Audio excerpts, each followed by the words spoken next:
I'm just messing around on here, back on the kit. This is the first time you're watching me, like, for the first time on the kit in, like, years.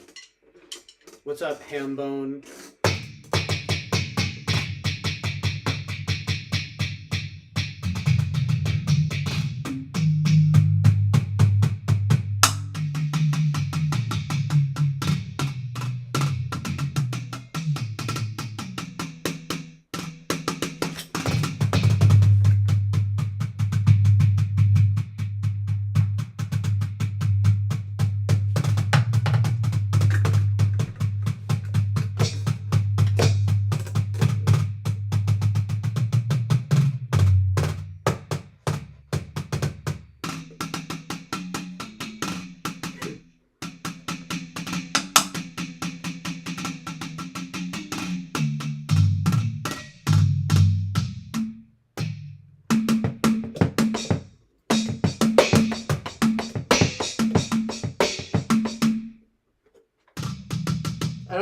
I only have like the sounds that come with the kit, so is that the make do?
What happened?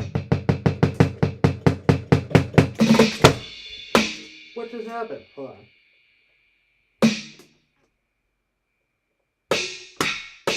Okay.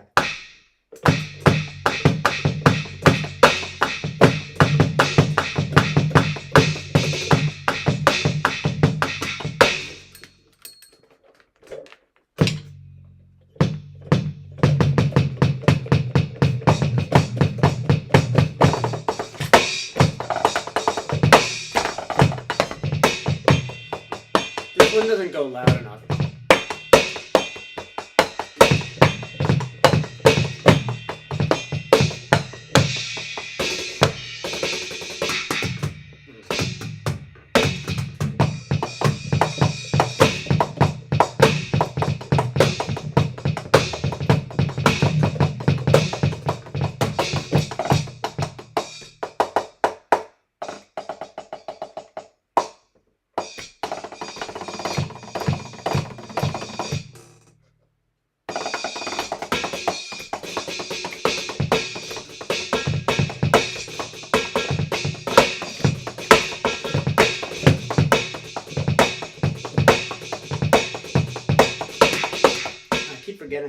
this is the clap. That wasn't really a good idea. I like that though. Wait.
Also, hopefully you guys don't just like hear the smacking of the actual kit itself over the music. It's just that this is the only way to see me without just putting it right up to the amp. And also, I don't want it to be too loud either.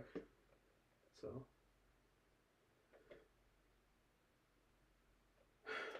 what is up, you guys? Chill out and Oasis saying. Oops. Look who made a little mistakey poo here. I'm just kidding. Sorry, that was horrible. Yeah, I gotta put the text first. Text first. As you can't really see me. Hold on.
What's happening?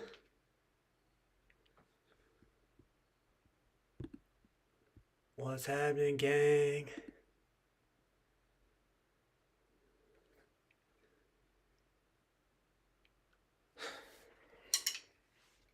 It's not very loud.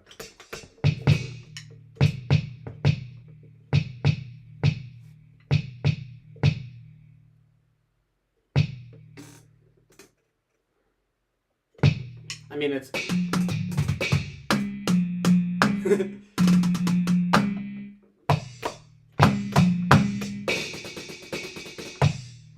it's like kind of loud, but not that loud. It's you can't really hear it from there. My parents are sleeping 2 floors up.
That's a little bit loud.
messing around. It's when I said that I'm only using the sounds that are available, I mean this is like a custom kit. Like you can alter everything on each drum.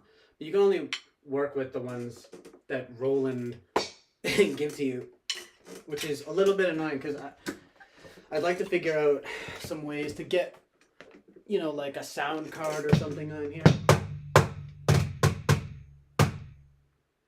Plus, there's some weird discrepancies between the volume of each.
I need like a different bass drum there. Just nothing really kicks like that one, you know? This one, there are a few that kick.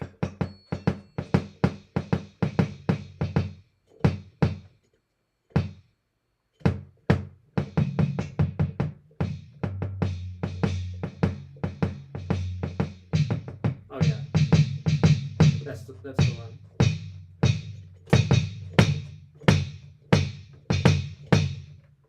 That's it.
I'm a bit rusty.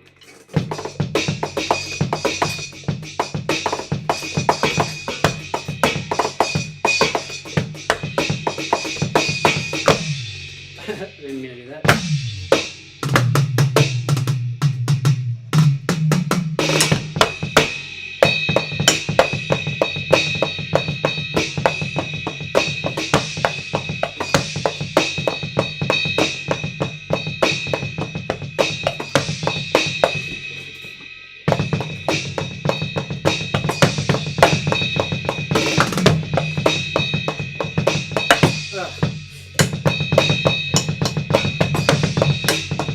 That's difficult.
acoustic kit.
you know, it's just a work in progress.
Why?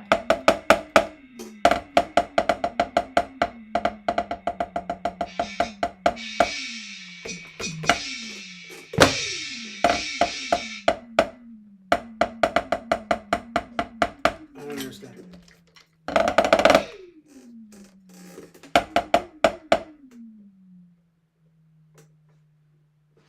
One sec.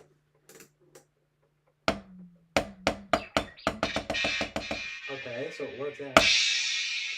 Oh yeah, that's what I need in my life.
Way too fucking loud. So annoying. Sorry. Like, it's just kind of bullshit how this works.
wait for it.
Sorry.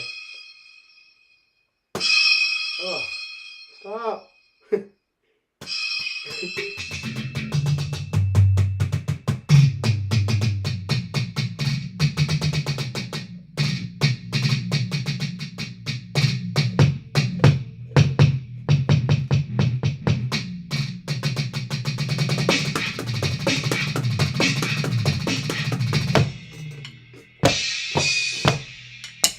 It's just weird that this ride doesn't go louder.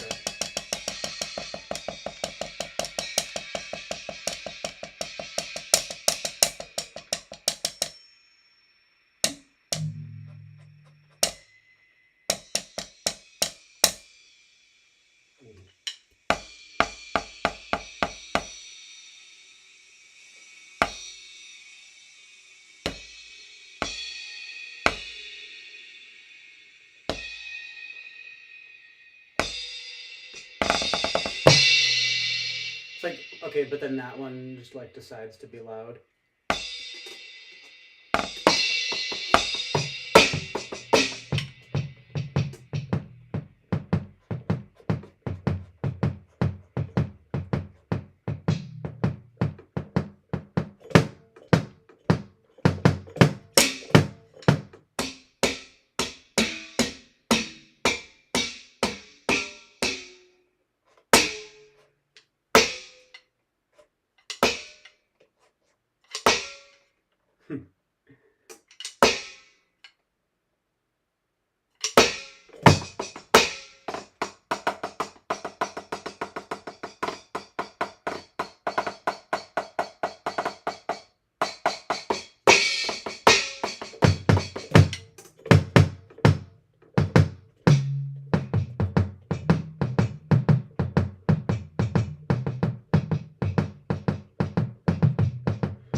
Guess what, bitches?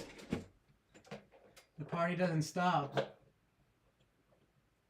Oh no, the party never stops.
like that.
Yeah, thank you, Rachel. I don't know. She might have left, but thanks.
Fucking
cool. It's fucking shit.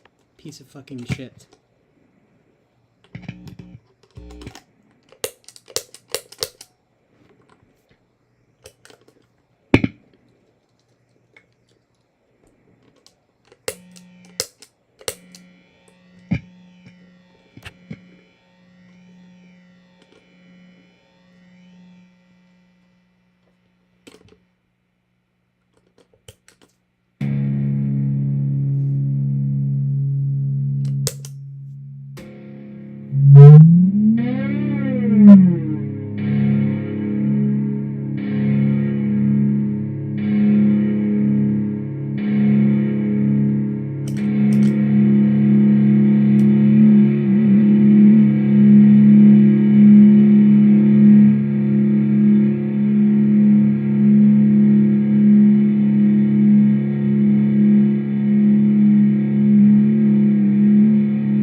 Yo, sup?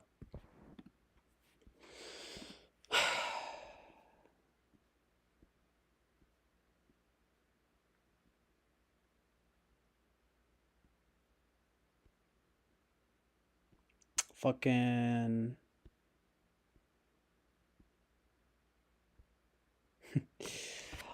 Lol, though. No, I don't think I'm an ESTP, but I had a feeling that people would start talking about SE or something if I started playing drums.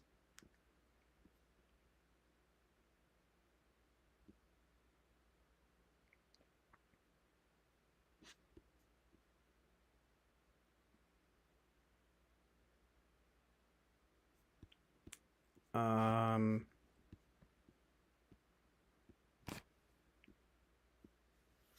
yeah, I haven't played in a while, so.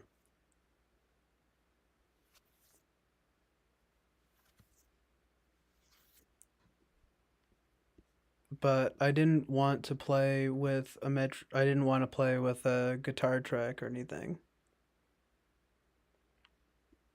Sorry, Boba Fett. Just if you haven't noticed by now, I'm pretty much just gonna do what I want to do. So, but I mean, you know, it. I don't think. I mean, it's I understand that most people don't want to just hear drums. I guess, but I guess I played for a while. But I mean, I was changing up the drum sounds and like doing all sorts of stuff. Just a quick little jam sesh. And yeah, a little bit of the guitar. The amp is kind of weird. It's a Marshall amp, but anyway, what's up, Karma's Pimp? It's also not a lefty.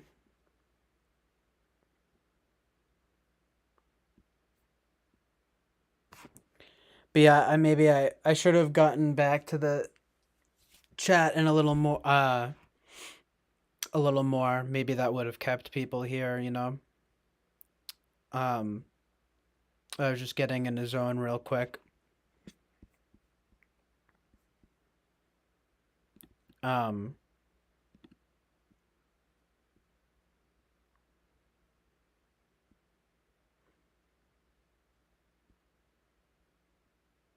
yeah, drums are interesting like that because it's like I'll play and almost like I mean,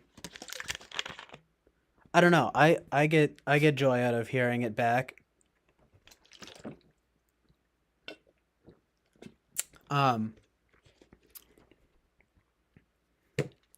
I think my drum sounds are interesting.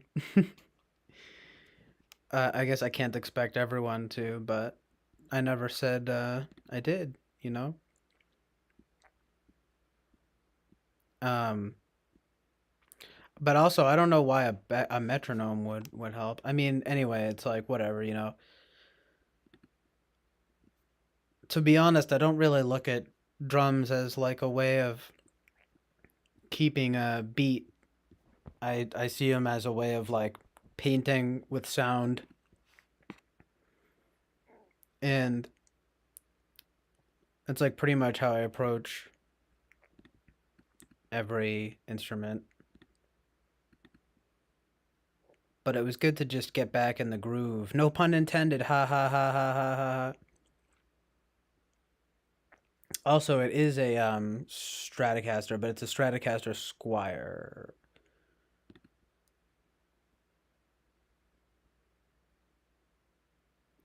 Plus, it's like, yeah, Karma's Pimp says you are the metronome. Um,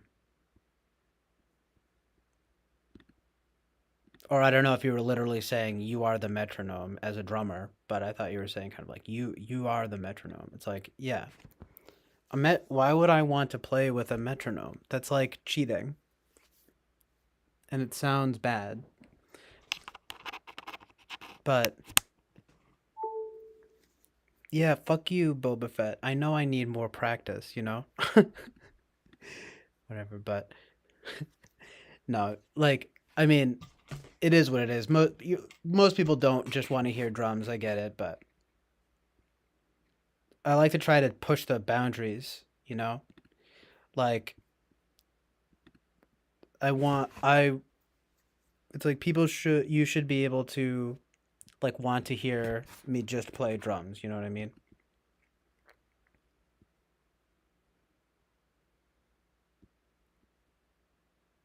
It's like what sounds are going to come out of those things this time?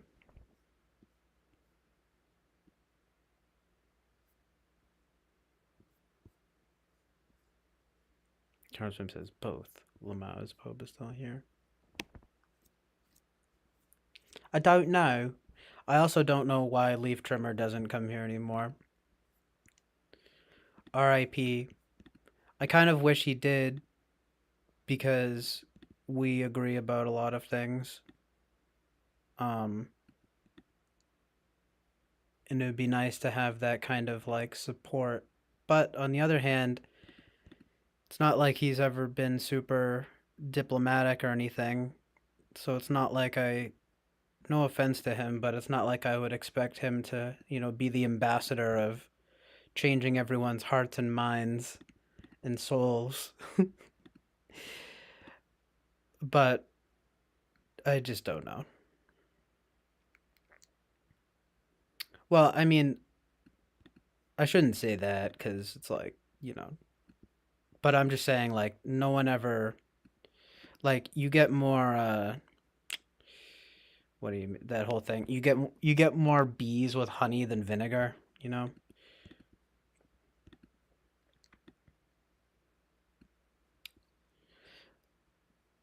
It's like, plus, it's like, what, I'm not going to, like, not let people hear, as long as they're, uh, civil in their discourse, then I'm not just going to say, "Oh, you're not a Christian conservative.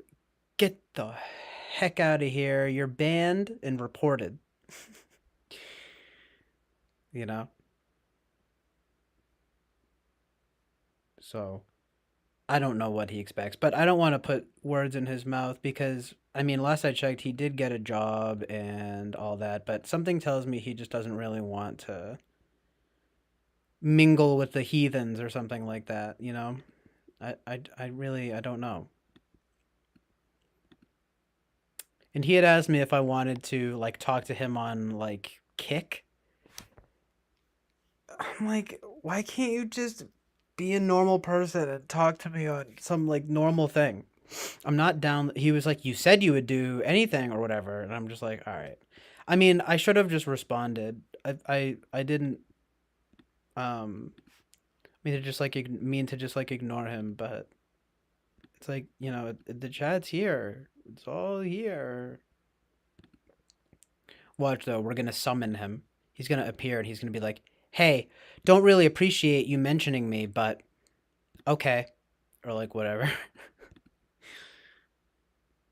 It's like I said, I want you here. I just don't know why you have to be like difficult about it. You know? Exactly. What's Kick? It's like this ghetto like messaging app for like 12-year-olds who use like androids. You know what I mean? Like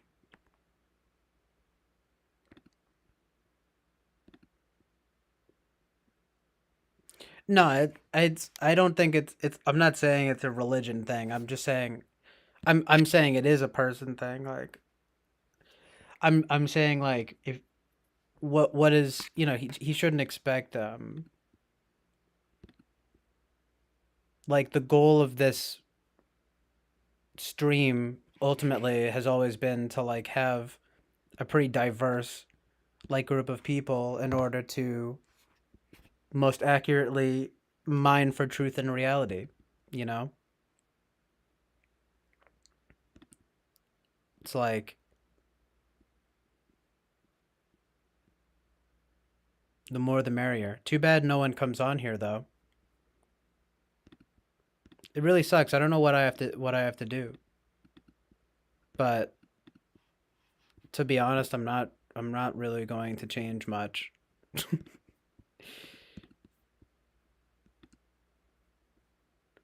I was actually going to watch this Lauren Southern video cuz she made me laugh about this.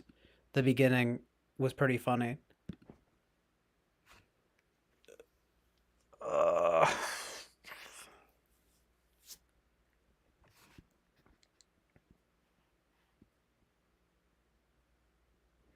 It feels good to drum though, because it's like exercise.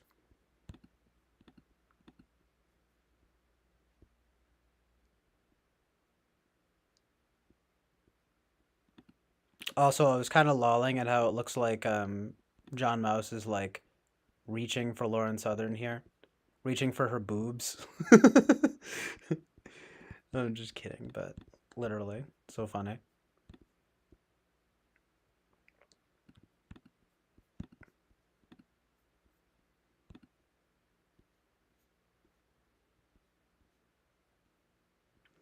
Yeah, I don't know if Mac Daddy left, but thank you for being here.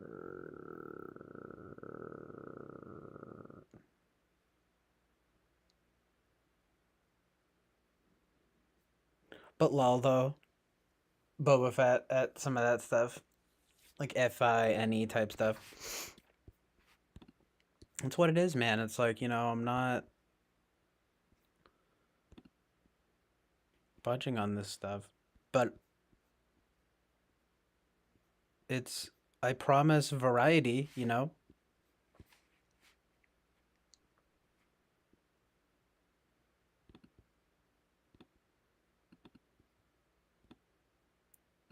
This is like a variety show. And that's what people need to understand. I mean, it's not a very fast-paced variety show, but I don't want it to be a fast-paced variety show.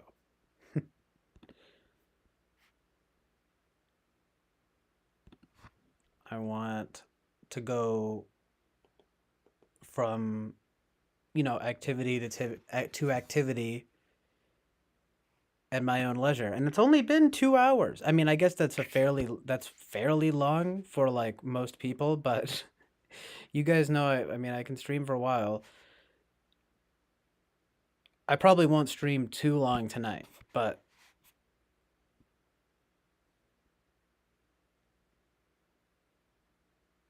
it's just a place to like flex.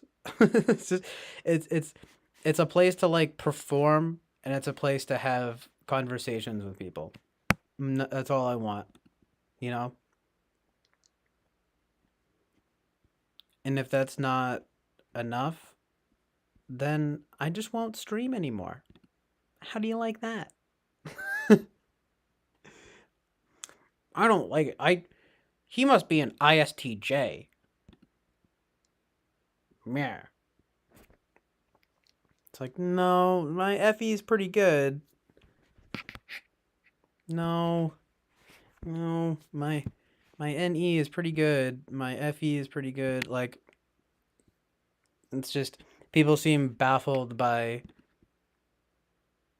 like what I'm trying to do here.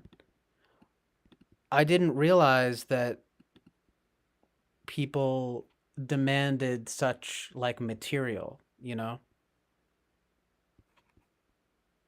Um, I like having a place, one of the main appeals of like Eric's channel, and I'll admit I'm pretty influenced. There are like people in life, right, who influence me in one way or another. And someone like Eric from Talking with Famous People has been very influential to me. Um, but he's influential because he inspires me to do what is genuine social media, and like really interacting, really having a venue for people to hang out and like feel like they can sort of say what they want, and for me to feel like I can say what I want and kind of like just feel free, you know? The only thing that sucks is always getting fucking nailed for copyright shit. But even that hasn't been too much of a problem. It is a little bit of a problem though, in terms of some of my videos getting like blocked in certain places and stuff. Um, it's like if I want to get maximum viewership, I should probably not be on that wave, unfortunately, on that level. Know what I mean? But it's like this is the place where I go to be the multi hyphenate that I am. It's like 1 second, it's time to play drums, and 1 second it's time to play guitar, then 1 second it's time to like watch videos and comment on them, then 1 second it's time to talk about like movies and stuff, music, anything, philosophy, talk about religion, talk about politics, talk about psychology, whatever floats your boat here on the chill island, you know um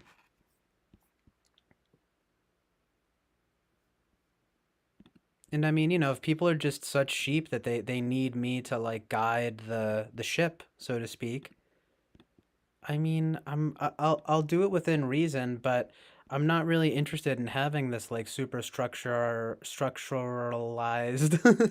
this like, super whatever, like just structured. Yeah, sorry. Fuck, what am I retarded? Sorry. Super structured like formalized thing.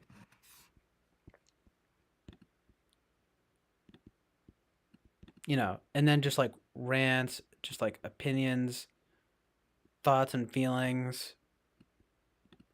I mean, the tags that I have on this stuff are unbelievable. And again, nobody comes by.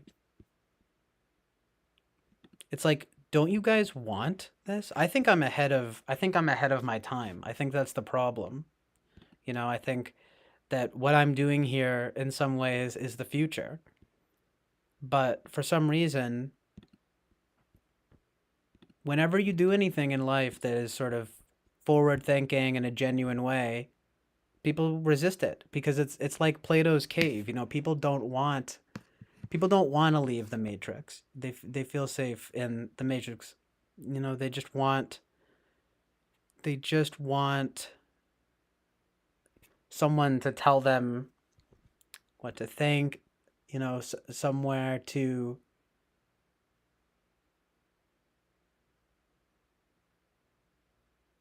feel safe in a way that's kind of like unhealthy, I guess. No one is safe.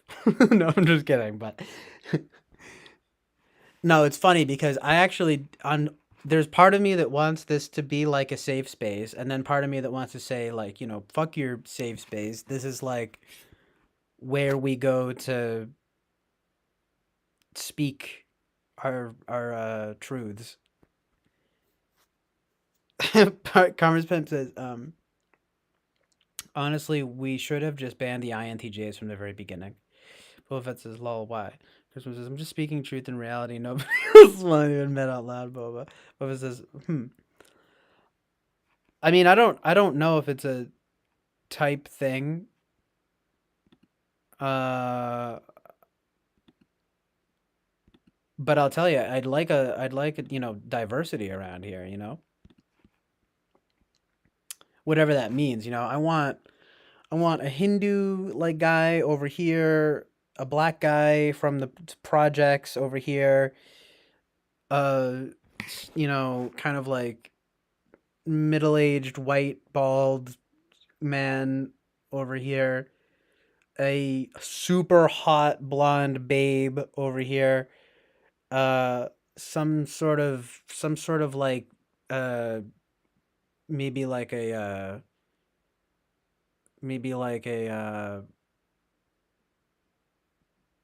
black woman cop. That would be interesting. Maybe have like a trans Muslim Egyptian. Hmm? Right? And then, leaf trimmer.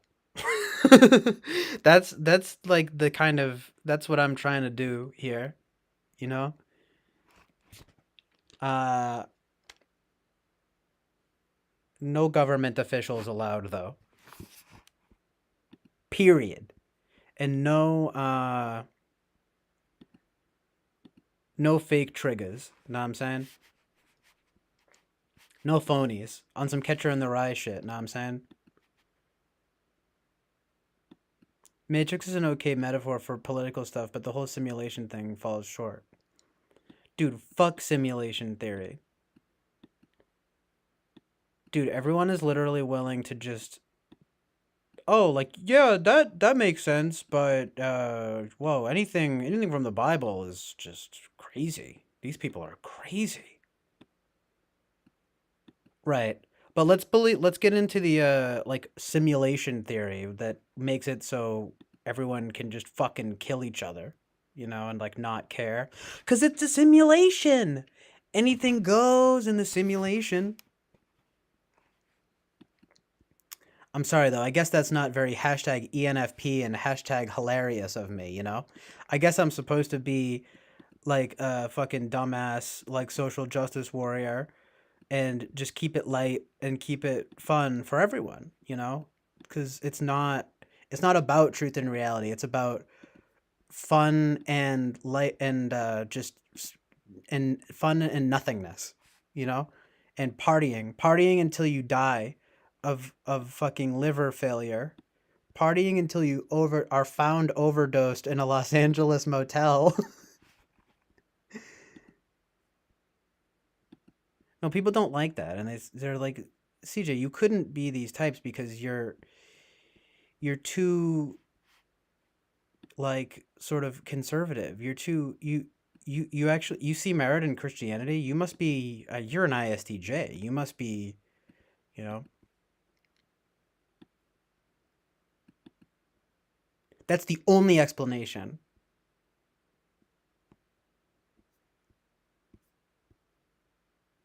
It's like, no. I'm a high IQ, high openness ENFP. I'm just kidding. I don't even know what type I am, but I have it narrowed down to like 5 or 6.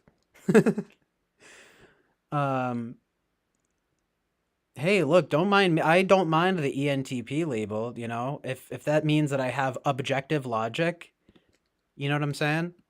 How beautiful is that, right? To have that access? To have access to the blatantly preferable TI and FE, the universalist and correct functions. How convenient, right? That must be the one that I am because it's the best one and the only one to be.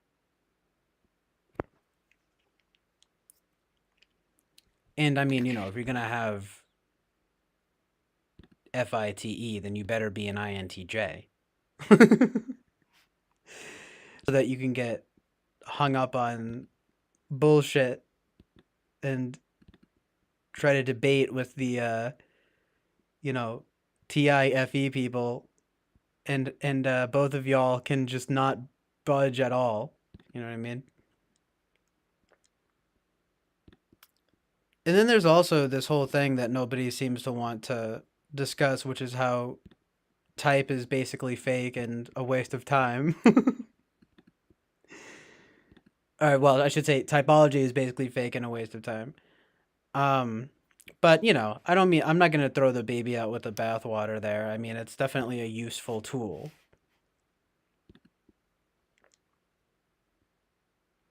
There are just so many like biases and like incongruencies that go into the whole thing. I'm a bit worn out on the type stuff, Digital physics theory or something like that. Some crazy INTP playing lives. Well, that's because that's what people can understand. If you say like some crazy INTP behind a computer playing The Sims with our world and lives, people are like, "Oh, yeah, that I get because I'm a fucking loser and I play video games." But God isn't real. and all of that stuff, Christianity, that's fake. But that I get. I get simulation theory because I can wrap my feeble mind around it, you know? Plus, isn't it funny how people don't want the other stuff to be true? Because if it did, then that would mean, they have to be accountable for their morality and their lives. But let's just keep railing against that so that we don't have to. I do get though that people start to feel like oppressed by these things and sort of you know that the people of the past have abused this stuff and ruled with an iron fist, but it's not my fucking problem. It's not any of our problems really. It doesn't make it any less correct, right? And I mean it's like, even Eric is like a major apologist for these kinds of things, but no one questions his type. No one, it's like, I mean, I guess some people do, but it's always just like the haters. So anyway, anyone that types me differently than I think is a hater. No, I'm just kidding. What's so interesting is that you start to be able to like make a case for pretty much any like type if you really think about it. And I mean, I know everyone loves their precious system. It's like, no, you can't do that. And it's like, yeah, you kind of can. I mean, I'll grant you that there are probably at least like one or two types that you definitely are not. But for the other like 14, at least you can probably make a strong case for it with socionics, with all of this stuff, you know? So what I come back to is like, what is my attention most directed towards? And I would say it's probably that of, I'm starting to think maybe more like an INFP or something. But I also understand that like my affect and my demeanor, there are these ways that I can manifest, I guess especially on the stream or something where I don't seem like it because I'm not a Zen monk like Dul is or something. Or, I'm not subjective and relative enough or something. I mean, I just don't get it. I feel like I can understand I understand what Michael Smith means when he talks about there is something to be said about there is almost a kind of ontological rape that goes into when someone tells you no, you don't prefer the things that you think you prefer. It's like you you act in the world in a different way. It's one thing, like I get the ISTJ thing to an extent, but again, it's like let's say you're my favorite example, of course, being like if you're an ESFJ, but you manifest like or no, sorry, I guess more common. I bet you think you're an INTJ, right? But you're actually an ESFJ, and and that obviously is like a major like sort of you're probably mentally ill, if you like think that, you know what I mean? Like, um, and I've talked about this before a few times because the Eric like type police stuff I think was really what brought that to the fore. It's like, and I've definitely like dismissed these things, or I've been a little like, oh, it's just type and you just choose one, whatever. Um, I can totally see how that kind of thing, and it gets into a thing that can get really like frustrating and even like infuriating because people have like this idea about you or what a type does generally or something. They get sold on a case and then they make a case and the case might be strong, but ultimately I mean people just they'll stick to their case, if you know what I'm saying.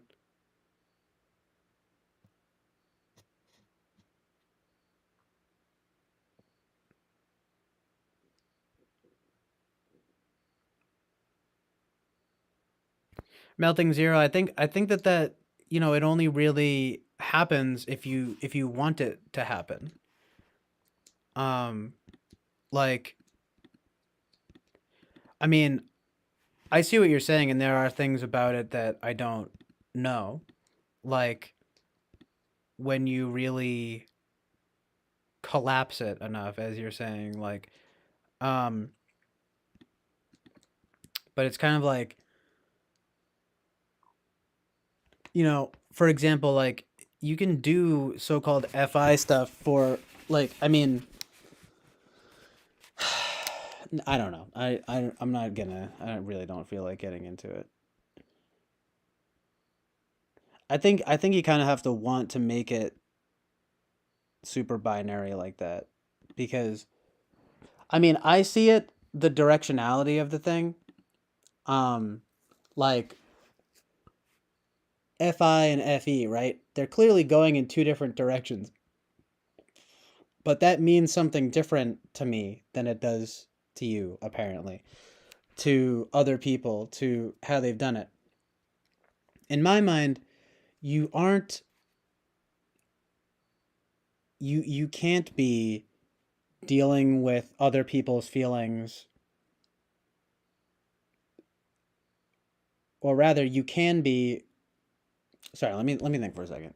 It's kind of like you can get people on the same wavelength socially by tending to your own, like in an FE way, by tending to your own FI, or just sticking to what you feel is true or whatever, right?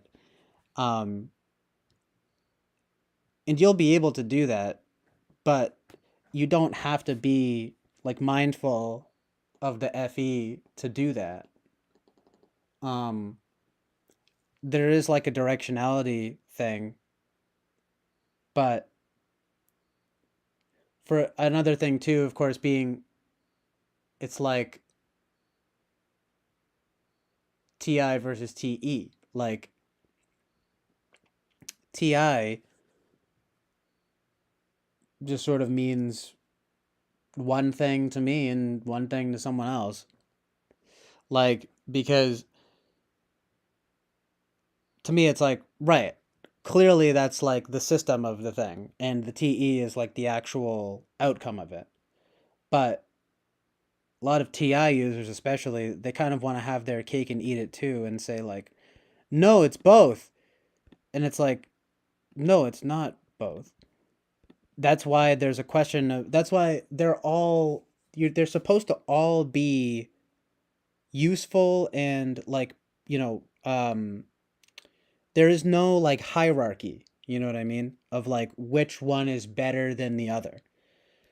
But when especially TI users begin to explain the TI FE axis versus the TE FI axis, they make it sound immediately better and more objective, um which just doesn't make sense. It makes sense like to an extent, but I don't know if you can really extrapolate that out into like a real kind of like both logical and morally, like logically and morally congruent way, without, I mean, cuz people don't, people, you talk to this stuff with people don't know what the fuck you're talking about unless you start explaining it. And it's like what Mark, like not host Mark, would say when he goes on TWFP. I learned a lot from that guy too. And he was into like Orthodox Christianity, and kind of helped key me into some of that stuff too. And he sort of fell out of favor with type and was saying,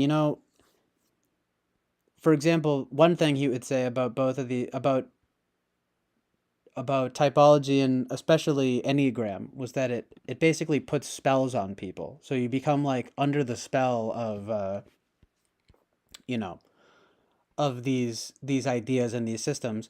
So you should just use the words, if anything. He wouldn't necessarily say it, then it follows that this should be, but these were just two separate things that he would say. The other thing that he would say was, that I like, is just use the words that you're trying to say, you know? So it's good shorthand. Like, I think we all get into this stuff because you learn about the cognitive functions, you learn about type, and granted, I don't know every last in and out, every nook and cranny of this stuff, you know. Um, it gets very, very systemic to a point that I honestly I don't think I'm that interested in, you know. Um, I mean, I think you can try to make it a science, but it's a soft science, you know. It's it's not real. Um, so what I think what's best to come back to is just say the words that you mean to say. It's like if you think um that someone is very creative, just say that they're creative. It doesn't have to do with NE or anything. If you think that someone is like sort of prone to habitual behavior, it's like just, you know, just say that, and they don't have to. It doesn't have to do with SI or anything. You know. Um, um, and it's like the whole thing about like I can get though, for example, how FI could be more like personal values as opposed to objective morality. But how could it be then that, you know, I mean, I guess they're operating on different axes, but like by that same token though, then why would TI, like wouldn't TE then be more accurate than TI, you know? This whole FE thing. It's like um in some ways there's like nothing objective at all about at least FE, you know. Which that so then it makes sense that it would be on the axis with TI, but it's like when we were talking about it melting zero, it was like I was understanding how what you were saying about which part? Like the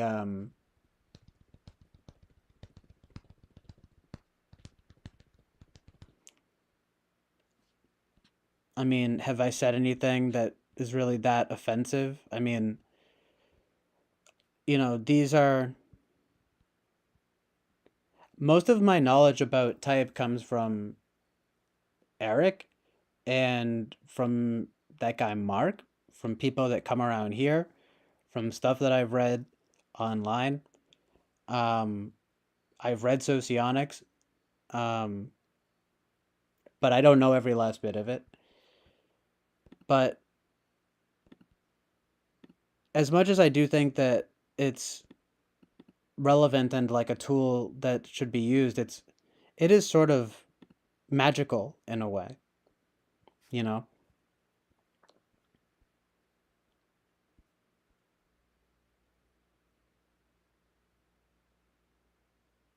Anyway, I don't know. There was one other thing I was gonna say, but I don't remember.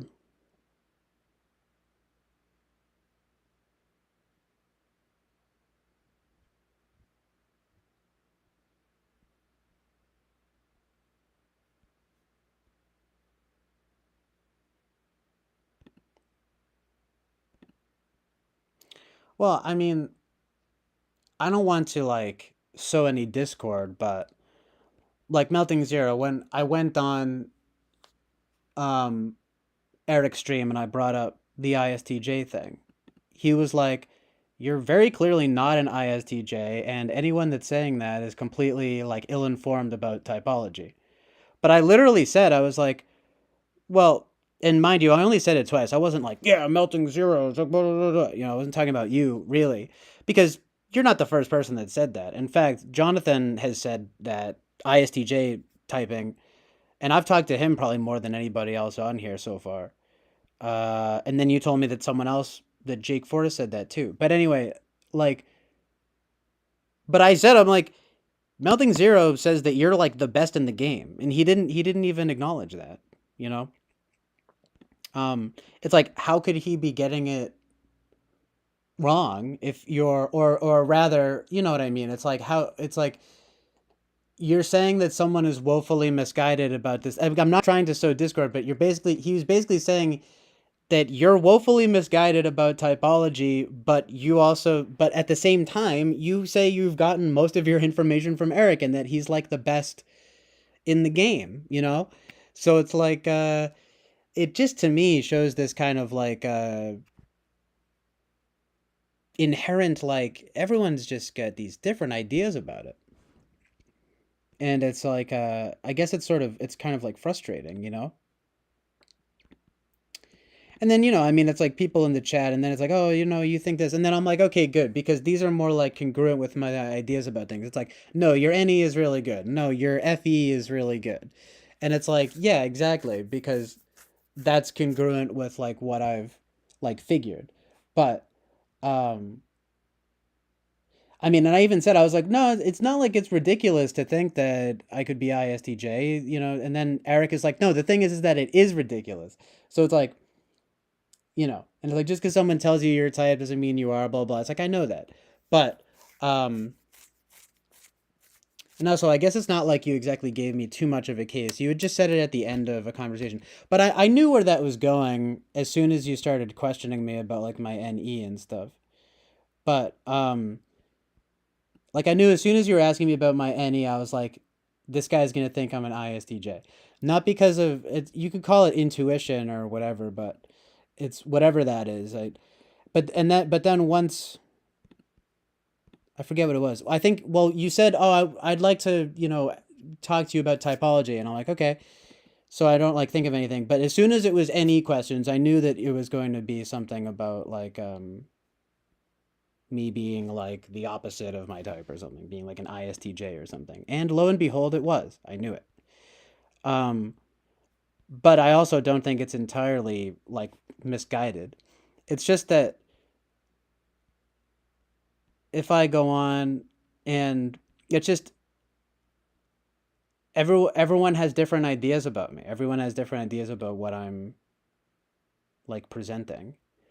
Um, it also makes a lot more sense that, for example, I kind of think that you and people who are seeing the ISTJ thing are focusing more on my like unhealthy traits, because that's why like when I hear that stuff, I don't think, oh yeah, that's right, I'm totally an ISTJ. I was reading stuff yesterday about ISTJs and stuff, and I was like, it's like this is not me at all. Um, it's like this would be me maybe if there's something about it that would be really good to like integrate though, to be like fully integrated in that way. But um, although on the other hand, there are things, though not as many things, that I'm not, are, when I read ENFP stuff and stuff about polar TI, like that doesn't register, Ruben was nice about that. He was like, and you don't seem to be polar TI and, all that. I mean, so I guess he thinks I'm an ENTP too or something. But I mean, it's like, but at the end of the day, I'm just high openness and big five. And I'm, I like to, I can understand arguments from different sides and things like that. But with typology, it's like, I hear what you're saying, and I think I need to do a little more like research on my own. Um, and that there are cases you can make more for some types than others. Um, like ISTJ that would be like in my top 5 most likely types. But when we talk about, like manners of attention and all that kind of thing, um, well, it just sort of like doesn't make sense. But in the same way, it would be like, well, maybe Eric is ISFJ. You know what I mean? Like, um, but I mean, that would be kind of like silly because he's like so focused on this kind of like NETI stuff. I could see it being maybe like a little more debatable with me. Um, but it's kind of like like what you see me being attentionally focused towards, it's kind of like, how could my dominant function be like so bad? And how could I be um like, I could see the idea of being in an NE grip, but SI grip makes like a lot more sense to me. Like I feel like what is to be like productive for me, and in a sense then like positive, is basically being like NETE, you know? Um and FI SI stuff, like I told you, Melting Zero, it's kind of like depression. It's like, but on the other hand though, I guess I have a love-hate relationship with both of those functions. Um but I would just sort of equate them more to being in like a general rut. Like um like, it doesn't surprise me manifesting in some ISTJ like ways. Um but I guess I'm just saying there are a few things to consider. It's like what I'm most paying attention to, and then or and like preferring, um and then what it is exactly that like I want to be, and like what I feel best being, you know? Um it's like, you should definitely be objective about it, and I'm open to the conversation, but it's kind of like, I guess it would just be it is interesting to think of things in that spectrum, like to think in terms of like a sort of delta quadra spectrum. um um I honestly think though that I need like more real life experience in general at this point to really be conclusive about my type. um it's funny because after we had that conversation, I took a type test on IDR Labs. um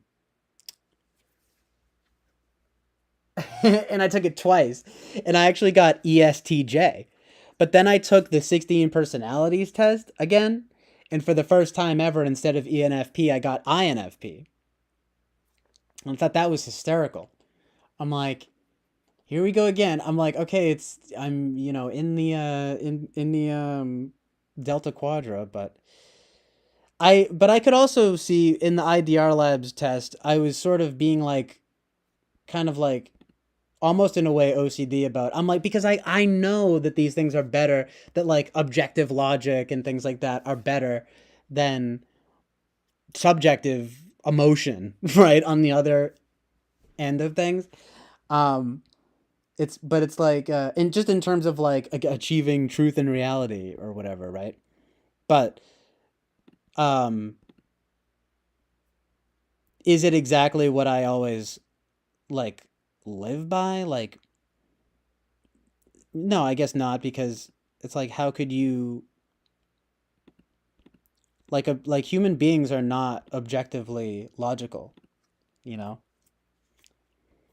There's just no ability. That's why like you need to like form consensus with people.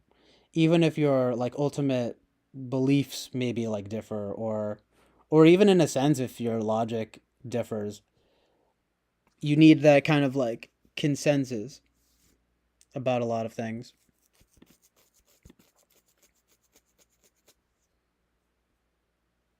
Anyway, though, let me just like address what Melting Zero says here.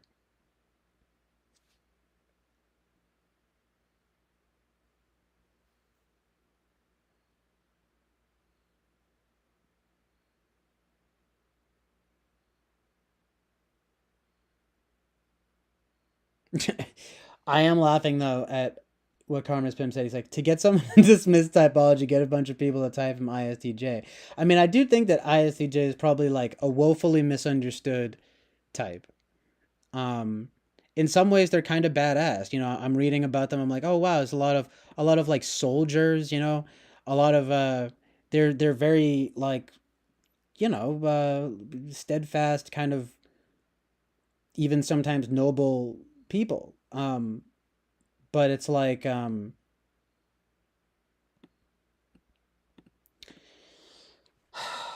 what can I say? I'm too soft. I'm not that prickly. I mean, I just come on here and like to speak my truth in reality. Um, and I mean, these days I get fired up about different things, I guess, than I like used to. But it's just because I'm in a way kind of tired of being super like wishy-washy, I want to be committed to certain viewpoints, but I also want to remain open-minded. Um,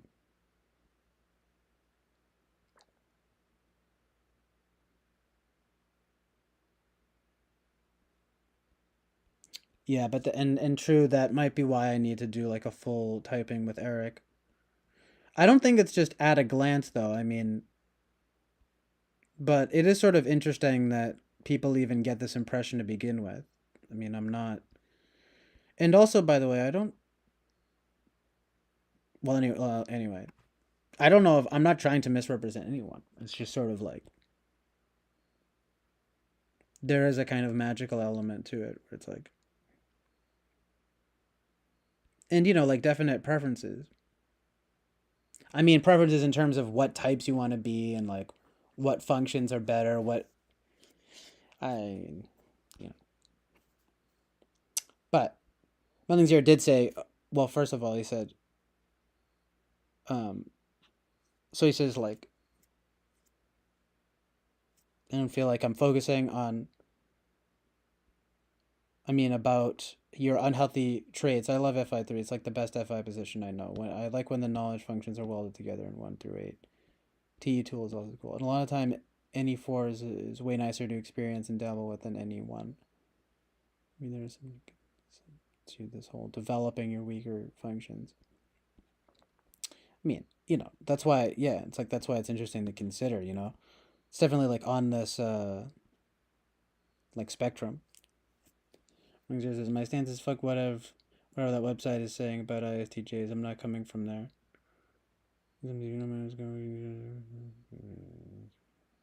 Kind of asked him to do some storytelling from Eric's prompts. He was good at it, but I thought in a way that the SI was working. It was 70% SI, 30% NE storytelling. I really like the stories. Another thing is that I think I'm seeing FI absolute value and that TI wouldn't make too much sense in positions 2 or 7. 6 holds up better with him being able to demonstrate at TI questions. The way I experienced ITJs up until now is low-key, bubbly, non-confrontational, a bit quirky, and makes themselves comfortable. Soldier, hard, nah, not strongly. Well, hey, it's like here he goes again. I mean, he makes some good arguments. um, I think it's like I don't want to be too fixed on one position or the other, but it's like, well, I told you this, Melting Zero, how it's kind of like when you talk about like NE type stories and stuff just they just come off like retarded. It's like, and Eric knows that. He's very like honed into the NI stuff. You don't want to be. I was much more like that when I was younger, believe me, but it's like,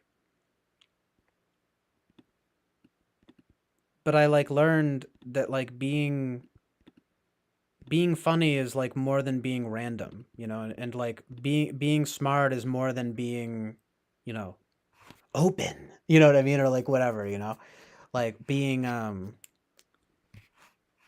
all viewpoints are equally valid. It's like, no, they're not. And someone like Eric is someone who's very like hard line on that kind of thing, but he is after all an ENTP. So I bet, like me, he probably tests high openness, in like Big Five. Um, I mean, I'll tell you this: in Big Five, I test high openness wait, I go by OCEAN. I test high openness, low conscientiousness, like in the middle extroversion. Um, what is it? Agreeableness, pretty high agreeableness, and unfortunately, high neuroticism. um,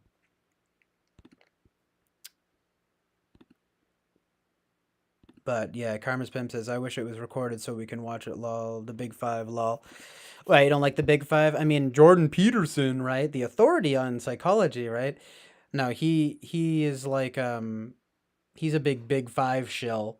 He doesn't like typology, or well, he probably doesn't know much about typology, but he at least MBTI, how he puts it, he doesn't like it. Um, like, well, he just thinks that Big Five's the most reliable, tool. Um, I can see why he would think that. So it's like help. I think it's helpful to refer to. What I kind of like to do is like to look at all of these different systems and then see like make them congruent. And like maybe it doesn't always work that way, but I like the idea. Melting Zero says, Eric and I value originality a lot. I always feel like when I can make some of the off the wall connections that nobody else would have thought to make because it's so out of base, I always go, yes, inside. What says FISI something? It says KP, I think.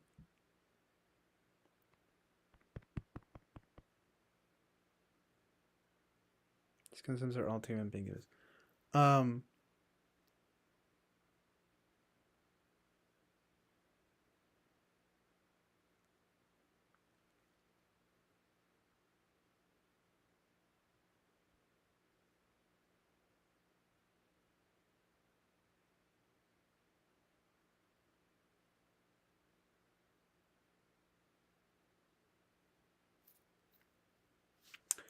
oh, by the way, just in fairness, in case, just because I did say it out loud, I want to say how Melting Zero said that when you basically he filters through Eric's information in his own way.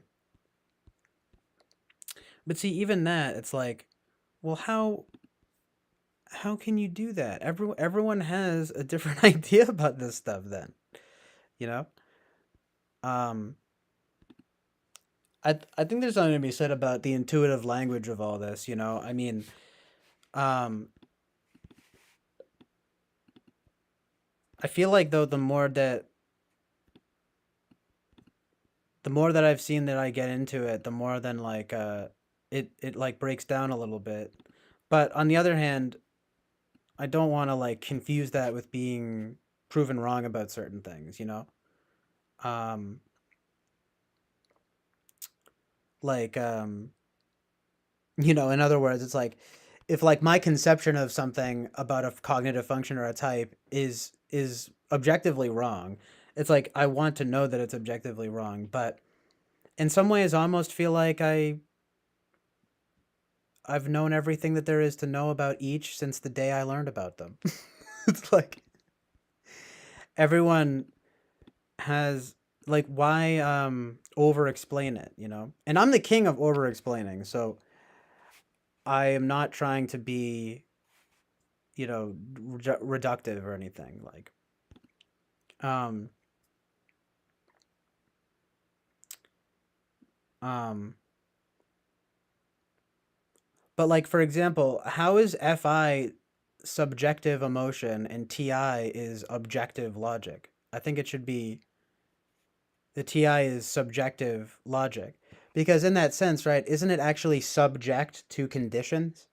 So when we had this conversation, we were talking about it's pedantic. It's kind of like pedantic of TI users, for example. They will they'll say, not a high TI user, but a lower TI user at least might say that like my friend that I told you about, where we were with his grandmother and she was like, "Look for there's a big chicken on the side of the road and you're gonna see it coming out. Let me know when you see it."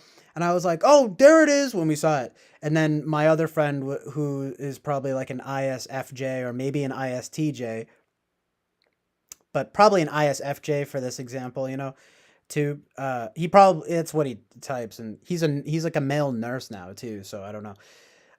But he's also always been very kind of robotic and stoic in a lot of ways. So it's like there's an ISTJ-ness about him. But anyway, well, let's not get into stereotypes. But the ISFJ thing, it works too because of the lower TI. He would be like, so he was like that. Well, I'm like, we're like, you didn't see it, and then he's like, well, that was a rooster. It's like, right, so it was the giant rooster on the side of the road. It's like, talk about fucking pedantic. Um, It's like right, but that's like what TI is. Um, that doesn't necessarily mean I'm just saying it's sort of subject to like conditions. So if you know about the conditions, and there were all sorts of things that like Melting Zero was saying, not to put him on the spot or anything, but it's like this thing of like it's like how do you know all this stuff? It's like because you've studied this stuff, because you know all this stuff, you know about gear and so forth. Like you would use an example about how like being TINE is kind of like someone says, "Hey, I need you to like fix this gear or whatever, right? Because I got a concert tonight." And then you start thinking about how you could make a case for this other thing, how you can make a case for this other thing. And then you wind up not actually like doing the thing, which in a way makes sense because you'd be like polar SE and like the TEs like backstack and stuff, right? But still it's like yeah, well, but you did all of that stuff though because you had like a previous knowledge, like based on like how gear works, how amplifiers work and stuff. It's because we were talking about amplifiers. It's like so in other words, what I'm trying to say is like these it's like it's not like the stuff just comes from nowhere. Like you have to learn like systems, you have to learn logic. No one has like intrinsic knowledge in that way. Um, I think NI maybe is like the closest to that kind of, inner knowing kind of thing. Like David Lynch, something like that. The inner knowing. Um, but I'm just saying it's like TI doesn't you have to read about stuff to really debate properly, for example, right? You have to read about what debate is and what all this stuff is. And then so I'm talking about, oh, it's the instruction manual, but then you're saying, oh no, it's not the instruction manual. TI is not like the instruction manual. And I guess in ways TE is like that. But I think we were agreeing about, well, TE is like tinkering, right? So you're like learning how to use something by tinkering. You figure it out as you go. Um, TI though operates from like principles, from like axioms. So if then, right? So like you had said, if Timmy brings an umbrella, right? Just give me a sec. It was like Timmy, if Timmy brings an umbrella,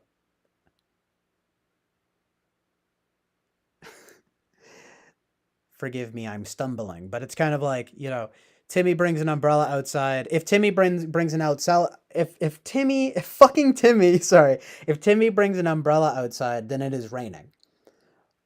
So if Timmy does not bring an umbrella outside, what does that mean? Well, it means it's not raining. But any fucking idiot knows that just because he didn't bring the umbrella doesn't mean it's not raining, right? So TI is just pedantic bullshit, and it's not. It's at the very least, it's not objective logic. But anyway, I'm kind of just getting hung up on here about like the TI thing, because I think honestly, ultimately, if there's anything about like functions, it's for some reason like the TI thing kind of like grinds my gears, and like the TIFE like preferentiality. Um, I'll definitely grant you that if there's going to be a function stack, like sorry, an axis that's going to care more about like objective logic and people's feelings, it's going to be TIFE. Finding that like healthy middle ground. And if there's going to be the one that's focused on what you want and what your goals are, it's going to be FITE.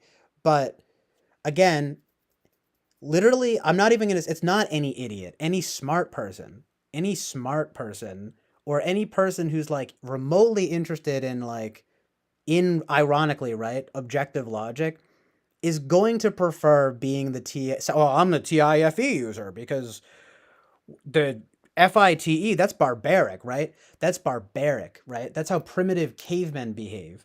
They don't, they don't care about that objective logic. They just care about getting what they want and achieving their goals. It's like, but ironically, right? Talk about like reductive.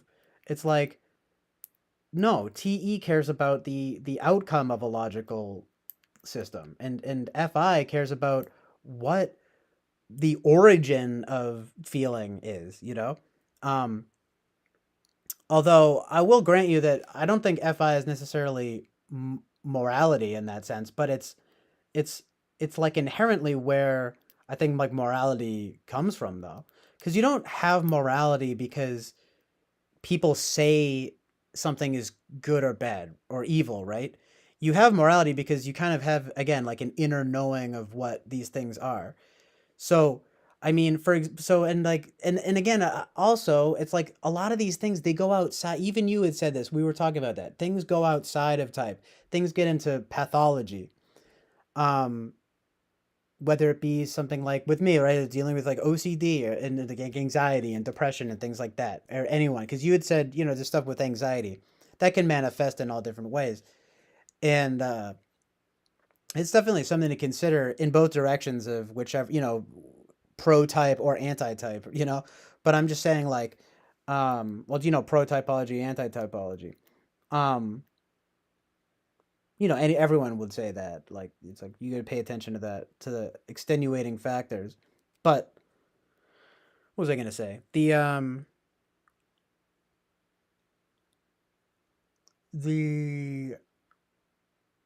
No, I'm not talking jumbled stuff. I'm just addressing many points at one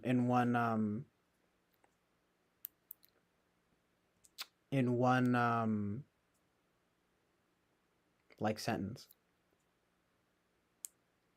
Um, what was I gonna say though? The hold on, no. Intuitive. I forget what I was gonna say, but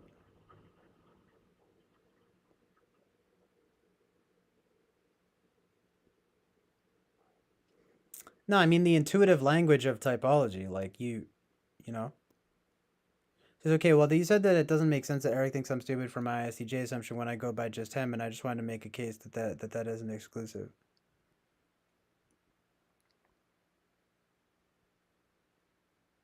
You and your making cases, okay? Sorry, I'm just being bitchy, but it's like, um, no, it's not exclusive, but and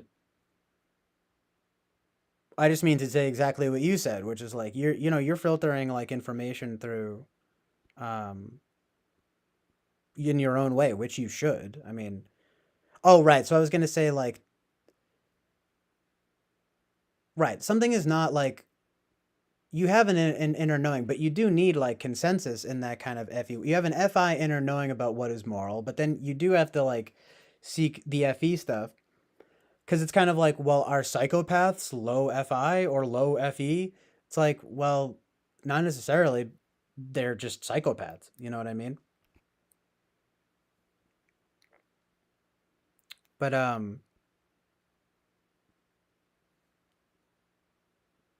autonomy though, something Carmen's Princess, because autonomy. I don't know what that means. But it's intuitive also means easy to use in a few contexts, right? Yeah, it's like an easy. That's a good distinction too, because it's like there's not just because it's funny. It's like I'm like saying it's like, and we were talking about operating systems too. It's like how Steve Jobs did with the Mac, right? Like make it intuitive, make it sleek. And I think in a way I want to do that with typology. And maybe that's just not how it works. It's something you really have to like study and get into to really know. But it's like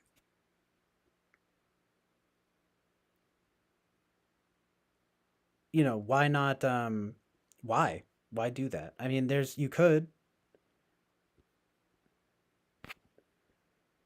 I like what Dario Nardi is doing. I think he's trying to relate types to like brain scans and things like that. That's like very cool, and that's like a hard science. Then on the other hand, like there's like this guy who comes in here, Ash, who thinks he's an ENTP, and he will come in and be like have all these completely like just different. It's a bunch of words. It's definitely a lot of words, right? Um, right? And it's like, but it's like no. Um, anyway, he's free to have his own conceptions about it, and he's fine. But it's just kind of like, I mean, you open this stuff and you're like, whoa, like okay, it kind of gets into territory that's almost like a little bit scary. It's kind of like, okay, you're like way overthinking this. Um, like this is not science. But anyway, um, like it's fun to talk about and like ponder, and I'm saying it's actually like good. It's good science to actually like pursue it genuinely. Um, but the whole thing about what I was saying is like Ti is pedantic in that way because if it's raining, Timmy's gonna bring the umbrella. If it's not raining, Timmy's not gonna bring the umbrella. I don't. You might have actually said that this wasn't what Ti was, and again, just confused me. But it's like if then, and so if not, then not. Um, that's where like Ti is like pedantic and reductive. It is also deductive, but it's like Te is inductive, supposedly, right? That's what people say. But um, whereas Ti is like deductive. Um, but in that sense, then right, I guess it could it could have run afoul of people by being reductive. So yeah, I don't know. But it's like the fuck with your thing that I was calling FITE bad because I hope you don't mean me. I just didn't have the opportunity to explain stuff out more. Yes, I like Ti more than Ti, but I'm not supremacy about it. I don't mean you. I mean, um, the way you explained it, and I don't mean you, but I mean the language. I could hear the bias. It's like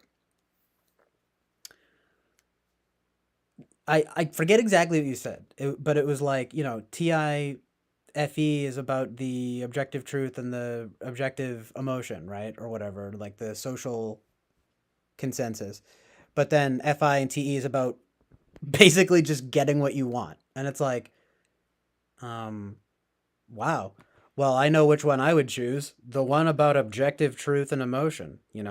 Objective emotion or whatever. It's like, but I'm just not convinced that there's not something there about having your cake and eating it too. It's like, I'll grant you that FE is probably like objective emotion, but I don't think TI is objective logic. I think it's subjective logic because it's as I'm kind of thinking out loud, it's like, yeah, it's subject to conditions.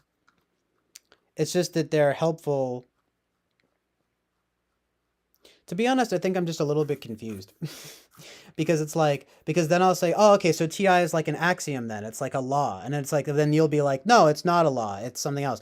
And then I'll be like, okay, so if it's not a law, then it's just the thing. It just comes out of nowhere then. And it's like, well, no, of course not, because it has to come from logic and all this stuff. I didn't say that, but it's like, it's kind of like, right. So it just comes out of nowhere. It's like, no one has that inner like knowledge.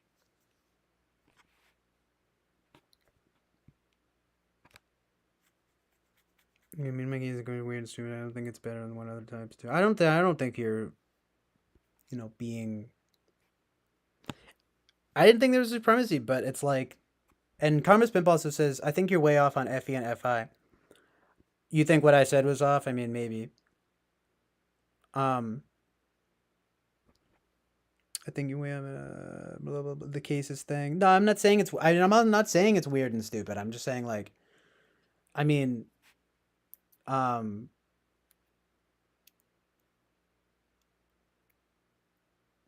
making cases. I mean, just to be at the risk of sounding like a bitch, it's kind of like, well, you making cases. Yeah, I know I sound like an idiot, but it's kind of like you making cases doesn't make you an INTP. It's like anyone can make cases, for like anything.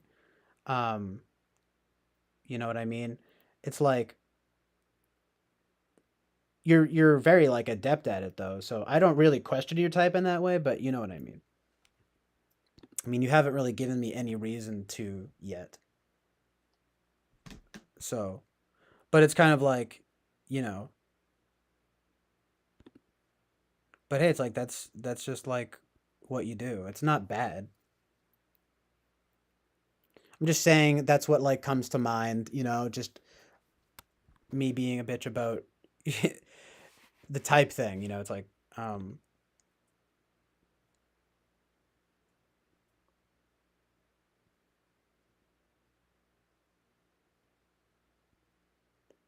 Congressman says there's definitely bigotry in this community towards types. Congressman says there's a good middle ground, CJ. Or he says there's a good middle ground, CJ. Or he says there's a good middle ground, CJ. I don't know what you mean. But Mellinger says it doesn't need to be science to be worthwhile pursuit of truth. Mysticism and philosophy brings forth. Are you just gonna disagree with everything that I say? And like, is that how this is with us? Because it's like, you did it like the first time when I was talking about religion stuff, and I bet you think I'm ISTJ because of that stuff, right? And it's like, nope. But also, it's like I am like the biggest fan of mysticism and philosophy, but it's like I would think that you're into science. I'm sorry, I'm just a little bit frustrated. Um, and I'm not saying I could hear the bias in what you were saying. Again, I was saying that I could hear the bias in the language, in the choices of language, because no one wants to talk about the logic of TE. They only want to talk about the brute force, like execution of what TE is, and I just don't think that's true. Like I don't think that's accurate to focus on. Just look, I talk weird about it, but without the scientific method as well. Either I'm just saying, like, I agree with you about that, but I don't. But why wouldn't you want typology to be as accurate as possible? You know, typology is like it sits nicely in between this mysticism and philosophy stuff, um, and like and like science and like hard science, which is cool, but um, it should, if we want to be like really talking about it, I think you should try to like have it lean into scientific territory. Anyways, says I talk weird about it, but you can hear the biases that people using these words normally would be expressing a method for one thing that you wouldn't want to be TIFE. I mean, I think that if anyone that like wants to get into like if they're like concerned with like objective logic and objective morality, right? Because TIFE conveniently gets both. Um, you know, they you would want to be that because of that, you know. But he says you just wouldn't want other people to think you're TFI because it sounds selfish from society's perspective.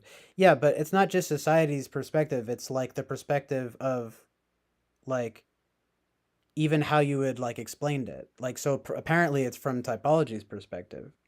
And I mean, I trust your information. I don't doubt your knowledge on it. I think you're more knowledgeable on it than me. Uh but it's like um I'm just saying in the language that's used, it's definitely clear which one is like preferable from like a sort of you know, a good person point of view or like a fair, like a reasonable. If you want to be like a reasonable person, right? It's like you're TIFE, right? Um, It's not about being able to make cases, but about the insistence to make them in non-expedient ways.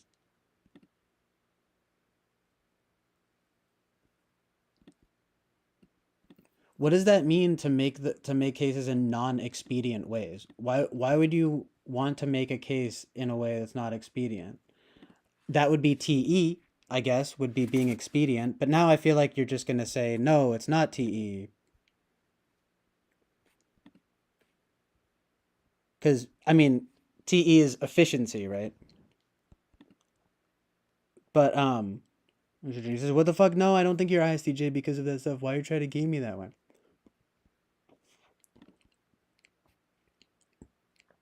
I don't know. I mean, it's just, and you keep doing this. You seem to keep getting like butthurt.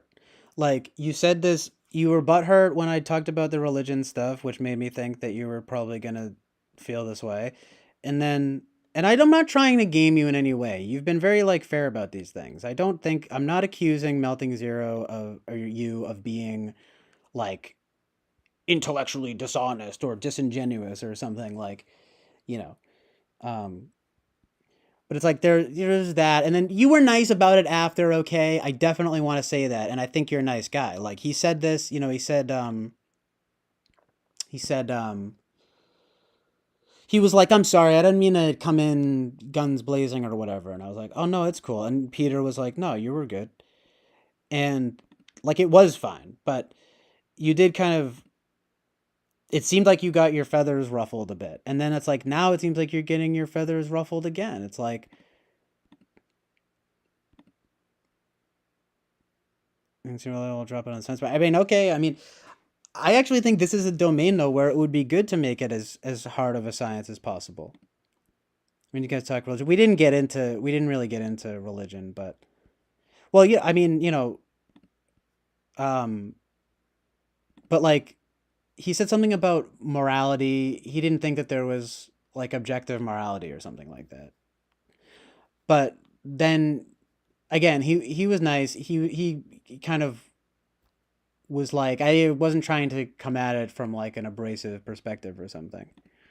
Um, and that was like totally fine. And I mean, this dude, he knows what he's talking about with type, and he has again, it's like he says it's like Eric is like the main man. Like, um, you can think what he wants, and you can think what you want. I'm not like well,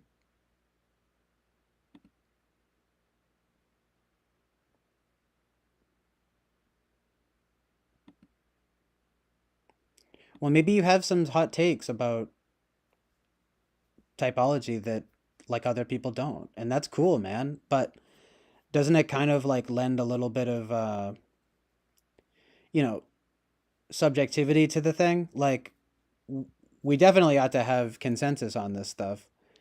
Um, but again, it's like, no, you're wrong. I don't think TIFEs are wrong. Okay, you don't think that. It's like but yeah, everyone basically seems to think that. Other people, other MBTI people, right? But I'm not doing it. It says, okay. Now you feel like I'm just gonna say that disagree this. Why not just let me react the way I want and make up your mind about it?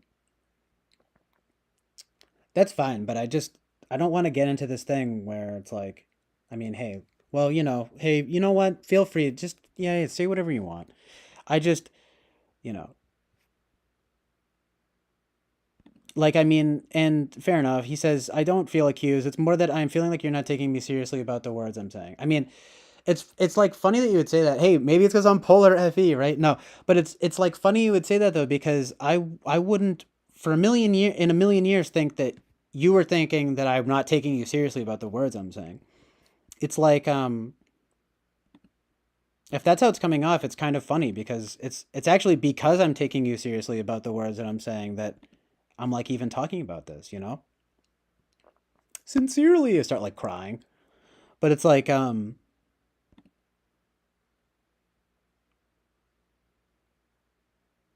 but I'll tell you, it is a lot easier from my point of view, not knowing as much about it as you do, for me to just try to like throw wrenches in the thing.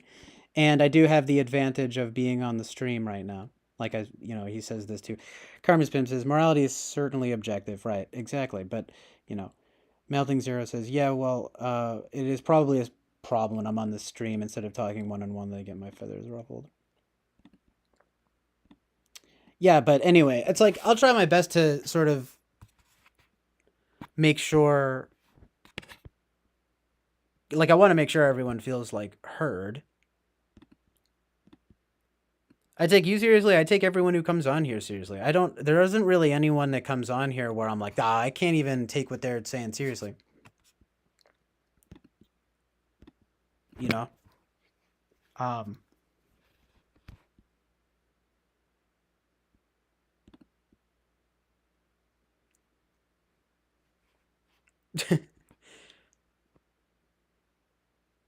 I could see how that would be annoying to sort of just be like you're behind the computer and I'm streaming, but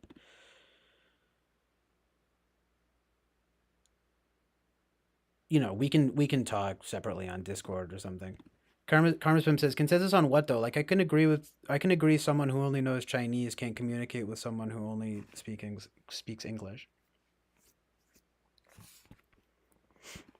Which part um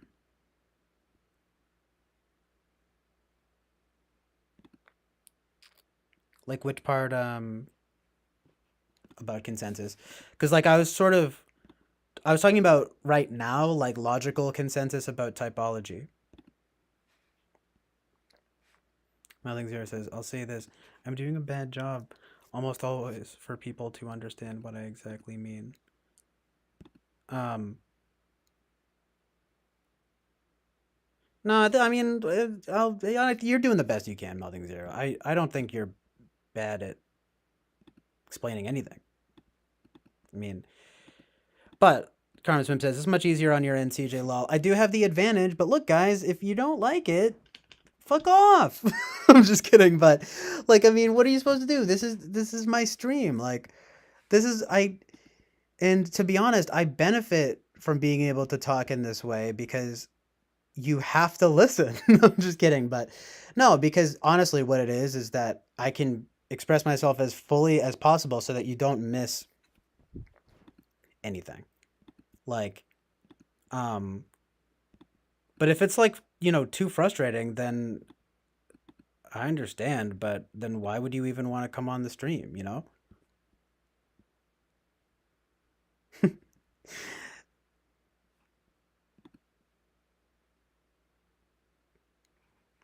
Melding Zero says, I feel like you're listening to the way I'm saying stuff and what you can infer from that and kind of skim over the grammatical parts of when I'm talking.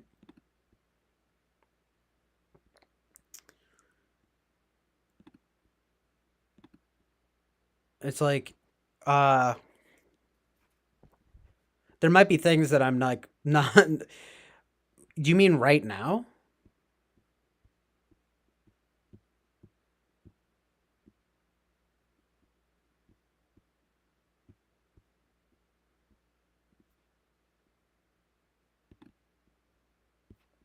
I don't know, man. The grammatical parts, I mean, what can I say? I'm either like polar TI or polar FE or something. So, you know, it's like, no, but you know what I mean. It's like, it's probably my failure to understand. I'm not, I'll be honest, you know, at the risk of looking bad and dumb, I'll be honest. It's like, I am, it's probably not your fault if I misunderstand something. It's probably my fault. Nothing Zero says, like you saying he thinks TI is objective logic. I was not saying you think that. If I did, I retract it. I'm sorry if I said that. And that is not what I've been saying, but you kind of filled in the blanks, you know what I mean? Yeah, nah, it doesn't have to be a polar thing. Yeah, fine, fair enough. I mean, a lot of people, including you, don't think I'm TI polar, so like, you know, that's good? Question mark? No, I mean it's good from that standpoint of trying to talk logic, I guess, but I'll be honest, it's you know, if I mean I'm not that smart. I mean, like I mean I have like what for whatever it's worth, I guess I have like a somewhat higher IQ and stuff, but it's like,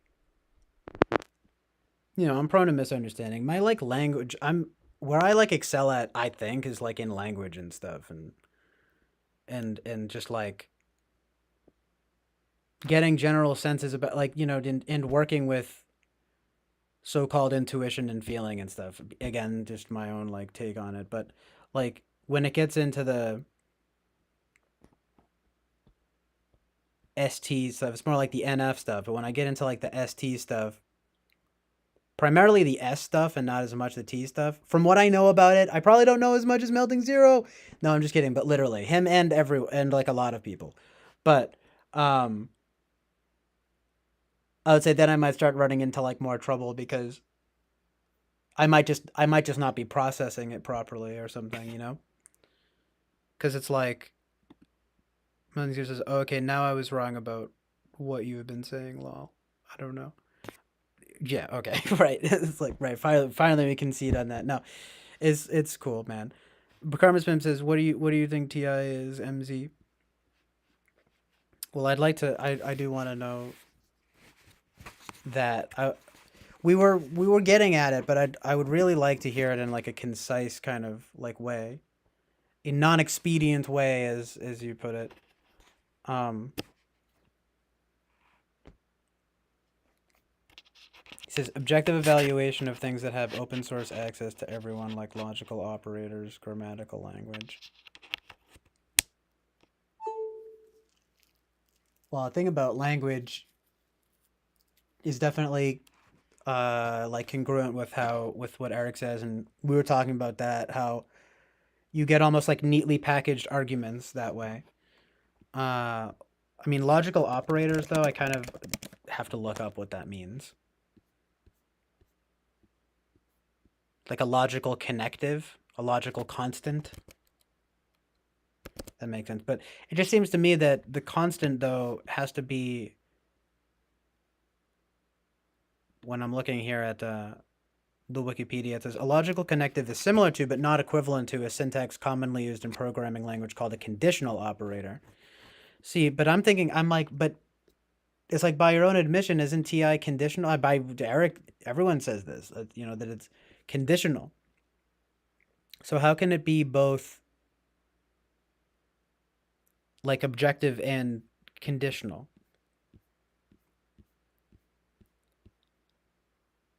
If then, right? So, um, it's like I see that, and I feel like it's always with TI. I feel like I'm just on the cusp of understanding, and then I just don't, get it, because I'll be like, oh, so it's like a law. It's like something. It's like an axiom, and then you'll be like, no, it's not. I'll be like, so how do you get TI from anything? Um, it's like, oh, so it's like an instruction manual. No, it's not. I think the better thing, I can get how it's not like an instruction manual, but I would absolutely think that it has to be like laws and axioms, because that's how you neatly like package arguments, right? It's but I mean, you do have to start from some kind of like objective truth and reality, right? But it's like, we're all so painfully limited in that way. How can one kind of like be innately aware of that kind of objective truth and reality without like having to resort to some kind of consensus? I mean, I know that sounds like weak. It's, we don't like to think that way. Anyone that's kind of like quote unquote smart or whatever, it's, well, why do I have to, can figure it out myself or whatever? It's like, well, you have to see, of course, what works, and then it seems like what works is like TE in a sense. Um, in other words, there's TI theory and then there's TE practice, right?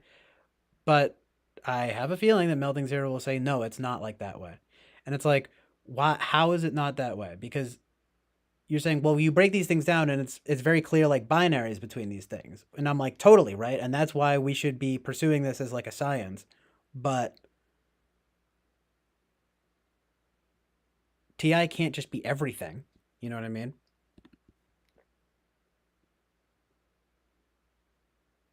like TIFE. I mean, not saying you're even saying that, but it's just when there's like a lack of well, okay, so let me just read what Melting Zero says. TE is interfacing with things in terms of finding out how a result is achieved. That is solvency. Oh, so that actually reminds me. There was a good binary that Melting Zero had said that I was happy to hear when it was about like what was it? Something like versus solvency. Peter has put it before as soundness versus cogency. TI soundness versus TE cogency. I kind of forget like cogency, and I'm like, aren't those like well soundness.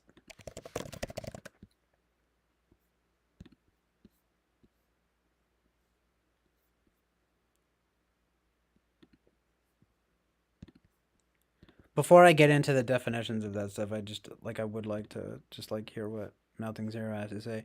He says, "Well, that's the thing. TI doesn't put out objective truth. TI derives an objective open source judgment from a set of premises."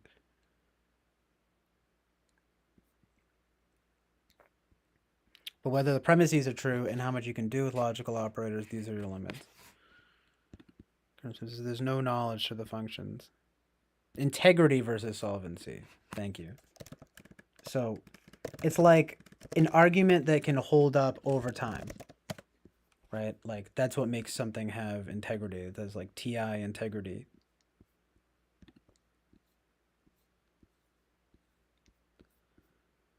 Ugh, I gotta get some coffee.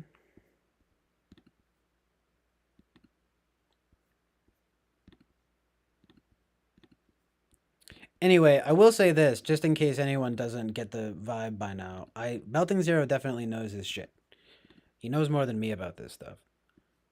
I am, to be honest, kind of just throwing some wrenches in and not really. It's not really coming from a place of, being very like studied and knowledgeable about typology. I've been into this stuff for years, but to be honest, I've never gotten into it in the way that Melting Zero, and even like yeah, like Eric or something, of course, obviously, right, gets into it in this like very kind of like systemic fashion. It's just not. That's like the expert level of typology that I haven't ascended to yet. I'm starting to think though that if I want to have serious conversations about this stuff, that I better fucking clean my room, bucko. Well, TI integrity isn't about overtime, but the scrutiny of following logically, linguistically. But a nice side effect might be that it holds better over time. What is logic?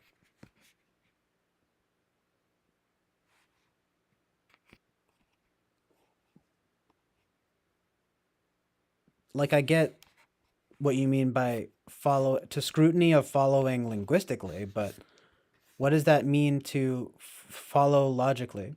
It's like we keep coming back to this thing of like, it's just logic. That's just what it is. And it's like, but what is logic, you know?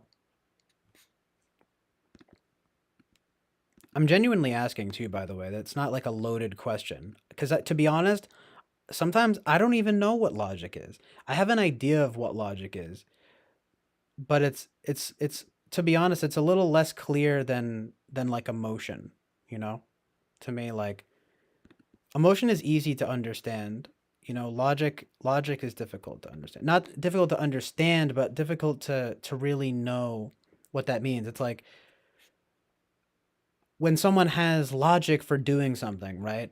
It's like there's that, but then there's this way that we talk about it, which is kind of like objective logic, you know?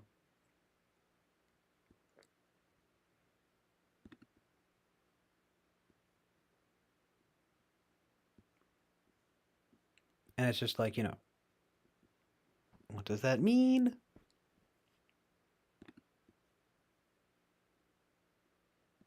I would be actually more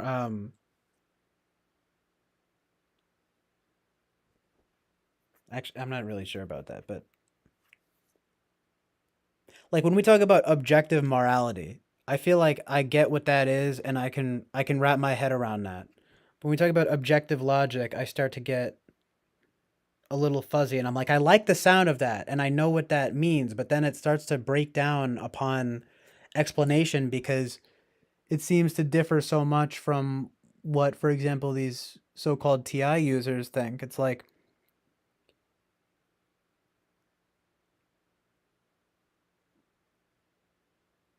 and it's like, if we can sort of define logic, I think that would be, and I don't mean this in a belittling way for me. It's I just being like, I think it would really help me. Like I'm saying, like, I'm not being sarcastic.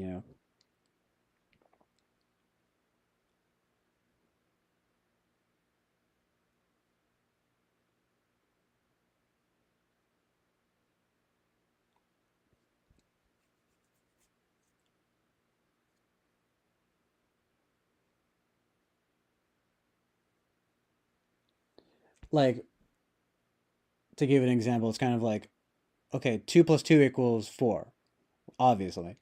And it's like, right, but what is 2 plus 2? It's like, well, 2 digits and then plus 2 digits. It's clearly 4. And it's like, okay, but what is 2? It's like, well, that's 1 and 1. It's like, 1 plus 1 is 2. We have these kind of understanding of what 1 is. And then when it's like, okay, right, but like, what is 1? Well, it's one thing. It's an item. It's an object. You know, and it's like, well,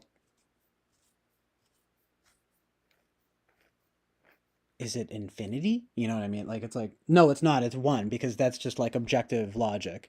And it's like, well, how is that objective logic? We just agree because it makes sense. We go, oh, right, there's one pencil on the ground. It's like, it's not five. It's not anything else. So you work backwards with that enough, but you wind up asking why to a point where it's kind of like, well, we don't know. It's like, but you wind up like working forward from a set of premises, right? Which is like, well, 2 plus 2 equals 4, and it's like, well, that obviously, right? And it's like, I don't mean to sound like relativist about it. I'm just saying you break it down enough though, and it's kind of like, it kind of is that way because we agree that it's that way. You know what I'm saying? It's like, is it conditional? Is it causal, or is it just? You know? Is it just that? And also, not to be overly simplifying of it, it's just. But I do think a lot of things in that way are more simple than complex. It's interesting to think about. So, anyway, Melting Zero said, before I grab a coffee real quick, he goes, Melting Zero says, no, it's not just logic in this case. I was just not talking precisely. No, I know. I'm just saying it. I'm just saying that's a problem that I run into with everyone about defining what logic is. Melting Zero says conditional logic is what you employ when proving something in math. Right. Melting Zero says other than that you can have causal logic, which is cause and effect analysis. You can have logic like being rational and enlightenment sense. And I don't really understand. No, I don't, and I don't really know. I understand what that is. Um, Rational, right? That's like another word, and then that winds up extending into something like reason and being reasonable. Um,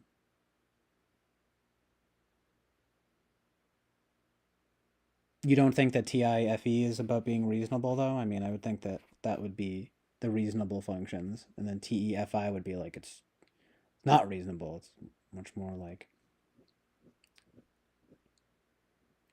or I mean, I could see the idea though of TI maybe being logic and TE being reason or something like that. But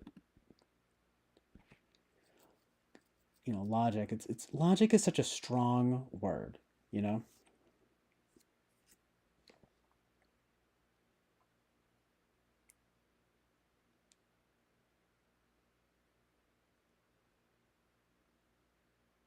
Logic extends to all of the functions TITEFIFE. So perceiving functions are needed to provide the input. NI is what renders objects in your mind through naming. That is what identity is. By naming energy.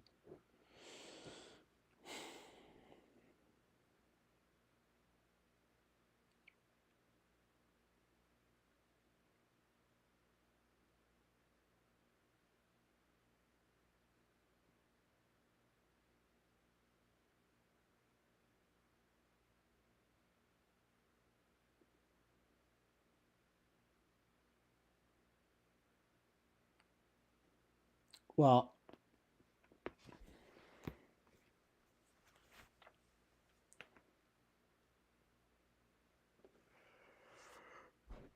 I mean, it's like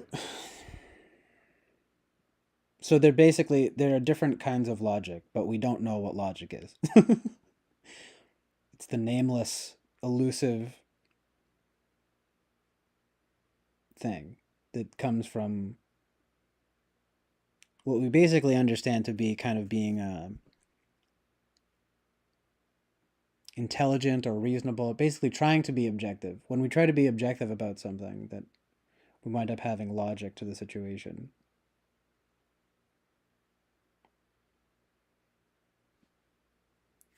Right. Yes, KP, I mean, you're pointing somewhere and say stone. You're saying like that's what the NI of it is. But what I'm kind of saying is you'll have to forgive the childlike argument, but it's kind of like, what is one? You know? Like, what is, can you define one without using the word one? And can you define word without using the word? Or using other words that are similar, like language and communication? No, because this stuff really, right? I think you make a good point. It really comes back to like NI stuff. That's why TI, like you said, it's TI is very limited.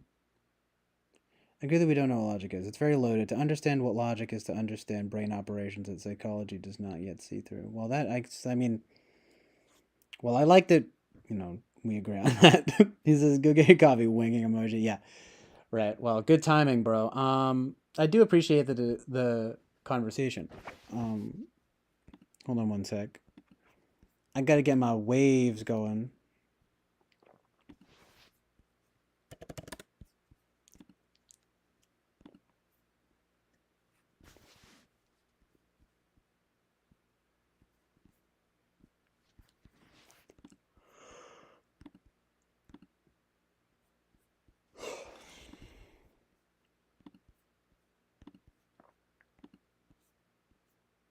That's just the waves. Mm-hmm.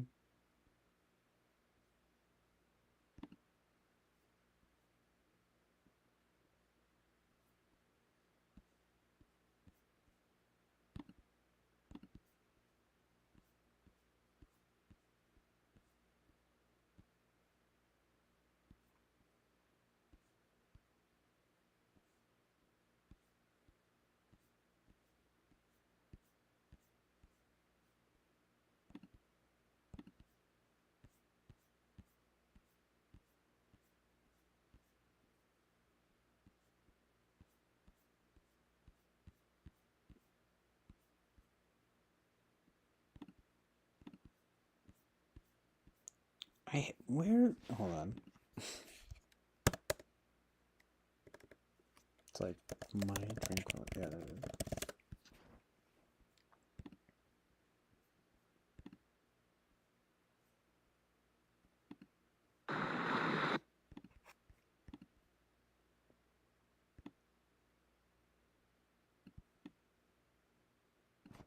Ugh. My hair and everything. I'm like, fucking messy.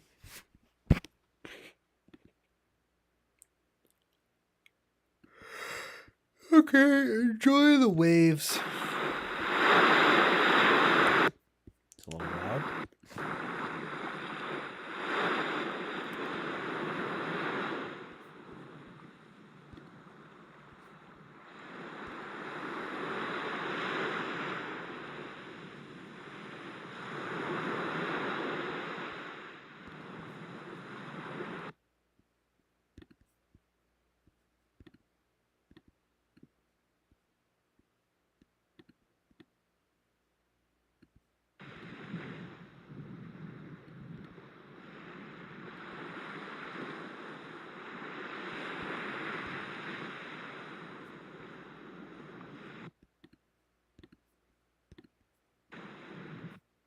All right. One sec, gang. I'll be right back.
Yo.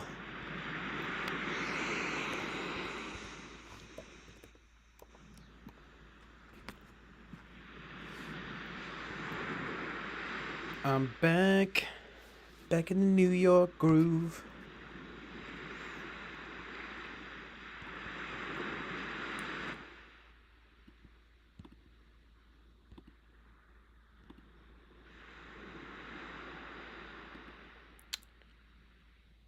Yeah,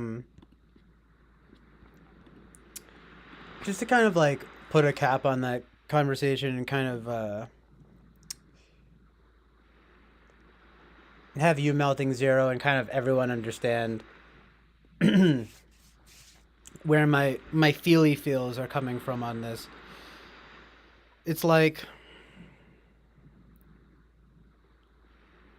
the way I see it manifesting as an ISTJ at this point in my life is symbolic. The fact that your opinion of it, and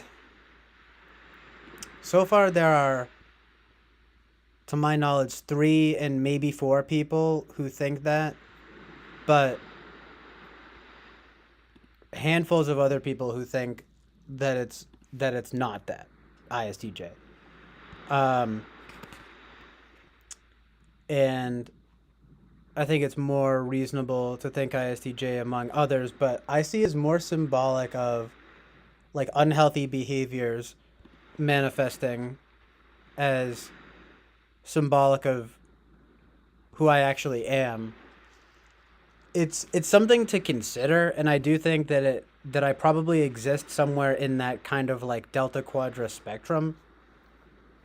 Um, but and I want to read more about it, and I really want to be like objective about it.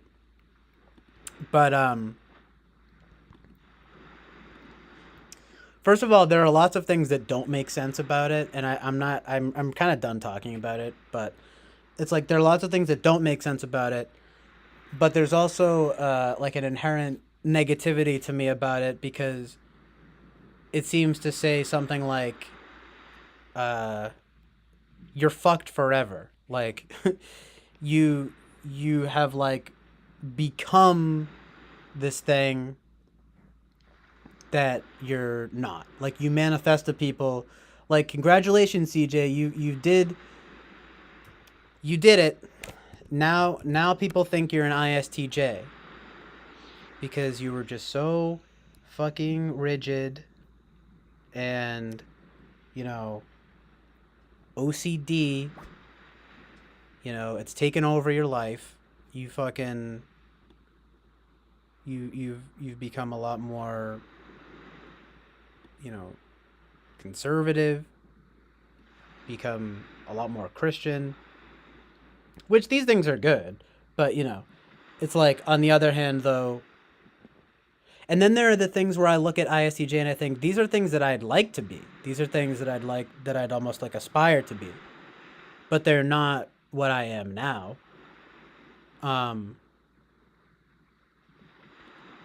Again, I need to read more about it, but it's just it's kind of like it's helpful to know. It's helpful to keep in mind. But if I get butthurt about it, it's not just because I think that ISTJs are bad or anything like that. It's just like I see it as being more symbolic of being stuck in a rut. Like, damn, I've really let my SI take over, I've really let the SI bullshit of my life that I fucking hate, I hate. I I I don't want to use the word hate like so strongly, but in many ways I basically hate SI, you know? Um from what I know about it. There are things about it that I love, but at this point in my life I mostly hate it. And I mostly hate it because I do feel like I've let SI concerns take over my life. And I don't see it as good. I definitely don't see it as good. I see it as more symbolic of mental illness, if I'm being honest with you, you know? Um, so if I get butthurt about it, remember two things. One, I don't know about this. I only have I have years of like knowledge about this stuff under my belt from all sorts of different sources, but I don't have that kind of focused, studied knowledge that someone like Melting Zero or of course Eric have.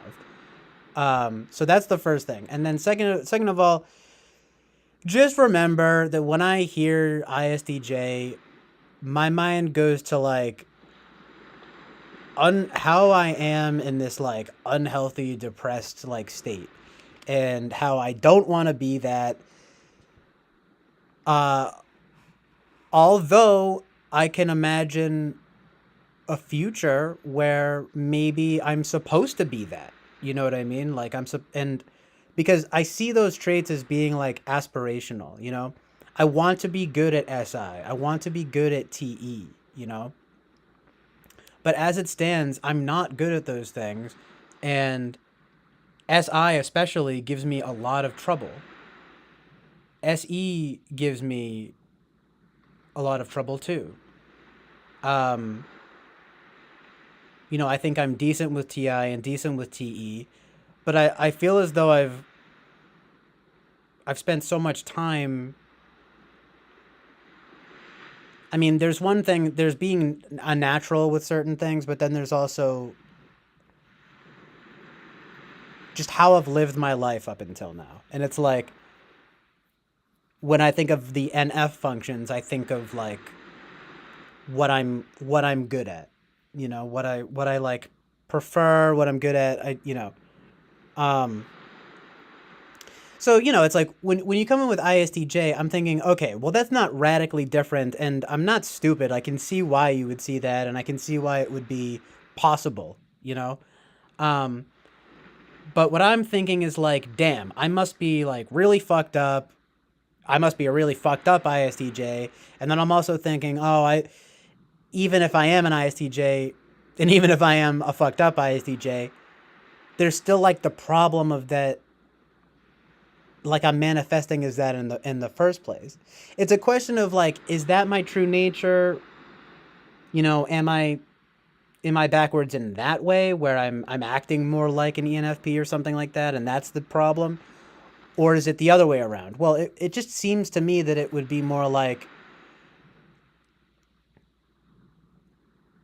that I've got more of like the NFP or NP thing going on, and that I've kind of just let these really like unhealthy behaviors take over to the point where, like I manifest as more like ISTJ like to a lot of people.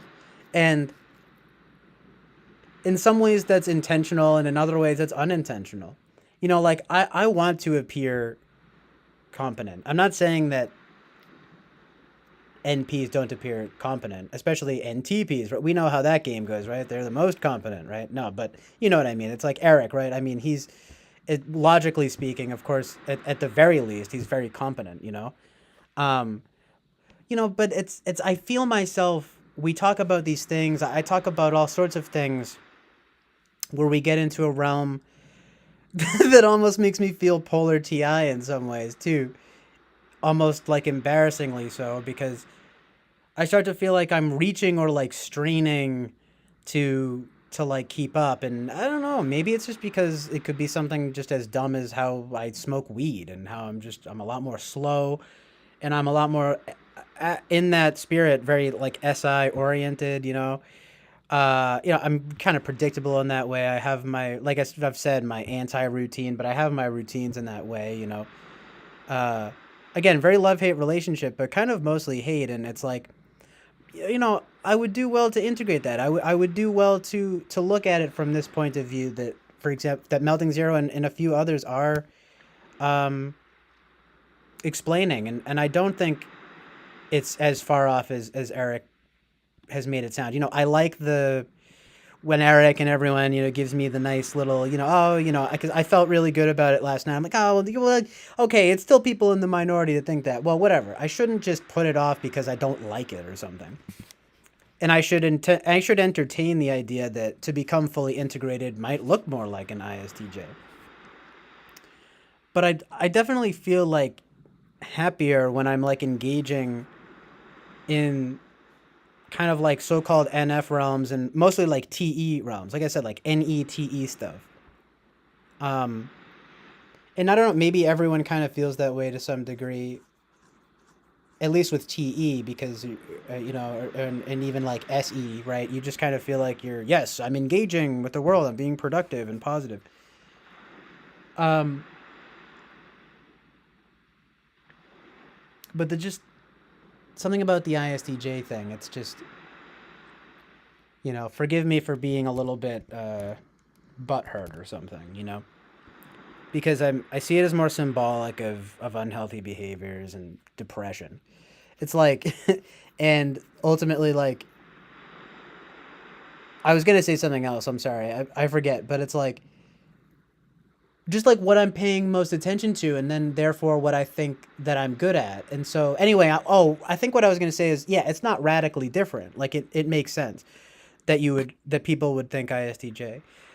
But then I also, oh, right, I was going to say it's almost embarrassing in this TI-ish way, however you want to frame it, where I start to feel like, damn, I'm kind of reaching in this realm of, you know, I don't know. I don't know if I'm really cut out to be really good at logic or like typology, um, I think I have really good understandings of, again, like kind of more NF intuition and feeling about like philosophy and psychology and stuff. But when we get into like the systems of these things, and it's not, I'm sure it's kind of obvious, like my lack of knowledge becomes telling. And it's like, well, get more knowledge about it. Okay, fair enough, but I'm probably not going to. I feel a little bit maxed out at this point. I mean, I guess at least I'm admitting it. That I don't. But I also, it's not that I don't want to learn more because I'm afraid of what I will find. It's just, you know what I mean? It's just kind of like, I'm not like that interested in the systems of really anything. Like, I'm a bit of a hypocrite in that way though, because on one hand I value it very much, and on the other hand I don't have the same kind of like like like motivation or something to get into it. No, I mean aspiration. I don't mean aspiration in general. I mean aspiration to being.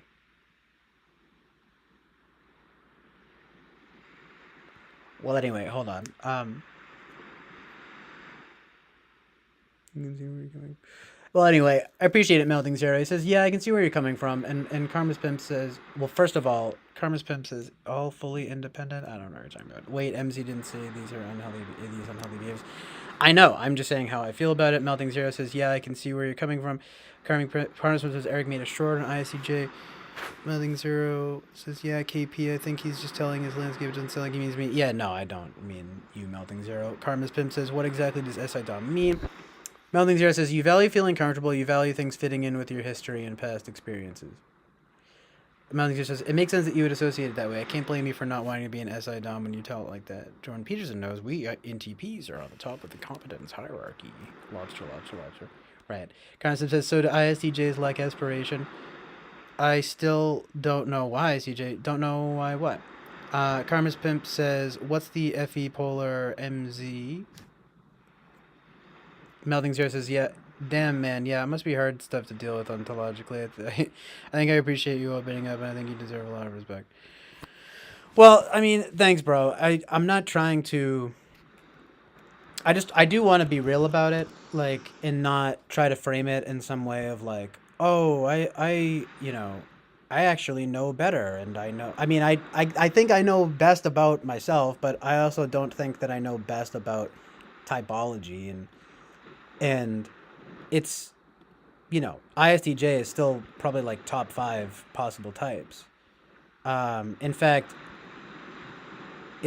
I mean, you've been very effective in swaying me in this way, uh, like well, you and a few people, but just the fact that you would know it, um, that you know about typology and you had thought that too, that was like, it's just effectively swaying. But like it gets me to bump it up on my list of possible types, so to speak. I'm kind of thinking, okay, like there's definitely some merit to the argument, and it's not completely unfounded either, because it's within the same like quadra where I think I kind of feel most at home with. But I mean, at the very least, I think you and I at this point I'm starting to feel much more like at least an INFP as opposed to um like an ENFP, um which Jonathan had said that too. He's like, he's like, well, if you're an NFP, then you're probably more of like an INFP, which like that makes sense. Uh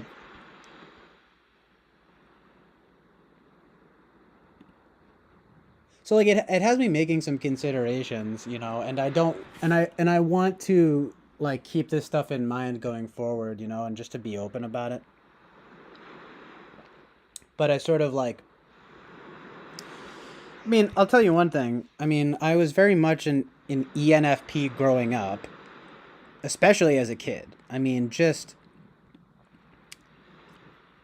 like very very textbook, ENFP, but then um um as becoming like and then of course being like a teenager, I think I started to develop a bit more of an INFP aesthetic, which I guess is very typical of a teenager in general, you know. But it's like, and then it's like, but I was always still kind of like made to do SETE type things. I was never good in school, by the way. I was like a terrible student, and it's like, but like I told you, it's like I always would manage to be able to kind of find rapport with teachers and whatnot, even if I was just anything from disruptive to failing. Uh, but it's like, um, what was I gonna say? And I mean, I never really ran afoul of people's FE in the traditional sense, like, and that was something else that like Rachel said. She's like, she's like, I mean, you have really good FE, so it's like, and I was like, well, thank you, Rachel, because that's, it's like I do have good FE. And it's like, but anyway, uh, yeah, here I go again. I'm being tangential. Sorry. The thing of being like, so any of me. No, I'm just kidding. See, that's the thing too, is that I'm also not very keen on, like proving things either way. Like, when you gave me the prompt of the thing of talking about this stuff, it was just kind of like, it's like, I know that that's like the way that you test for this stuff, but in some ways I hate that stuff because it makes me feel like pressured to perform in some way, and then I feel like the best way of really understanding my type is probably just to watch me exist naturally. Um, but I can also see the other argument of it being like, well, you should actually be tested thoroughly, you know? Yeah, maybe, but it's like there's so much like, and I don't mean this to say like that I think this is any or anything, but I'm just saying there's so much like going through my head you give some story like that, right? Like a prompt. And I'm thinking like almost like crippled in some way by the any of it or something, where it's like, well, on one hand, okay, it's so much right at once where I'm thinking, I'm metacognating, I'm thinking, this is an NE question, you know? You do good on NE. And it's like, but yeah, but why? I'm not going to go out of my way to prove it. Like, so I start thinking, well, be natural. Just be natural about it, you know? And it's like, okay, so when you be natural and then you just let it flow, it's like, well, let's see what comes out.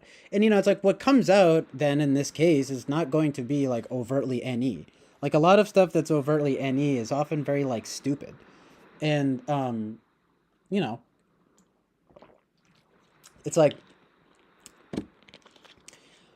in its own way almost like kind of trying to be quirky and random or whatever.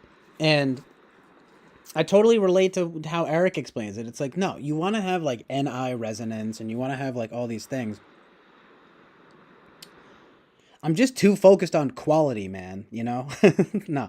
But seriously, though. Oh, right. So I was saying, right. So it's somewhere along the way, though, right? It's like after high school when I wasn't made to be doing all this kind of SETE type stuff. It's like, I always was resistant to it, though, right? Um, and like, you know, just didn't do well in school and everything. Once I was finally out of there and I was doing work at the public access studio, and up until, you know, just a few years ago, well, now I've become this very like boring ISTJ like person, you know? I mean, I think at my worst, if I become like angry and very like um sort of impetuous, is that the word, you know? Like just kind of like or petulant even. Yeah, well, impetuant and petulant. I become an ESTJ. You know what I mean? And then I guess final boss level right now at this point is, you know, you guys are like witnessing my streams. We're talking on Discord and stuff, and I've kind of finally come to this point where I'm actually starting to manifest as a bit of an ISTJ in ways, you know. Um, but even when even that though, in some ways, almost there's a simultaneous bad to that and a simultaneous good to that, to where I'm thinking, okay, right, it's sort of symbolic of like OCD and anxiety and depression and stuff, but it's also symbolic of like almost like some kind of image that I'm like trying to put off of being competent and of being all of these like things, you know, um, that you might associate with an ISTJ.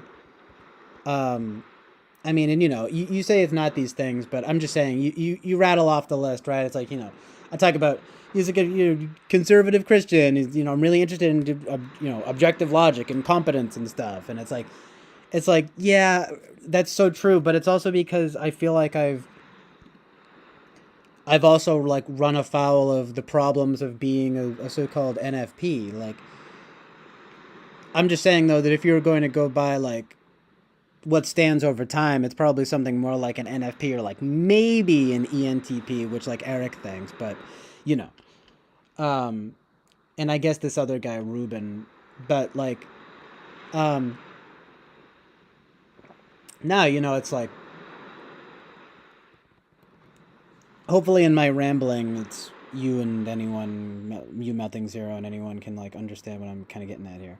It's like okay, well, what is most true of these? You know, I don't know exactly, but I think it would probably be best to go off of what I pay most attention to and what I prefer, what I'm worst at, and what I'm best at. Um,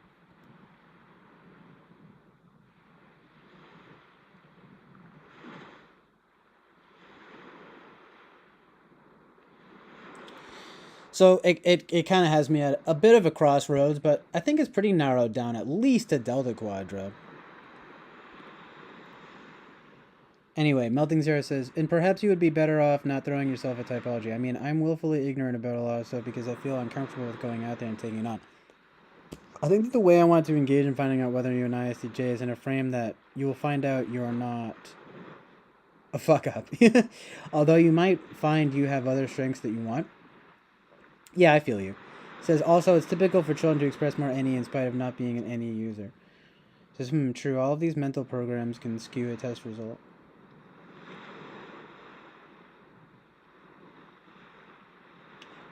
What do you mean, like mental programs?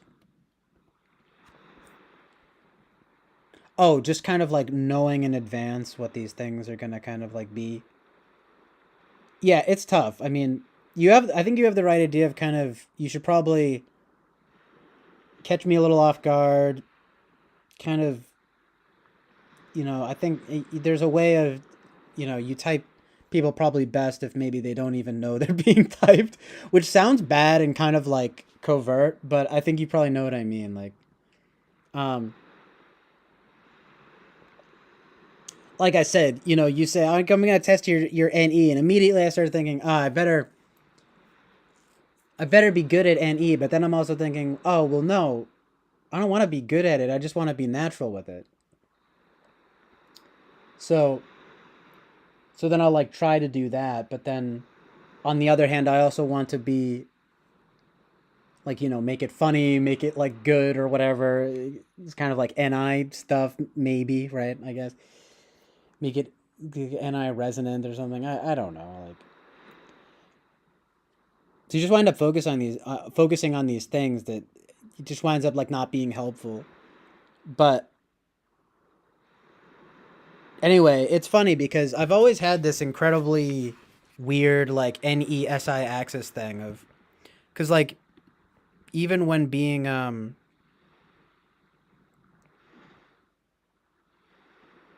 mean like when I was younger and I was exercising so much NE, it's also because I kind of had the SI. I mean, you said what I was kind of thinking about, because he says also it's typical for children to express more NE in spite of not being an NE user, which is probably true, but it's like especially true in my case because I'm probably at least an NE user, right?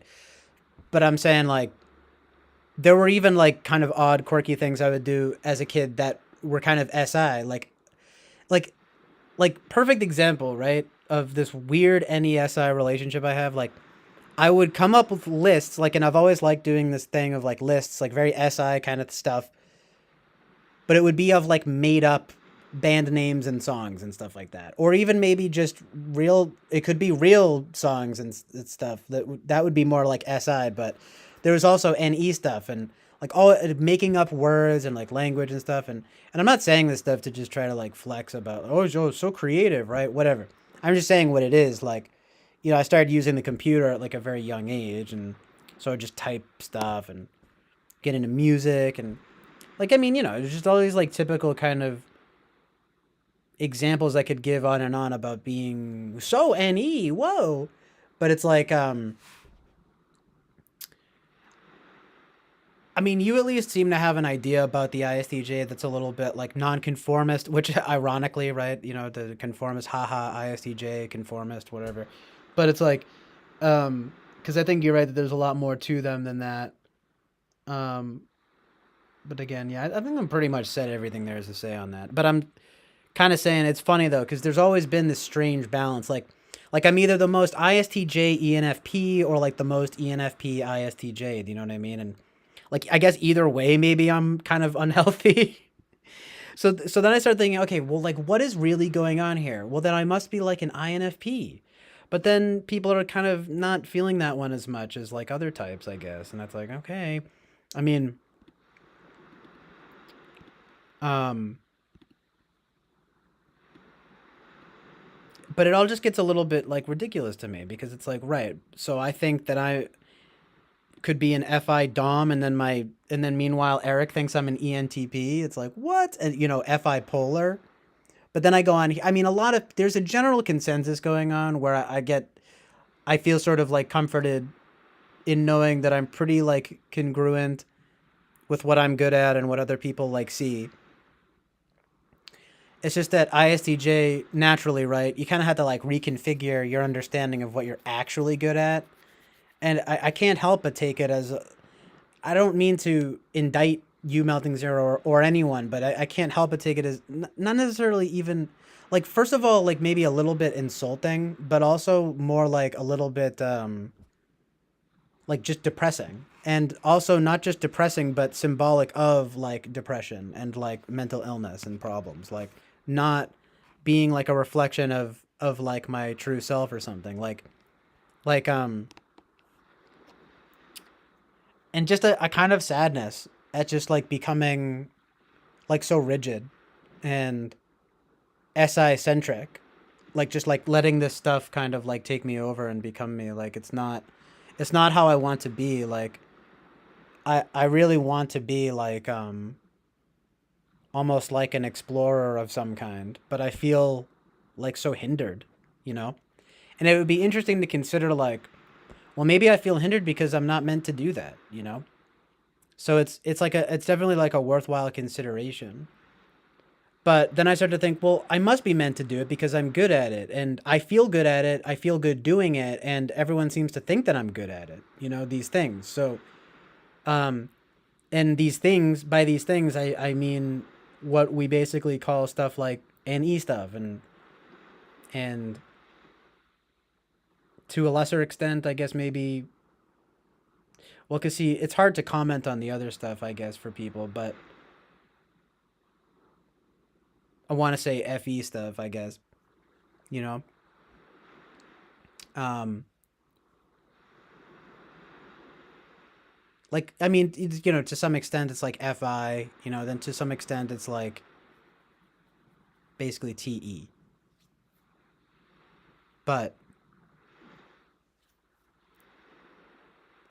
you know, I view my SI as very problematic, and my SE is like not very good, and my TI is okay. My TE is decent, and then I think my NE is good. I think my NI is good, and then I think my FE is good, and my FI is good. Um,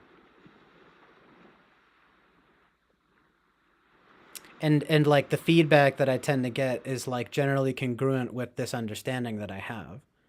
So anyway, basically, that's just like my long-winded explanation for if I seem like butthurt, it's not because I'm not open to it and that I think it's illogical or something. It's just it flips the it kind of flips the script.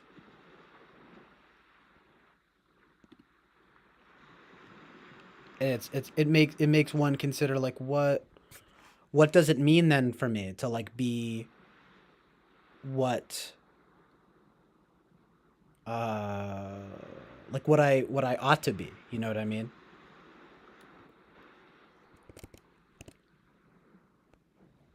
Um I mean, and these are tricky questions that really no one can like tell you.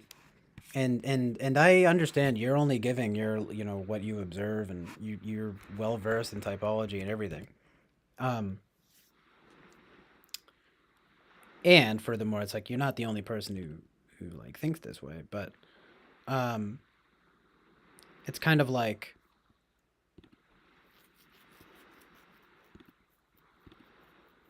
being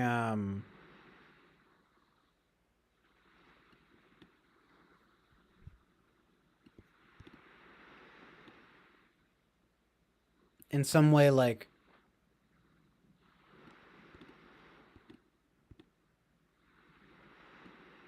maybe reticent, I think is the word, in some way of like not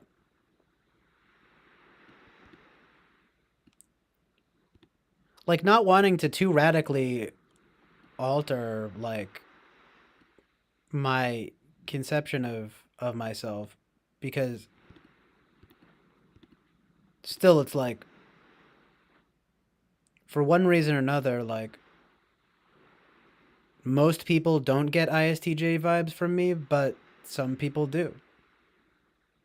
Um, so in my mind, it's something more to just be like aware of rather than like start saying I'm ISTJ, especially when a lot of things don't add up. I mean,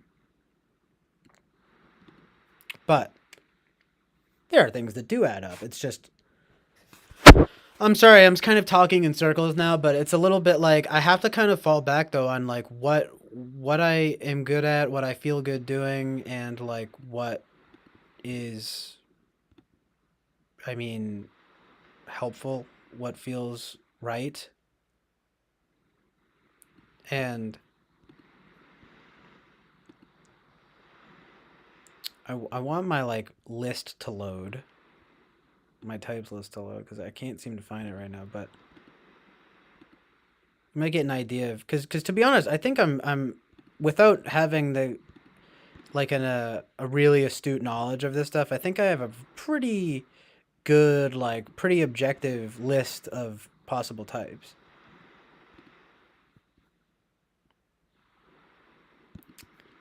Anyway, yeah, I mean, oh yo, what's up, Boba Fett? And also, so Melting Zero says, I meant like I want to perform well, just be natural. Well, I don't even want to impress at all. Kind of mental protocols that run on the side, like computer programs. Right. Oh yeah, it's like it's very distracting, right? Melting Zero says, my ISFJ best friend was very NE active when I met him in elementary school. He recorded radio shows, made songs, drew comic booklets. I mean, I feel like you do have like a more optimistic viewpoint on what the SJ can do creatively or something like that. Um,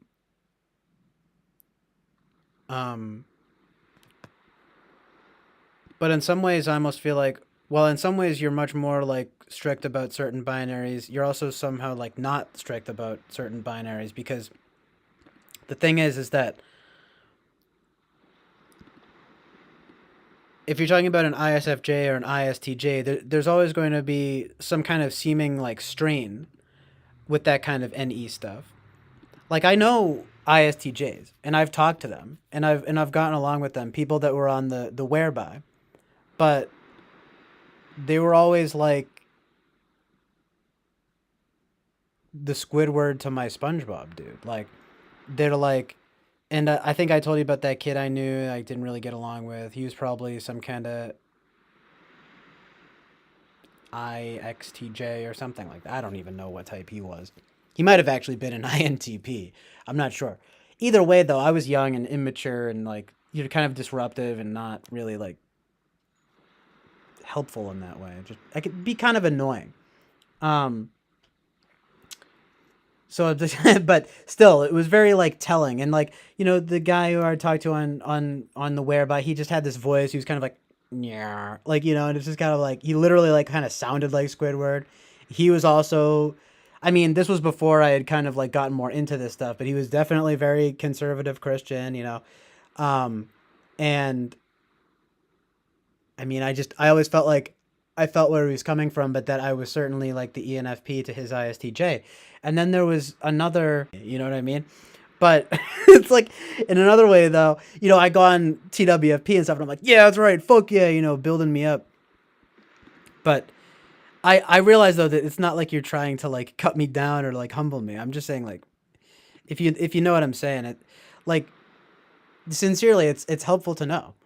But anyway, like sorry, I'm having an error with the fucking space. What else is fucking new here?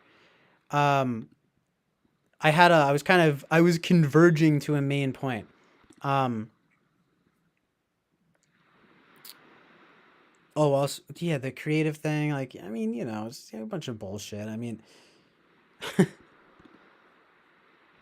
oh yeah, this guy. I mean, he was like a turtle, you know what I mean? And he was very nice. Also, he did this thing if he would always ask people what his type was, like very like seeking type people to say, oh, what type do you think I am? What type do you think I am? And I mean, he was definitely an ISTJ. It's like, and so it's like, you know, but we got along very well. It just, at least at the time, this was only a few years ago. Um, Mind you, before sort of basically 2020 when like COVID and everything. I mean, I've again, it's like it's ISTJ. It's only symbolic of how far I've fallen. It's like, you know, it's like very clear then at the time that I was ENFP, maybe INFP. Um, and I was the motor to the conversation, the fucking blah blah blah. You know, it's like, you know, going back and forth with these ISTJs and kind of like, you know, but and like getting where they came from, but feeling as though it was like the other side of the puzzle, you know? And then to just like to be at this point now, several years later, where people are actually thinking like, no, you are that. I'm like, what? What do you mean? So I've suddenly become bad at these things. You know what I mean? And it's like shit. Well, maybe in some ways I kind of have because I've let myself go in some ways. You know what I'm saying?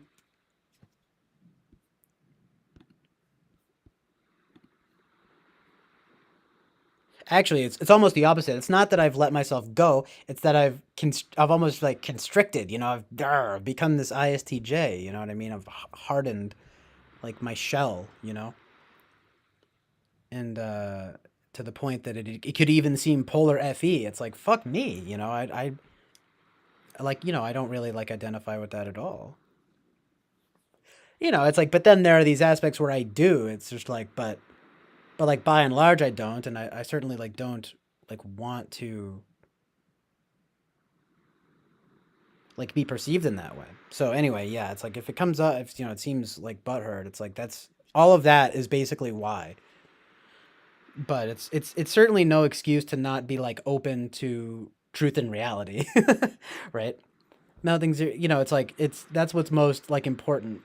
But I do have to go by how I perceive myself and how like most people seem to perceive me, and like, you know, at this juncture, I don't think like I think it would be wise to definitely place ISTJ in the top five, maybe even like the top four, probably, right, or even top three. But it wouldn't be. I think I still need a little more time and a little more like action in the world. I think to in order to like fully judge that.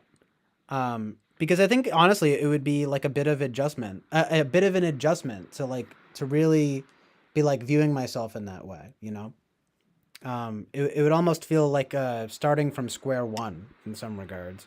You know, I mean, maybe not fully square one, because it's not like you're saying I'm like an ISFJ or like a you know an ESFP or something. You know, but so like it wouldn't be like that radical, but on in another sense though, it is kind of radical because it's like the opposite end of a spectrum that I do place myself in, but that I feel though that I lean towards like one end of the spectrum more than the other, you know?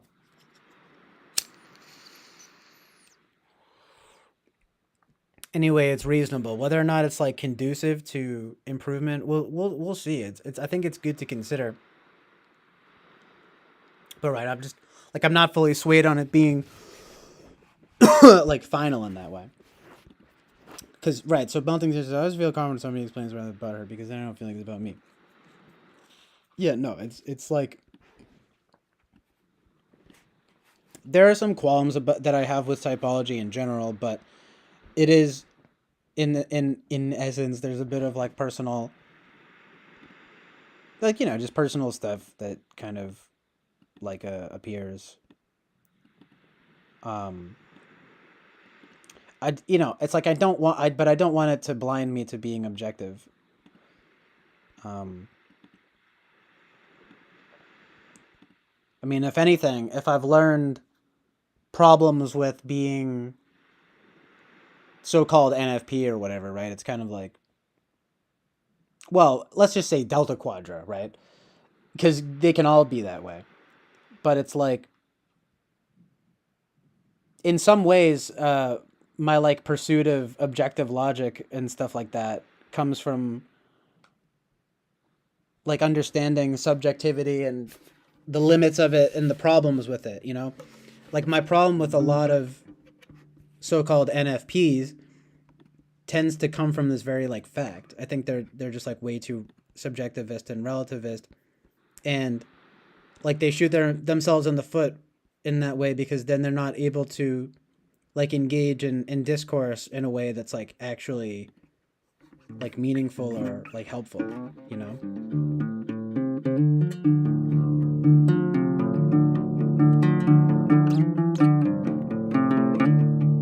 it's like the example I used, I was talking to my mom about it. And the example I used, I know it's a little bit like crude in terms of like it being real or whatever, but it's like I would say it's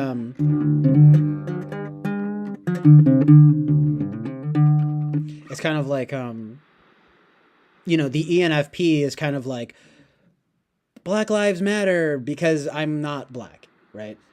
But it's like ISTJ goes, forget Black Lives Matter because I'm not black. You know what I mean? Or actually, no, I'm sorry. It could be that way too, but it's also like ENFP is like Black Lives Matter because I'm black, because my FI, right? And then ISTJ is like, forget Black Lives Matter because I'm ISTJ, because I'm FI but lower.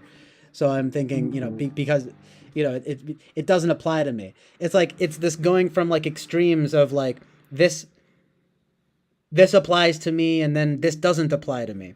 So the ENFP, like for example, I think like has that problem of like, well, this applies to me, so it's important. It's like, no, not objectively. I mean, anyone can tell you, for example, that with like Black Lives Matter and stuff, that like it's like Black Lives Matter, right? And water is wet, right? It's like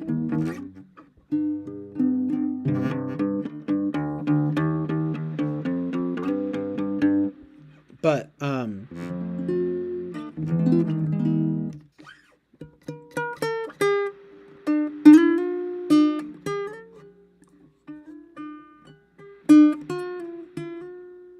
the thing though I'm saying though basically is that all these people, they kind of wind up being either end of the spectrum, I guess. They wind up, but mostly the NFPs, mostly the ENFPs, I think, they become like ideologues in like the worst kind of way because they're just so like subjectively driven, and they wind up kind of like obfuscating truth and reality with like language and communication. But I'm kind of overthinking, like I'm thinking like, you guys, like that's bad. I see it as like a doubling down, like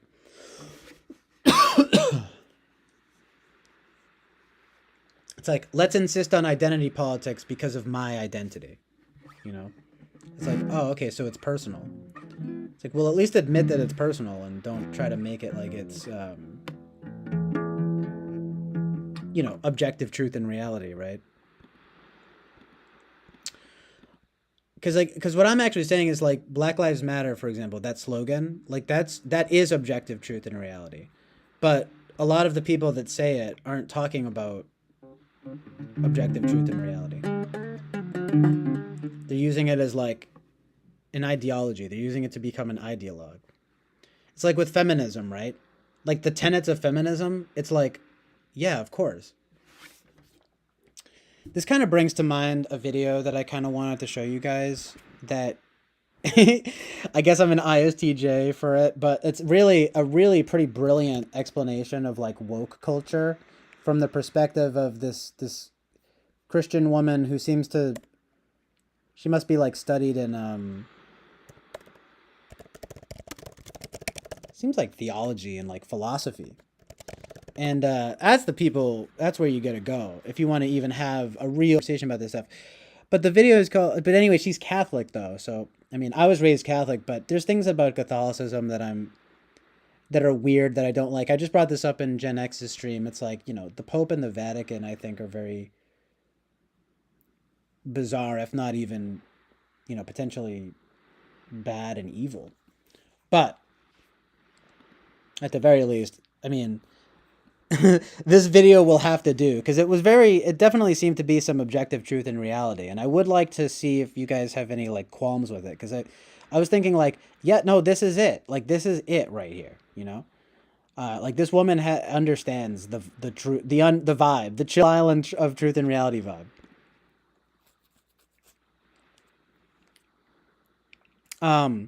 Right, so like with feminism, right? It's like, oh yeah, of course, right? But then it gets co-opted into this thing of ideology by ideologues. It's like, it's not about loving women, it's about hating men. It's the same thing. It's Black Lives Matter, right? Oh, YouTube, right. What a coincidence. It's not receiving enough video when I'm talking about this stuff. No, that's the problem, is it becomes about um you'll have to mind the crudeness, but it's like, because I realize how bad it sounds, particularly in the Black Lives Matter example, but it's kind of like, it's like, right, Black Lives Matter, duh. So let's love black people and hate white people, right? It's like, no. So then it's like feminism, right? Of course. So let's love women and hate men. And it's like, no, right? So that's like my thoughts on it in a nutshell, right? Like, like, you know. And to me, that's just reasonable. That's just common sense.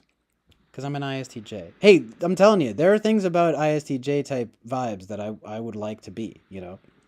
I just don't know if I am that. There are things about it that I like, and there are, to be honest, I guess a lot of things I dislike. As far as like me being that, you know. Again, it's like, you know, it's like, look, man, you know, I am high openness and I'm low conscientiousness. Like, again, though, maybe I'm just fucked up. Maybe I actually need to double down on my ideology and my agenda. The agenda, yeah. Like, he's just said that, you know. Um, yeah, my agenda here, and then wind up fucking just being in the full fledged, just going full fledged.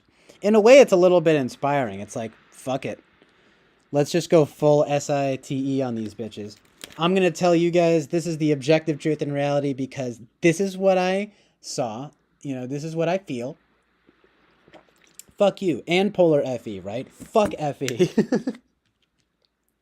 No. It's like, no. No, I'm pretty good with FE. You know, when it comes down to it, I don't want anyone to be upset, and I don't want anyone to be mad at me.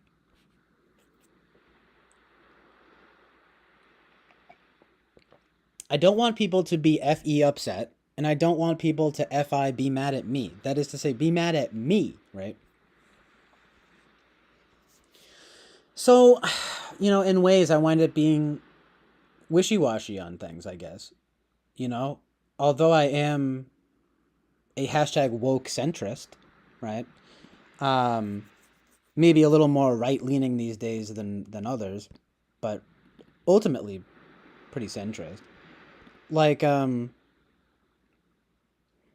know, I love to have hashtag reasonable opinions because I'm an ISTJ. No, bro, what was I fucking gonna say? I'm sorry, like, terrible. Um, you know what's funny though? To get sidetracked, it's like, imagine this. You know, you're an ENFP, so you get sidetracked by your thoughts and all that because you're NE Dom, or it's actually the opposite, and you're actually an ISTJ, and you're not. You lose your train of thought because you're an ISTJ, and your NE like actually isn't good, right? And I'm thinking to myself, there's truth and reality.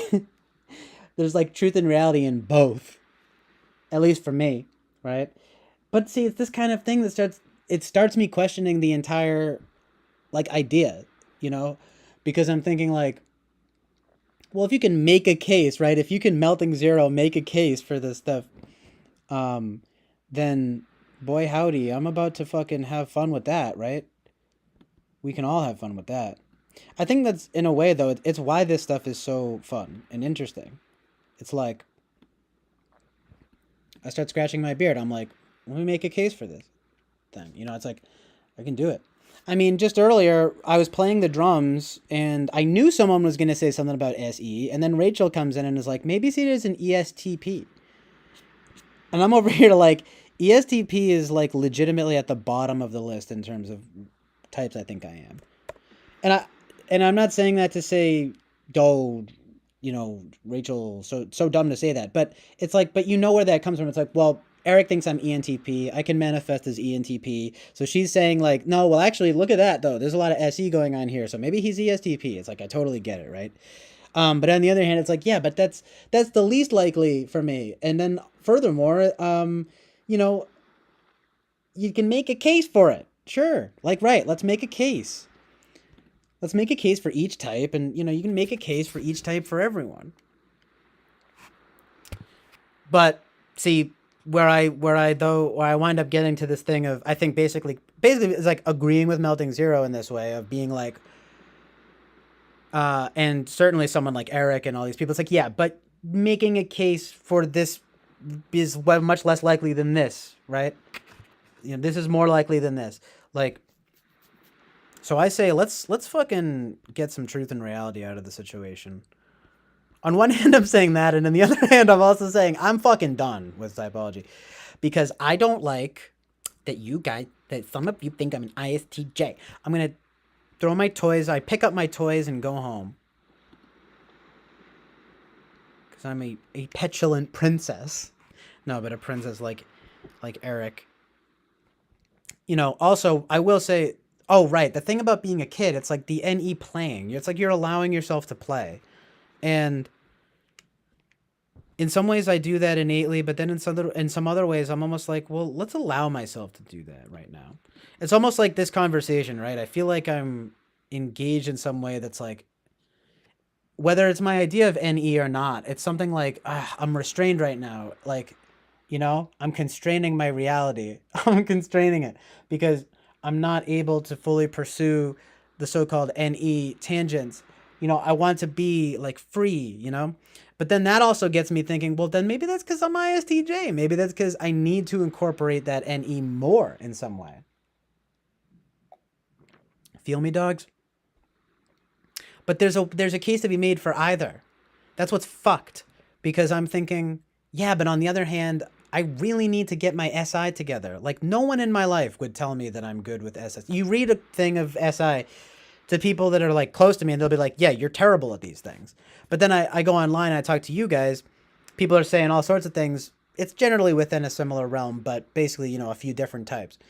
But then the people that start to get to know me potentially even best in ways, right? Through Discord and everything, through like, you know, one-on-one interactions and stuff like that. You're getting some ISTJ vibes, you know, there's some ISTJ feedback going on. And it's like, that's fascinating. But I'm sorry, what was I going to say? Right, though. It's like allowing myself to play, allowing myself to be free. I need to play. I need to be free. And in many ways, I want to make my play my work. Because I think in a lot of ways, you can make anything your work, you know?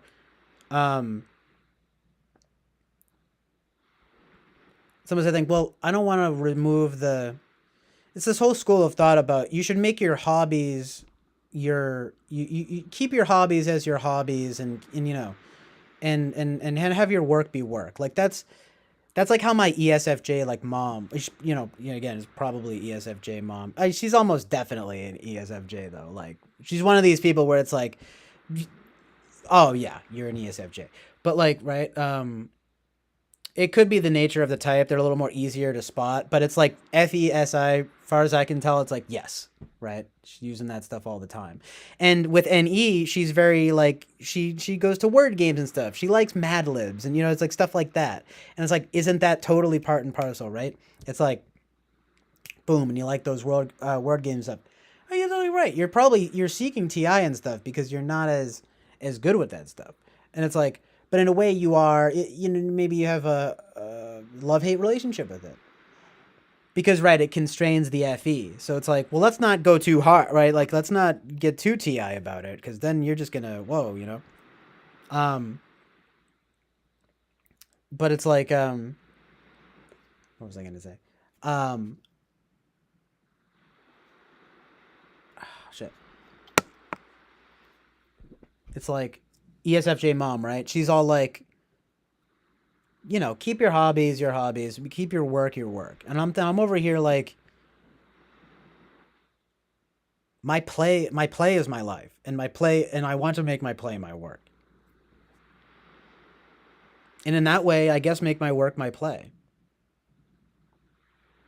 And anyway, you know, she's very like nice about it, but it's kind of like you get that there's the traditional kind of conservative. She's not a conservative politically technically. She's like a milk toast Democrat, you know. There's this whole, she fits very nicely into this whole like brand of people around in my family, and especially her side of the family, of the area I'm in. It's like Boston Irish Catholic, like milquetoast Democrat, which is kind of like center and in a way kind of this traditional and conservative, but still for some reason like the cops and stuff. It's like okay, right. So we like we we it's like Joe Biden, right? Joe Biden's great. They don't. No one thinks Joe Biden is great, right? But still, it's like, you know, there's that thing of like, but you vote for the Democrat. We get the unions for the cops. We get the fucking, we like the idea of being kind of progressive, but we don't actually like the idea of being progressive, right? We don't really think things. We think there should be government like checks and balances. That's how like my dad would put it, because he types INFJ. I don't know if he actually is, but it's like so he's kind of like, he's more, he always goes back to things. His whole thing is he talks about like socioeconomics, and then he talks about, checks and balances. And it's like, right. You're just a, a less traditional and conservative milquetoast Democrat. No, but you know what I mean? It's like, cause well, and he's pretty conservative about things too, but he doesn't like, but he'll still ultimately side with, like, he watches CNN and stuff, like CNN, and this is real journalism, Uh, no, but he's a smart guy, and I'm just saying, it's like, well, there are certain generational things, like they're fairly young, so they're kind of like Gen X. They're Eric's age. I mean, how funny is that? I mean, I think you guys need to understand this too, in terms of, I mean, I don't know if it's as crazy as people make it sound, but like Eric is the same age as my parents. You know what I mean? Um, like that's my vibe, and I still live with my parents. So like we're talking about Gen X, you know, and there are ideas that come from Gen X that are like so congruent. It's like Eric is just like a particular flavor of Gen X. He's definitely an ENTP, right? It's like, but they all have these like similar ideas though, because it's like there's an inherent for one, they all grew up with it's a little bit lot it's a lot to get into right now, but it's kind of like it's like, oh, oy vey, right? No, but it's like um good lord, literally it's like, well, we don't want to be as terrible as our boomer parents, right? We want to be nice, right? And we want to be like open. um Authority is because there's like a distrust of authority, but it's not that crazy though, you know what I mean? Like, it's like, well, let's not get too crazy about it, like, um like when it comes down to it, when I'm talking to my family about a lot of stuff, like, I'm like the I start to sound more conservative than them, but it's like, but I guess what I'm getting at is like in their heart of hearts, like they're kind of like conservative, but it's like the times have like adopted them to be more liberal, because they're sort of like, yeah, but we saw what it was like when oppression, right? It was religious like oppression, and and actual like racism, you know what I mean? Actual sexism and stuff. Like, they're just old enough to have actually seen that and like the remnants of that.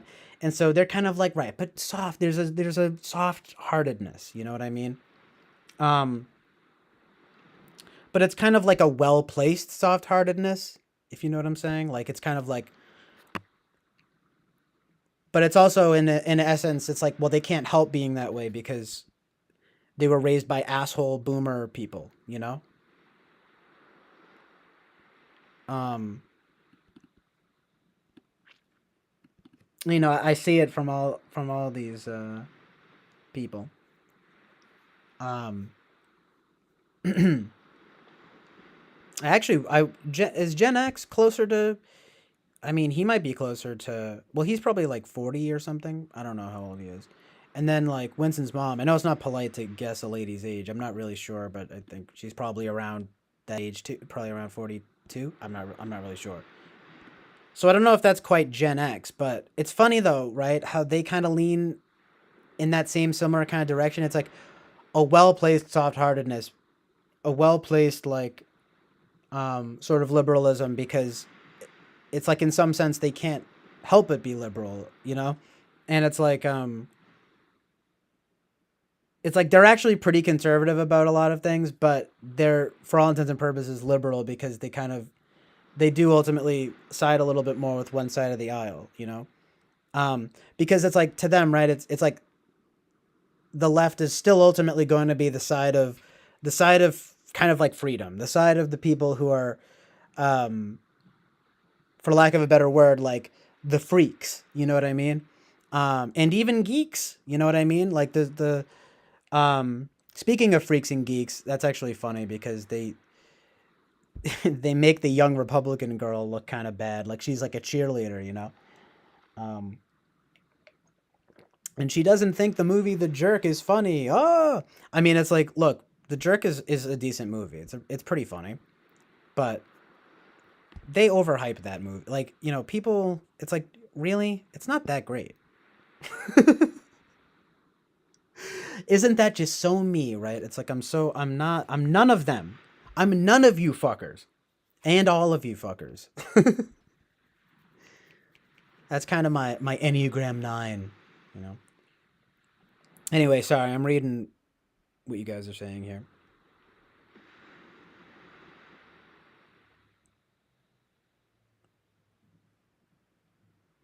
So like Melting Zero says,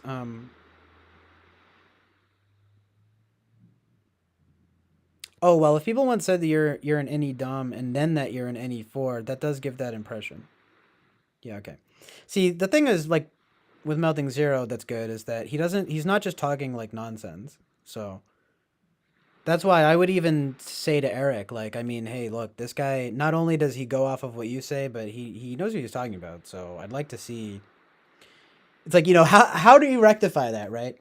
But anyway, well, you know, we've had more chances at one-on-one interaction. I think so. You have that edge. Uh, anyway, I don't, you know, whatever, right? Fucking cares. I mean, honestly, right? But I'm just saying, like, if you wanted to make that case, no, but no, seriously, like I love it. I love you guys. So Melting Zero says, I think including our type is not in order yet. There's a lot of contemplation to be done about typology and yourself and its light, and even then it might not collapse into something. And I appreciate you saying that too, because it's like, you know, it's like I also have to be careful of. I need to practice what I preach. Like I'll be like, oh, like I kind of was getting at. It's like, oh, type, just whatever, man. You know, choose one. And it's like, but then someone says something maybe that I don't like or something, and then I'm all of a sudden like, well, hey, let's get into now. Typology is the most serious thing suddenly, right? No, but ultimately though, boring centrist on even that, right? ISTJ. No, it's like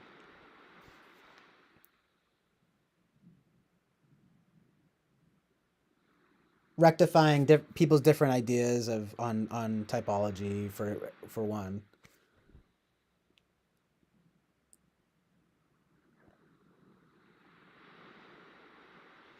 Like and I think, yeah, I think time will tell on these things a little bit with whether it be with myself or with typology in general. Billings here says, I think your thoughts here are very sound and I agree with them about woke culture. Yeah, thanks. I mean, I kind of figured that you would. He says, poisoning the well of public discourse and being shysty about their own agenda. How to red pill leftists. Interesting. um, yeah, by that same token, though, by the way, like, I'm, like, more than willing to make fun of, at least in the political sense, like, the so-called conservatives, like even that video title, like how to red pill leftists, like, you know, it's like it kind of makes me laugh. It's so like part and parcel with like a certain kind of like attitude. And I hate to really, I'm not trying to act like, oh, I'm so above it all, you know. The ENFPs suck and the ISTJs suck and the left sucks and the right sucks, you know. It's like, because I hate that shit. But it's also like, but they each have some good points, you know. I just, again, just boring centrist ISTJ. But Melting Zero says, No, so anyway, though, to finish my thought, it's like, but I can still like look at that stuff and just be like, lol, because there's just stereotypes about everyone, you know. There's truth in stereotypes, but not stereotypes in truth. How about that? How do you like that?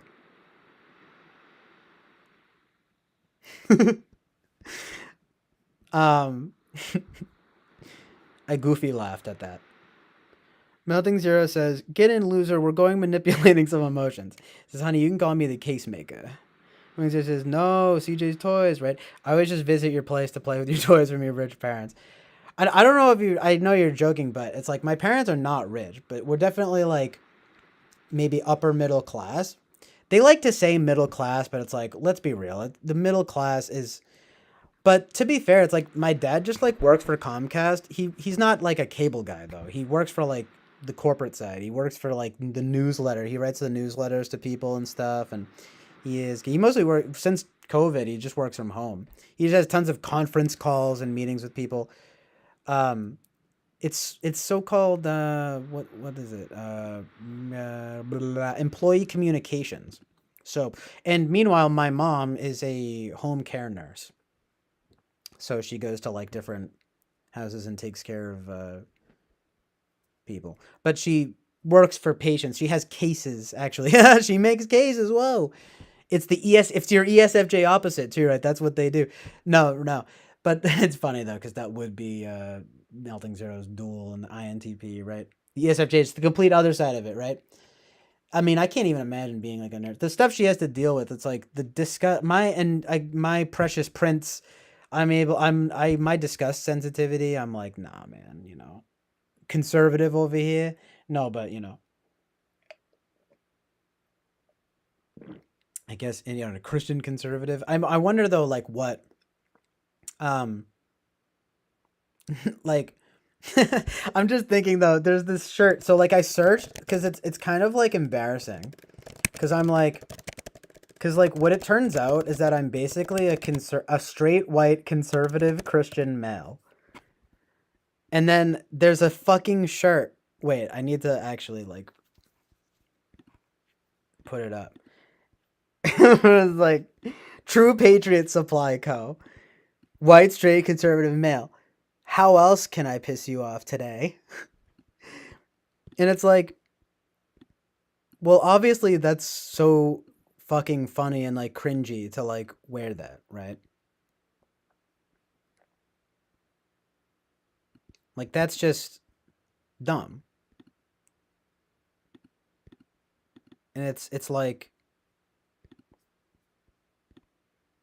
so you think you're edgy for being normal. No, I'm just kidding, but it's kind of though. It's kind of like, all right, buddy, right?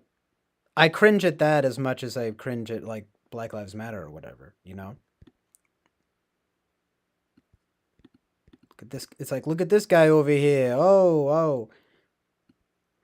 What it is to me is actually it's more like you're looking to like weaponize. That's what it is. It's like you're weaponizing your identity.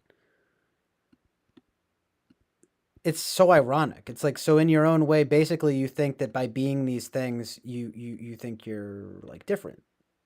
You want to weaponize your identity. That's what I was going to say. You're weaponizing your identity. And I mean I don't like anyone that does that.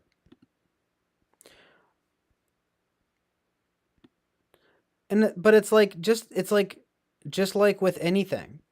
Right. Haha, it's funny because it's true. It's like yeah, people these days, right, I get it. But on the other hand, there's an innate cringiness. There's a cringe factor if you were going to wear a shirt like this, right? Anyway, that's basically me. Melding Zero says, bet $10 I can make a good case if your mom being an NTJ. Right. I know, exactly. I know, but see, that's what's funny is like, no. No, but like, see, some people are just much more hard line their type than others, right? But it's like you maybe you could, right? It's like the Melting Zero is the case maker over here. Boba Fett says lol. And Melting Zero says heart heart heart heart. True Patriot Supply Co. Oh, you guys have to. I have to. First of all, Vincent Gallo's merchandise. His merchandise is the fucking funniest stuff.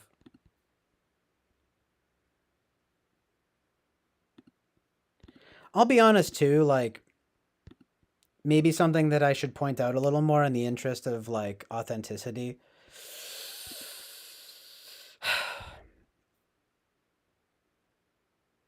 Who knows what it says about my type?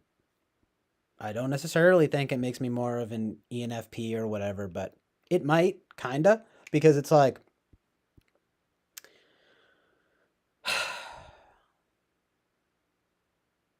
I don't like saying it because it makes me feel like I'm not being genuine. I am definitely genuine in my beliefs, but there's a part of me though that is just a fucking contrarian. And if I when I see the culture going in one direction, I kind of want to go in the opposite direction. So wouldn't it not be surprising then that I have become much more of a conservative Christian? Um and the idea that like one should even be proud to be that, to be those things, especially Christian. Forget about conservative. Like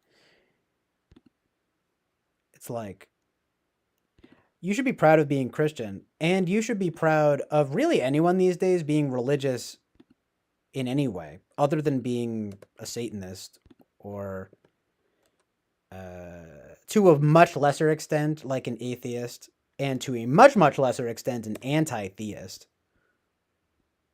Don't be proud of those things.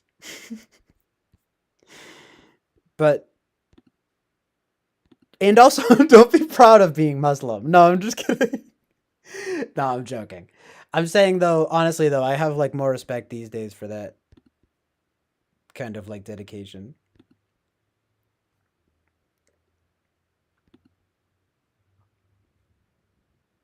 But it's this contrarianism. And it's like I don't want to be like fake though. But it's like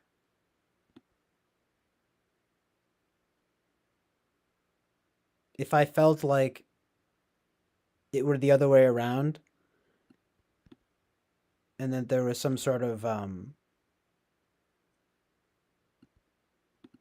the culture was operating even in the way that it did like 50 years ago, right? Oh boy, like I'd probably be the liberalist liberal you've ever liberaled, right? But it's like because things are the way that they are nowadays, it's like sorry guys, I've become much more conservative and Christian, you know? Anyway,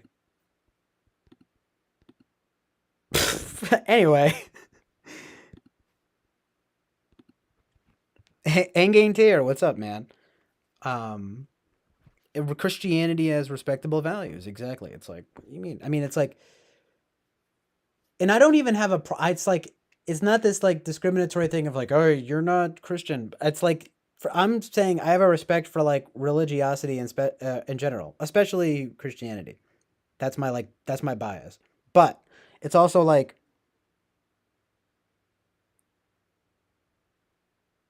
it's the people who are like actively grr, right? Like going against it or something. It's like that just annoys me, you know? Mellinger says, I'm proud of being ashamed of not technically being a Christian." I'm proud of being ashamed of not technically being a Christian. It's like, um, you know, I've also not I haven't fully read the Bible either, you know. So that's I have to say that, you know. My whole thing is like boils down to this. It's like everything Jesus Christ said was seems seems to me to be objectively good, true and good. And like I shouldn't even say seems to me. I think it's I think, to be honest, that it's like everything that Jesus Christ said and did was objectively true and good. Um but it's like your willingness to quote unquote believe. It's like going from there, you know, you should like it would probably be best to start from that mindset and like work from there. But um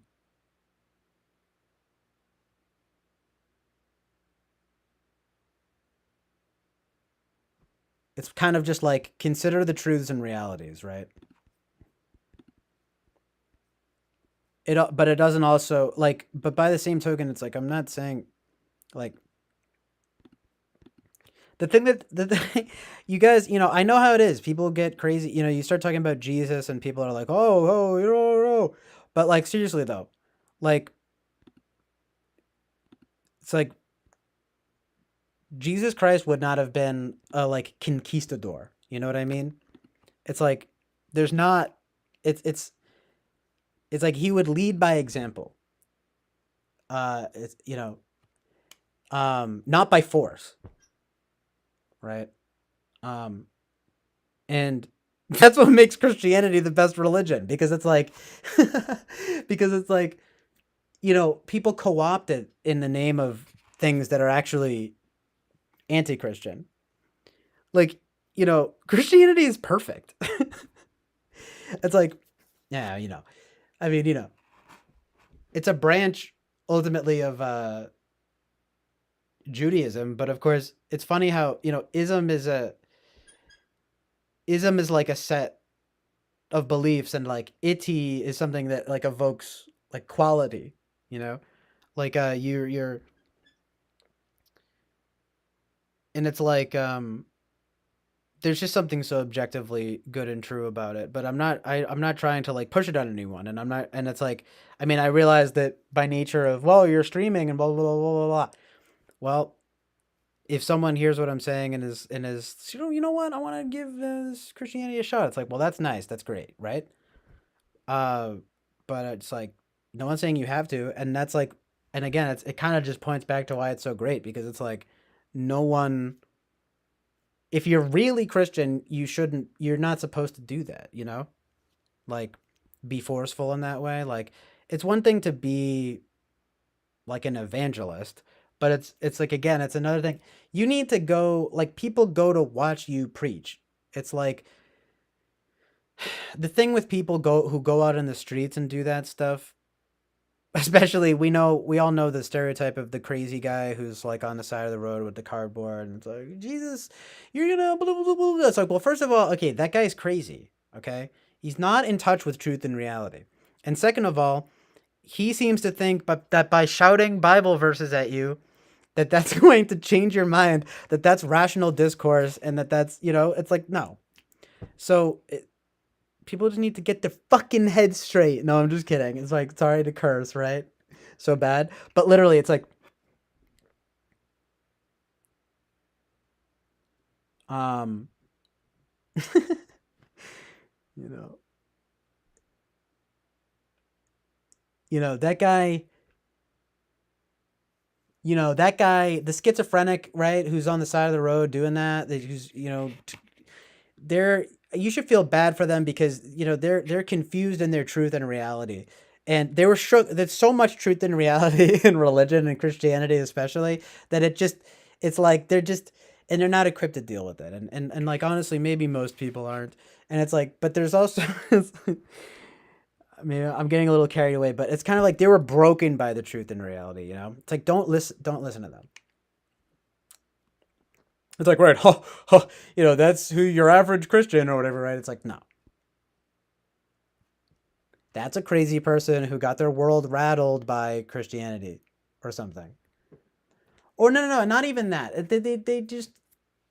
They saw the truth in reality, and they just, it didn't, it either broke them or they saw the truth in reality, and it like it set them into a whirlwind of confusion where they felt like they feel like the only way I have to just go in the streets and like preach at people, and not even preach at them, like just to be not like, because there's preachers and then there's crazy people. There's a whole hierarchy to all of this, you know.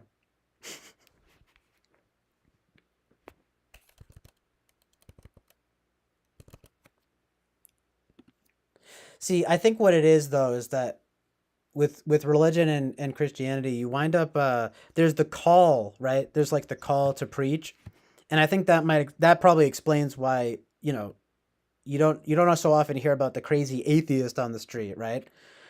Well, probably because they don't feel called to go preach atheism in the streets, right?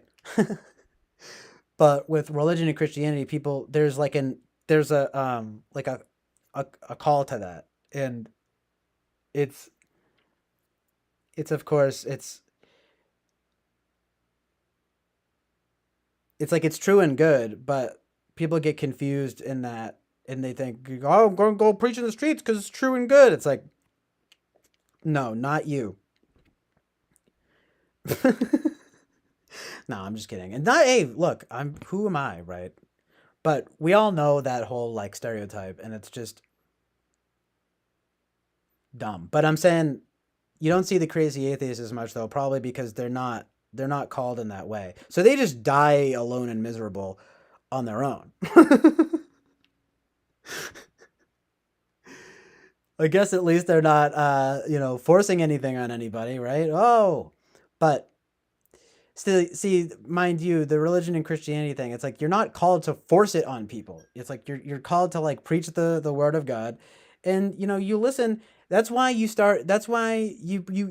preach at church, right? And I get people's gripes with this stuff. It's like, keep that in the church. Go be a priest, or you know what I mean, like, or whatever, or at least have your platform. At least like with my stream, right? It's like, people feel free to come in and out. You don't have to listen to me, right? That whole freedom of the situation, but everyone,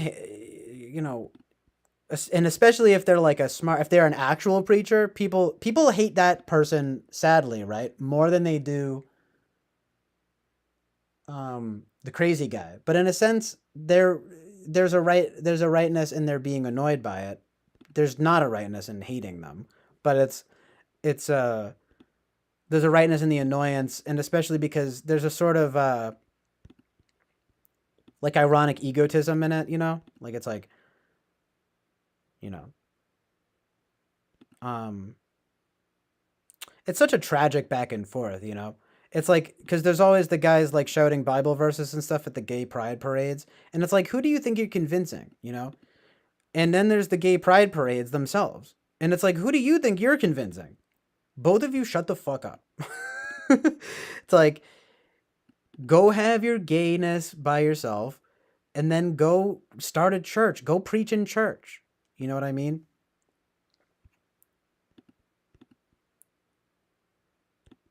Pride comes before the fall. Stop being proud of anything that's not an accomplishment, or being a good and right person. Like, you know?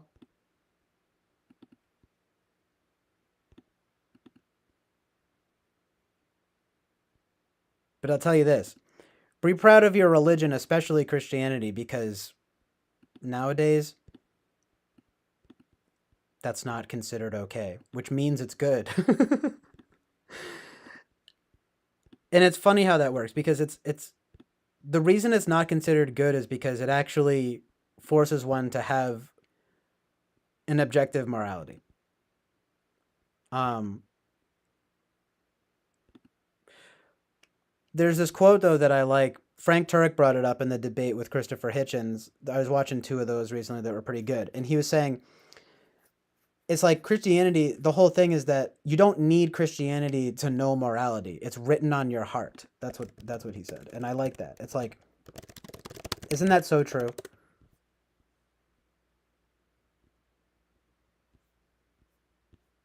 Because like that's Christopher Hitchens' whole bit. It's like, well, it's like we know what's good, and we don't need it to come from God. And it's like, it just goes back and forth in this dumb way. It's like, but because then Frank Turek kind of comes and he's like, well, but it comes from God.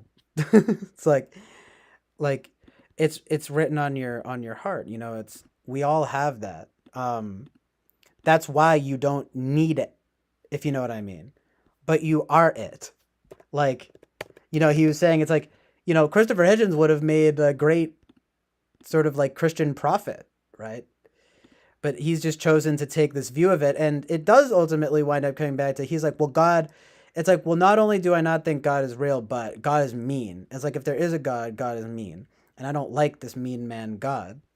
And again, it's like ultimately that's why he's not just atheist, but anti-theist, you know?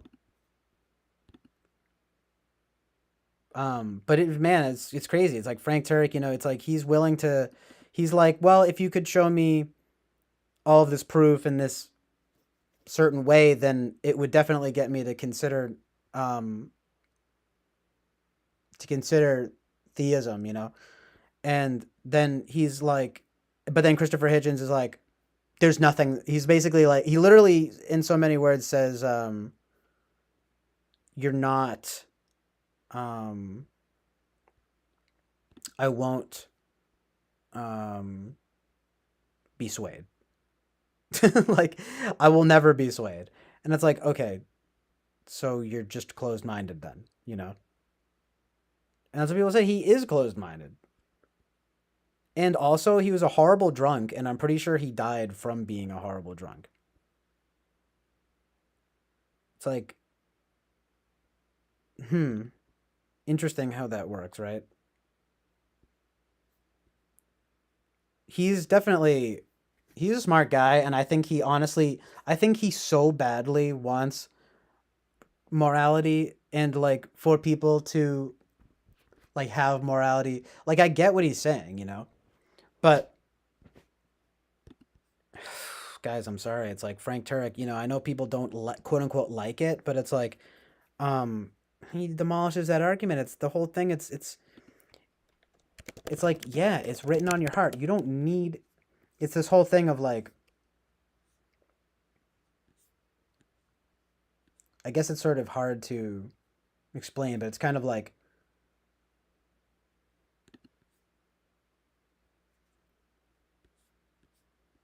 it's like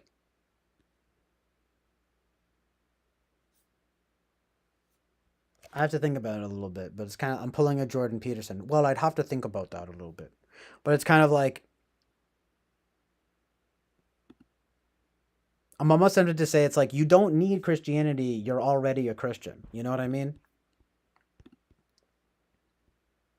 It's like he's saying you don't need Christianity because we know morality without it. And then or religion. We don't need Christianity or religion because we already know morality without it. And then it's like um Frank Turek is kind of saying like, well, except in Christianity it says in the Bible that it's written on your heart. You don't need Christianity because in some sense you basically already are Christian. You know what I mean? And I think it's interesting to consider from that point of view that everything else is basically almost like a rebelling from that. Which is like, I'm sorry, but that's what the devil did. He was the ultimate you know, rebel. And that's why people think he's cool. You know? It's just like so cool, right? To be like evil.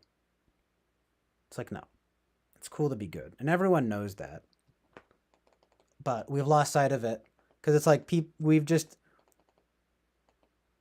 been painted these pictures by like the media and everything where it's like, especially I get it too because it's reactions to the past too, right? It's like it's really just that everything has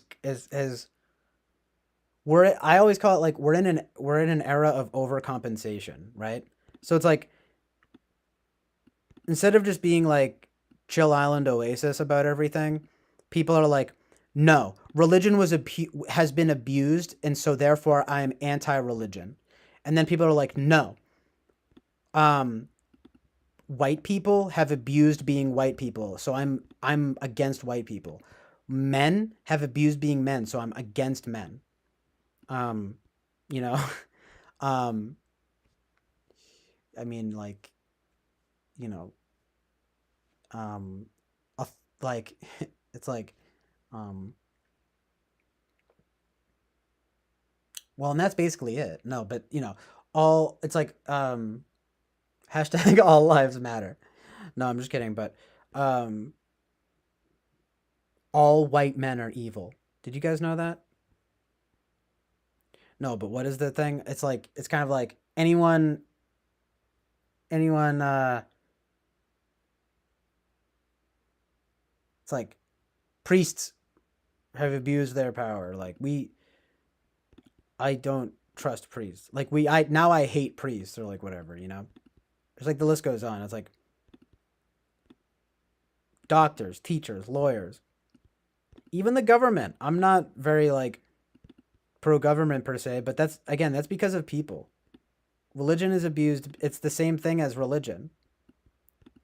It's like, oh yeah, sure, no, it makes sense like to have a government, but people ruin it. It's like, of course it makes sense to have religion, but people ruin it. Of course it makes sense to have government, but people ruin it.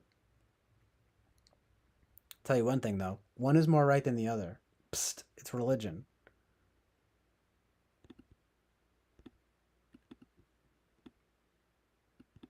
See, the thing about anyone in power, right, is that they're going to rule with an iron fist. And it's like, with religion and Christianity, I'm telling you, it's all about this thing of like, well, I really hated how the nun slapped my wrist in Sunday school, right? So we need to do away with religion in general, period. And it's like, no.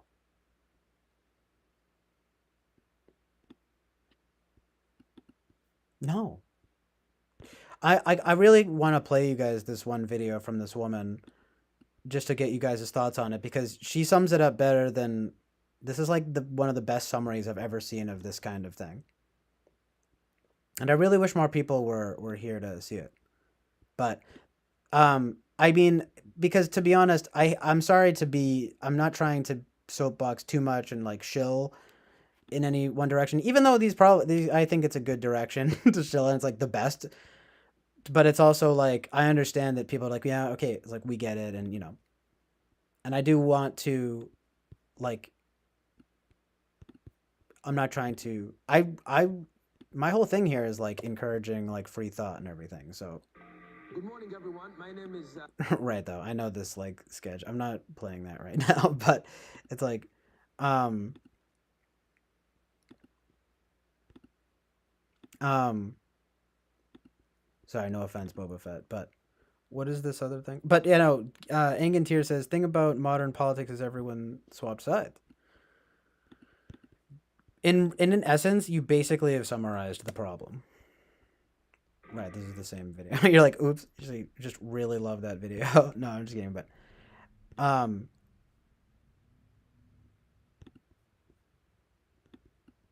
um I do wonder about this like how to red pill leftist video though. Sorry, I don't know. I'm not trying to be I guess talking about all this stuff. After talking about type, I was thinking, all right, now I want to be like funny and fun. And then it's like, oh no, we started talking about like politics and religion and now I'm not funny and fun anymore. You see how this goes? You see how I'm an ISTJ? No. But really though, it's kind of just like y'all have caught me at I guess kind of an interesting time in my life. I'm coming around the mountain where she comes. No pun intended or no sexual pun intended there. But it's kind of like I'm in the individuation process. I'm like legit though, like I'm trying to be my best self, you guys. No, but like I'm in the process, I think, of kind of like becoming integrative of integrating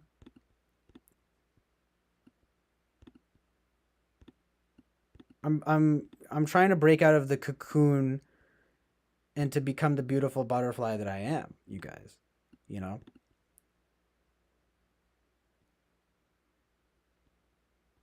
I can only be keyed into so much truth and reality. You guys have to help me. You know, it's like when we can have this discourse together, we're gonna do it, you guys. We're gonna find out. Come on, guys. We're gonna tear down the curtain and we're gonna see the man. You know what we're gonna see, though? For real? It's not a man. It's God. It's God and Jesus Christ, and they're standing right there.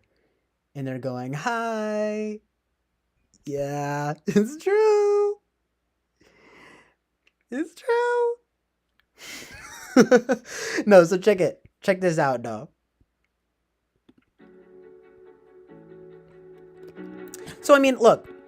And if anyone, for anyone that's just listen to what the woman is saying, okay?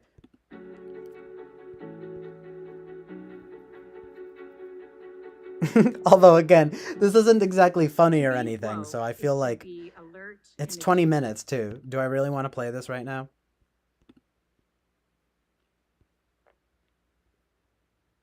It's just not funny or fun. And I don't want to be too, like... It's just that I feel like there are points that are made here that I haven't gotten to yet that, like... Well, whatever. You got... Who am I? I'm preaching to the choir, as they say, in some ways. Like, at least about some of the... About like, a good amount of this stuff in general. I really wish there were more people here. Then I could Christ pill everyone.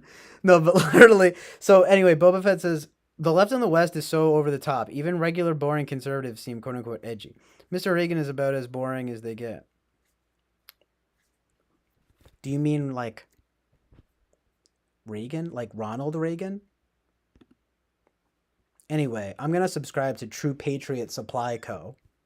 and buy this horrible shirt here. And definitely wear it on the stream. This checklist shirt and wear it on the stream for you guys. And just become very, very, very humorless, you know? I gotta tell you guys, though, something important. God, guns, and Trump. Keeping America great. It's like...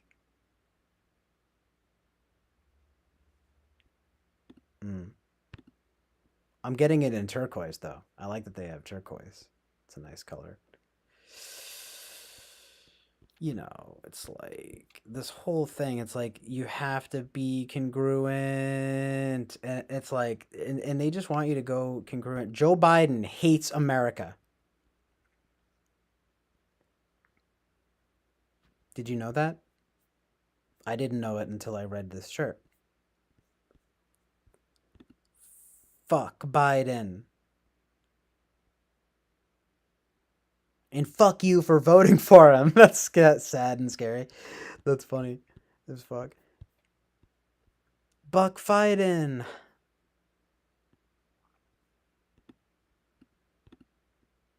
Fuck Biden and fuck Harris and fuck you too. Oh, nice.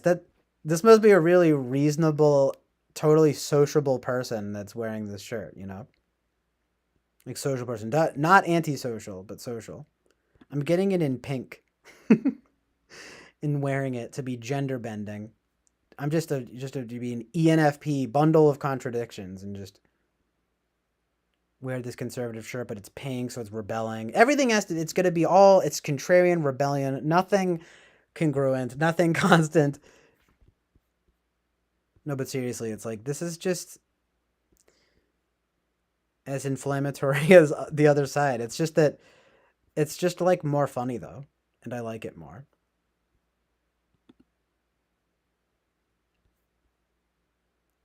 Well, I got to show you the Vincent Gallo merchandise store.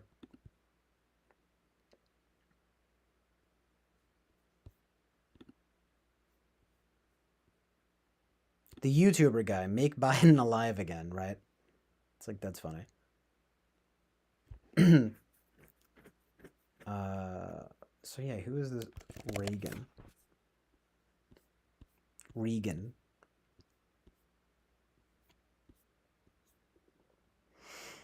Can you point me to him? Point me in his direction, friend.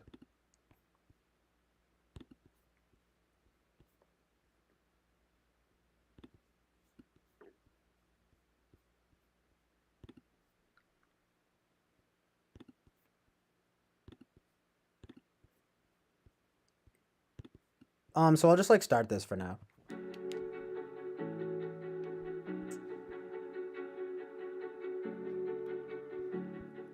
To be woke is to be alert and attuned to the layers of oppression in society, generally surrounding the issues of race, sex, gender. It has a long history, although I think a lot of us think of it as being a fairly new movement. The name is new, but it really is a reformulation of old ideas and old roads that various countries have gone down. And I think it's ostensibly a movement for justice, but when you really understand what the internal logic of the movement, it fundamentally is something that weakens people far more than it helps, and particularly the people it claims to want to help. So this is why I find it to be alarming. I think it's more than just a political movement. It's actually a spiritual movement before anything else. So the history of the movement is really important to understand. I think you can pinpoint it in a garden with a snake cajoling the first woman to be you can be as gods. But I think that if we want to specifically plant it, a starting point in Literally. more modern times, most people point to Karl Marx, but I think it's important also to understand what Marx was influenced by, and this is a philosopher named Hegel. And Hegel's really important to understand because he started really the engine of the modern progressive movement, which he called the dialectic. And without getting too esoteric, the dialectic was just this idea that history is a movement of progression towards a utopian end. And that progression, that progress through history comes through the engine of revolution, which is built around an idea manifesting itself in the state of nature, in the political state in particular. And that's it. That will have contradictions. Those contradictions have to be worked out and worked through, and then you get a new state. And then that state has its own contradictions. You keep cycling and synthesizing in the progress of history until you reach that utopia. So Marx was really captivated by this new thing in philosophy called the dialectic. But he was a strict materialist, whereas Hegel was thinking of this as a rational movement. He really said, no, there is nothing beyond the material. The material world is all that is. And so there is this dialectic, this engine throughout time, reaching a utopia, but it's a utopia built purely on economic terms, with every person being defined into division as either an oppressor or an oppressed, working class, proletariat, or ruling class. And that this is where the revolution would happen, and that the revolution was inevitable. So that's sort of the intellectual foundation. Into this came postmodernism, which basically identified language as being avenues for power, and then therefore we have to be able to manipulate words. In manipulating our language, we can manipulate the interior life of a community. Because once we no longer can communicate clearly and understand that our words are connected to reality, then they become tools that we can wound each other with, or that we can just destabilize our... Are you guys peeping this truth in reality? I feel like I really feel like, though, that I'm there needs to be more people here. So sad. Community with.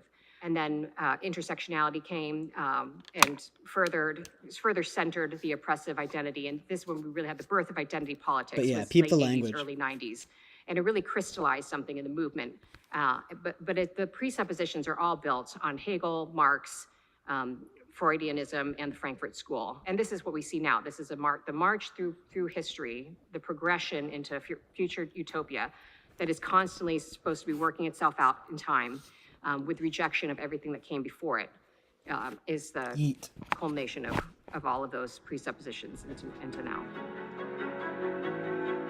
Marx said this too, that the greatest obstacles to revolution are two things: the faith and the family. Y'all hear Why? that? I think because the faith gives people a context for their suffering, rather than marinate in the inequality or the cross of our life. We're actually told to embrace that cross, that we can find real meaning and real nobility in suffering well our circumstances.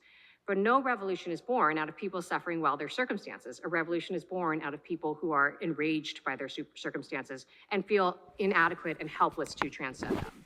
So once you are weakened to that point where you feel that you have no power, no possibility, then the only answer left logically is to fight the system, destroy the system, run it to the ground, and hope that something new, some new utopia will come from that.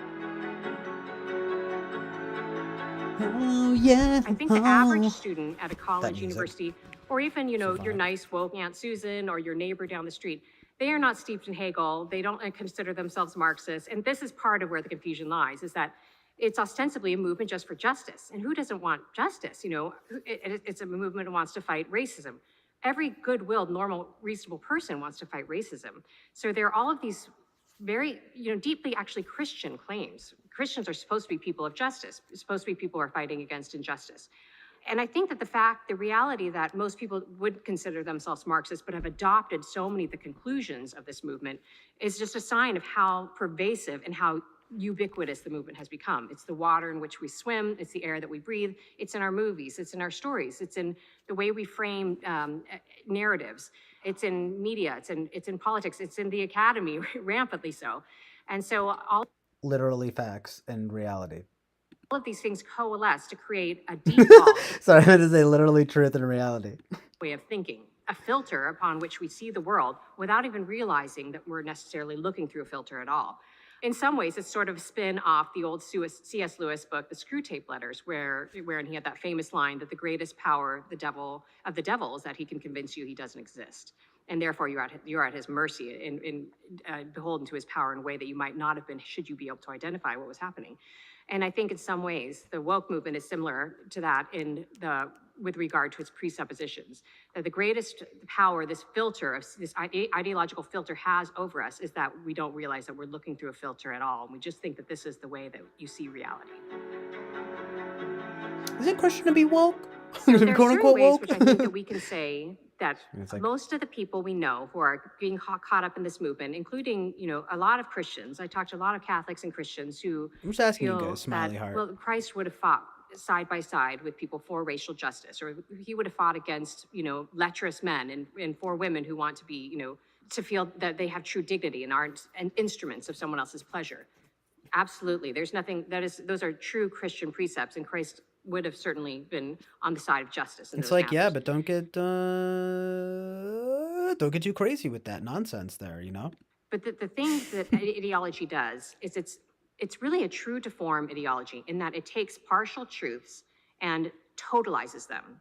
And in that totalization, it presents something that is a lie, fundamentally, because it creates the only way to look at the world is through this lens of power and domination.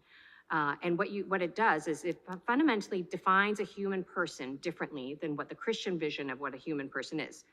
The Christian vision of the human person is that we're defined on universals. We're rational animals, to use just based on Aristotelian logic. But also, through special revelation, we know that we are called to be sons and daughters of a loving Father, that we are defined in relationship to God. We're defined by love itself, love himself. The woke define a person very differently and incompatibly. So for the woke, the person is not defined by the love of God, but by the hatred of man or hatred of society. In our very definition is where we sit on the line of the evil of society. Isn't that amazing? So for example, to be a woman is not just to, be a woman in any sort of traditional sense, that there's a bodily meaning there and there's some certain spiritual symbolism. But to be a woman for the woke is to be fundamentally fighting the oppression that's at the core of your being. For example, in 2017, there was the first Women's March, and there was a group of pro-life feminists who were co-sponsoring the march. And when the organizers got wind that they were pro-life, they said, oh, well, you can march with us, but you cannot have any official affiliation with us. And they were confused. They said, but we support, the dignity of women. We want to fight for similar goals. We overlap in certain areas. And this is not just a pro-abortion march, it's a pro-women's march. But the thing I think we have to understand about the ideology is that it's not about supporting the person in the oppressed group. It's about supporting the person in the oppressed group who supports the ideology. So it's really empowering the ideology, not empowering Right, it's the human like, being. we can't have you here. So it's not enough to be a woman. You have to be an ideological woman. You have to be a politicized woman. We hear the same thing echoed with Nicole Hannah-Jones, the author of the 1619 Project, who famously said, "We all know there's a difference between being racially Black and being politically Black, that it's simply not enough to be a Black person. You have to be supporting our agenda in order to be considered." So they don't actually it's not actually about diversity, it's about uniformity of thought, but with different people, representatives of different groups, embracing and affirming that uniformity of thought. So one important thing that I think we need to pay attention to is the way in which words can sound innocuous to our ears, because I think most people translate them into being something reasonable. Amazing but for the language. movement, it's far more radical And than I communication. think what we think initially. And a good example of that is the word equity. Equity sounds like something good. It sounds like something that's oriented around justice and equality. Literally. But equity for the movement really means one thing: equity of outcome, that all outcomes should be equal, despite effort, despite merit, despite any other factor that might weigh in on disparate outcomes. And so if you see that there is an inequitable outcome, you can attribute it, according to the ideology, to only one thing: either racism or sexism or some other type of social oppression. And what Some this other does kind is of it really ism. eliminates the possibility of any sort of measure, any sort of metric. So for example, when you hear about the new woke math, and this is a real thing, but they'll say, 2 + 2 can equal 5 if it equals 5 in someone's lived experience. And I think it's easy for us to laugh at that because there's something on its face just so ridiculous about it. It seems like it can't be a serious proposition. That We were just talking about that too. But there really I was is an thinking about ideological this reason for that. too. That all standards have to be eradicated, even the ones that are undeniable as a simple mathematic equation that every person understands to be one thing. And let me be frank. I mean, I've never heard anyone say that, and I'm sure that that's like that might be like a fringe thing. I hope it's a fringe thing at the very sorry. I hope it's a fringe thing at the very least. And the reason why is because we have to attribute all outcomes, all of our successes, all of our failures, to systemic forces outside of ourselves. Our failures are not ours to own and learn from. Our successes are not ours to claim and grow with. Yeah, dude, fuck the system. It's all fucking system, dude. And there's a truth to that, right? Because people do have disadvantages and people do have advantages over others. There's no state force that can equalize all those things. This is the human situation. And our successes are not attributed, do not originate completely in us, obviously. Anything good that comes out of us is first and foremost attributed to God. And it's just our cooperation with him that brings any good in the world from us. Literally. So there's a truth that they're speaking to there. But what they do, rather than using it to point to the love of God and the power of God, rather, it is only an indication of the evil of society. The fact that some people might merit something that others don't is attributed to the systemic forces, and the systemic forces have to be eradicated. Other people have spoken on this, particularly, notably, Jordan Peterson. Oh! All of humankind in any society is going to end up with some sort of hierarchical structure. There's going to be, you see this in all of the, every Marxist... Racist, sexist, misogynist, anti-black. Racist, sexist, misogynist, hateful... What's the other ist? I'm missing one. Just fascist. That's what it is. Racist, sexist, misogynist, fascist. Racist, sexist, misogynist, fascist. Country has ever tried to establish a society based on those principles ends up becoming tyrannical. And I think that that's inevitable based on the presuppositions. But if you're going to end up in some sort of hierarchical system, no matter what, the most fair way to establish that is through merit. I think that's easy to make merit into a cartoon where people say, oh, just pull yourselves up by your bootstraps, and without any recognition that people really do start life in situations where we need help. They're vulnerable, they're at risk. This woman speaks so much truth in reality. I want to marry her. There are incredible hardships, and we can't just give them, a good pep talk and say, get on your way. We really need to have solidarity as Catholics. But the problem is If you read But maybe don't be a Catholic. Just be a Christian. Okay. I don't know. any biography, No, I'm still learning. I don't know. But it's, I was raised Catholic and I'm not hating on it. But I just, I mean, I'm going to Catholic. Okay. Catholic seems more acceptable than Christian these days because it's like at least you're not saying Christ. I think people are like put off for some reason if you say Christ, if you say Christian. I really think there's something to that. It's very interesting and evil. But seriously, okay. But anyway, let's watch the rest of this now. any person who was born into incredibly difficult circumstances and somehow was able to transcend those circumstances. Right. It's like literally the meaning of What life. was it? What was it that made the there. difference? It was someone in their life telling them Oops, to below some control what was within their control, Amazing to take synchronicity. responsibility, to not marinate in the injustices that they're born into, but rather to see what they can do that can pull themselves out. And you see this in, in the biography of Clarence Thomas, Ben Carson. His grandmother used to say, recite a poem to him Amazing called truth and Mr. reality. Nobody. And it was something along the lines of, when something's gone wrong and you've got no one to blame, who can you blame? Mr. Nobody. And the point of this lesson was just that, blame is going to get you nowhere, and you've been dealt a hard hand, but that mindset is going to actually exacerbate your circumstances. And we would never tell someone that in any type of other situation. In leadership, if you're mentoring someone, if you're, if you're an uncle or if you're an aunt, if you're a boss, you would never tell someone, point your finger at everyone else in the office and see how they're wrong. That person's the last person you want to promote. You want the person who's going to say, the buck stops with me. I'm going to take some initiative and I'm going to grow and I'm going to change. I'm going to see what I can do to make things better and be positive. But for some reason, we've decided that we can tell whole generations of people that the way that they move through life is the exact opposite way in which is going to lead to their actual, flourishing in life. Knowing how to engage with someone who is woke, it can be challenging because in some ways, the movement is not oriented around dialogue, really. It's sort of oriented around intimidation.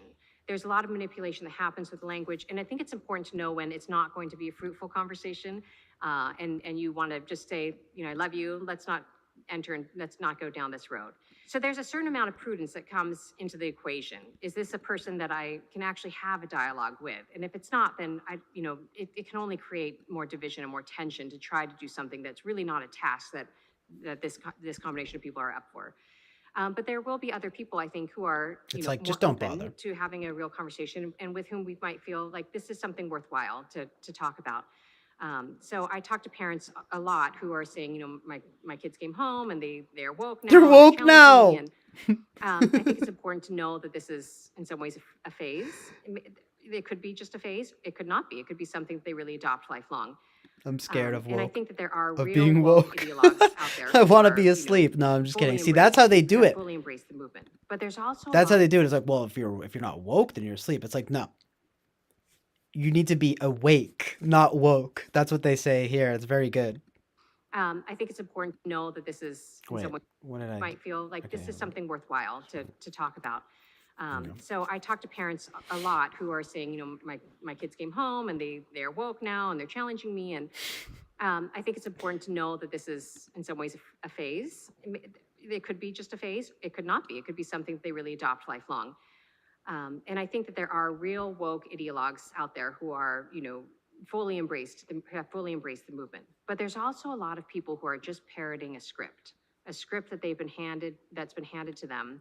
And it hasn't really penetrated into their soul. And I think that's when we have to realize that there is a deeper human longing that people have. And it's a longing that won't be satisfied by a thin ideology that has to be propped up by coercion, by silencing, by fear, and by manipulation.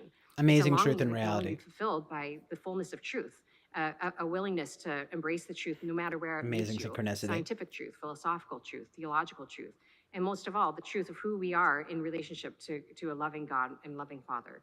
And I think that's what the human heart longs for. And it's something that cannot be fulfilled by ideology. And I think that we have to feel confidence in that every human person is longing for the exact same thing. Every revolutionary wants to target the Father. And I think there's something really deeply spiritual happening there. Amazing truth and reality. Because when we think of authority now, right authority, or even fatherhood, the role of the father, our minds immediately go to tyrannical domination. It's been such an effective demonization of the image of a father. But if you talk to someone, they know what a good father should be. They know, even if they didn't experience it, they know that a good father is not there to control them, but actually to empower them to lead their lives independently. They know a good father is gentle, but also strong. And I think we have so corrupted the image of the father in a way to corrupt our understanding of who God is, because God is the father, and he's not a father because he's like a human father. Human fathers are more fatherly insofar as they're more like him. And that fatherhood really is a window into who God is. So the revolutionaries were, of course, correct. In targeting the father, you really dismantle society from the inside out. Because so they wrote about men needing to become licentious, right? To become slaves to their desires. That was part of our liberation. Our liberation is through combating groups outside of ourselves, but our liberation is also through combating our own internal desire or instinct to repress our desires. And so part of our liberation was in embracing every desire, particularly ones that were transgressive. And Just retarded. This was a real target of men. And what happens then is once a man's moral authority is eroded, then women become vulnerable, because there is a way in which men are called. And by the way, it's like no woman really likes a guy that's like that, right?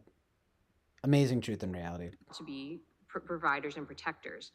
And once women become vulnerable, they tend to become calloused because the sexual revolution targeted them, and it encouraged them to engage in all sorts of relationships and activities that women really have to callous themselves to engage in, because they have to develop a thick shell, I think. And I think that's hardened a lot of women. It's because they have felt truly used and have felt that they weren't cared for. And the deep. I mean, that's what being licentious is, right? And then you become lecherous. Part of what's happening, I think, is that think about how the revolution manipulated this societal pathology. It encouraged men to become licentious, to become weak. And then it pointed to the inevitable abuse and disruption that happened between men and women, and said, you see, this is further evidence that we need to smash the patriarchy. Men are bad, so let's condemn men as on a whole as being bad. It's suggesting that the cure is the exact thing that caused the problem. That furthering down on rejecting true masculinity is the way that we're going to get out of this hole of having eradicated what real masculinity is. St. Thomas Aquinas says that to be emasculated is to be a slave to pleasure, to the point where you're no longer willing to suffer. To be a real man, there is some connection between suffering and true masculinity that society needs and families need. I cried. So I think we're going to have to fight this movement on multiple levels, and it's already happening far more than I think we realize. There are people building up new institutions. There are, more and more parents seeing through this, and we see in our school boards there's a resistance happening that's very grassroots and hopeful, I think. I think that people are starting to see through it, and there's a thinness to the ideology that is becoming transparent now, and people are seeing it affect their kids in such poor ways. That it seems fundamentally like a justice movement that's actually more unjust than it is just. But I think we have to fundamentally see this as a spiritual battle and fight it on that level, that this is a spiritual battle that we have to. But I don't like that. And when people say spiritual, it bothers me because it's weird. It's different. I don't like it. Arming ourselves in that way for that fight. But the first thing I usually suggest to people is to just wrap your minds around it, understand what it is, get some clarity. Because there's a shape-shifting of how the movement presents itself, and there's a manipulation of language that happens that can be really confusing. And I think that the movement really tries to operate on that sort of confusion and capitalize on it and exploit it, with those good Christian precepts, and then it's supplanting them with a bunch of ideology that you. Isn't that amazing how that works, though? They lure you in with the Christian values, and then they get you with the Marxism. I think that the movement really tries to operate on that sort of confusion and capitalize on it and exploit it, with those good Christian precepts, and then it's supplanting them with a bunch of ideology that you have to accept. So the more clarity that we have, then the more we will feel confident, I think, in resisting it and not falling for these types of tricks. But then fundamentally, I think we have to have courage. It's, you know, it's a movement that can't be resisted on the fringes. You know, I think one person resisting or two people or a handful of people, that's a fringe movement. But galvanizing whole, you know, whole coalitions of people to resist it, that's something to contend with. And I think that that's the way we fight it within companies and within counties and even within, you know, our country as a whole. That type of clarity can Crazy. imbue us with a sort of courage that can really give us what we need, the confidence to simply and plainly call out a lie. And the greatest threat to a lie is someone simply and plainly saying the truth. I think it feels like it's Goliath at the moment, but you know, Goliath can be brought to his knees far more easily than we think.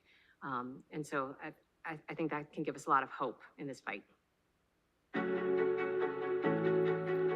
Oh, amazing truth and reality.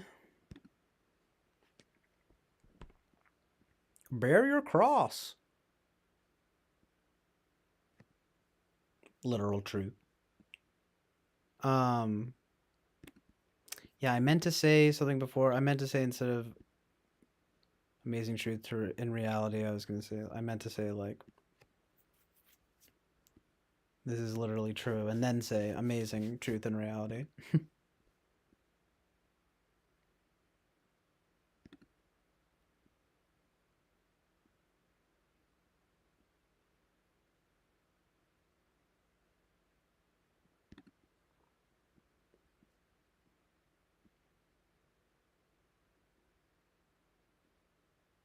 So let me just check out the chat here. Boba Fett says, I'd hit that, maybe. No, I'd hit it for sure and quit it. It's like about Noel marrying.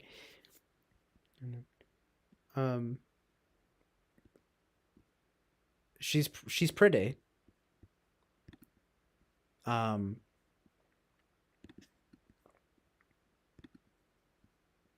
wasn't necessarily. I'm more taken by her truth and reality.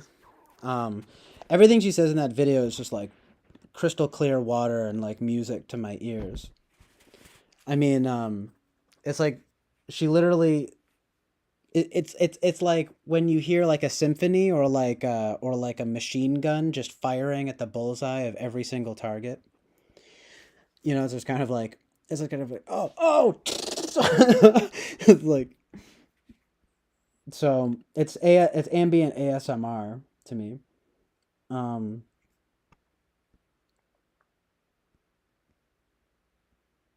So I guess it just kind of makes me happy.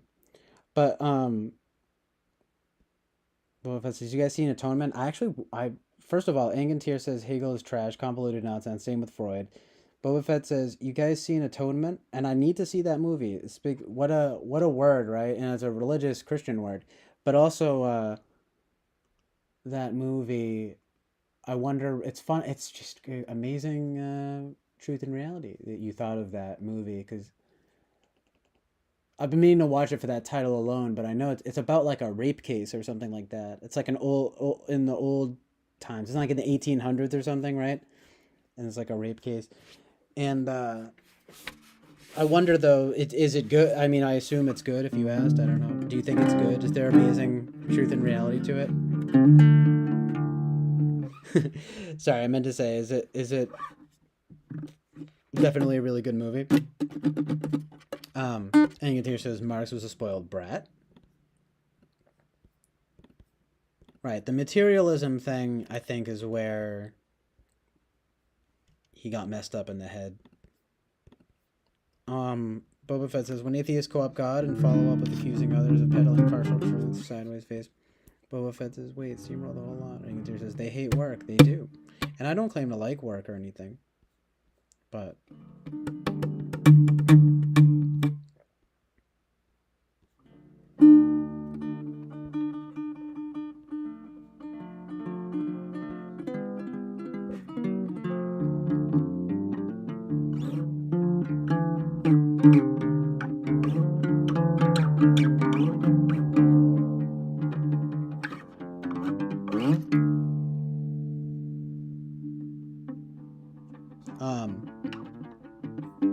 Oh, right. So, hold on.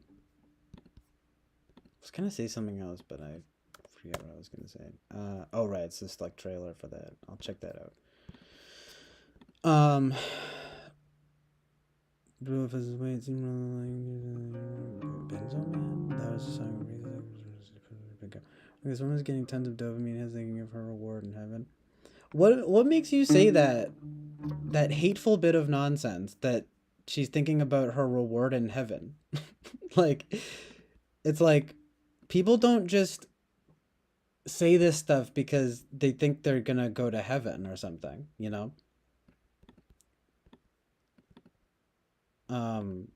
It comes from truth and reality. There's no respect to Miss Frumpy. And why is she frumpy? I mean, she seems pretty.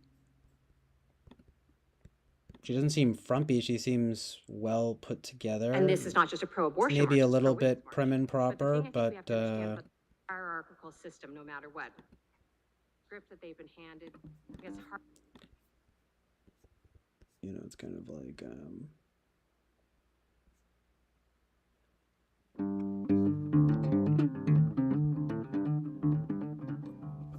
I mean, it's just so true. It's like that's how you dismantle society. You attack the faith and the family. It's like, and that's exactly what's happening now. Like, and that's exactly why we are where we are. And then you have the left just being like, yes, yes, yes, yes, yes, yes, I love all of this. And then the right being like, no, no, no, I hate all of this. And it's like, well, the right is more right.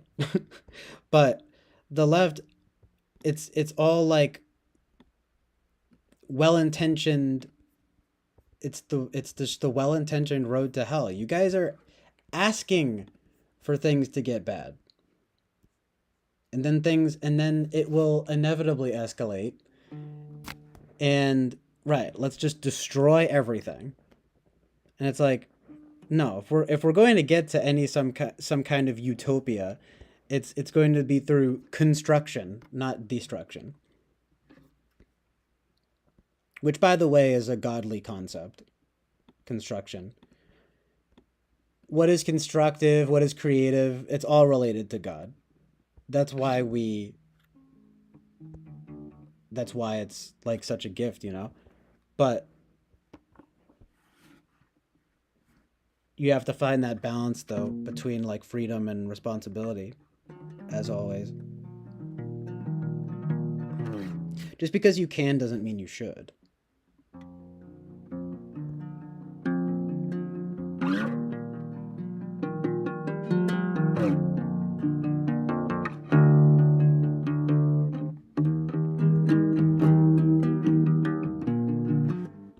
Anyway,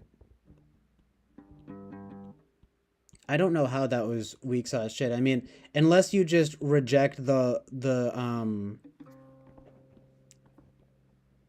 concepts wholesale. I mean, I think she does a really good job of like tracing the narrative, like, and the way that it's gone since. It's like, and in doing it in a way that is very like empathetic and understanding of like the sort of woke leftist point of view. It's like,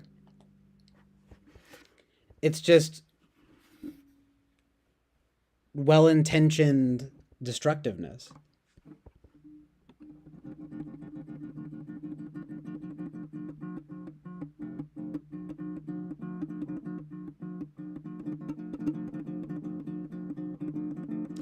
I'm not saying, think of this too, like, and I hate to be that guy, but it's Jordan Peterson, of course, and he said, for example, one thing is like, it's like, if you're dumb, right, like, you should just be conservative.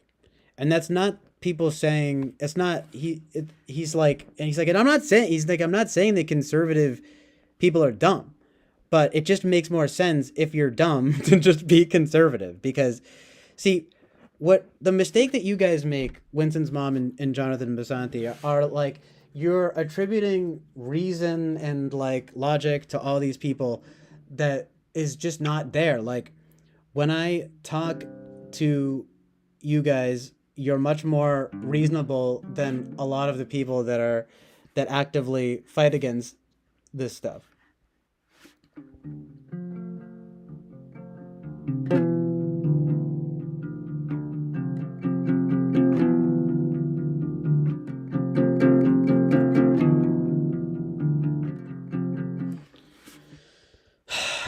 so fucking annoying.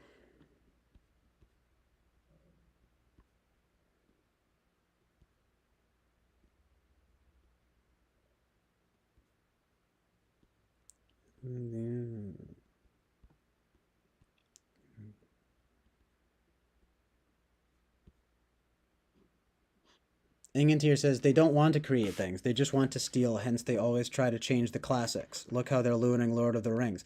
They're literally ruining everything. In religious factions, you preach the idea that for every person you convert, you get a jewel for a crown that one receives in heaven. I'm not being hateful. I was 10 years old when I realized I did not believe in your gods. In Bible camp, I was the only person there, the only one there who read the Bible. Every religious person I know has not read any of the Bible. I'm even with that drop of religious conversation. My OCD believes, and he is a good person. That is good enough for me. Well, I mean, thanks, Winston's mom. I mean, it's not. It should ultimately be about that. But I was just talking about this idea. It's kind of like, you don't have to be, it's not that you don't have to be Christian because it's not real. It's that you don't have to be Christian because you already are.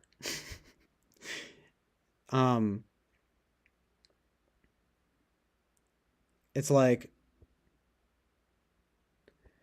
everything that Jesus Christ said was objectively true and good, and he was crucified by the world. People don't know. It's like,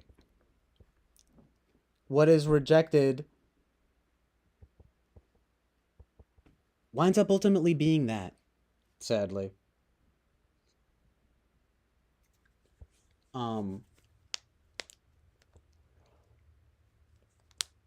It's interesting too how so many people, it's like the whole reason why people would be against it is because it's like, well, he claimed to be the son of God, and that's really egotistical or whatever, right? I mean, but everything he said is true and good. Why get hung up on that? You know why? Because it's about fuck authority, right? And it's like, well, that makes him an authority then, and I hate authority. It's like, psst, you have the authority within you.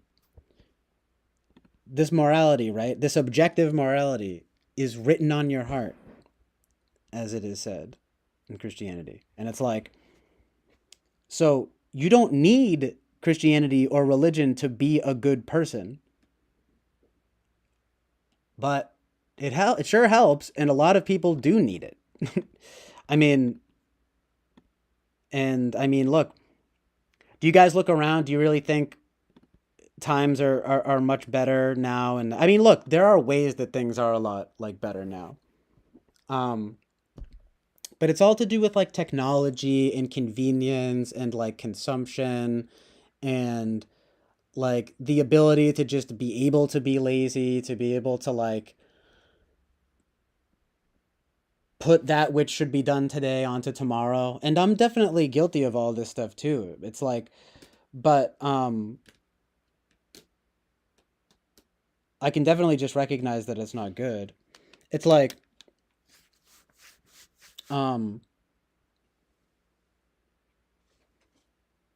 it just like at the very least points to standards that like we ought to all have.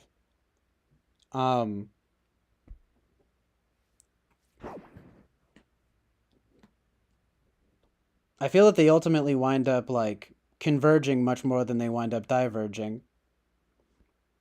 When you talk about objective morality and religion, especially Christianity, it's like, well, I just hate how people force their beliefs on people and stuff. Right. It's Christian to be an evangelist, but it's not Christian to be the crazy guy screaming in the streets. Like, it's like my stream, right? You don't have to watch my stream, you know? And I don't want to be alienating in the sense that I want all types of people like here and to talk about this stuff and to find objective truth and reality. But it's like,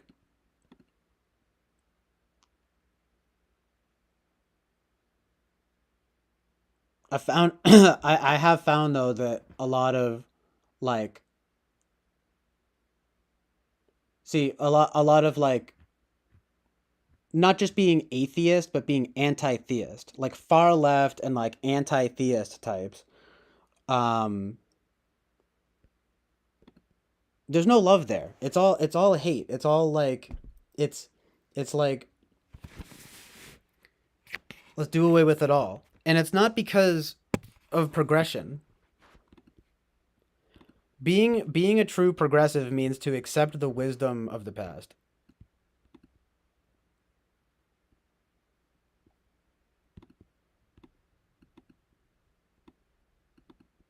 Only a fool does not learn from the past. Einstein, it may be misattributed to him, but I believe that Winston's mom evoked this quote earlier too, so I guess we were both wrong here if that's true. But it was the idea that insanity is doing something over and over again and expecting different results. Which, right now, thinking out loud, plainly calls to mind communism, right? It's this idea like, let's just keep trying it. And it's like, it never works. Like, you know, it's like there are things that maybe ought to be more socialized in some sense than others. Like, it's again Jordan Peterson. It's like it's about equality of opportunity, not equality of outcome. And all these people, right? They hate the idea of merit. Like, and it's like, why? Like, it is the most fair way of doing things. It's not to say that, well, oh, you have more merit and you deserve more of a life. It's like, no. You're saying something that's not like inherent, you know? Um that's why I feel like that woman is so on point. It's like you start with these Christian precepts, but then you come into this thing of like hatred of man or like hatred of society. And it winds up being like more marked by that than by the love of God. And therefore ultimately the love of that which is good. It doesn't go as far. I'm thinking out loud here, but it doesn't go as far as to say love evil. I think, and I don't, and I want you guys to understand that too. I don't think that even a Marxist is evil. You know, and I certainly don't think you guys are evil, right? Um, and you know, I mean, this is the mistake that I mean, in my, I don't, I, you know, I'm still learning, but it seems to be a mistake that even like hardcore like evangelists think is like there can be no understanding here. It's like no, if I find it hard to believe that if you're genuinely a perfectly kind and good person in your life that you're gonna go to hell. You know, it's like you'll you know, and I mean this as like a metaphor because I'm sure it's not this like literal, but it's kind of like, you know, you go to the pearly gates, you see Jesus Christ and God and heaven and everything, and you're like, you know, I was wrong, I was a fool.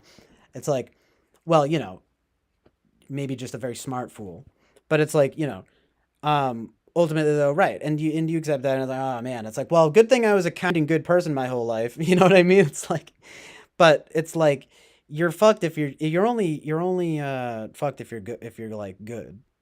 I mean, if you're evil. Sorry, I got distracted by, I didn't say that, Winston's mom. No, you're only you're only fucked if you're evil, you know.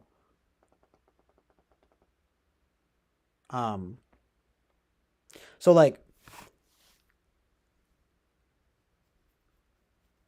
I would say this, for example, it's like you're not gonna go to hell if you don't believe in God or Jesus Christ. But you might go to hell if you spend your whole life rebuking and like, you know, mocking and rebuking God and Jesus Christ, right? It's like, but, you know, then of course, you know, we got to tally it up. It's like, well, were you kind and good? Did you raise a good family? Did you know what I mean? Like all of these like things. And it's like, okay, well, you weren't kind and good. You didn't raise a good family. You didn't do any of these things. It's like, oh, right. You know, but there is something that almost comes across as fundamentally not Christian to be kind of like saying this whole thing of you're gonna go to hell, and but this is more fire and brimstone stuff that like just puts people off of it anyway, right? And in this case too, it's like, look, you get more bees with honey than vinegar. But of course, I realize that, of course, the skeptics and cynics are not going to like good sounding truths. Of course, truth is good.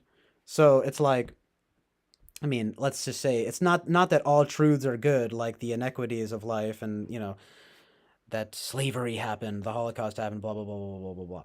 But we're saying like, um, but that truth itself is good, and like even in the recognition of evil and in the discernment and indeed Christian discernment in recognizing, well, no, that is evil. Like, in mind you, it's like with the Holocaust, for example, we're talking about people who really were satanic and practiced black magic, and there's a lot of evidence on this, like, and it's evident in everything from the fashion to the belief systems to the genuine invocation of Satanism and black magic, to the occult, the things that they were interested in, the ways that they practiced, the utterly like sort of disturbed and psychopathic um, fixation on doing evil for a so-called greater good.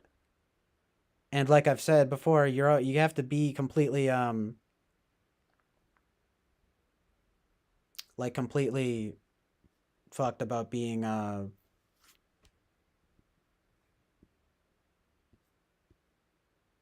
was I saying? Hitler, Nazis. Like it's like to be. I mean, obviously, right? Um. Oh God. No pun intended. It's just more in the psyop because it's like, well, you see, look, they were Christian. It's like, no, I don't know what Bible they were reading. But I do admit I've said it many times. I said it just now. I haven't read all of the Bible, but I know a lot of what happens in the Bible. I know all of the I've gotten some of the digest of it. Not saying that that counts as the full read, but you know, and it's like, all the 10 commandments are good, everything Jesus Christ said is true and good. Like there's, and it's just that people want to like cherry pick stuff about, like, what about this part that it says about slavery? It's like, yeah, well, right. We point to that and we say, well, these things are barbaric, but there's nothing said in there. It doesn't say slavery is good. It says, and it even actually advocates for treating your slave like well. But at the same time, it's like, right, no, but there are ways that we've progressed that are good in that way. It's like, no, of course slavery is bad, you know? But, and ultimately evil, but it's sort of like these issues, again, the same with the Holocaust and stuff. I mean, that always is kind of mind blowing that only happened, less than 100 years ago. But slavery was like hundreds of years ago, and it took, and I mean, it even says in the Constitution, right? Like, not to, it's kind of the American Bible, right? In a way, no, but it gets kind of put up there, and like the Constitution, they say, look, you got to abolish the stuff that is that doesn't hold true, right? So I mean, in that regard, it's like, the thing about the Bible, of course, is it's so like, I get it, you guys. It's forbidding, it's and foreboding in some regard, like, and I mean, all I'm trying to do in some way is demystify this boogeyman. Like, it's like there are basic ideas here at the very least that I think we can all agree on that are good and right. And what it really comes down to is a bit of silly nitpicking. Um, it's like, I'm not saying you have to spend your life on your knees in prayer in church and respect your priests, like, in the, and to, read the Bible every day and go to Sundays, whatever. Like, it's like, it's just sort of like, at the very least, though, it's like, maybe don't spend your life like mocking and rebuking God and Christ, and maybe try to understand, well, there are these, like, at the very least, basic ideas happening here that are objectively true and good. So I'm almost like a true to life Christian apologist, you know. Um, I mean, look at these guys like Soren Kierkegaard and like C.S. Lewis, like great minds. I mean, it's like, you talk about so-called Christian existentialism. You talk about existentialism, it's like, well, talk about at least adhering to something that is good and true.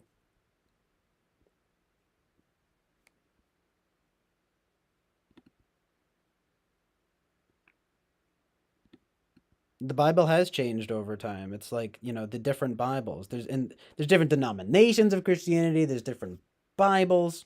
These aren't arguments though. I mean, I get that they are arguments, but they don't really come back to anything substantial. I mean, it's like okay, so the Bible isn't true, so there's no God. Like, why would that be true, right?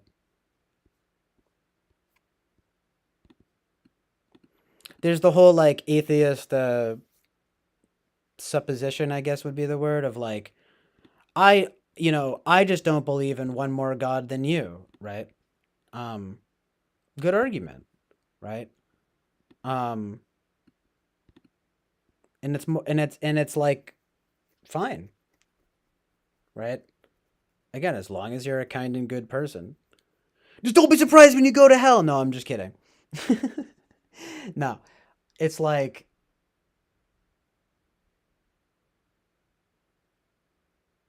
I mean, it's just kind of like, okay. And I believe in one more God than you. It's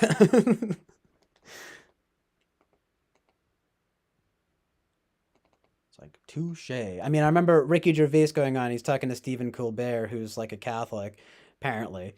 And he's all like, you know, if you destroyed all the religion, then it would all come back differently. But if you destroyed all the science, it would come back exactly the same. And it's like, when I first saw it, I was like, oh, it's a pretty good argument. Even though I've always kind of like believed in God and in a sense Christianity. I've just always had doubts and been skeptical and all that. To this day, it's not like I don't claim to know objective morality and objective truth and reality, but I think it is closer in this stuff that I'm talking about than it is not. But I've come closer to that kind of thinking, that kind of conservatism in Christianity.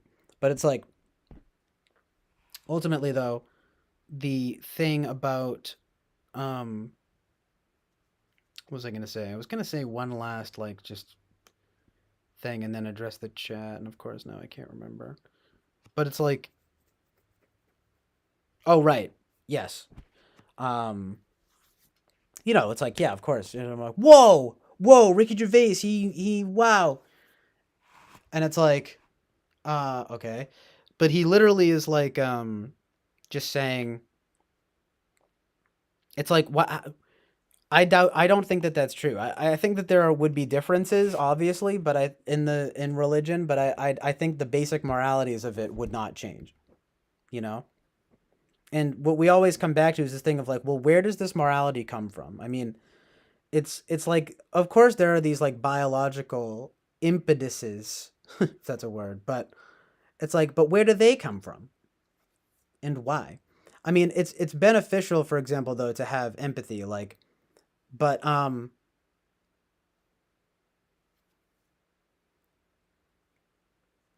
it's like, what is love? What is goodness? All of these things. Um, yeah, they're just chemicals or whatever. Well, okay, go watch some Rick and Morty, right? And guess what? Rick wants to kill himself. I mean, I'm just saying, it's like, look,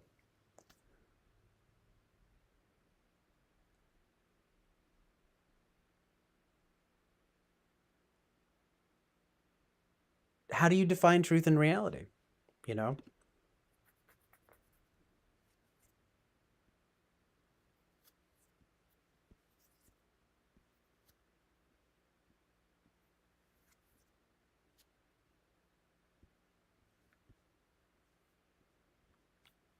I don't know. Maybe I'm a heretic because, I'm going off of like Christian ideas and working with them.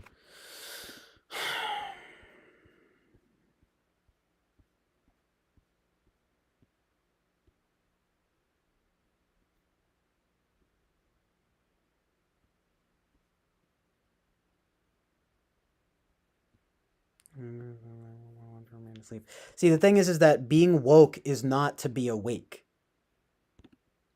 That's why it's called woke. It's like a slang term. It's not the real thing. It's bastardized, right? It's bastardized reality. it's anti-truth in reality. It's a peppering of truth in reality with a whole bunch of lies and falsehoods. That's why it's woke and not awake. Why is woke so despised? Why would one want to remain asleep? Doesn't really make for a good metaphor in my books. I don't really even feel like talking about it. Stop consuming bullshit. Just like K dude. He goes, why stop moving forward, stay in the past? What is so attractive about being not for progress? And again, that whole thing of like, to truly progress, you have to have wisdom, and that means being integrated with the past and not not repeating the mistakes of the past, learning from the past, and understanding truth and reality because of it, and understanding goodness because of it, and understanding goodness and love and goodness because of it. I mean, but it's like, I'll grant you these things.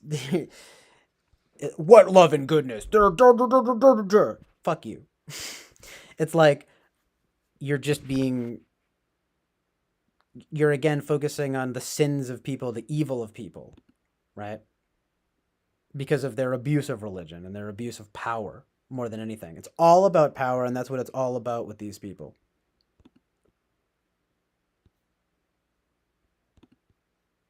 You want to change it? Get some power.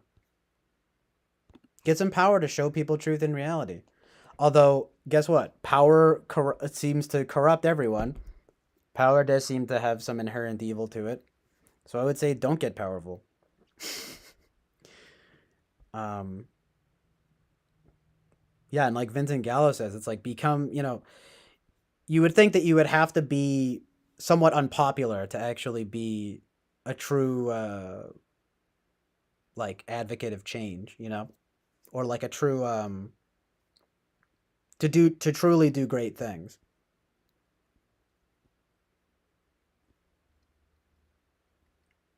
Probably because the world is evil and God is good. See, it's not that I don't think it's true that the devil has dominion over Earth, although sometimes it can look like it. I think God ultimately has dominion over Earth, and Christ ultimately has dominion over Earth. But I do realize that, like they say, the devil is roving around, right, and seeking for, like a lion, with his teeth, looking for those which he can devour. And we just see it day in and day out. It's like, oh, another one bites the dust, another one devoured. And it's like, but we can all break free of the spell.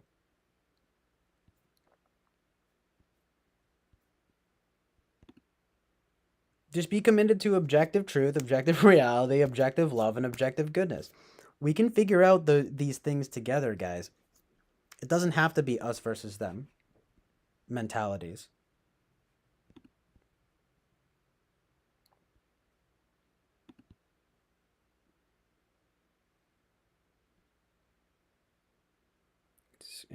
So anyway, Angantir says, exactly being that most people are stupid. Right.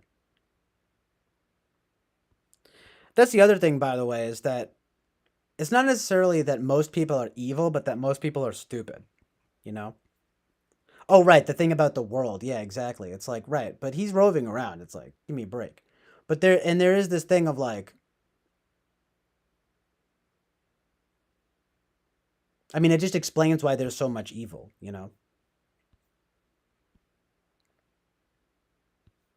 And indeed, the great, as she quoted C.S. Lewis, right? The greatest trick the devil ever pulled is convincing you he doesn't exist. What a brilliant trick, right? And to not only, the brilliance of it is doubly so because it's not only successful, but you actually think you're enlightened because of it, right?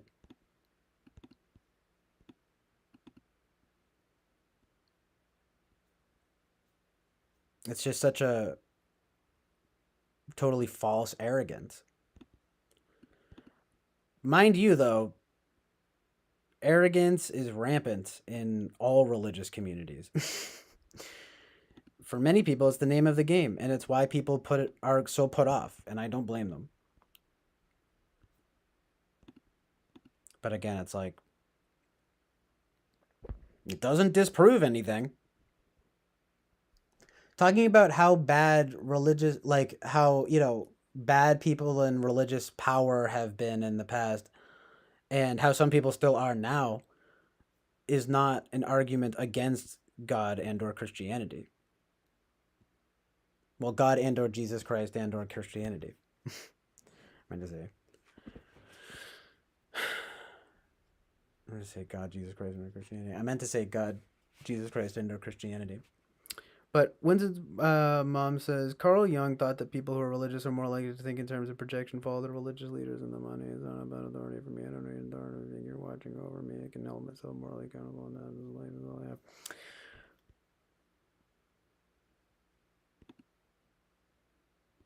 That's the other mistake people make, is thinking that it's about authority. I know that I said the thing about like authority, about being anti-authority. But again, though, it's part of this false like conflation with like authority. Obviously, it is in essence, right, like a divine authority, but it's not like authority in the way that we sort of, as like mere mortals, tend to think of it. I mean, sincerely, with the way that humans are, it's like, sorry, I meant to say with the way that humanity is, it's like,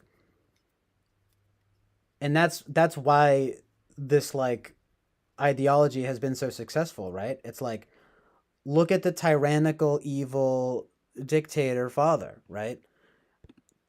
It's proof. And God is a dictator, and we're against that. We are anti authority in this way.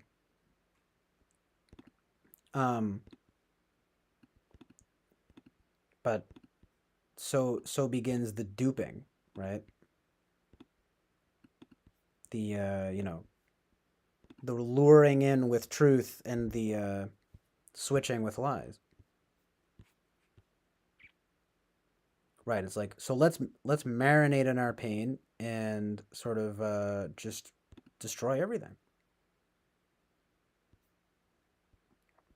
Hashtag Joker, right?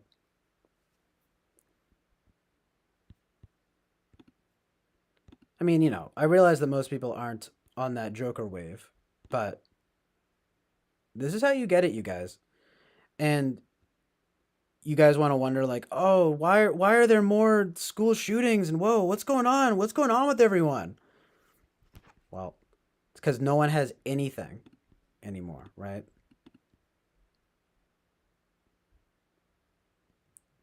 And actually, not only are you dumb if you have this stuff, you're actually evil, right? I mean, it's just fucked.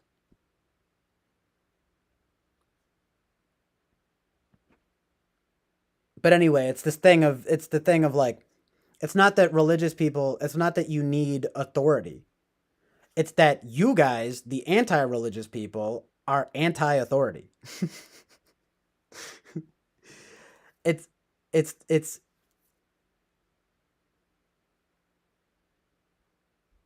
and you don't need authority either, But you just take the next step and say fuck it all, right?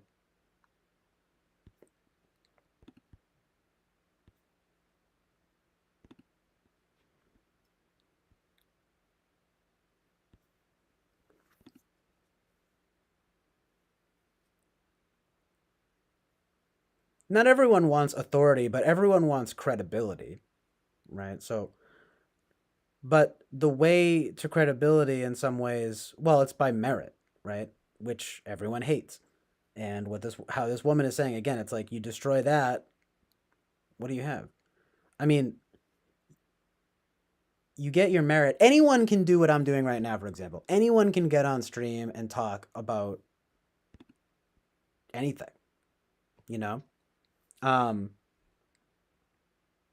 It's like, so what's stopping you? What's stopping anyone else?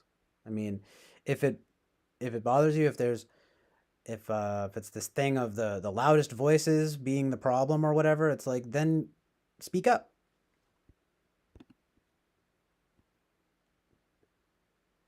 I almost guarantee you that any sensible person on either side of the aisle, left or right, religious or not religious, will wind up meeting in the middle in terms of truth, reality, goodness, and love. However, there's a lot of weeding out and a lot of discernment, indeed, in the Christian tradition that needs to be done here.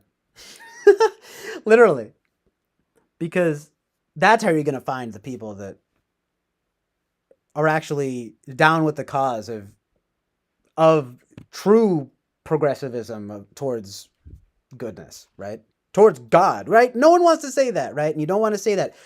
Why do you think we build churches? Why do you think we do anything, build anything? It's like to get closer to God. It's to strive towards goodness, to strive towards God, like all of these amazing things. Like it's like the entire like impetus for doing anything.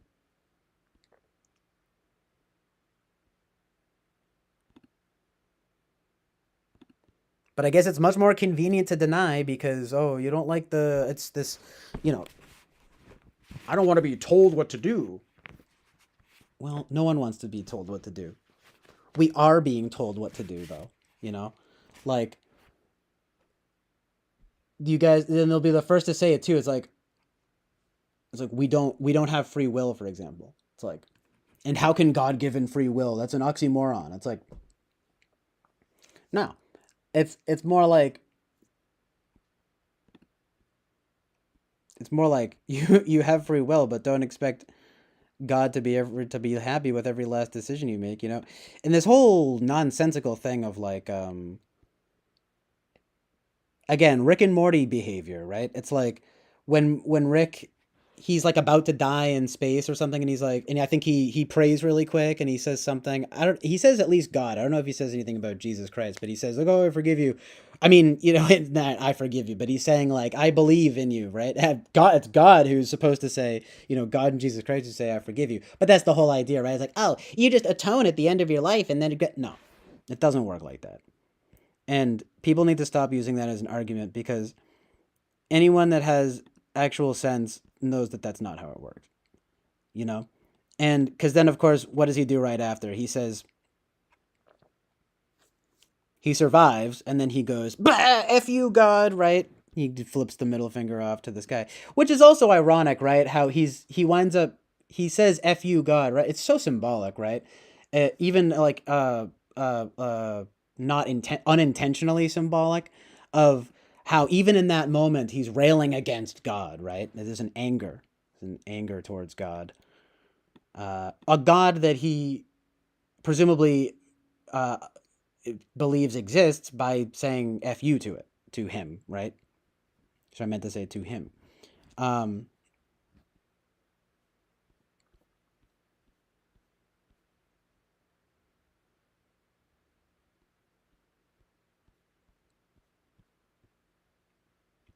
Who we? Well, anyway, let me just like really address the chat here. Sorry, guys. I was kind of going off on a tangent there. I mean, on a tear there. I meant to say on a tear there. I feel like I covered everything, and I want to just like address the chat here. Why?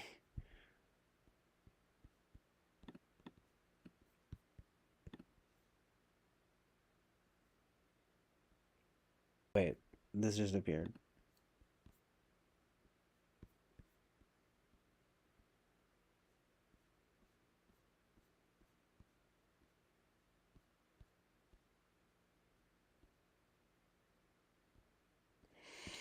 I'm not repeating what this woman said. Stop consuming bullshit. Why is it bullshit?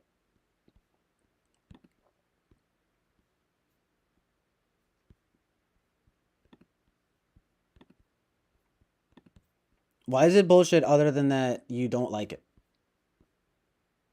And do you think it's bad for some reason? Why do you think it's bad? She's completely right. It's speaking what what I'm trying to express.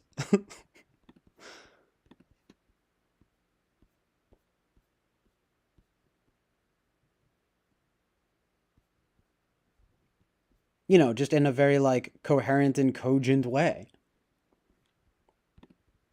That's why I like it. And I don't even think I just said a single thing that was like what she said. I mean, obviously there are going to be similarities, but it's like everything I just said was completely from what I'm saying. I mean, you know,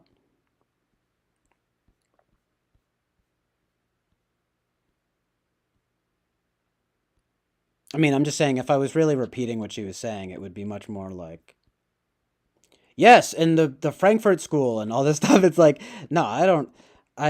You know, making these like, you know, just saying the exact same things. Like, no, I'm not saying the exact same things as this woman. And it is meaningful. It's just speaking truth and reality. But anyway, you need wisdom to have true progress. That's what I say about that. And yes, most people are stupid. It's authority, right? This anti-authority thing. It's like, right. No one ever said though that you need authority.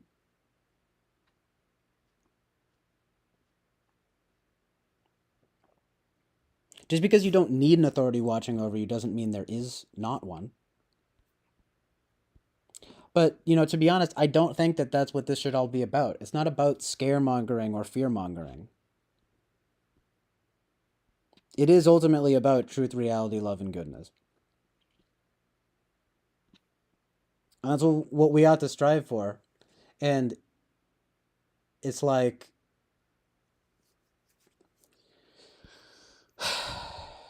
it could only be good.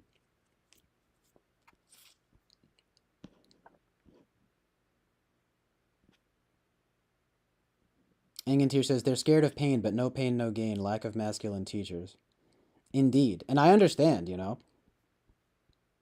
Definitely not sitting over here like the, thinking I'm like the paragon of masculinity or, you know, I love pain and no, the masculine, I'm masculine as fuck.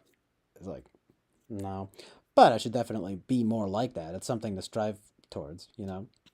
Read Steven Pinker, the world is better, it is logical fallacy, I see all this bad stuff there, it wasn't all that much better, we just need to find other. I'm just gonna read it to myself.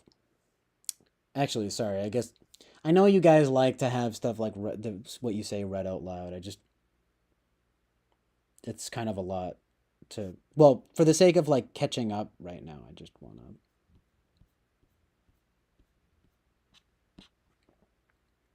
to at least read this stuff to myself. So,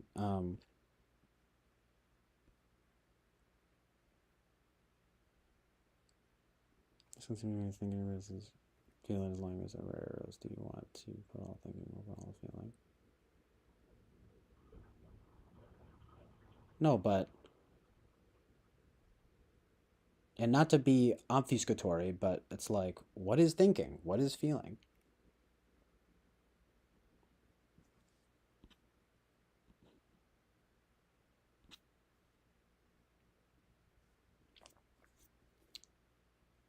See, I don't even want to. I don't even want to get into it. It's too much. It's just, and it just sounds bad, but it's exactly as you said. It's like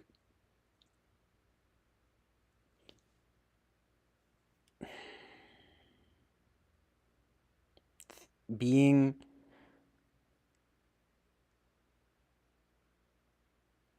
logos, logical, right, is masculine. That is to think. Being eros is to feel, to be feminine, right? And we need both. But I think we do live in a world right now, and this is especially why NFPs and stuff are so demonized, right? Literally, no pun intended, demonized, because it's like they are, and they're wrong in doing so, right? But they are advocating, or not even them per se, but just like, you know what I mean when I evoke that. It's just kind of like a lot of these people, they're kind of woke, subjective, relative, kind of like, you know, um, kind of postmodern, kind of like, um, if not atheist, they're just fully anti-theist. politically left leaning at the very least, probably far left. You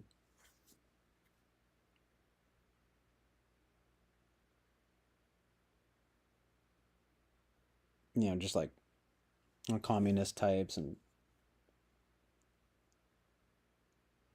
like at the very least socialist, but definitely ultimately communism. I mean, communist, like authoritarian, you know, communist, mind you, you know. I mean, me and Jonathan have talked about this, but it's kind of like, and it's like even Jonathan says it's like we're talking about, in his words, it's like a far flung utopia. But you certainly don't get this far flung utopia by just doing away with everything that has to do with the past and just going towards this futuristic hellhole where everyone's plugged into the matrix. Matrix, by the way, is rooted in the word matriarchy, okay? So anyway, the thing about feeling, right, is that we live in this world. Ultimately, that's why the NFPs are so demonized, because there is a feminine feeling being put over the masculine thinking. And like this woman is saying here too, it's like, and this is how you do it. You erode the faith in the family, and you erode the man and masculinity, and you make man feel bad for his inherent evil, which, by the way, that's basically original sin we're talking about, right?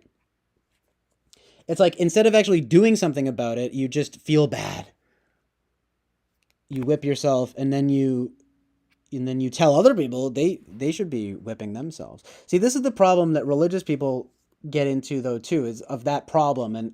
And like, indeed, in Christianity, and I think especially Catholicism, they whip themselves, right? Then they repress. You wind up becoming like repressed, and you need to not do that, right? It's like, we really need to try to do away with these problems and be more into exaltation and like ecstasy, you know? And I mean true ecstasy, not carnal ecstasy, right? Like, it's not a materialist thing. It's more of like a spiritualist thing. Like, of this transcendence, you know? I mean, even Christopher Hitchens, he was saying it's this thing of like, you want to have this room to bounce, so to speak. And I knew exactly what he meant. It's kind of like, if you wanted to put it this way, it's like there's the so-called NI, then there's kind of the NE you bounce off of. I mean, he has it kind of like flipped in that way, because he's, you know, anti-theist. So he's equating the truth and reality as being like a godless existence, and that the, you know, room for fantasy or whatever is God and everything, right? But he's right. That's what it means, transcend, right? But the only way nowadays that you transcend is by being transgender. Am I wrong, though? It's like, gosh, I'm really frustrated by this situation, you know, this human situation. I guess I'll just chop my cock off. No, I'm just kidding. I'm sorry. I know that people actually suffer from like gender dysphoria and stuff. And look, I really don't want to be like that. But I'm just saying, it's like, it's kind of like, shit, man.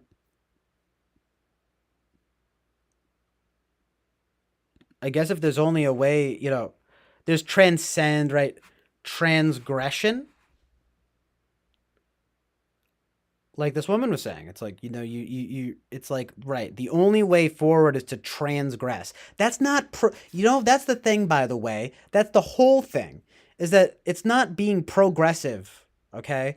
It's being transgressive.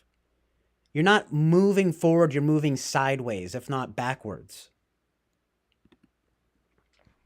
And, you know, you all these people, they want to talk about, oh, we're moving the clock backwards.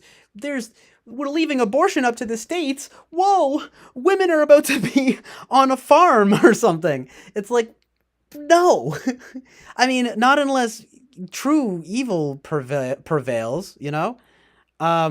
See, but it's like, what we on both sides need to stop doing is pushing each other and needling each other into this bullshit, because that's how we're going to get dystopia. I'm telling you, it's not going to be because of the so-called left or the so-called right, that we wind up hurtling headlong into a hellish dystopia. It's going to be the ever progressing transgression of like this need to keep, well, fuck you, and oh well, fuck you, like I'm gonna put my balls on the screen. You know what I mean? It's like, and then I'm gonna say you're going to hell because you put your balls on the screen, and then we're just gonna fight until we die, and it's bullshit. You know, and in such a crude way, that's what I'm trying to ultimately express. It's just that's how we're gonna wind up in the hellish dystopia, by saying no, you're completely wrong, and no, you're completely wrong.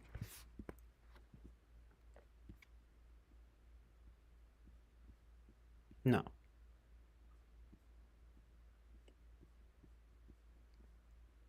We find truth in reality, and we find truth, reality, love, and goodness by meeting in the middle. You guys, I'm sorry, it's just true. You know, and like more than anything, that's what I'm against.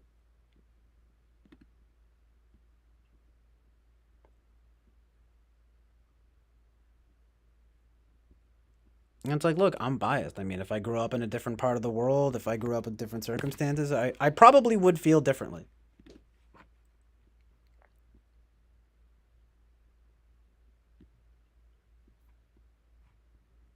If I was, you know, it's just what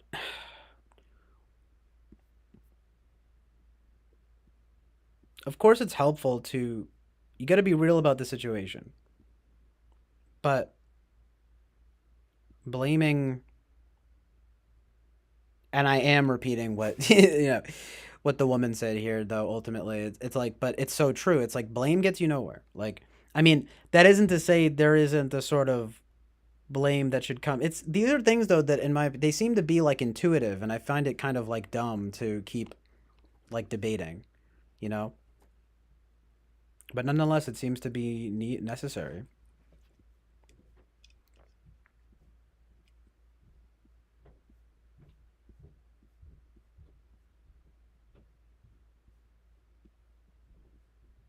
So anyway, I have to check out this thing of this Daily Wire thing. By the way, I saw some shit earlier. I want to show you guys. But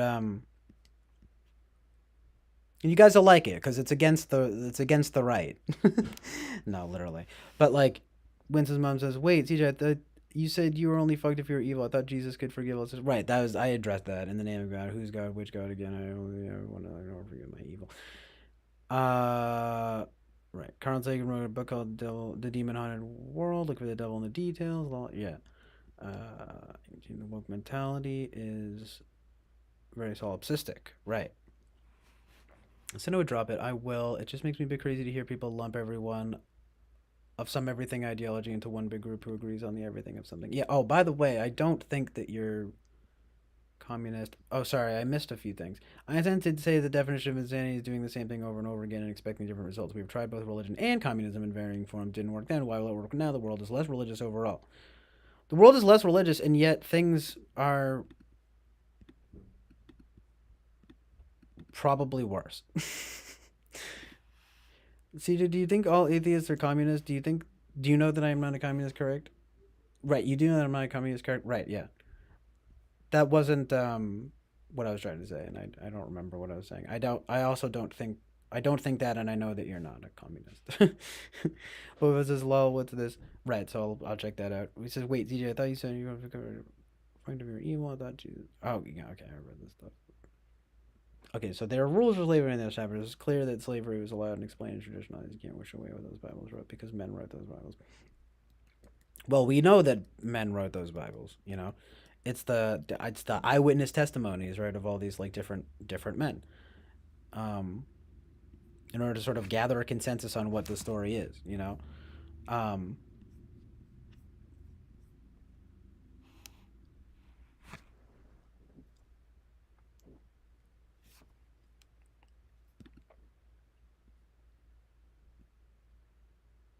I mean, I get what people say when they say it's the word of God, but we know that it was translated by men. It was transcribed more accurately, right? It was transcribed by men. So it's like exactly.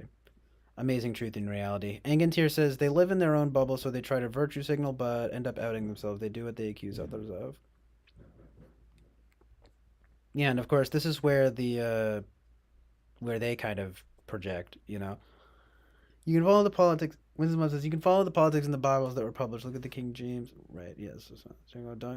Dong whistles are for hiding one's politics and only whistling to the others who hear and want to play fast with those whistling is being allowed. I think you're able to believe in that, but I don't need to prove the science officer only observing on board. It's not hours of religious debate. The Muslims think Jesus stopped short. What do you all know of what they feel? And again, I am not a Muslim. Every religion says there is the only way. Sticks is live. Yeah. I mean, I know it's a problem. I mean, but um, again, it's like I'm sure that you glean truths and realities from religion in general. You just probably don't want to choose one. And there's a lot I have to learn about religion. It's just that, at least for the time being, I'm just choosing one, and it's Christianity. Um, so yeah, I'll check that out. Stephen Colbert is a very religious man, a Roman Catholic, and he's read his Bibles. While Colbert is exceptionally studied and well read, woke sounds goofy because of exactly what I said. In the upside down world, maybe being asleep is 11 o'clock, but here in my only now, I need to be awake. While the human body gains, then hopefully acquires honor along the way, and one day finds wisdom. Stages of life. You are advocating staying in gain, eschewing being woken up to honor and wisdom. I'm interested in what you mean by that about gain. Eschewing being woken up to honor and wisdom. Oh yeah, I am advocating. I'm advocating staying in gain, eschewing being woken up. Oh no, what?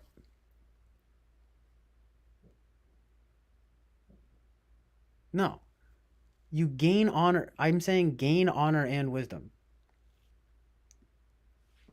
If I am to speak Latin, you law. Like not eschewing being. I'm saying that these woke people they eschew honor and wisdom in favor of like whatever the opposite of the honor and wisdom are. Like um again, it's like in many ways well intentioned, but ultimately like kind of dishonorable and foolish. Um, but it's like you gotta be the fool to become wise. And it's like amazing truth in reality, right? Because it's you gotta knock into the wall at least a couple times to find that way through. It's funny though. It's like that thing that Peter posted in the typology thing on the Discord of like SI, I guess. Maybe an ISTJ. No, but you really, I mean, even if that is FSI is kind of like a personal experience type thing, I'm sort of more saying like, but that is how things become tried and true, right? Like by knocking into the wall over and over and then finding the way through. It's just it's just about like what works the best in that way. Like that whole thing, Peterson says about like just be it's like if it's not that conservative people are dumb, but if you're dumb, be conservative. Again, it's like, when his mom, Jonathan, it's like you guys are smart people. We're talking about, and it's like, and I just feel like you guys negate how bad all of this stuff gets when you're talking about like dumb people or like hopeless people and stuff like that. Like you find meaning in suffering and all of this evil by like seeing a way out of it that you transcend towards good in God in Christ and truth and reality and love and goodness. Literally. This. Oh yeah, I already said goodness. So that's 6. What's into 7 for an amazing 7? Morality, right? All of it objective. But anyway,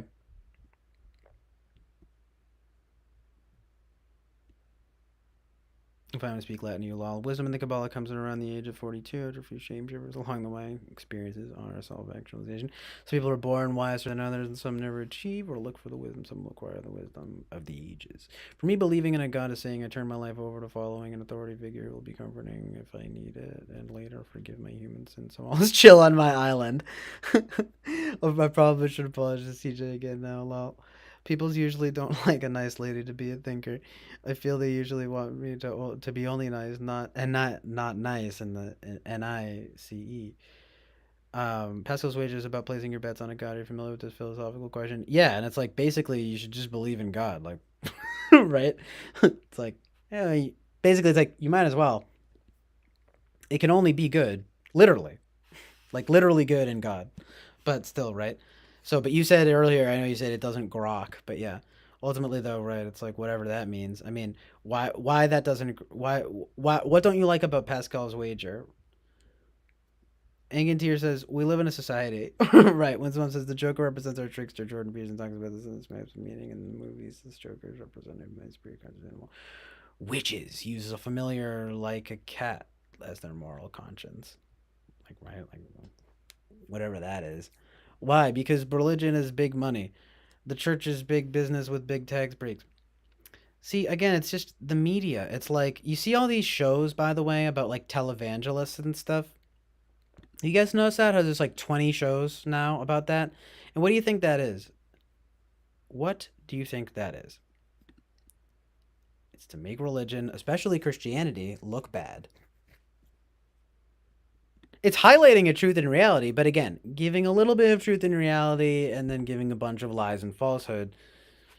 Just because that's what we want, man. We want to be entertained. You know what it is actually? People want to be absolved through their sins by doing nothing.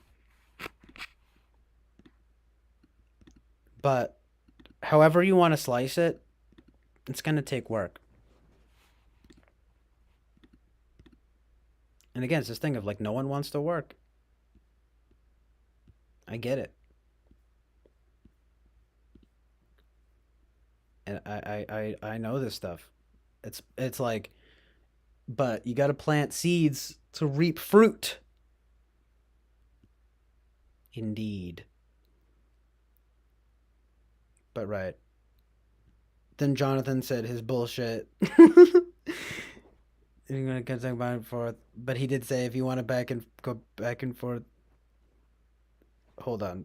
The first sons inherited the estate. Second sons went to war. Third sons went to the church. So anyway, Jonathan Basanti says, if you want to back and forth about it, I'll do it in voice, not in text. Fair enough. Winston's mom says, I still would like to know why most people who are religious have not read their Bible entirely. Why I've read so many religious texts. Why do people follow Mr. Trump when they don't know what he says or does? It always comes down to someone else told them. I rarely find anyone eschewing and proposing these beliefs who've done their homework and listen to themselves instead of listening to someone else tell them what was said. It doesn't matter to me if you read mail or law. I'm okay just typing my thoughts. Rather like thinking through life and not saying my thoughts out loud. Sigh.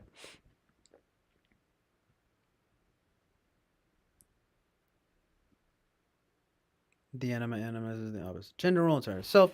Fourth slot is Jungian typology terms. Hiding the other gender causes complexes, keeps us from achieving our whole true self. Yes. We cannot refute the idea that of squaring the circle. I think of this as softening around the edges. Even I need to soften the edges to feel. Time allows for softening. The world looks smaller. The people are smaller somehow. More human now. People gonna people. The NFs are idealists, and the SF is Zaros. It is nurture, evolving past, and think. It's just thinking and being of nature to a higher self where one feels for others, doesn't just use them but helps them grow. Or at the most base level of the elements, one with logos in their soup pot has only two flavors, dry and hot. Add in arrows, and one now has... Sorry, I just went forward here. Now has wet and cold. Yummy! Stirring the pot now.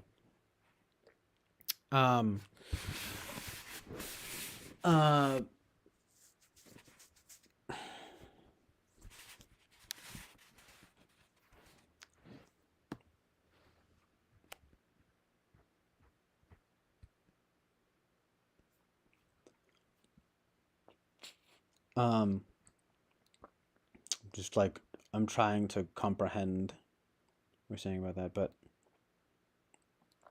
oh yeah, no, I get it now. It's like you're adding a dimension to it.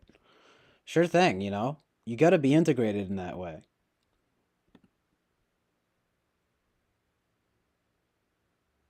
No doubt. It's like, integrate your inner masculine and feminine. Integrate your inner left and right, or whatever, you know, like, whatever that means, right? I think we understand the former better than the latter in many ways. But anyway, you know, it's like, literally. Anyway, literally, Boba Fett says, anyone watch ContraPoints? Sorry, I meant to say, anyway, literally. Anyway, literally. Ugh. Sorry, just being OCD. I forget exactly what I said. And you know, that's fine. I gotta stop being like so SI centric in that way or whatever. It's not healthy. Um, like whatever that is, you know, just kind of like, oh, I meant to say this. I was gonna say that. It's like, fuck me, you know, I said what I said, and you gotta just move forward in that way.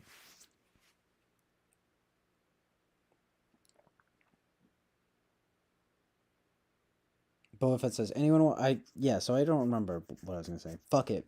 Fuck it, dude. It was something about saying, like, I meant to say, um, literally anyway. Boba Fett says, anyone watch ContraPoints?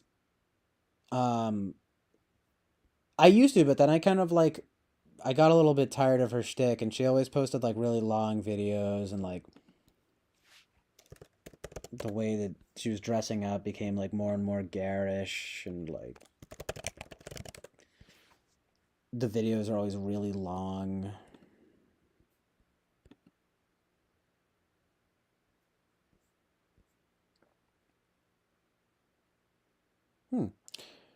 She posted a year ago, and then she posted 3 months ago.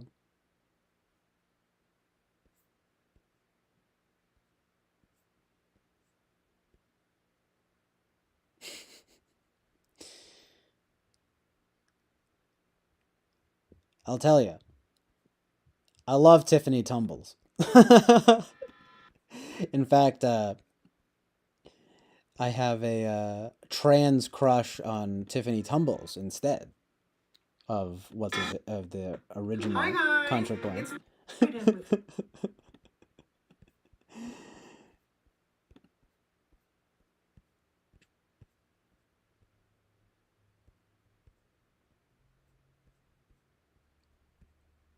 She's a convincing trans too, and no offense to the trans community, but it's like, talk about trans passing. In fact, I learned about passing from her. Hold on. But yeah, Boba Fett, you like trannies, right? No, I'm just kidding. But I remember that came up before. I remember. I think. I think Bobby Brown gave you a hard time for that. That's a whole. I'm not even gonna get into that. But it's kind of like, listen, be trans. It doesn't mean I have to be attracted to you. You know what I mean? Jelly bean. That's what it all comes down to, right? It's like, it doesn't make me hateful, you know? Like, it's just a preference. I'm actually full of love, okay? And loving. But I'm not into trans girls. But you know what, though? ContraPoints does a good job of being trans. I'm sorry. I know that's like, no, you're not supposed to say that, but whatever, right? You know what I mean by that. Such an interesting thing we say when we say, you know what I mean. Been thinking about that a lot lately. But anyway, Jonathan Basanti says different. Oh, you're talking about balls, yeah. Okay. You can do different balls, different balls. Wait, what? I love these dichotomies. Mind is a dash of sugar. I mean, I love a nice dichotomy. So the right, or know of, right? Okay, so Salt is right, because he says anyone know watch ContraPoints or know of, right? So anyway, though, Winston's mom says mine needs a dash of sugar. Salt is masculine. Sugar is feminine. Salt is feminine. Pepper is masculine. Just to confuse the issue, Raffle soccer balls. I wonder if any guy out there has two very different balls. I've known females with two very different breasts. Yeah, that happens. And that's Jonathan. Maybe you could ask him. It's my question, read balls and men. Well, sure, get Jonathan to answer. He says they're fairly even in size, but one tends to sag a little lower. I think that's some amazing truth in reality. Both of us is left-handed as opposed to, oh, yeah, okay. Literally biologically. When his mom says, what do you know of the theological argument of necessary and contingent? I can only imagine, but I think I need to learn about that. Guys, two things. Hold on. We're going to watch a little bit of some good stuff. Boba Fett. Better be your left, not JB. No, that's the right one. Is it normal to have differently set testicles? Many people find that the right testicle is slightly larger and the left hangs. Ingentir coming in with the based truth and reality. The amazing truth and reality. Women hate women more than men hate men. Oh shit, dude. Why? Oh god. No pun intended. Both of us lower. A difference is you can nothing. Okay, enough about balls, you guys. Okay. Occasionally, right now, though, we got to check. See, that's what we need to talk about more instead of people saying, well, not instead of, but believe me, I mean, there's people in my life. Well, I don't want to get into that, but very depressing. But it's like, it's like with breast cancer, right? You feel the lumps, feel your, check your breasts, right? Well, we got to make check your balls a thing. You really should, though. Well, we really should. Jordan Peterson. Men have been so maligned. It's horrible. And I say, you should really check your balls every day for cancer. You really never know. It's bloody. It's horrible what they're doing to men. They act as if checking your balls is a patriarchal masculine concept. I'll grant you that it's masculine, but it's not necessarily patriarchal. But it's certainly masculine. In fact, one might say it's the essence of masculinity itself. Okay, but anyway. Oh, geez. With his mom says, son Eric had to have a minor surgery and one of his did not drop. Simple, easy surgery. With Jonathan. What?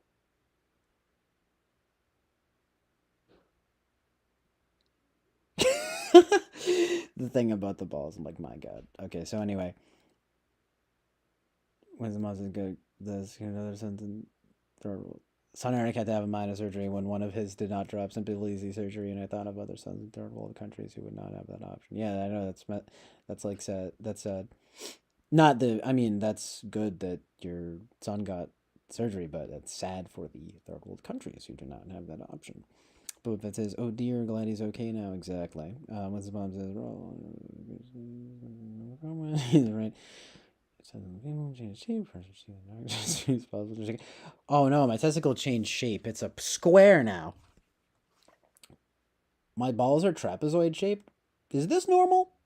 I love that shit on like Yahoo Answers and Quora. Back in my day, we only had Yahoo Answers. We didn't have Quora. We didn't have your fancy schmancy Quora.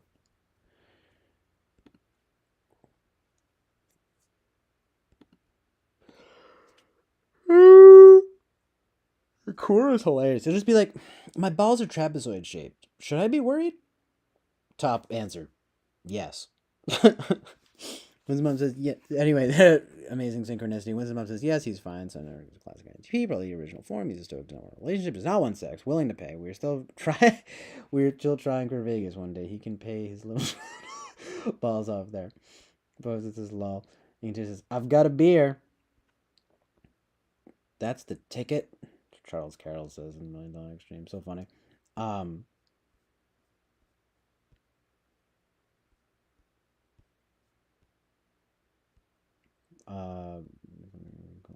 Wait, okay. Does the right? I already read this stuff. What the fuck? Sorry, I just updated and then it like scrolled down. So yeah, gonna beer party hardy, dude. Was the 90J mom is very logical in regards to sex. There was never any reason for my children to worry about asking questions. ACT's son Eric asking, "What is the key?" And Joe goes, "Something letters is the key." Well, amazing truth and reality. And there's it's like that bell curve meme. When his mom says, "We are smart people here, John Cena, Jonathan Masani, wicked smart. I was not smart back when, but I have always been intelligent." No, yeah, you're definitely smart and intelligent, Winston's mom. And I appreciate what you're saying here. Amazing truth and reality. I mean, I love that, we can talk about these things and just keep it real and good, you guys. It's an amazing community here. I appreciate you guys being here, by the way. I really do. Got a little on a tear there earlier about, did the quality drop here? Like my balls? Ho ho! Heyo! This should really be like 720p, not just 360. But anyway. Excavate my... I just caught up to this a little bit. Sorry. Excavate. To evacuate my home. BRB Fire Department gas leak in neighborhood. This is what? That's crazy. Hope... Shit. Well, get back to us as soon as you can, Winston's mom. I hope everything is alright over there. That sucks. It's annoying because hopefully it's not like a safety issue, but... Well, I mean, I'm saying hopefully it's like nothing horrible will happen, but at the very least it sucks that you have to evacuate your home. So yeah, keep us posted there, Winston's mom. Damn. Oh yeah, Lee Joe. It's funny. It was actually a very timely topic because of the whole ISTJ thing. It was like, oh, you might have your type backwards. It's pretty funny, right? Amazing synchronicity. I am definitely going to watch it. Lee Joe, I have a serious crush on. Just shameless. Okay, but English says, I love witches? Well, that's a hot take. Not very based of you, Angantir, but a hot take indeed. Winston's mom says, Pascal's wager is basically based, playing the odds. One bets the odds on that are on there as a god. I believe in random probability. It should be random. Baby's life is random. Baby's gonna get... So babies, I call you littles. To me, Ingantir says, to me, God is consciousness, our creation observing ourselves. We are God.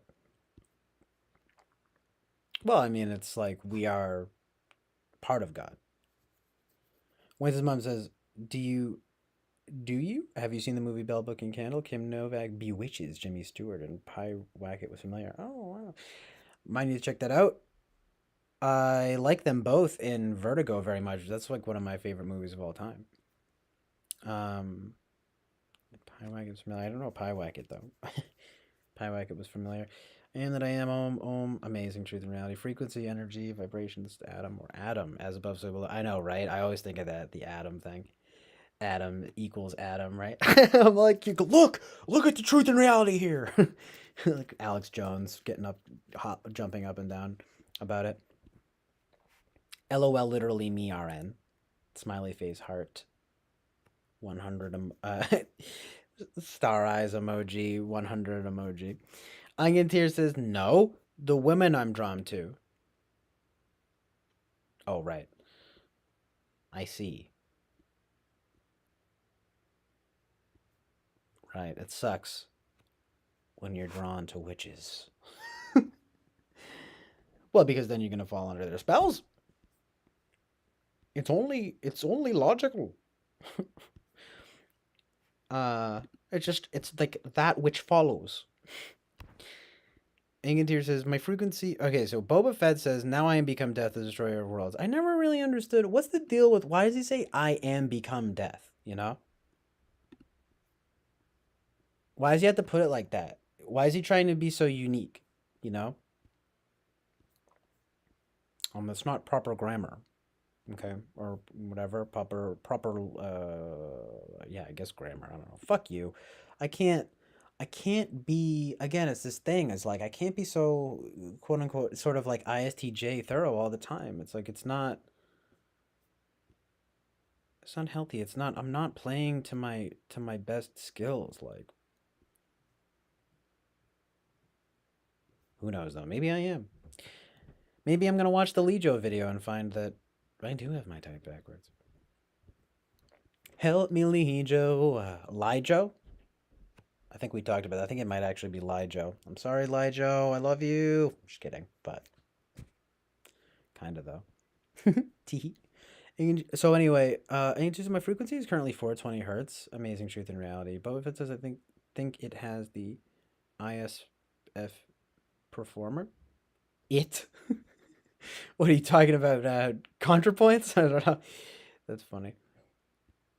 When his mom says, "Have you chatted with Lord Butter?" Oh, she's talking to Aang here about this guy, Lord Byron Grant. Oh, this guy. Huh. Well, maybe he's based. So right, late Lijo, gotta check out her premiere. It's been active lately. Person epic. Right, exactly. Here's the video, right? Some of them Thai girls, you have to see them to believe it. No touching, only ever lookied. Okay. Oh, right, the thing of the trans thing. Yeah. I feel you. Well, I appreciate your honesty. Winston's mom says, "Do you remember email the Anthrax back when he was a regular?" Oh, again, she's talking to Agentir, but indeed, invoking emailed Anthrax. I knew he'd go on TWFP. Don't know much about him, but he was cool. He was like a regular there. Oh, so he's right. Joyce Meng's community. I always hear that name. I'm like, who is this Joyce Meng? She probably like. Does she? I mean, does she still go on Eric's streams? Like, I always hear that name, but I don't know exactly who she is. Jonathan Mazzani says, "You can admit that you want to bang ContraPoint, CJ. We all do." Wow. If I was into trannies, I would. No, I'm just kidding. But it's like, kind of though, right? It's like,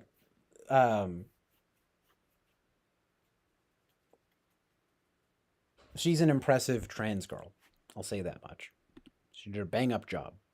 I will say I don't necessarily want to bang ContraPoints, but she did a bang up job at being a girl.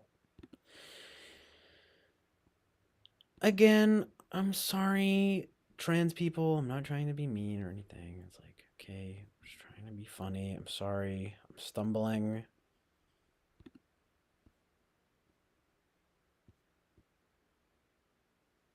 I mean well. Lin-Manuel Miranda, right? He's the best. He's just the best. So I'll have to peep. Meng's nice. She always looks fresh out of the shower somehow. Beautiful.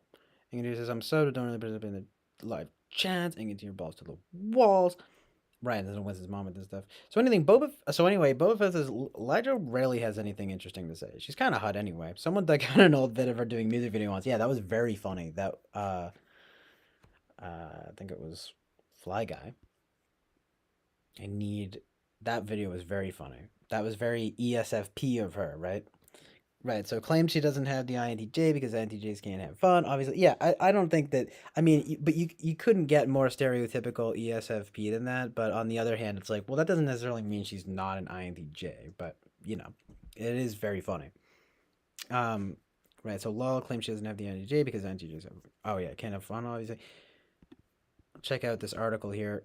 Isn't that quote from when they went full nuclear? Yeah.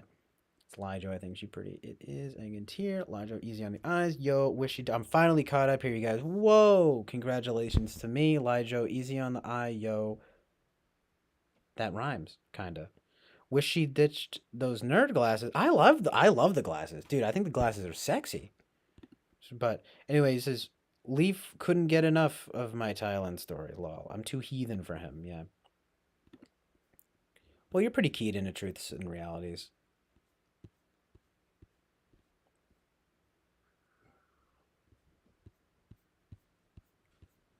Yes, Oppenheimer. I couldn't think of his name for a second, but yeah. But he quoted something, right? Okay, so it's from the Bhagavad Gita. I thought it was like something else, though. I thought it was from like Dante or something, Might just be totally making that up. I admit it. Either way, even if he did, he would clearly have gotten that from, from Bhagavad Gita. Interesting. Check this out. Good stuff, Boba Fett. I just realized they could have grocery shopped and gotten back home all this while. Mary the ENFP is cute. Who is that? She kept changing her YouTube channel name. I don't know if I'm familiar. Yo, though, I fucking love Tiffany Tumbles, though. She's great. I think I like Tiffany Tumbles more than ContraPoints in general.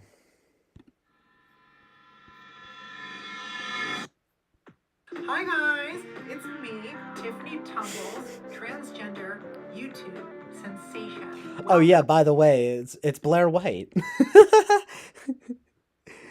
I don't know that much about Blair White, but I like Blair White. Welcome to my world. Every week I upload new beauty and makeup tutorials. Come get ready with me. So I'm gonna go in with the color Snowflake from my Winter Rose palette using a Flaunt 325 brush. Smoke it out. You wanna just kind of zhuzh it? That looks bomb. It's major. I'm vibing it. I'm obsessed. It's literally snatched. Love. See, wait, this is so funny because Lauren Southern just posted a video that was very funny about like life as an LA influencer. I need to watch the whole thing, but I was laughing at the beginning of it earlier. And like it's like this thing of the slang and everything. That looks bomb. It's major. I'm vibing it. I'm obsessed. It's I'm obsessed. Snatched. Love. No, but I was gonna say that's like how the left talks, you know?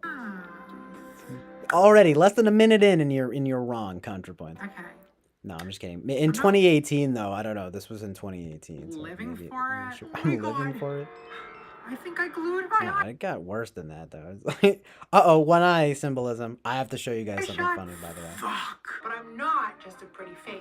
I also share plenty of opinions about controversial social and political issues.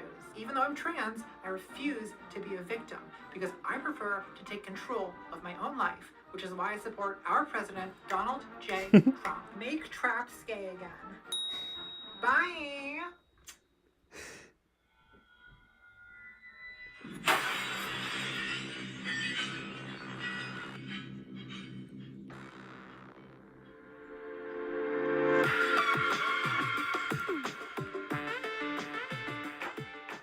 Hi, I'm Jackie Jackson, host of the Freedom Report, where...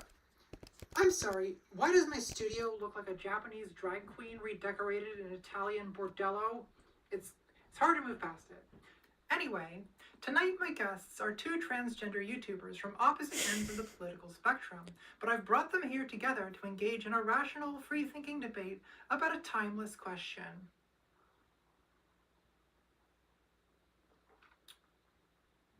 Are traps gay? My first guest is Adrian. Remember when that was a meme? Host of the popular YouTube series Good times. Intersectional AF. 2018. Clarence. Hey YouTube, it's your girl Adria. Have you ever considered that transphobia is racist? Ooh, me. Okay. My other guest is returning to the show. It's Tiffany Tumbles. Now, Tiffany, you've had a major change of heart since the last time you were on this program, isn't that right? That's right, Jackie. It's pretty embarrassing, but I used to be a non-binary SJW. You poor thing. Could you say a little bit about how you came to take the red pill? Well, I posted a couple tweets about how there are only two genders and how I was tired of trendy teens who don't experience dysphoria calling themselves trans. And next thing I know, everyone's calling me a TERF and a traitor. So I said, you know what? I'm out. I'm not going to put up with this culture of silencing and shame. I think that's just so brave of you. Yeah, wow, so brave of you to come on talk shows to discuss how silenced you are. Shut up, Adria. I had just come out as trans, and I was putting myself out there online, and then like that, the trans community dropped me like a piece of trash, and I had no support, nothing. I was absolutely alone. Do you have any idea what that felt like? Your leftist allies are not your friends, Adria. One wrong move and you're dead to them. Those are not friends. Well, you have real friends now, Tiffany. I think you're going to fit right in with this new group of dangerous intellectuals who are finally taking a stand against the authoritarian left and speaking out against politically correct dogma. Why don't we go ahead and roll a clip of one of Tiffany's Amazing newest truth and videos. reality. So I'm going to go in with a highlighter, pop it on my cheeks, pop it on my brow till I'm literally blinding. I am glowing. she's doing all right, but I'm not living for it. You know what else I'm not living for? The Muslims. Tiffany, you are Me. so funny. I'm sorry. Are we just gonna ignore the blatant racism? How is that racist? Muslims are religion, not a race. Yeah, Adria, Muslims are religion, not a race. Well, in this country, Islam and race are inextricably tied together. You can't just... Well, you both know exactly what I'm talking about. Let's try to get back on track here. So, Adria, traps.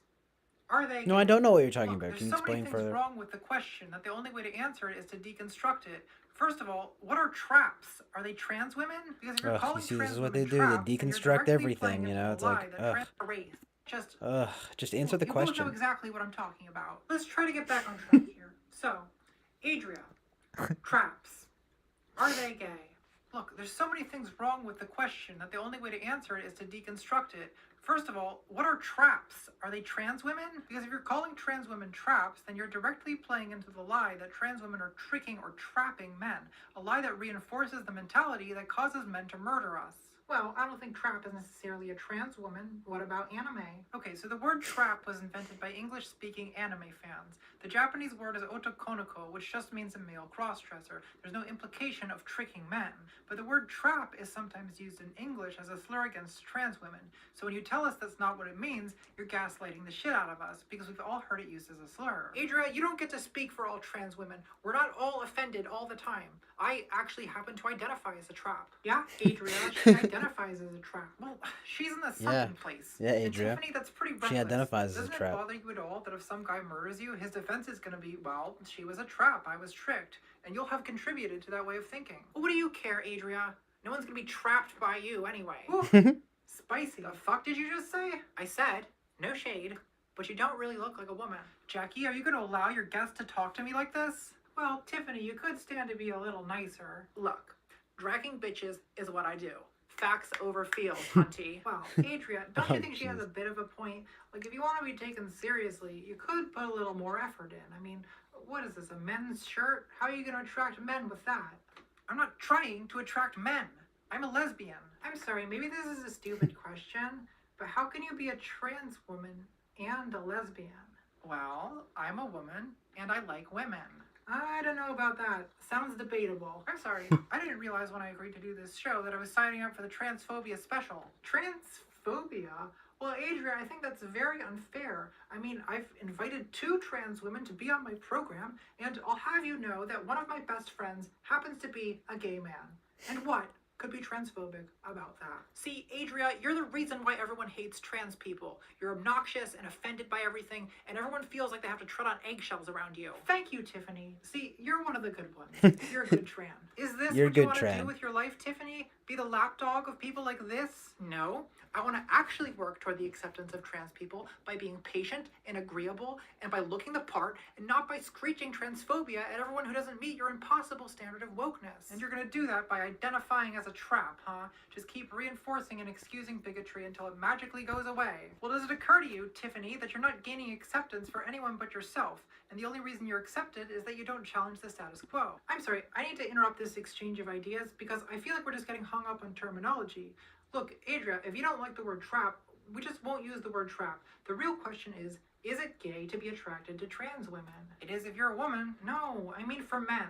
Like, Tiffany, do you date straight men or gay men? Well, all the men I've dated only date women, but if they're attracted to me, I mean, it's not the straightest thing, is it? Why not? Yeah, literally though. That you know that gay men are not attracted to these kids. Well, I am serving up fishy realness. I like how the camera kind of Well, like doesn't zooms she in have a on her. point, though, Adria? I mean, sure, she looks like a woman, but she does have XY chromosomes. When was the last time you were attracted to a person's chromosomes? That's not how sexuality works. We're attracted to a person's The other day. perceptible features, not molecular biology. Okay, sure, but I mean, a lot of trans women still have their penis, and you gotta admit, that seems kinda gay. Jackie, you really have no clue what you're doing, do you? We live in a world where there's no shortage of men who want to date trans women, but there's an intense stigma on dating trans women. And it's actually dangerous because what happens is if a man's friends find out that the woman he's dating is trans, he may try to preserve his toxic masculine dignity by lashing out violently against the trans woman he's dating. And this happens again and again. And every time you suggest that dating a trans woman is gay, you're adding to that stigma and you're making the world a more dangerous and violent place for trans women. All right, I'm not trying to use violent words or whatever. I just don't understand how a person who's attracted to women could be attracted to a person with a Oh, I penis. mean, Well, yeah, if you wanna can know, hear I'll tell you. I am a lesbian. I'm only the man attracted to women, in including her trans voice. women. I'm sorry. And when I'm attracted to a trans woman, I perceive her as a woman. And if she has a Very penis, Mary, I perceive it though. not in I'll have to check it out. isolation, but as a part of her female body. Check So her I out. perceive it Not as a in that male way, but you know what I penis, mean. as a girl dick. I'm sorry, what? What is girl dick? The feminine penis. Oh no. I'll look her Come up next. on. This is nonsense. How could a Adrian penis Dalton. I possibly think be I've heard of her. feminine? There's Well, what it's you feminine put me because on it's one a that woman, but also INFJ. because Is hormones this her? actually change the anatomy and functionality of the penis. Shut up, Adria. Just shut Interesting. up. Wait, really? The other How one is it though, the one who's different? Well, based I'm in glad you Christian. asked. More needs to be said about the feminine I need to watch more of her Why is no one stuff, but she talking about the seems feminine very penis? amazing. Kill me now. So to start with, it doesn't get as hard, it doesn't really ejaculate, and it has a different mouthfeel. Can we please talk about the mouthfeel? Why is no one talking Dang, about the this whole thing. mouthfeel? I don't think that's necessary. I'm just trying to wrap my head around this. You are attracted to women with dicks, but not to men. That's correct. I don't like man dick. It's coarse and rough and irritating. It comes everywhere. Not like girl dick. Girl dick is everything. John soft and Stossel smooth. seems kind of Who based. was I like how he that? used to Star be. Wars? He, also dude, he built computers became for a living? I mean, truth and Josie. reality. I also enjoy wearing knee socks. And let me guess, your girlfriend is a communist cat girl. My sweet love.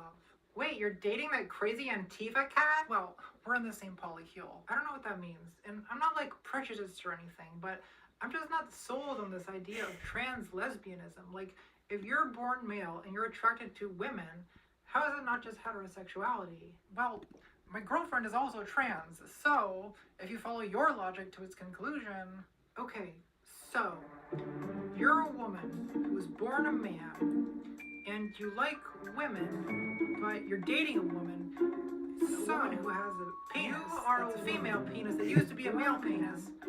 So you're attracted to women, but you were born a man, and you're attracted has a penis, but that used to be a woman you're dating now it's a female has a penis.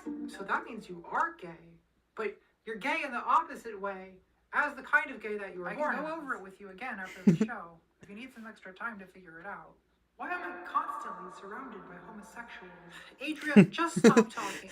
Look, I don't care what you do in private, but I'm sorry to break it to you. The world is not ready to hear about trans lesbianism. What trans people need right now is people like you to keep a low profile and people like me to be our representatives. Because I act like a normal woman, and I date normal men, and I don't have a cat girl girlfriend with a girl dick. Ah!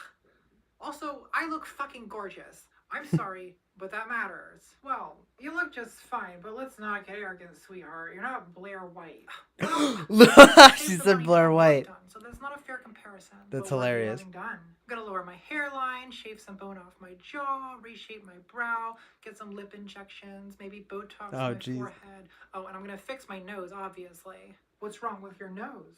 It's kind of big and mannish. Well, my nose looks kind of like that. Are you saying I look mannish? Are you saying I look ugly? What are you trying to say, Tiffany? Why are you doing this to me? Why are you doing this to women? I'm not doing anything to women. What? Look, we can't all become hairless sex dolls. That's a terrible thing to say to a trans woman. She has to work really hard to be seen as female, and you just don't. Shut the hell up, Adria. Don't get offended for me. Don't condescend to me. I'm not a victim. Okay, so I'm not as young as I used to be. But my fiance still thinks I'm beautiful. Oh my god. I need to not be around straight people for a long time after this. All right, let's forget about it. I'm fine. Tiffany, are you fine? I am fine. To be clear, I'm not fine with any of this. Look, why don't we just edit this whole thing out? Let's shoot the closer and we'll fix it in post. Well, we may never know whether traps are gay, but the important thing Never is that know. we talked about it. I'm Jackie Jackson for the Freedom Report, where the debate never stops. Your mascara is running. Get out of my studio, both of you. Get out. We're done.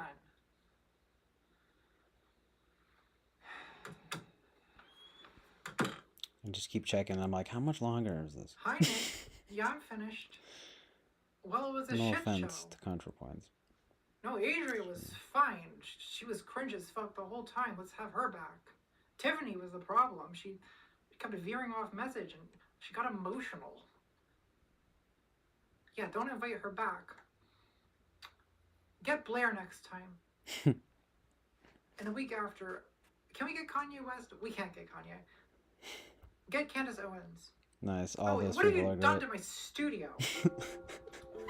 Hey, Adria, look. Amazing truth in reality. I'm sorry I was rude to you back there, okay? It's just that I've been working so hard to win acceptance for trans people, to show everyone that we're normal, that we're just like them. And when you show up looking like that and acting like that, it's just hard for me to watch all my hard work be undone, you know? Like, you can't be talking about the feminine penis in front of cis people. Tiffany, you need to get far away from me right now for your own physical safety. Oh my god, you crazy freak. For real.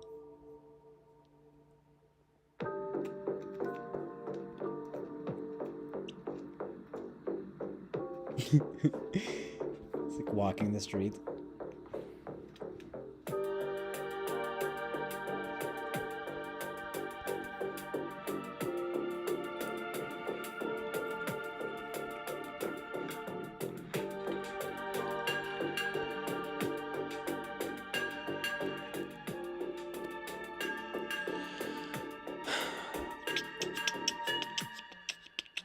I might resubscribe though. I mean, she makes good video essays. She looks like a man beast.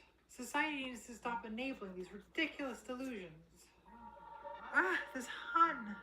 People are gonna see this and they're gonna think this is what trans people are. You should not be representing us. They're nothing like me. I'm nothing like them. I need you to relax. All you hear is transphobia? So funny. And true. No, Tiffany.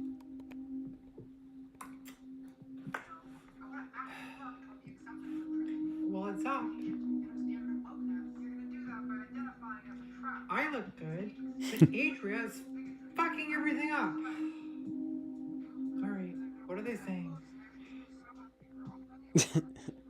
Fuck it.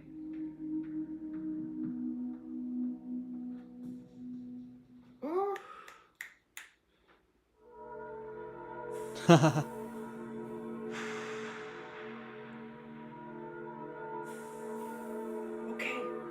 so I don't pass perfectly, but at least I know that. I may have a mental illness, but I'm self-aware about it. I'm not delusional. I'm not like Adria. I'm nothing like her. It's fine. It's gonna be fine. I'm gonna have the work done. I can fix this. It's my fault for not working harder. You can't just expect society to... I'm not a victim. I am in control of my life. I wish I were a woman. Or anything but this. I'm destroying my body. Who could ever love this? I'm just mutilating myself. It's so disgusting. God, I'm so disgusting. It's so disgusting.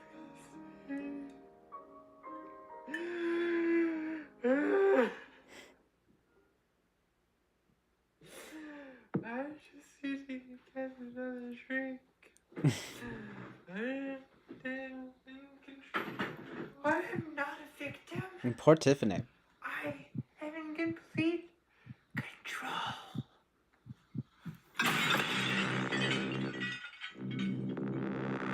I don't think I've seen this second half.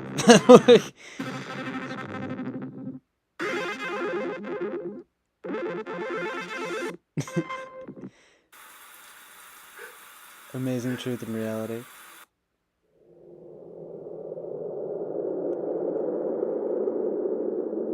So sad though. Like, damn, this got dark.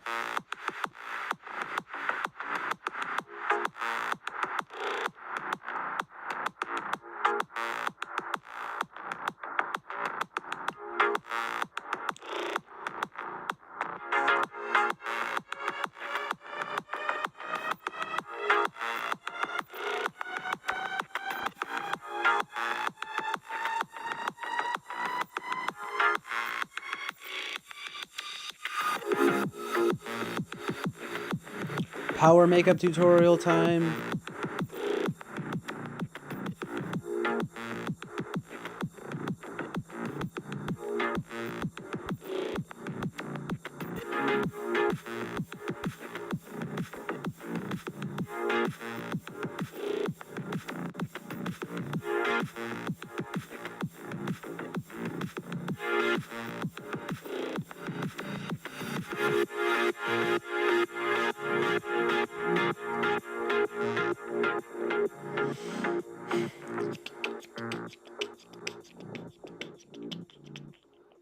That could have been edited down a little bit.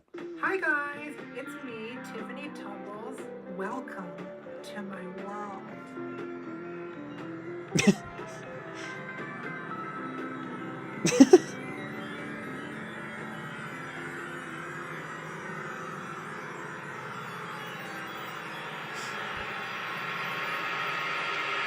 Right. It's a facade.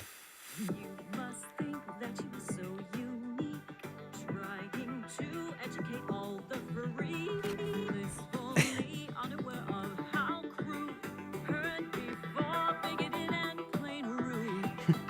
All the things that you say come up every day. See, that's the thing though. It's like Tiffany has her struggles too, you know? I guess it's just that ending where it's like, but then she chooses to be the sort of mouthpiece for the sort of, you know, so-called conservative party or whatever you want to call it.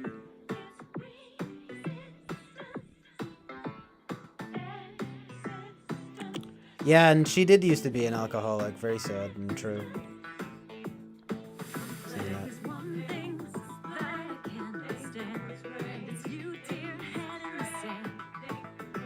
Yeah, that part where she breaks down is pretty hardcore.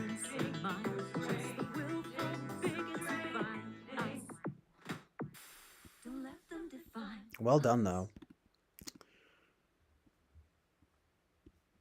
I kind of actually forgot. That's the thing. She rarely posts, so I kind of forgot about her. And I was, like I said, I was kind of just... I felt like I got it at a certain point, and I was just kind of like, you know, and she's always doing these, like, they're so long, and these big costumes and everything, and I was just like, you know. So I unsubscribed, but resubscribed. I mean, it's like she rarely posts, so I might as well just subscribe. I mean, I don't have anything against her. This whole thing though is kind of like about YouTuber ex-philosopher. It's like, well, why? Because they're transphobic or something. But again, it's this whole thing. I mean, she's really very self-aware. You know, this kind of thing of like, I mean, it's like there's definitely a Tiffany Tumbles inside of her. You know what I mean? I hear what she's saying. I mean, you got to integrate both sides in that way of like,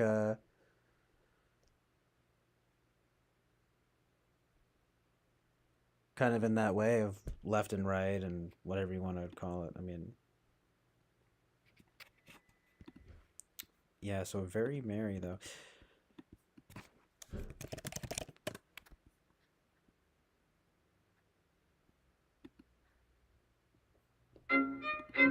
This isn't her, right? No. Mary videos? This person? No. But what was I gonna say? Just like, right, it's not just, it's sort of just like, at the very least left and right, you know?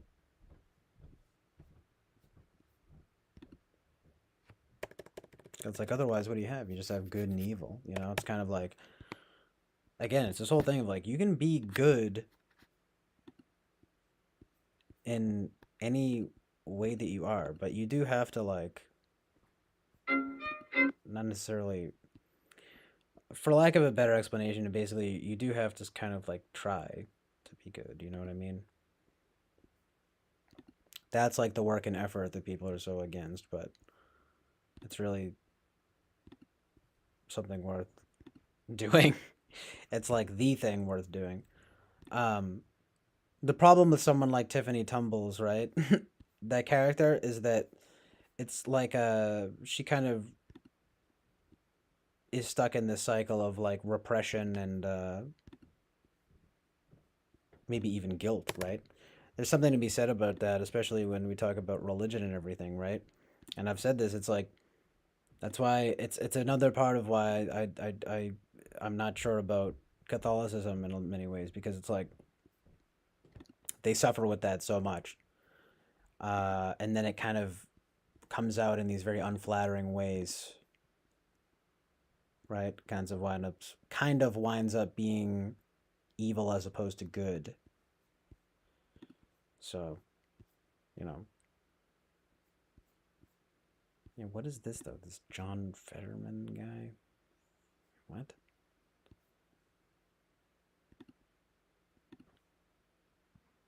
Anyway, Vincent Gallo's merch store, everybody.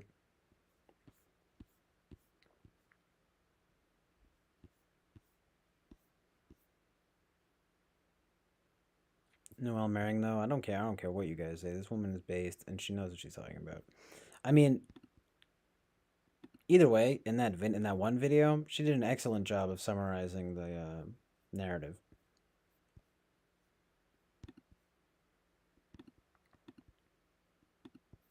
Let's check out my queen, though, Lauren Southern. She has this new video she just put out, Life as an LA Influencer. And it's funny because, see, we can check the amazing truth and reality here of how she is like a cis woman, very beautiful cis woman, and she doesn't, she like, watch how her personality, she's making fun of people who are like Tiffany Tumbles, but they're leftists. It's a difficult life being an influencer. I haven't watched this whole thing yet, by the way. But to be fair, I guess I hadn't seen the second half of that last one. I didn't realize there was that. Actually, no, yeah, because at least I don't remember the sort of, is that the word denouement or something, or the denouement? I never know how to pronounce that freaking word, but kind of that thing of like the, how do you pronounce it? I need that thing of the.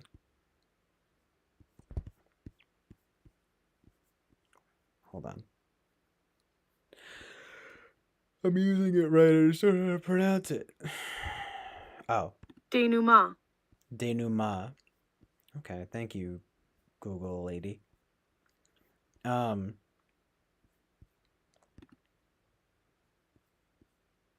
I'm about to peep Atonement too, by the way. So anyway, like, so I hadn't seen that, but I haven't seen like basically this whole video. I just was laughing at the very beginning here. See, and I'll show you guys once it, like, watch this. It's a difficult life being an influencer. I have to make like at least one post a day to stay relevant. And that's like basically a full-time job. As you know, I was just in Texas. I had to get on a flight at like 8 a.m. It's tough work. But finally, I'm here in Los Angeles, where I'm with my people, activists, influencers, innovators, artists.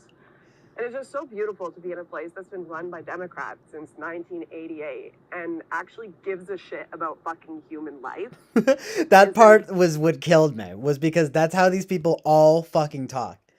And it's ironic because I just cursed. I'm sorry to curse, but it's like that's literally what they do. They always say that, and I saw it at even like a store recently. This like woman type ish. It was kind of woman centric. This store in Maine. There was all these stuff and stuff about astrology and stuff about all this other stuff, and it's like not all of it was bad. Some of it was nice. You know, some of it was. I mean, I don't know if there was a cross to be found, but you know, it's like, right? That would be not. It's not allowed here. But it was all, all these things. Everything had like a swear on it. It was like fucking. You know, it's always this shit. No, again, not to curse, but it's always like, gives a fucking shit about human fucking rights. It's like, can you say it without cursing? Innovators, artists. So funny though. And it's just so beautiful to be in a place that's been run by Democrats since 1988 and actually gives a shit about fucking human life instead of just being selfish like Republicans, you know? I just kind of wanted to show you what beauty my people, my party has brought to this world. So welcome to LA, bitches.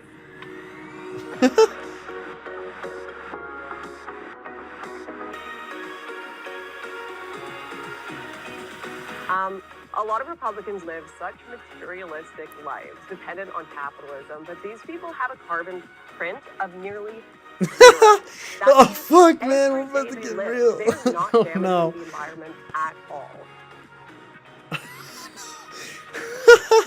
Nature is healing. Pay your respects to the flag. Ooh, free tampons. Oh my goodness, free bras too? I think we've stumbled upon a boutique market. So rustic, so artisan. Nice. Oh jeez.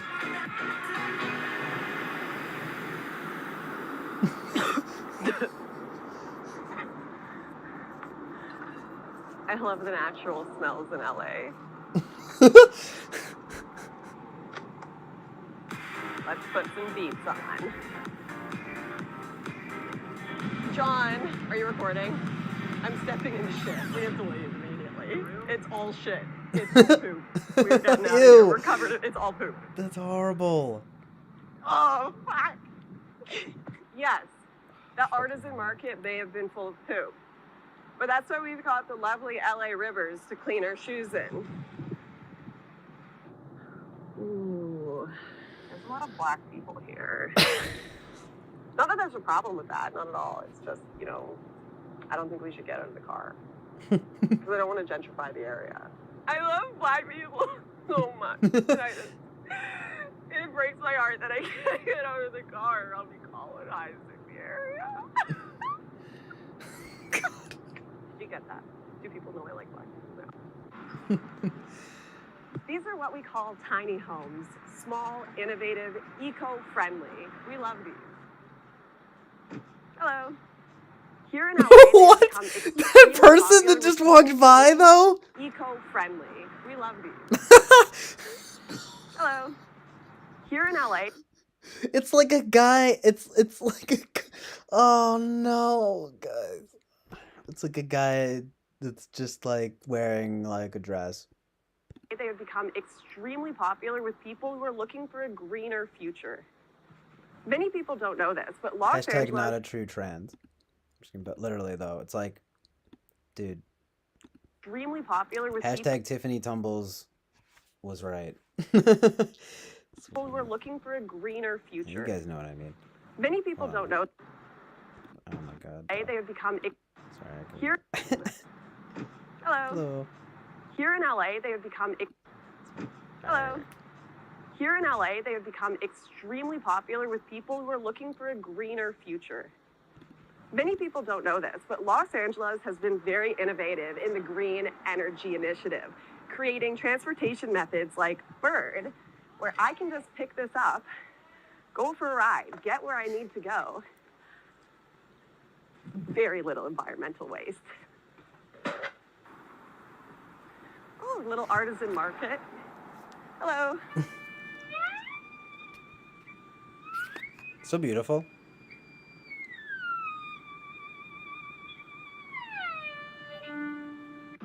I'd rather not give it. You seem a bit hyped up, man. Oh no. A bit worried Next about it. space, like I said. Yeah, we will. My friend, have a good one. You should run. Run, that's good. I'm just saying, there's no should. But you should run. Shake my hand, please. Thank you. That's a sign of peace. I'm saying, whether you're peaceful or not, you're disrespectful. Holy I shit. love meeting misunderstood creative types. Yeah, like, no, that guy was If unhinged. you are not an influencer, Like, an yeah, like, no, that guy's eco-activist, clearly. an I meant ally, to say, or yeah. an innovator, Yeah, no, like, that guy was clearly unhinged. if you are not an influencer, an eco-activist, an ally, or an innovator, don't come over. Republicans. Don't come That's over. you. This is our city. Those are my shit-filled alleyways. This is my crackhead neighborhood and my influencer house.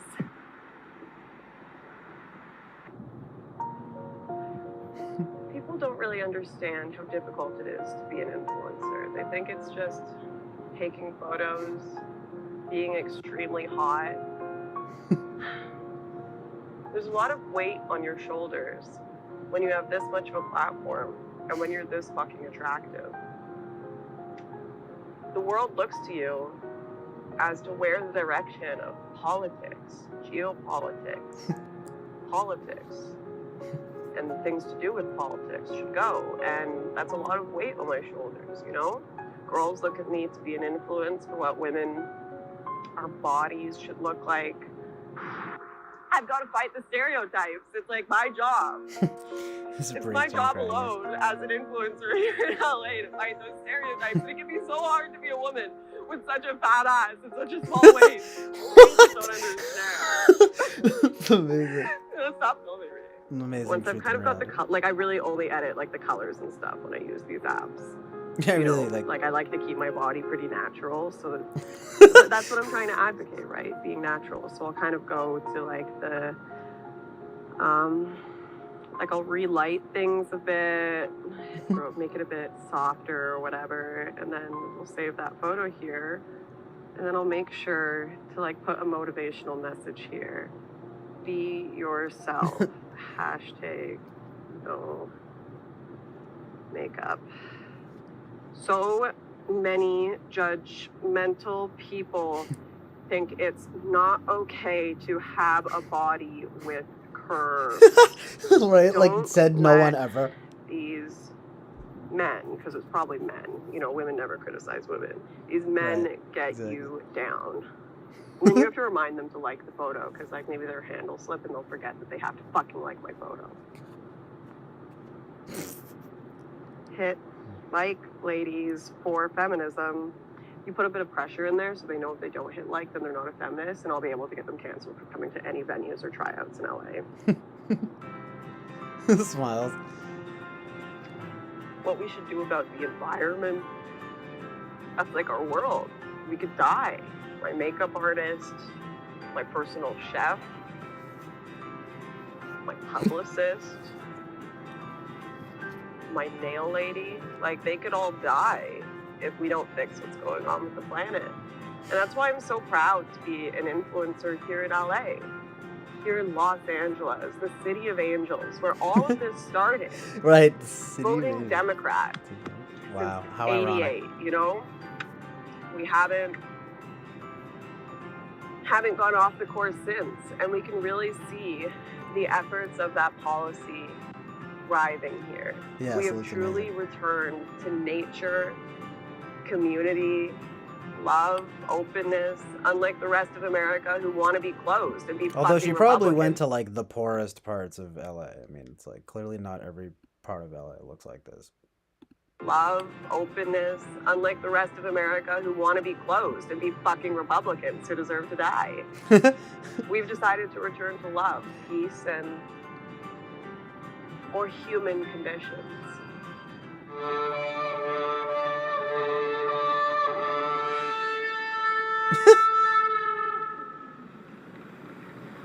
She gets the vibe.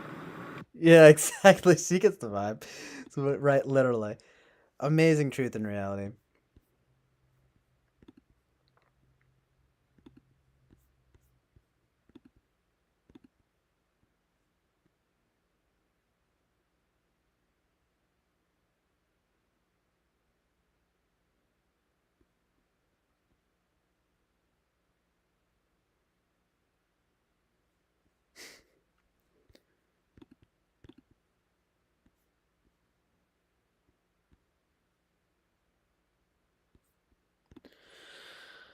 That was pretty funny.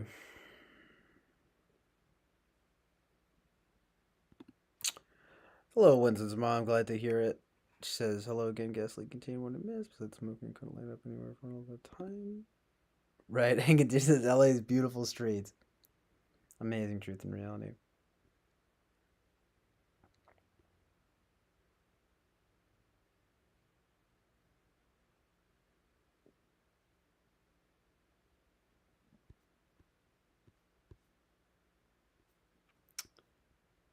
Yeah, that makes me want to, one of my favorite sketches like, might even be the best $1 Million Extreme sketch is, this one here. Well, it's the best in terms of, like, the most funny, I think. This is pretty funny. This is, like, their spoof of, like, MTV types of, like, sort of, you know, just, like, shitty music. Just like, bad music television and musicians. This is pretty funny. So, guys, you're back in the I have kind of a crush on the girl interviewing them, too. So, guys, you're back in the studio. You know, album 2. What's going through your heads? It's important at this point that we like give back to the fans because our fans are the most like loving. Charles, as usual, is like the best part of this whole sketch. Hold on one sec. So, guys, you're back in the studio. You know, album 2. What's going through your heads? It's important at this point that we like give back to the fans because our fans are the most like loving. So important. They're so awesome. Like they support us so much. Good to us. They're like so sexy. When the city falls tonight, when the city falls tonight, I'll be by your side. What's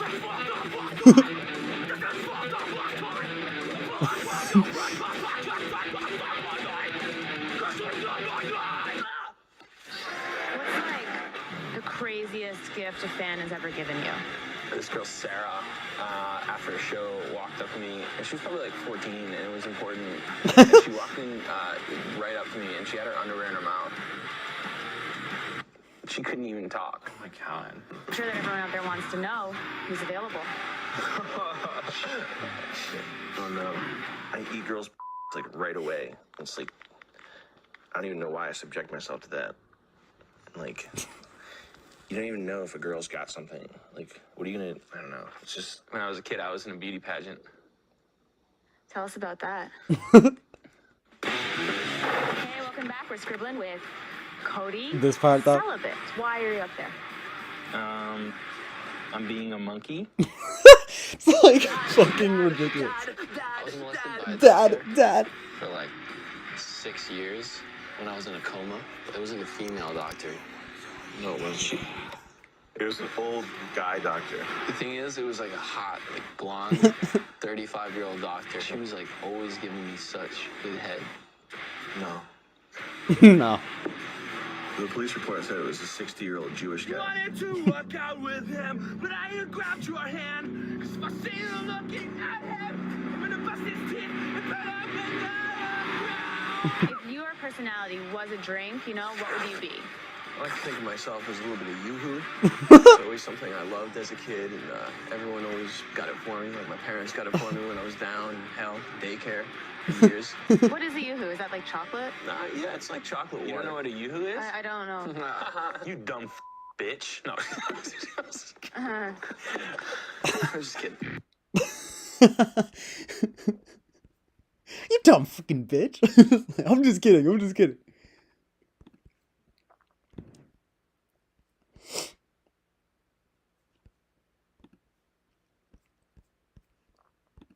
Amazing truth and reality. And that's why I've never liked any, bands or musicians that are like that, or any music, television like that. It's just horrible.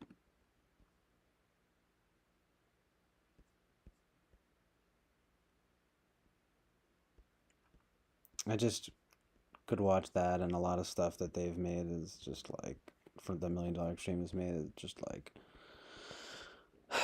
a million times, and it wouldn't get old. John Mouse, friend of the show. The only friend of the show. True legend.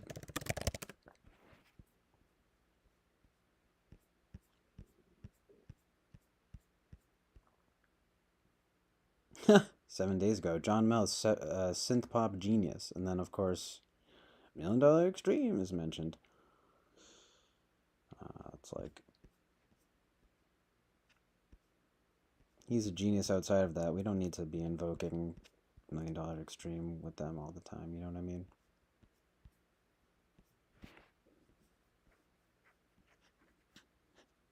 I do like Ariel Pink. Geneva Jacuzzi is hot. I think Ariel Pink and Geneva Jacuzzi dated. She looks scary there though. What the fuck? Because of the Animal Collective. Love Animal Collective.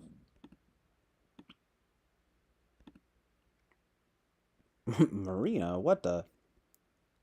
She's okay though, I guess. I mean, she's kind of positive. She's pretty hot too. Well, she's actually not that positive. She's gotten more positive over the years though, definitely. And she's definitely very hot.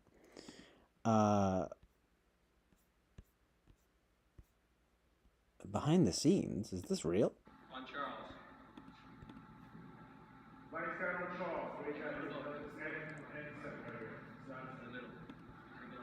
Is this actually Nick Rochford?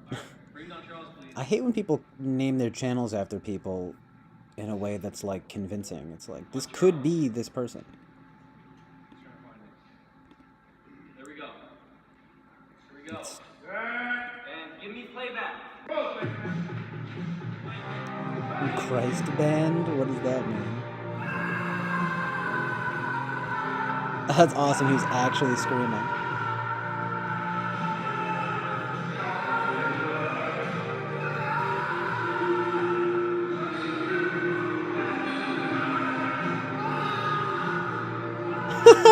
So good.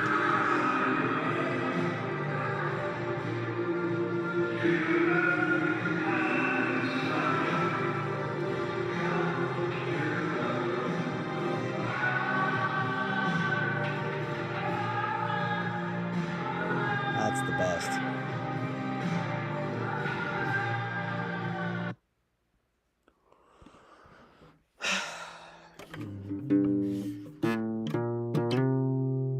Every time a historic Oh no, figure Ben in Shapiro. the West. Get out of here. Ben Shapiro.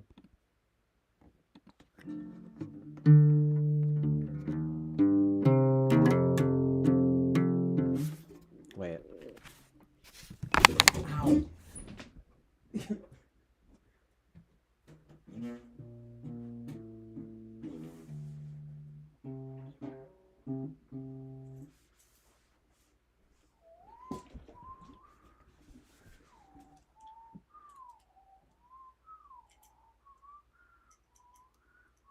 What's going on with my capo?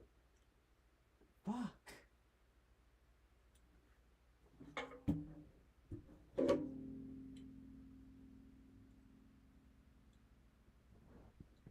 It just like broke.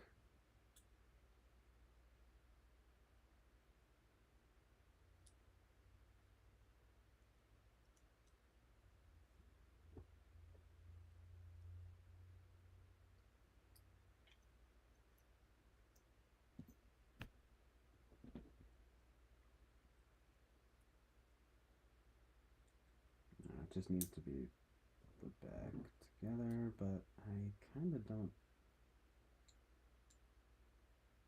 I'm like, not 100% sure how this thing goes. Oh yeah, okay, hold on. Dude, this sucks if it's fucked now.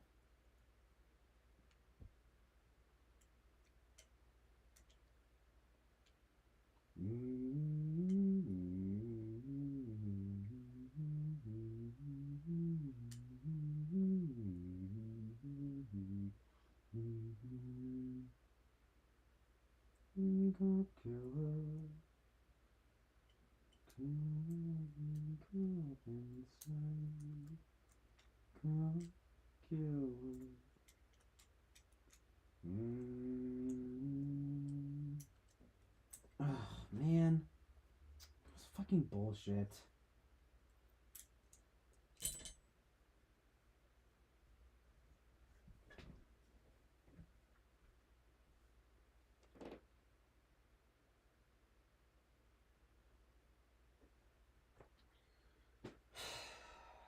I don't know if I have another capo. I thought I did.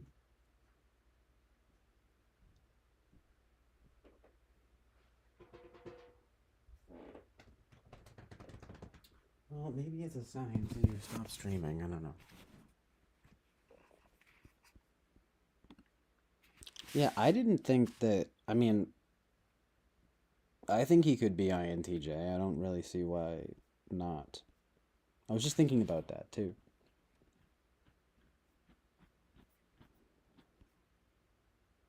Oh yeah, I almost forgot too how I have John Mouse here. I remembered that I have John. I mean that I have Lauren Southern here, but I actually forgot that I have like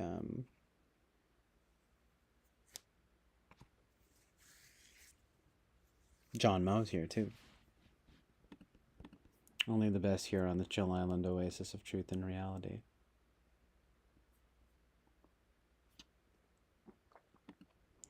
She's been not shaving against the green in so long.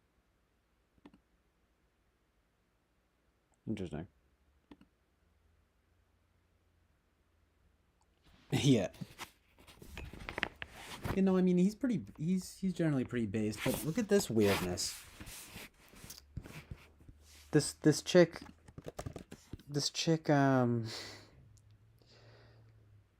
what's her name again? I already talked about her, but jeez.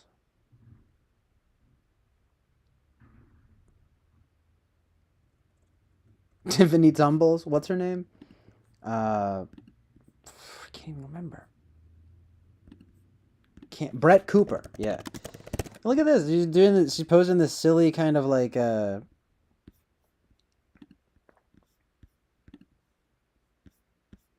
I see? I don't know if I can like see it here. You know, it's like, look, she's kind of pretty.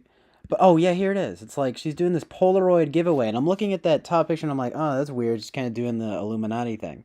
But then it's like, "Oh no, she's doing it again right there on the bottom right." So I go to look at the comments and I find that indeed there are people talking about it. I thought it was very funny. It's like, "No." Literally 12 minutes ago, though, this guy goes, "A lot of borderline schizos in the comment section calling this Illuminati is hilarious. Come on, people. Can't call the Democrats crazy while being crazy yourselves." I'm a Republican, by the way.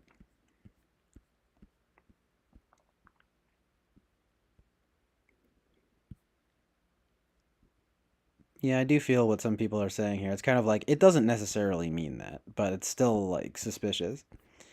And either way, it's just kind of like, you know, oh wow, right, like she's an attractive girl, you know, Daily Wire, we're gonna pimp her out. It's like, and by the way, my conspiracy theory is that they cloned Ben Shapiro in a lab and made him into a female, and now that's what you know, that's what she is, the Daily Wire.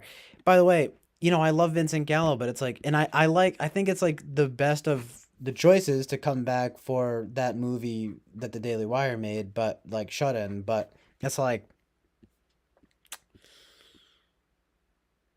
yes, exactly. It's the best of what's available, you know? It's like the Daily Wire is pretty like well known. I mean, like Ben Shapiro is pretty well known. Like, so it's not like this, you know, fringe underground like, you know, production company. It's like, you know, so it's just good to keep that stuff in mind, you know, of just kind of like in the spirit of discernment, especially Christian discernment. Although, you know, I like how Ben Shapiro, he's based in his own way about being like an Orthodox Jew, and I think that that's cool. Meanwhile, this channel that I admit that I do follow, they used to be something like Reformed Wiki 2.0, but now it's Treasure Christ, Amazing Truth and Reality. But they put this thing of like, end times has arrived, and it's just like, thank you for getting an over. The thumbnail is like, the VMAs really were horrifyingly evil. No, but like literally, I was watching it and it's like, look, My dad, and even to an extent, my sister was agreeing when we were all watching it. But it's like, bro, like, this is crazy. But these guys are a little like they're incredibly like it's like it is that subsect of the Christianity where it's like everyone is doing it wrong, right? Um, it's like I get what they're saying, and but it's kind of like, well, anyway, I do agree about this, but I'm like look at this like horrifying like thumbnail though, and it's like so true how bad it is, but it's like because it's Lizzo and Nicki Minaj just looking utterly evil, and I am laughing though at how they especially Nicki Minaj looks I get literally horrifyingly evil, and it's like I love though how they like censor their their like cleavage. Right, as if it's attractive to begin with. Like, okay, right? Zing. But seriously, I mean I get it, but still it's like and all these people and a lot of girls by the way, which I find interesting, talking about being like addicted to pornography and everything. Like, whoa, dude, what's going on? I mean, I was just talking to my friend Sam about that. It's like why like I literally he said it before I did. It's like the Tyler the Creator quote. Like, bruh, just close your laptop. He was trying to be nice about that. He's like, I guess some people have like a problem with like control about it. It's like, but seriously, like just close your laptop. And I'm like, exactly. It's like that Tyler the Creator quote. Like, bro, just close your laptop. Bruh. Also, do you guys ever think about though how like just the aesthetics of the cross? And I don't mean to glamorize it in some way because of course, well, I guess it ought to be, but not glamorized, but well, it should be deified, right? Literally, but more like well, in a sense, I suppose, glorified in the most true sense, right? But anyway, because you get that, of course, it's like, well, Christ died on the cross, and it's like, this crucifixion, we ought to not like frame it as good, but there's something aesthetically speaking that is so good and true about the cross, and it's like ever present and just kind of like timeless, amazing truth and reality. Um, Anyway, I do find it beautiful, even if it's like not that thing of there's just something aesthetically about the cross, that is like very beautiful. It's literally the transcendentals, right? Truth, good, and beauty. So yeah, truth, goodness, and beauty. It's just I guess there's a problem though there with like, well, let's not get too carried away like that it's beautiful or something. But what is that? It's the symmetry, it's the symbolism, but it's kind of like it's definitely just amazing truth and reality. And it's kind of that thing that's so interesting, right? About like how like a vampire, right? And how you like hold the cross up, and it's like it was a cross right here, amazing truth and reality. And right, they're like right, and they like, and that's what you got to do. You drive the crucifix through the stake of the heart, which is not a call to violence in any way. I'm just saying like amazing truth and reality.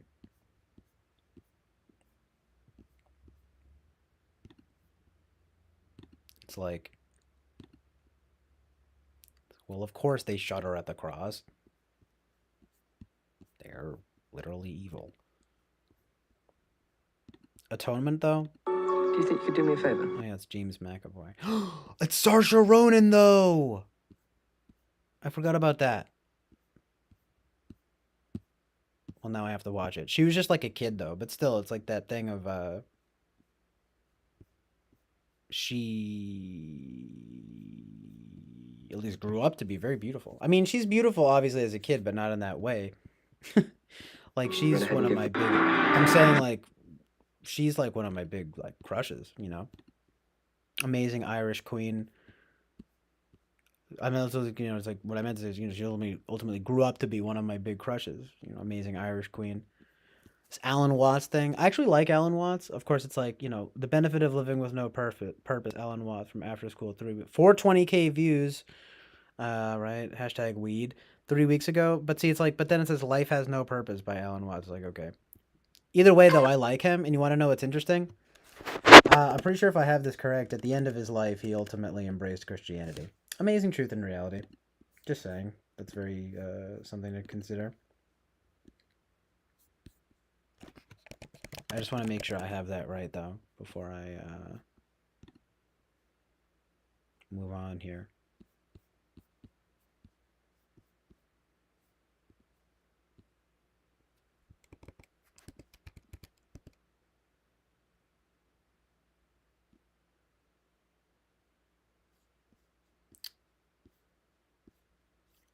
Oh no, I'm sorry. I mean, it was early in life.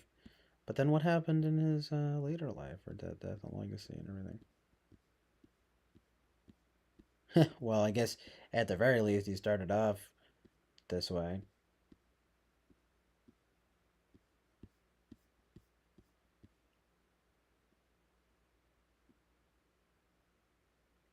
Yikes.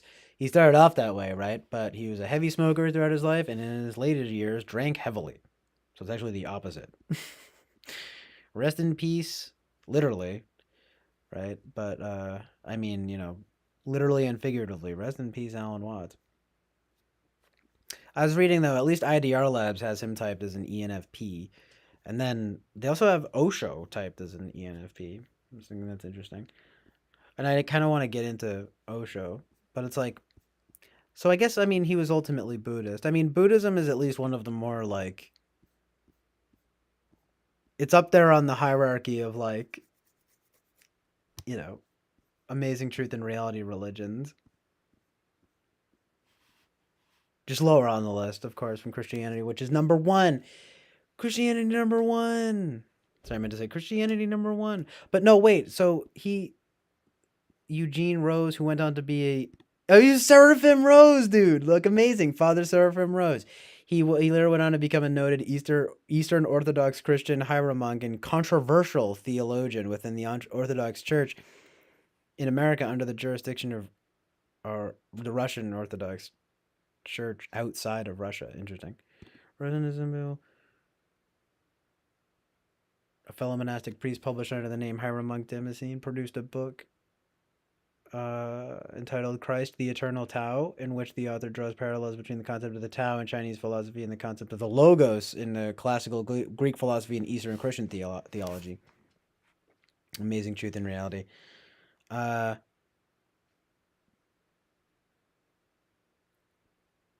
and there's more stuff here about Watts, but he ultimately it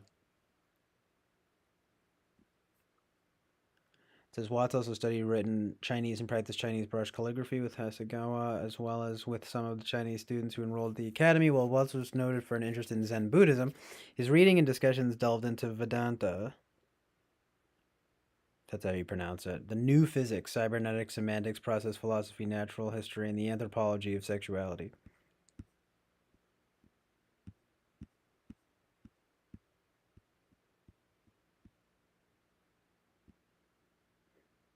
Amazing truth and reality. Interesting, though, how he says he also tried marijuana and concluded that it was a useful and interesting psychoactive drug that gave the impression of time slowing down. That's what everyone always talks about that, and it makes such sense.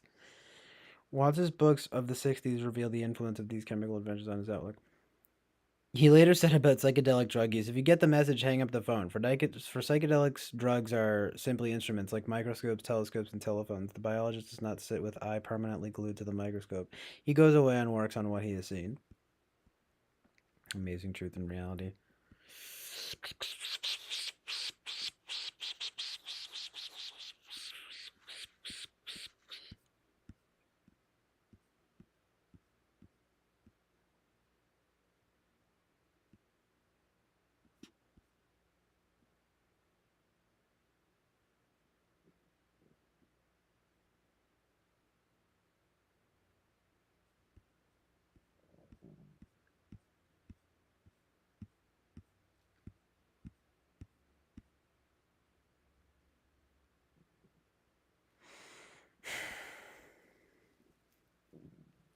I mean, yeah, he's pretty cool, and he seems generally pretty good.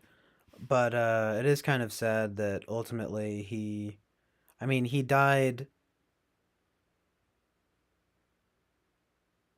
he had a heart condition, but he died of he was an alcoholic, and he died at 58, which is kind of young. But of course, he was also under treatment for a heart condition, so who knows? But it seems related.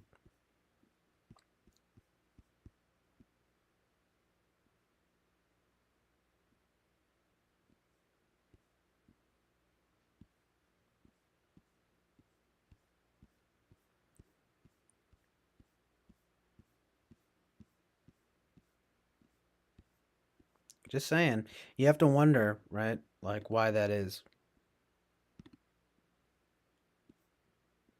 It's like maybe it was because of a falling away from Christianity rather than a coming to Christianity. But regardless of your denomination or whatever, I understand that people, struggle with alcoholism and all sorts of problems. I mean, you can't just, I'm not gonna just pin it all on that. I'm not trying to be like ignorant and or arrogant about, Christianity. It's just kind of like, not trying to be a fanatic, as they say, right? But it's kind of like, I don't know. It's kind of just like,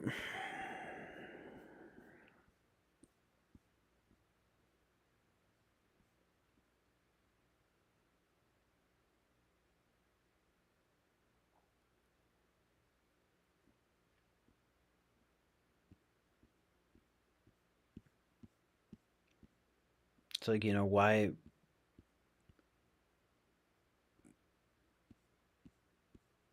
certainly didn't, I can't be sure, but it doesn't seem to have helped in that way.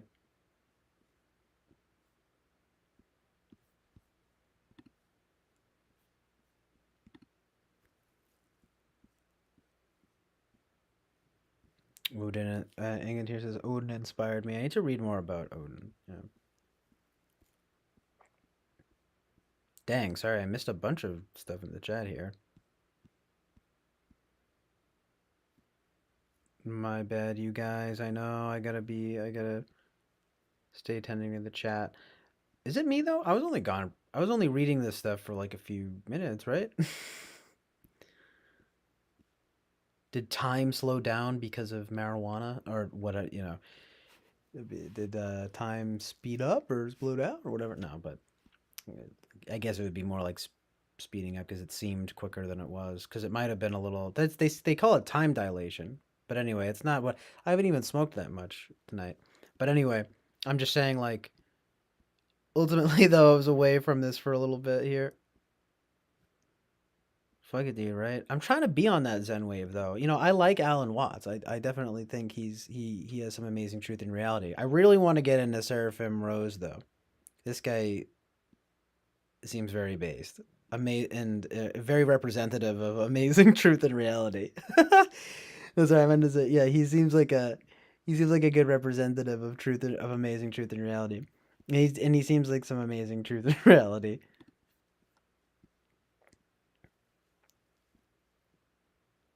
You guys are talking about some crazy like weather stuff.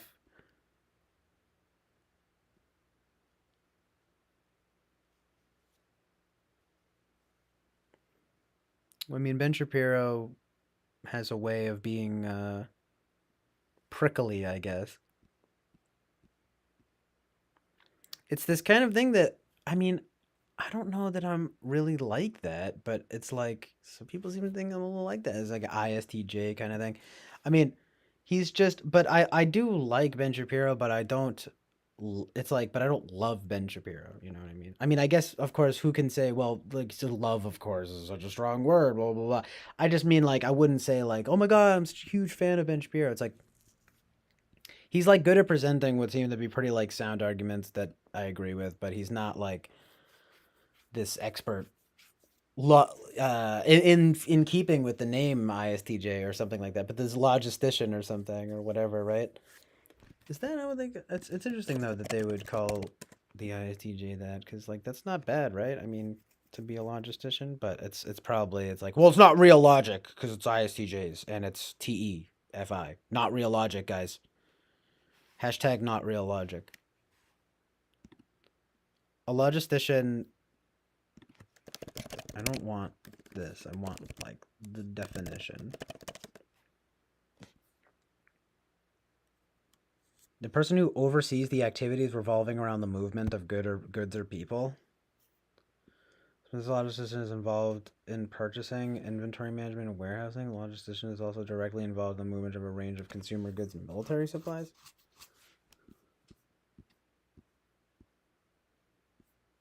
Huh? But then this thing says, a person skilled at symbolic logic. Ooh, amazing truth and reality.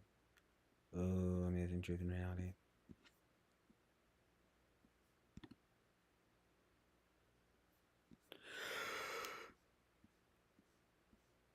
Nice.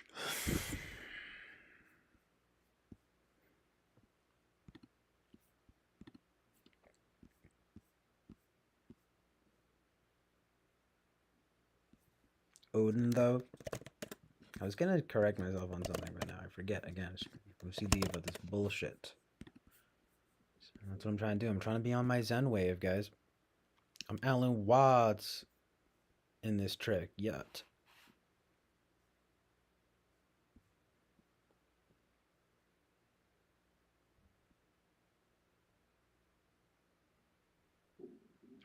Winston's mom, I'm curious, why do you censor God?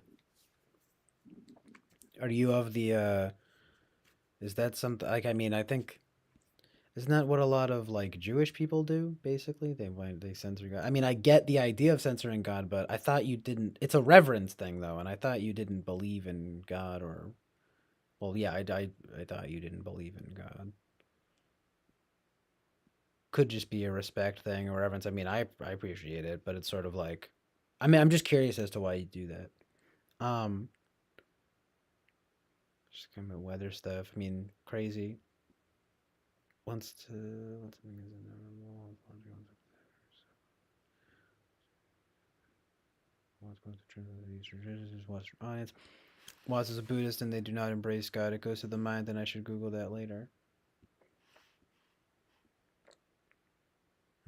So the schools of Buddhism. Odin inspired me, right?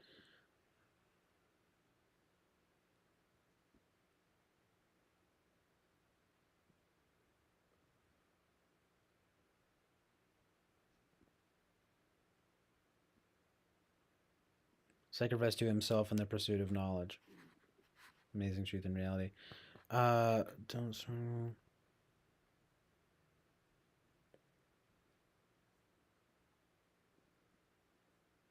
See knowledge, not Adam and Eve banned from the Garden of Eden. There is no knowledge until the snake.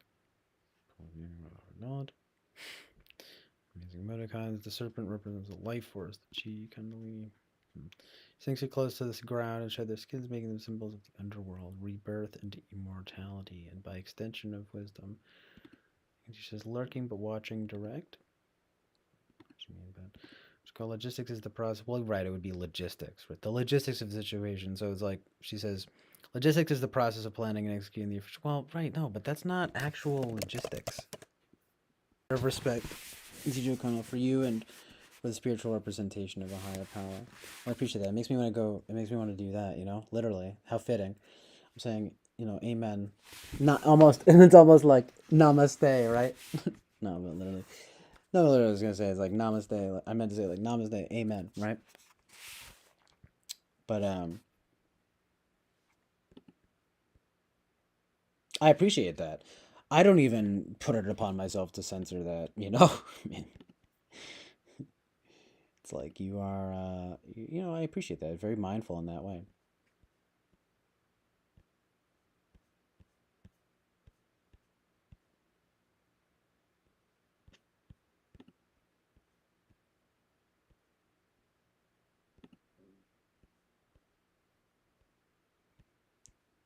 Wow, this Ball State University thing, fittingly for Ball State, this page about ISTJ sucks dick.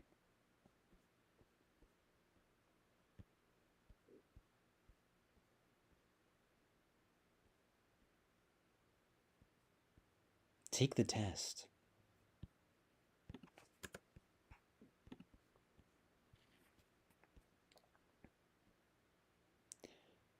But ISTJ, the inspector. ISTJs are dependable and perseverant.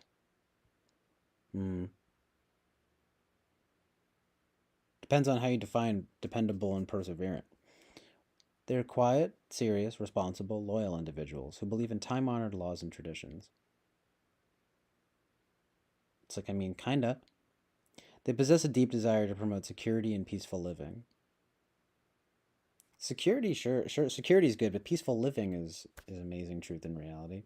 Can get with that. Usually preferring to work alone, ISTJs do best in careers where they can use their organizational skills and powers of concentration to create order and structure, and therefore fit well into management positions. ISTJs represent approximately 11.6% of the population. So that's like characteristics of ISTJs: quiet, reflective, practical, action-oriented, objective, rational, logical, decisive, sticks to plans, rigid. What was I just saying? I'm like, I've gotten way too rigid. They most value productivity. They appear to others as persistent, logical, practical. Not really. Unfortunately. Yeah, guys, I think I'm going to become a meteorologist.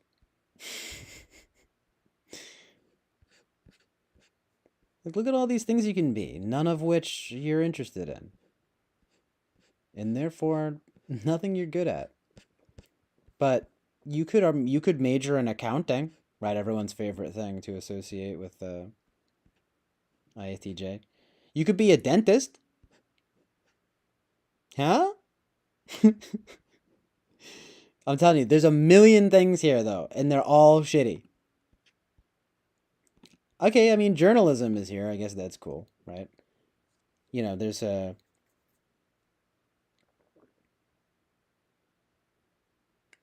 landscape architecture. It's interesting. It's like, you can be creative and artistic, but just in these... do it with, like, mowing the lawn. You know? Journalism, yeah, but it's for the local newspaper, right? Like, landscape architecture, right? But you're just like a landscaper. You're not an artist, right? Right. Careers, though, it's like, right, you probation officer. I guess architect is cool. Archivist, I mean, it's ways that you can be sort of just dependable and reliable, and that's what you are. You're a librarian. I actually wouldn't mind working in a library, though, to be honest. I've been thinking about that lately. And be a school principal. Nice. Everyone loves the principal. Look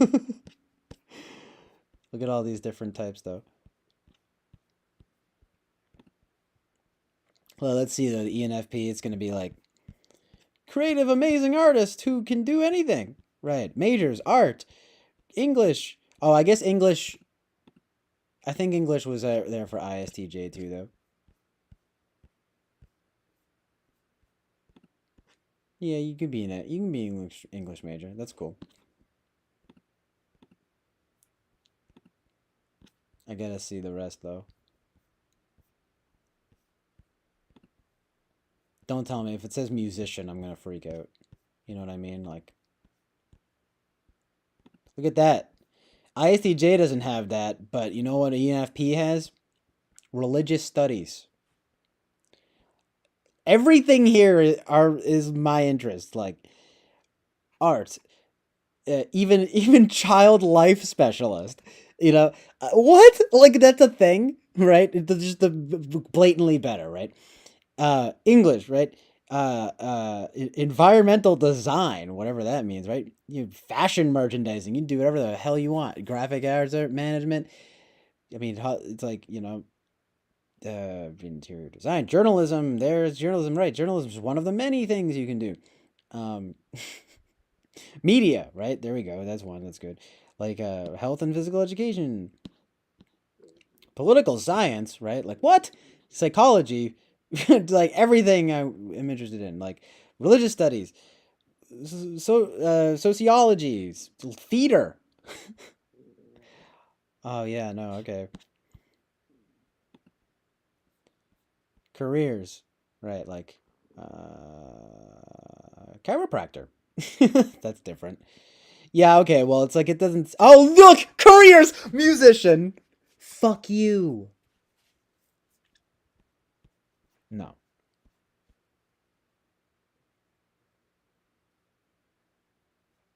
Dude, fuck this shit.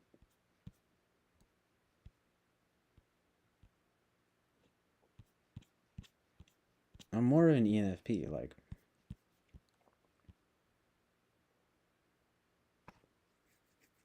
TV producer? Like, what?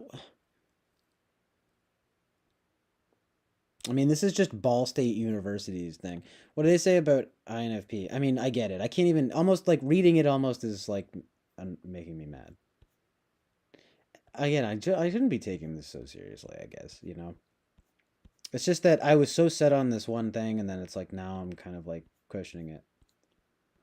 But, yeah, what do you know? INFP gets everything amazing. INFP can actually be a minister / priest, or a missionary, or a musician. To be honest, though, I'm starting to think that I might be at least more INFP than ENFP, for sure. Which I already have talked about, like, numerous times. A film editor? This is the only one so far that said that. It's an actor, artist, film editor, you know, journalist again, librarian, minister / priest, missionary, musician, religious worker. That's pretty amazing, right?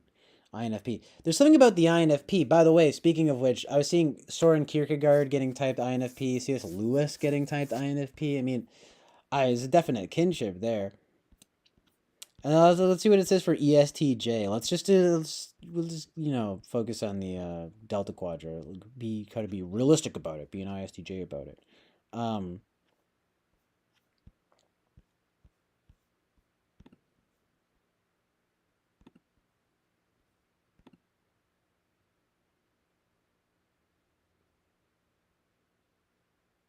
Music, media, production, and industry.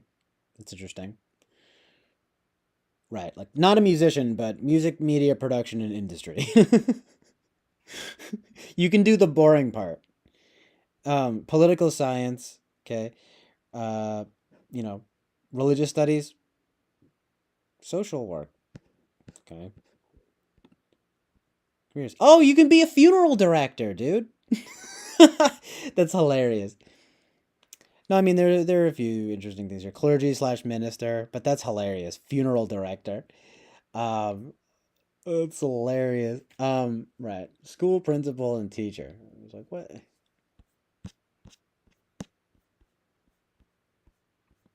Like, no.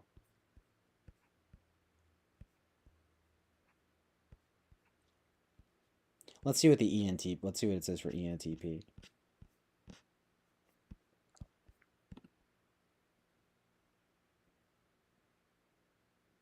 Similar kind of thing to ENFP, just a little more scientific.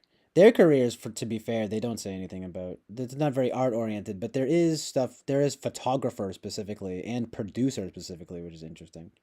I guess the closest thing that I read here, and again, this is just Ball State Universities. Ball So Hard University. Do you remember that meme? So good. Ball State University, we fly. And I just realized I'm like, Ball So Hard University. We fly. No, literally. So good. So like,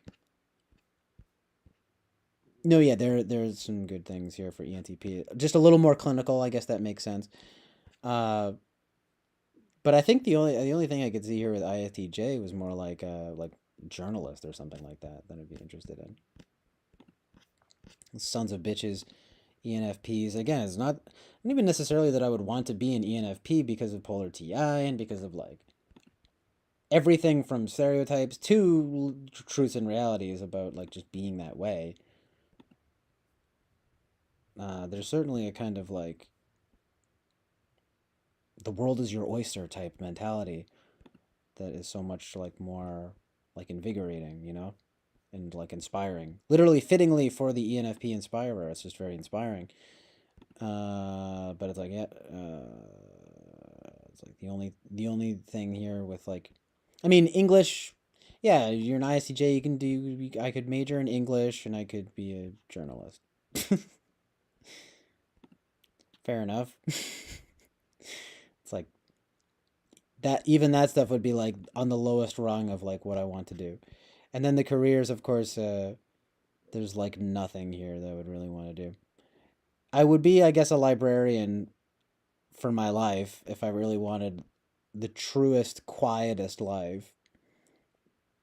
Sorry, I meant to say the truly quietest life, but it's like, dang. Architect, it's cool. I mean, architect, archivist. I'd rather be creating. I don't want to archive. It sounds terrible.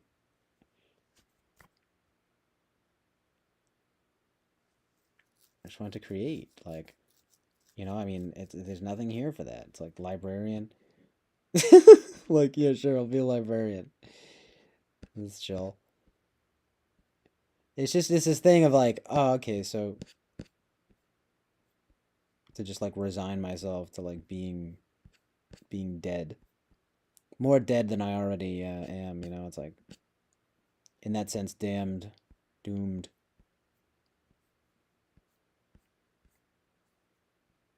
I just want to find the the type of ISTJ that Melting Zero is talking about, where they're actually really creative and can do all these things. Because I don't think it exists.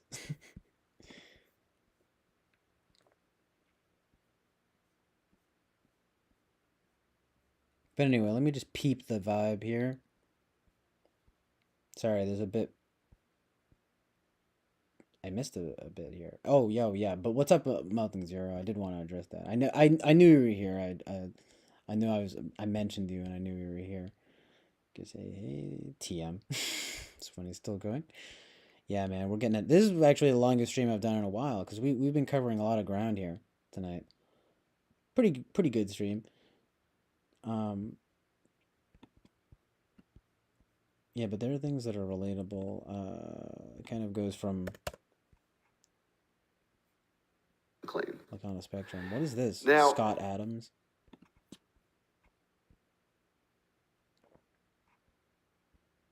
So, Winston Mom says, if you will allow a Psych and he'll have the time, I will pay for him to type you. I have his email. I'll email him if you would like to do this. He does not publish his typings.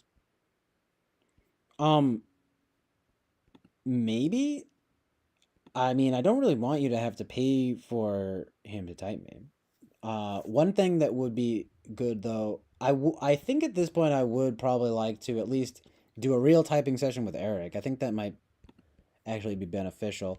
I mean, he obviously has his ideas about me, that whatever, but I think if you were going to do a real typing, I mean, even that was what Melting Zero was saying too, it's like, you got to do like a real typing. Even in that way with type, right, you kind of NE and TI the situation in the moment there, rather than going off of these like observations and everything. It's like, I mean, I think he knows me pretty well at this point, but not in terms of like one-on-one conversation, and certainly not in terms of like a typing session. So, Mom says, okay. So anyway, but I'd like to maybe figure something out there. But I've never even really watched a Psych, and I feel like from what I've seen, I don't really know how I feel about that stuff. But I like and trust Eric, so I would I do want to. I would definitely do a typing session with him. So, Melting Zero says, my take on SI Dom is that people think dependable and perseverant must be their thing over any other type. That'd be more like SI Tool, though, because they have more instrumental value in it.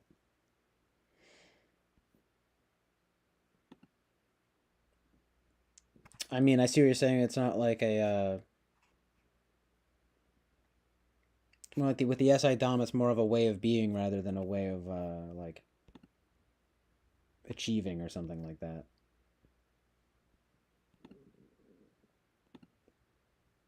I guess it's very 9-like in that way. I read ISTJ 9-wing 1 and I'm like, no. But then I read like ENFP 9-wing 1 and I'm like, yeah, that makes sense. Like, but ISTJ 911, I mean, unless I was to be completely like integrated in some very like Zen way of being just like quiet, calm, peaceful, you know, you know, thorough. I mean, I'm pretty thorough, but again, I just feel like I'm thorough to a fault though. Like I don't like how this stuff tends to manifest. I don't think it's good.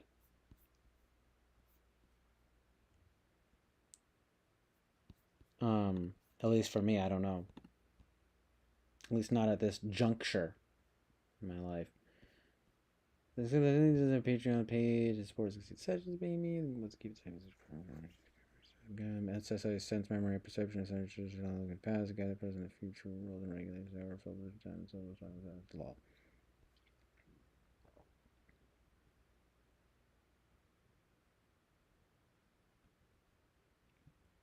I don't know if you're lolling because of the thing about like the past and whatever or something like that. But anyway, Boba Fett says it's like, again, I don't necessarily mean to romanticize the past or something like that. It's just being integrated in that way as well, right? It's like, let us not forget the wisdoms of the past whilst moving forward into amazing truth and reality. Okay, so anyway, but this is closing points of the librarian lady, right? Yeah, literally. I mean, it's like it would be nice to have like an ISTJ wife. You know what I mean? Literally. What his mom says, I started to get around to that too. It's like, oh yeah, my pilgrim wife. I can totally see that. I need her to help balance me out. But like, I mean, I don't know how you feel about duality. I mean, I don't think I want an ENFP wife. No offense to ENFPs or to women. No, or at least the ENFP women. It would just be too chaotic, though. Not that I think I'm some bundle of energy or something, but I feel like I need help with like SI stuff, in that way, and to kind of like, and to not be competing with me to like talk. You have to be willing to listen in that way and to genuinely enjoy it, But of course to contribute. I mean, of course I would want it to be equal in that way, But of course, there's something appealing to that kind of thing, I relate to Eric a lot on that kind of stuff, It's like yes, you did good, and everything you're saying is good. Amazing truth and reality. But anyway, what his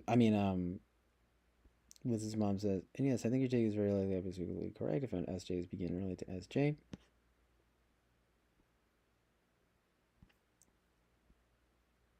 Melting socially appraisable next piece. Discussing the idea of 130 absolute value and 2-4 instrumental value. Von Franz one's mom says, Von Franz says our fourth slot is life's biggest problem. It certainly appears to have been mine given hindsight. Well, if that's true, then the SI thing makes sense.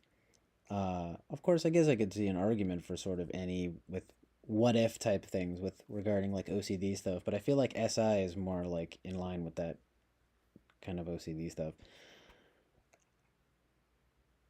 7th slot. When I start thinking about SE though, well, okay, so if I was INFP, then what would it be? 4th slot would be TE. I don't know if TE is my life's biggest problem. It could be in a sense how some people portray it as like getting the work done or something like that. But I mean, I don't know if that's even true.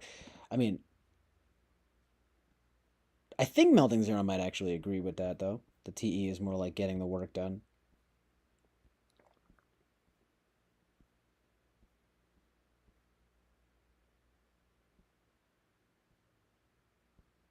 I mean, one thing that's interesting to consider, just going over the chat here, it's like, well, maybe the thing is too, because he says Boba Fett says ENFP's best career is a bullshitter. It's like, it's funny, but it's like, I literally had a teacher tell me I was a good bullshitter when I was young and I got caught for cheating. I mean, it made me feel bad because I knew what he meant, but in another sense, I was like, well, I hate lying, so I would never be a liar, but I think in that sense, I could be a good bullshitter. But what you're making me think of though is like maybe the ENFPs are actually not good at any of these things, and they actually right, they're actually shitty at all these things. They're the jack of all trades and master of none. But I do like to think of myself as, I mean, if I could just add some more like TE and SE to kind of merit and stuff to it, that I could be kind of like a multi hyphenate. You know what I mean? And plus, in that way, I don't know if I see myself as being in that linear kind of career oriented mindset. I don't know if like that's ever gonna really happen for me. So either way, I'll be a shitty ENFP or a shitty ISTJ probably. I don't know. Sure gets me thinking about INFP and probably not ESTJ. There's amazing truth in reality though there in Delta Quadra, and then to a lesser extent, I think ENTP. If I want to get crazy with it, I would say the INFJ and the INTJ, but that's kind of like seems a little more unrealistic than the top 5 there, right? Pretty good. It's a pretty good top 5, right? Like pretty accurate top 5. But yeah, what's up? Thanks for being here, everybody. I see Boba Fett talking about the crowd here. It's pretty good. Right, it's starting to now that it's 10 a.m. Now that I've streamed into the morning, it's like, welcome everybody. Good morning, everybody. Literally though. Welcome everybody. Good morning, everybody. Somebody gonna get in trouble with this.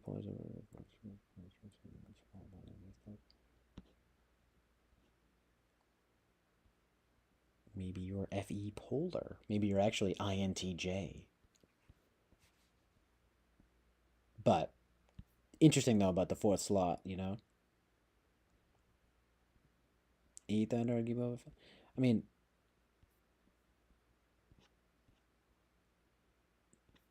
Boba Fett, I feel like I've already asked you this, but like, what is your type again? Do you type INFJ? Like, did you? That's because then your 8th slot would be like SI. At least let's check the yeah. There's also some ENFP careers for Saskatchewan, Sasquatch. That's funny. Yeah, Saskatchewan. Oh, sorry, it's actually Saskatchewan careers. I'll check that out. I mean, I'm sure I already, have an idea of what it's gonna say here, because of my amazing intuition. No, but literally, it's like, I mean, whatever I am, I'm definitely pretty intuitive, So I don't fucking care what this fucking shit says. You know what I mean?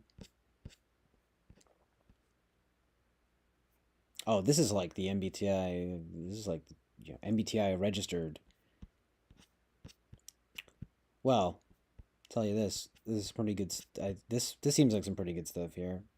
Not well. It is University of Saskatchewan, but it's also like it's MBTI certified. Not to say that I'm impressed by that. In some ways, it's almost like less impressed. I mean, the whole thing of like it's registered, it's kind of a business. I'm like, oh, I don't know about that. But like, on the other hand, I'm thinking like, well, it's a pretty nice look to this, this list of stuff here. I basically am saying, what I'm trying to say is I'd like to look at the others too. I'll go through this stuff. I'm kind of typed out right now, but anyway, Bob says, right, it's like, I like Russell Brand, but, so anyway, like,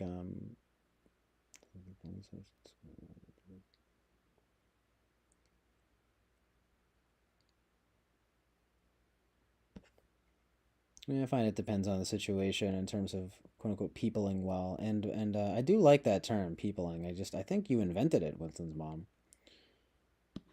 and I find myself thinking of it. It's such a perfect way of explaining. I mean, you could say socializing, I guess, but peopling is a lot more fun, and it kind of explains it better in a way, No, it's not just socializing, it's peopling. but anyway, well, if it says I don't people well either, generally.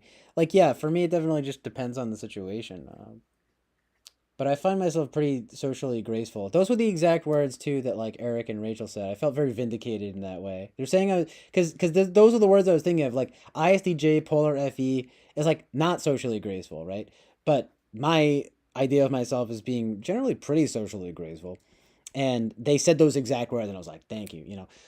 But I got to be careful of that because I don't want to be getting this echo chamber effect of like, yeah, here, yo, go to Eric and everyone to tell me what I want to hear, right? It's like, in some ways, you know, when someone tells me, when Melting Zero, someone tells me something I don't want to hear in some ways, it's like, maybe that's the amazing truth in reality, right? But you just want to be objective about it, though, and not just be like, well, because it's almost like contrarian of me. I'm thinking, well, but then now I'm going to entertain the other side even if it doesn't make much sense because I don't want to be not open-minded or something like that. It's like, well, you know, let's be, as they say, don't be so open-minded that your mind falls out of your head, right?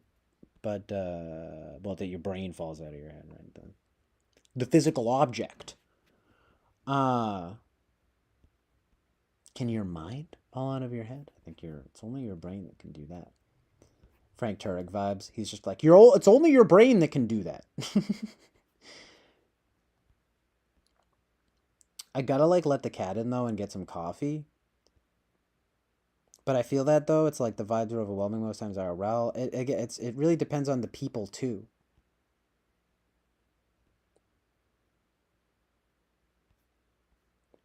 Thank you guys for being here. Gotta catch up with the chat. Get a nice little crowd going. Yes, the SE. There's the lovely lack of SE on the online talk. People. Hello, Lou DeFay. I called you Lou DeFay for once. I always just call you Lou. Lou DeFay. Very beautiful name. Says, good morning, CJ. You don't seem TI polar. Can't you see that you're deliberating all the time? Eric already offered to type you for free. I'm curious why you prefer the non-knowing Winky. That's not a burn. Well, you know, I mean, with the Eric typing thing, it's like if I'm gonna do the typing, it's gonna be with Eric, and I'm actually feeling it more these days, like wanting to do it. But for the longest time, and even still to some degree, I almost feel like, well, I don't want to do it. I want to figure it out on my own, and because I like, in some way it feels like I'd be resigned or like giving in some way. You know what I mean? I'll just let Eric type me. You know, it's like, no, I don't want to do that. I want to like figure it out myself. You know what I mean? You know, whole lot of good that's doing. I mean, I definitely have it very narrowed down, but like, this guy, I'm probably gonna do it. So thanks, Winston's mom. I'll let you know about that. And yes, she does. It's very magical how when the chat appears more magical when Lou appears here. And I ignoring. Well, I don't know. I mean, even if it is, I've definitely like, I feel like I've integrated my NI a lot more lately, and it's like, I love to have that kind of NI resonance and stuff. Like that's something again with Eric I really like relate to, because I mean he's supposedly NI ignoring, but at least with regards to like art and aesthetics, which by the way again was another argument for him about like why I'm not ISTJ, about like art and just kind of my interest in. And when I say excellence, I mean excelling in like you know, like you know arts and in aesthetics. Although, I mean, I don't necessarily, you know, it's like, I'm going to be humble, right? No, but I'm trying, I'm still working, I'm still, you know, always progressing, always a work in progress, right? But it's like, that type of thing, though, he's very, like, keyed into that NI stuff, and I love that. I'm like, I relate to that.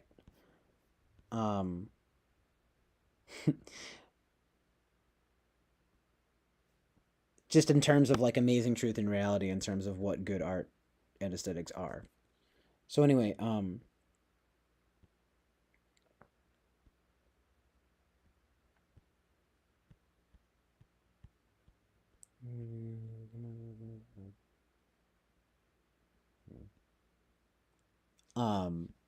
The YFCJing, any seizing new possibilities, lol. Yeah, basically. I mean, it is true in that way of, I guess, the more cliche type of thing of being like, not even necessarily ENFP, but like, I guess, right, like NE stuff. It's like, not necessarily wanting to be boxed in that way. I mean, it's even like why I feel like I haven't gotten into typology as like a science in that way, because it's like, it's almost like, well, for one, it's almost like a bit much or something, or maybe a lot of TI or something like that. But it's also like, I mean, whatever it is, but it's also like, well,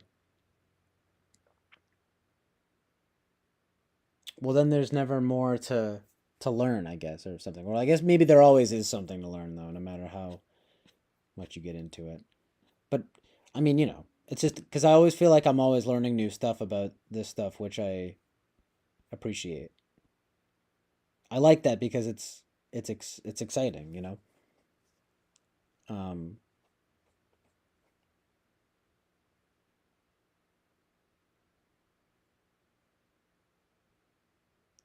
but again, can't be too open minded, or your brain, you have your brain fall out of your head. So anyway, um, talking about some exotic fruit. That sounds pretty dope. Peruvian blueberries.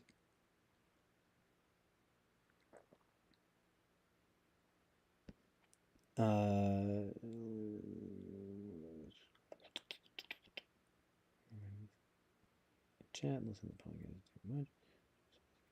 They're wrongness, Mike. They're just listening and didn't really watch the chat. What is this? Checked out of the chat on here.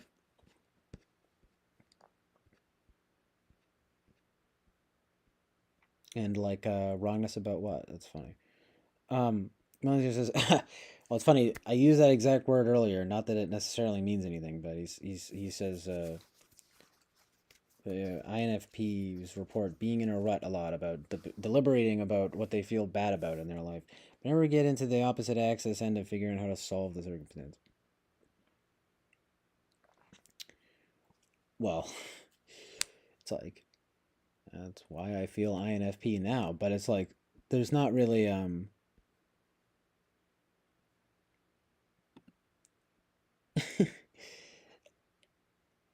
it's unfortunately true, but it's kind of like, but I try to be optimistic about it, right? Like, no, I'll get to it. I'm gonna get there. Just maybe not today, but tomorrow. But that's also like not a good way of living. So it's kind of like, it's one of those things where it's like, maybe you don't really want to be like an INFP, or even an ENFP. It's just kind of like, it just comes down to this stuff, man, of like what I really am. But never, I mean, I don't know. But anyway, I see what you're saying. It's kind of like TESE stuff. Totes my goats, dude. This is been in one in ages. This is my everyone's mind. And there's only the person for the time. Someone's fruits.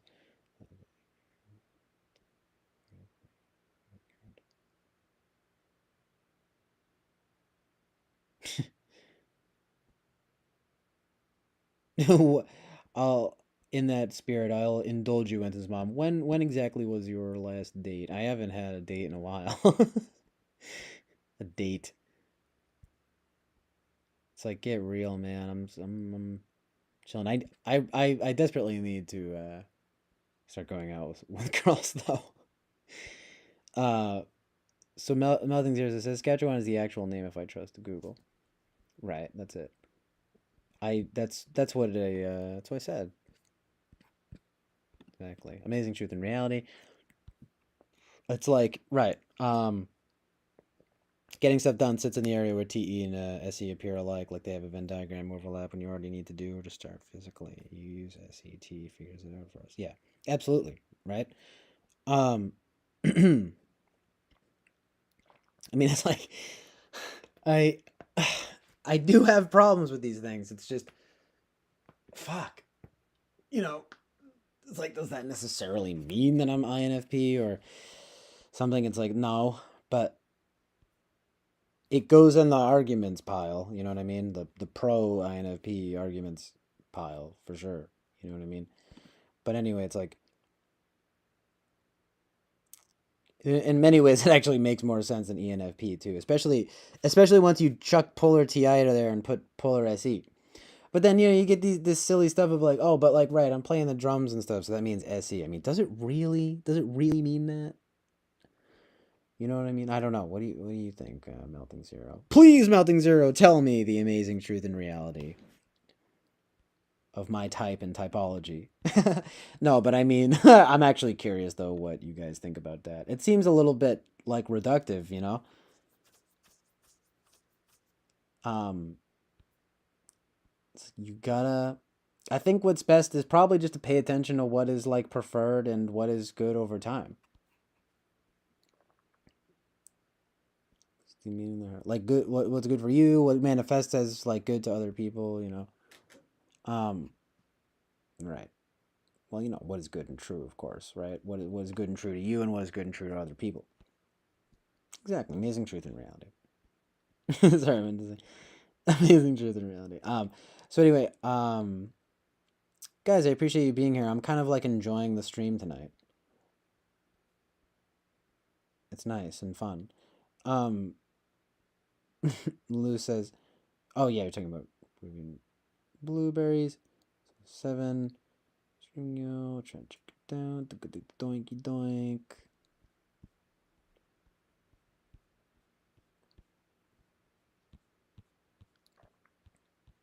I'm trying to get on my TE wave though.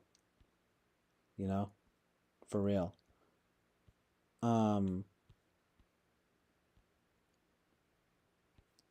Teasing business logic is about effectiveness. My teeth has been super triple useful throughout my life. It allows me to fly above below the hearts.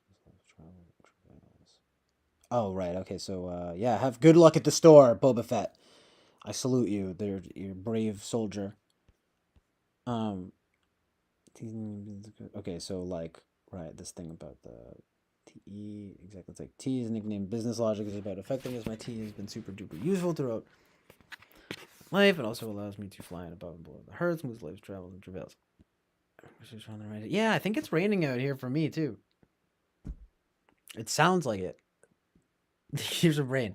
Here in this dreary basement, I'm like not. It's the thing, man. I gotta have more activity and sunlight. I need to blossom into a beautiful, not an ISTJ. It's a beautiful ENFP or ENTP or something.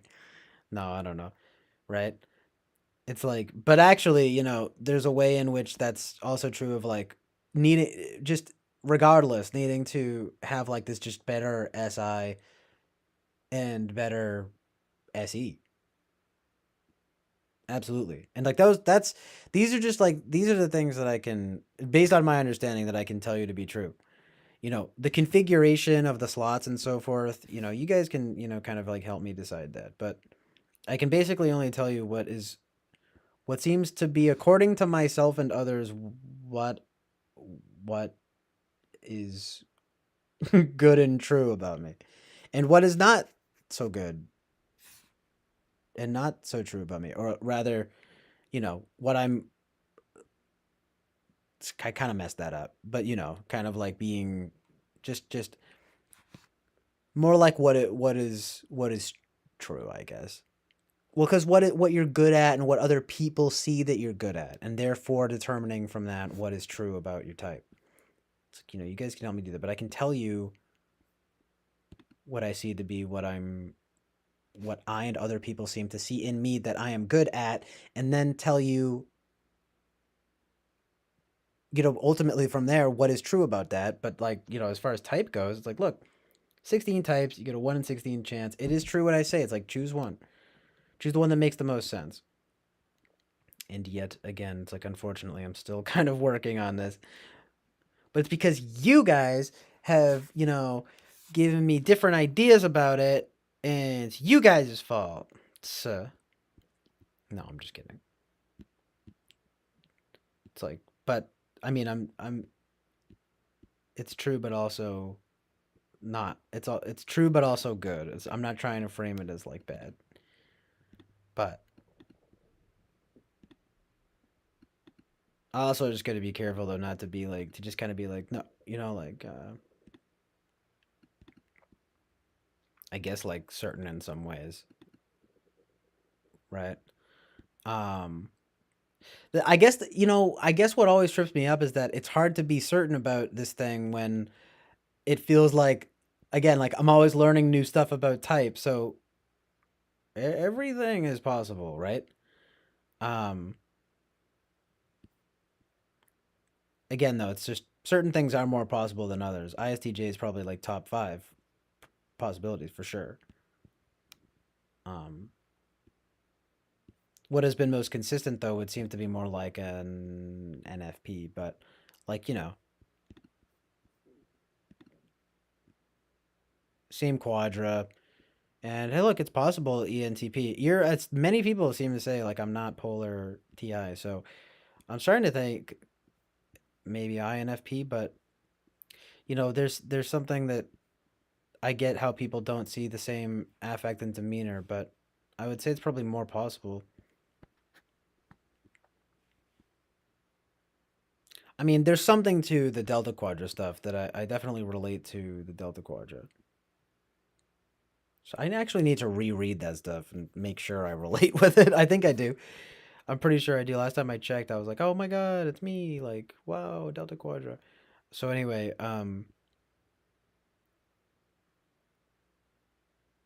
based on their truth and reality, but something about T Jump. Oh, I gotta finish that T Jump and Jesse Lee Peterson. Amazing truth and reality. Right, based on their truth and reality in some movies, lol.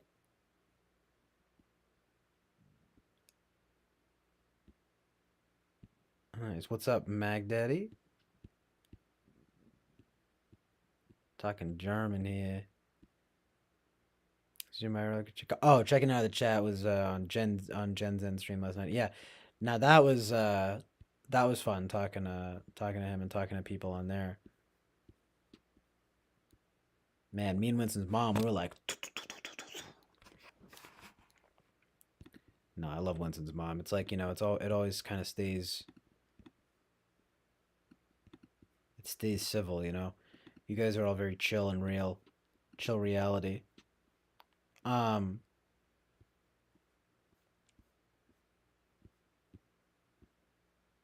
I can kind of safely expect with you guys that it's like it's not gonna really get out of hand. You know what I mean? But you guys are going hard with the German. I don't know what you're saying. Speak English here. This is the ISTJ stream where I am a classic ISTJ, and I hate foreigners. No, I'm just kidding, but yeah, it's a bad stereotype, CJ. Bad. Yeah. Well, whatever, right? Classic. Psh, look, these are things I look. Not the foreigners, not hating foreigners, but the classical stuff about ISTJ. There's stuff that I really like about ISTJs. It's just the matter of if that's like actually me and like the best me, right? It's like I tend to think, well, no, it's probably like the worst me in some ways. It's about being integrated though. I mean, I guess either way it would be beneficial. It's like it's helpful to work within that Delta Quadra spectrum. Absolutely. I got to stop going back and forth about this though, you know what I mean? For now I'm saying, look, Delta Quadra seems realistic.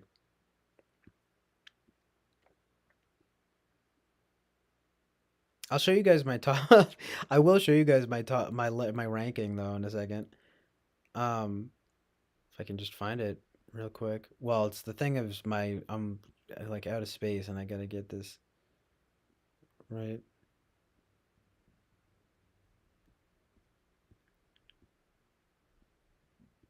Yeah, I got to understand better too where the Winston's mom's what she said to Mac Daddy is funny. Shalom, Mac Daddy. Welcome aboard. Do you like a chill cabana boy or some amazing truth and reality? We have both here. I love it. Winston's mom. Heart. heart 100 emoji. It's like we get chill cabana boys and chill cabana girls, and we definitely have amazing truth and reality here.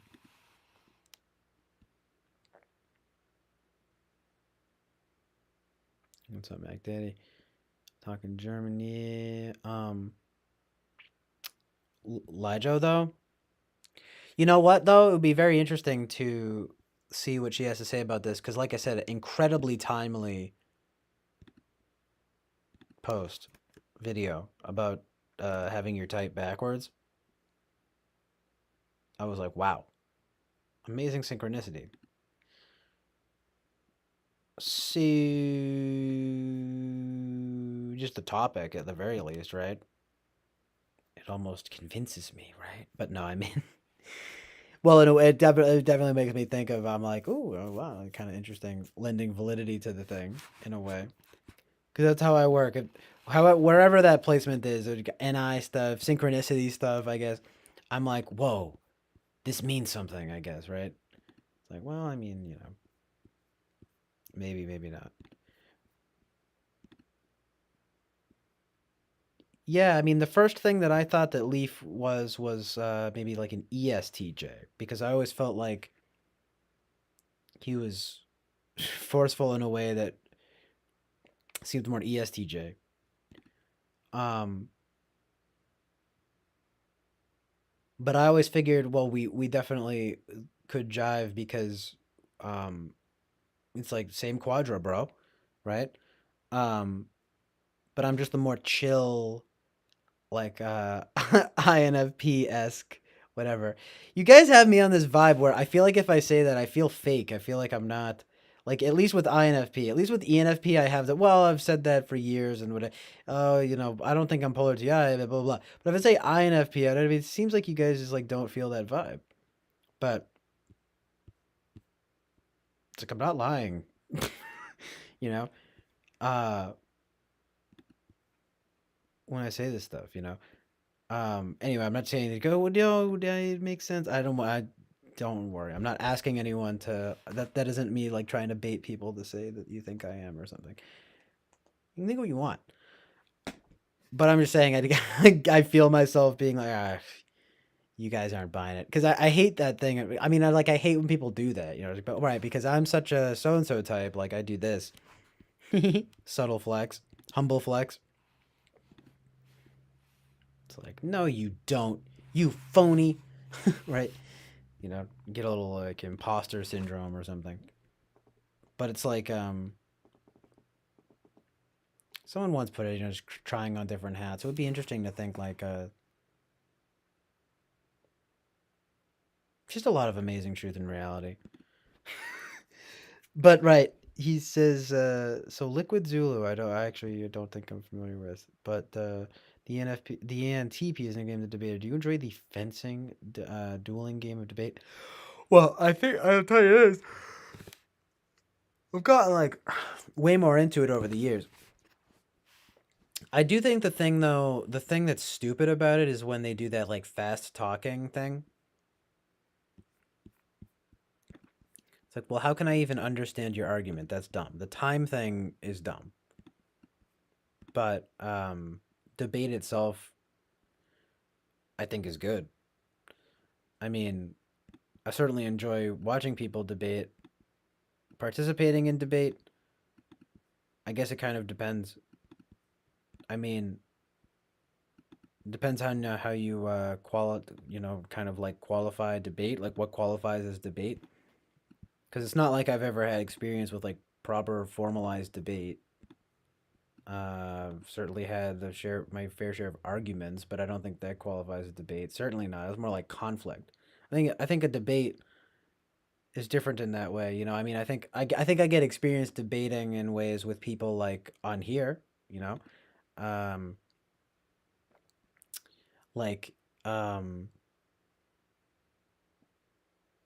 in like a healthy way. You know, that I very much appreciate, and I really appreciate you guys kind of like being such sort of like healthy debaters in this way. You know, but you know, it's kind of like it's like so yes, it's like yes, but it's like not when it turns into an argument, you know. I mean, or a conflict. It's like I really don't enjoy like arguments and conflicts in that way, but you know, I think I do enjoy debate, and I think I'd actually like to really like sharpen my skills in that realm too. You know, it's like you guys kind of like help me to do that in a way that I mean that I genuinely like because it's it's it's it's debate. It's not arguments and conflicts. You know.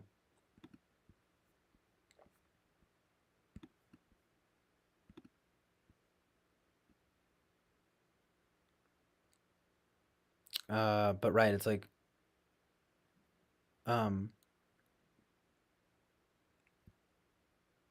yeah, but I will say on that end, in that end though, it's like I like the idea of I like that thing of like sometimes it can kind of suck, you know, you can get your feels a little wrapped up, but on the other hand, it's ultimately like but I like the idea of like going back and you like kind of sharpen your skills. I mean, uh I guess you got to be careful though not to double down in some way, but it just has a way of requiring you by necessity to be like robust argumentatively, so to speak, or at the very least, like logically, right? Um, and just like how to win a debate, or at least how to have a good debate, you know. But I like that idea, you know. It's definitely appealing. Um, Boba Fett says like Leaf, right? Leaf is the consummate ISTJ trad, and it's like right, yeah. I mean, you know, it's funny though. I mean, he thinks he's INTP. Um, you know, the TI is debatable, but I had never really seen that much instance of his NE and you know SI stuff. Yeah, I mean third slot SI maybe. I mean fourth slot FE maybe. I mean, you know, the thing is for as fighty as he could be, he also tended to have like decent FE in some ways, like where he would kind of be like. I mean, it's just like that was the endearing nature. I know a lot of you will sadly kind of disagree with me, but there was a way in which it could be endearing where I think he really he genuinely appreciates that which is like good and true, you know? I mean seriously, you know, you can hate all you want, but it's true. But it's good and true. I meant to say but it's good and true. Um,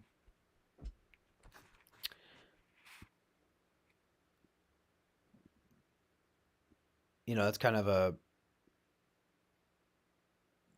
like not trying to get into that whole thing and like speak for him or whatever, but like people like I would see that a lot. Like he definitely like appreciates not necessarily just when people like agree with him or you know, but kind of like a respect and like civility or something that you know I think sometimes he had a problem with sometimes like overreaching in his own way like and to be kind of almost conflict seeking, but then on the other hand had this very oddly kind of endearing like receptivity to what you might call, for lack of a better word, just sort of FE matters, like kind of just like social graces and stuff. I mean, I guess you wouldn't necessarily call him socially graceful, but you might say he has social graces, right?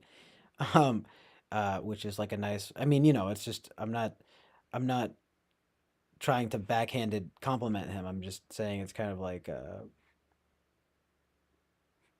I think the guy knows like good manners and etiquette at the very least, right? And I mean that stuff for me. I mean, look, call me a lame kind of like Delta Quadra guy or something, but it's like that stuff goes a long way for me. I mean, I like that stuff. I'm like that. I'm like that's cool, man. Appreciate that. He seems like a really like a genuinely good guy. So anyway, um, I do wish though that he would come back on the stream. Hashtag we miss you, Bobby Brown, the musician, right? Because he would come on here a lot. No, but yeah, this leaf trimmer character, this character here. So like Lijo, I want some of this obscure Japanese candy and stuff. Light Joe engages with host Derek. She has a good community. It would be terrific if everyone or someone was to leave comments or engage on her channel. Oh, didn't mean to have this here. Yeah, she's definitely a queen. I might have to check this video out. I'm kind of just like in the zone here with the chat though. I'm peeping the vibe. Oh yeah, though I'm subscribed. Oh, I'm subscribed. Um,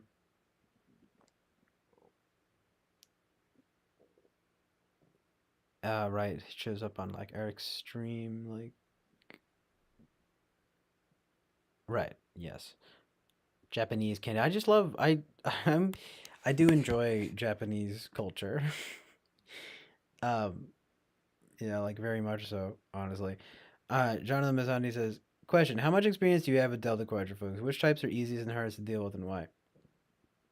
Says, if you want to sharpen your debate skills, and Matt Dillahunty has a playlist on how to debate, which hours of him and now I'm watching T-Jump. Host Eric gave me the foundation. These guys debate daily. The more religious extremists often find their argument gets criticized for being circular, and they often turn mean.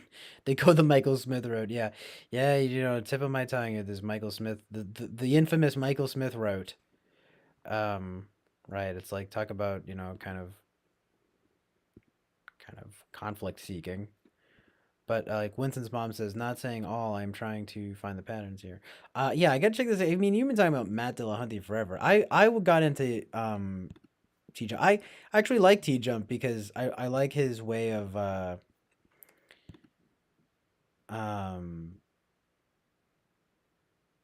and I even said that to him when he debated James Hake. I was saying I appreciate your chill attitude about it. And then he said it out loud and he appreciated it, and I thought that was nice. Yeah, he seems pretty chill and good. He like, it's definitely a good way to debate, It's like, even if I don't necessarily agree with him, I think he has the right idea about debating in general. And he does debate daily. Very interesting. Do you have any idea what type he might be? Like, I mean, if I wanted to say off the top of my head, I might say INTP or something like that. It's like, plus he's got glasses, right? So that's helpful. No, but maybe you consider the amount of like robot. I'm saying INTP. I could make a case for it, but I want to see what you have to say first. Just because it's like I want to just catch up with the chat here. I guess I'm kind of caught up, but I think I should Peter Dintici. If this meanness of spirit is more fear or anger, what motivation does this cover? Something about the Enneagram 6, probably. So funny. So funny and true. But the meanness spirit thing, the JLP thing, I mean, you're talking, this is what it is. And it's like, maybe not everyone like feels that way, but I need to finish that debate because with JLP, because that was the thing too, by the way, JLP, the connection, he just debated him, and that was a very interesting topic. This thing about anger, because like I can see where they're both coming from, and T-Jump actually made the good point that I always think of too, of like, Christ in the marketplace. He had that like righteous anger. So, it has certainly has like its place, but it's like I kind of get what they're both saying here. So I want to finish that debate, definitely. But I do see that ultimately it's like, look, anger I think is generally destructive. So that's kind of, a little bit, some points to JLP, but he just has, JLP to me, he's not a debater. He's like a rhetorician, I think is how you pronounce it. He just has this like rhetoric, I've talked about this a lot. I talked about it with Jonathan. It's, you get to know he operates from like a certain set of points and like never really ever deviates from those points. It's just, and for well, anyway, it's kind of like,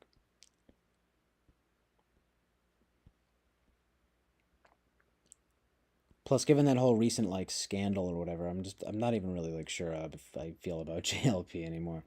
I mean, but watching him with T-Jump was sort of bringing it back. I'm like, it's this guy. Because he's so funny, and also there's like, there is some truth in what he says. It's like, you know, but you kind of you have to do a little bit of translation or something. He's again, it's like he's not a debater. He's a rhetorician, you know. But anyway, Moonfay11, thank you for being here. Appreciate it. You might have been here before, but I might be mistaking this with Eric's stream. Same thing, right? No, not really, but it's like an offshoot. The community here, right? It's like the same kind of community, and hopefully the same, or at least a similar. I can only aspire to have Eric's chill vibes in reality. um, in terms of like this curation of this stream. I was really honored when he said that like this was like his favorite place to just like chill and stuff. He was like, I'm trying to streamers. He's like, basically just watch CJ, and I was like, thank you so much. Start crying. The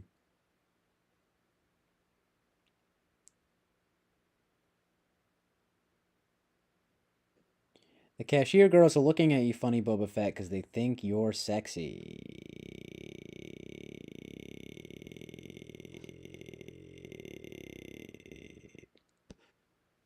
You need to rethink how the world, how we think about the term worldview. I do not think bringing the term under the umbrella of an is awfully grok. I surface level with this lesson.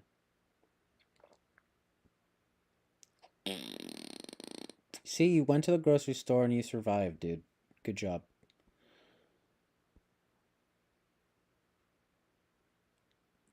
Angry because my vape juice hasn't gone. It has a spirit of anger and it's evil. Just kidding. How perfectly relevant. You know, JLP vibes. The amount of times, you know, it's like if I had $1 for how many times he said that, be a millionaire. It's like, you know, I get what he's saying. It's just like, you know, all right. You know, I think he needs some new material in general. You know what I mean? Honestly, just in terms of, you know, you gotta mix it up a bit, right? Like you gotta find new ways to express similar themes or whatever. You know what I mean? I get that you kind of come back to the same thing, but I'm just saying, like, vary it up. Choose different routes of delivery, right? That's what I'm ultimately saying. So he says, like, it might take days or 3 business days ago, so we can process. Single thing over Aga memes will serve without, however, right, though, I know. I wonder, like, what type he is, you know? I'm saying INTP. Lahue just dropped one, too. Enneagram type words. Damn, you guys are pretty woke on the, in the good way, of, on, these, like, YouTubers and stuff. Pretty good. I like having a nice curation of YouTube subscriptions. I freaking love YouTube. I freaking love it. It's like a freaking nerd, but for real though. YouTube is just the best. I really hope it doesn't, you know, it needs to, it's like, it needs to stay on, like, preserved. We need to preserve the way that it is like now. It cannot be, it's already owned by Google, you know? It's like, that tells you everything. But it's like, seems like one of the last vestiges. People complain about it, but it seems like one of the last vestiges of free speech we truly have left, you know? I think it's because, well, I don't want to jinx it, but it's almost like there's an inherent decentralization to it, you know, that is kind of like it's hard to control in that way. They really do try, but and it's, you know, in some ways it's probably good, but in other ways it's like it's so hard that it winds up being so that it's like it's relatively free, you know what I mean? I've been basically able to say everything that I want on here without getting like in trouble for it. And there have been some things that I've said where I've been like, is that allowed? It's like, no, it's allowed, you know? Because I'm just so reasonable, right? No, but seriously, and the only stuff I've ever gotten in trouble for is copyright, which is like a serious problem. But it's like, other than that, though, you know, that I understand that, right? Um, but you know, haven't been flagged for hate speech or anything like that yet, right? Amazing truth and reality. Um, so like Jonathan, yeah, you might have to like hit up the store there. Man,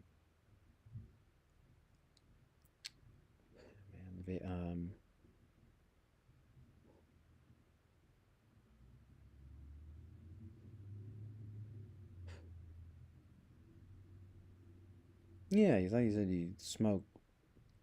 Maybe the thing about the vape though is that you get the cloud. You get the iconic vape cloud. This is probably more what she's talking about.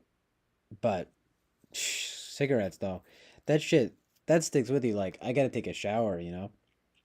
After that, um, vape I might even be able to live with.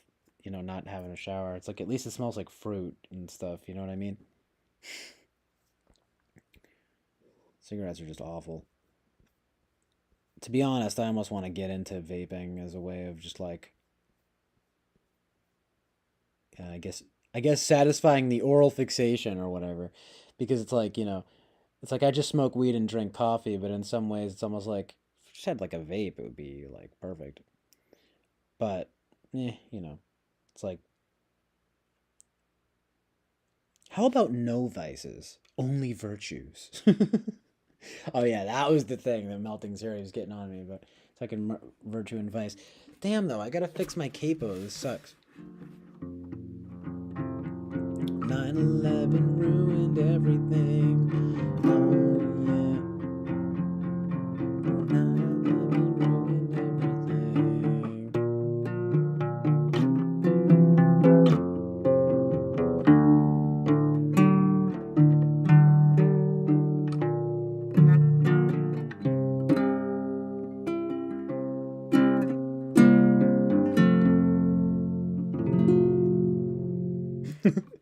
Such a peaceful song for such a tragic topic. Such is the chill island, though. We pop, hashtag XNFP vibes. Only good vibes on the chill island. It's only chill vibes on the chill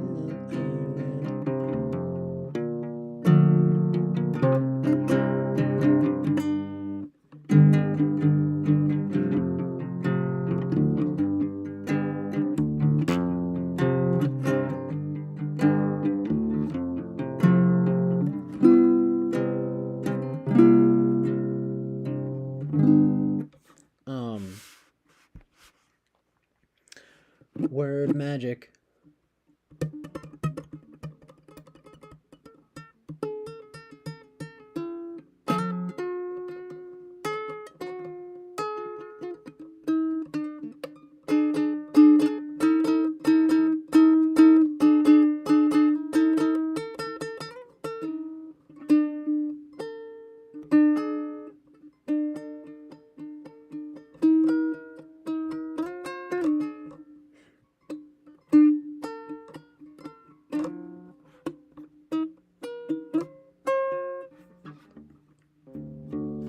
R.I.P. Who's this? Someone. Oh, he just said R.I.P. Ashtray thing. Oh yeah, man, that's like a throwback. I remember my grandfather's like Lincoln Continental had that. Classic. Luxury cars. I drive luxury cars. That's what from Buffalo 66. Do you know what a luxury car is? You know, Cadillac, Eldorado. That's what I drive. I can do a pretty good gallo.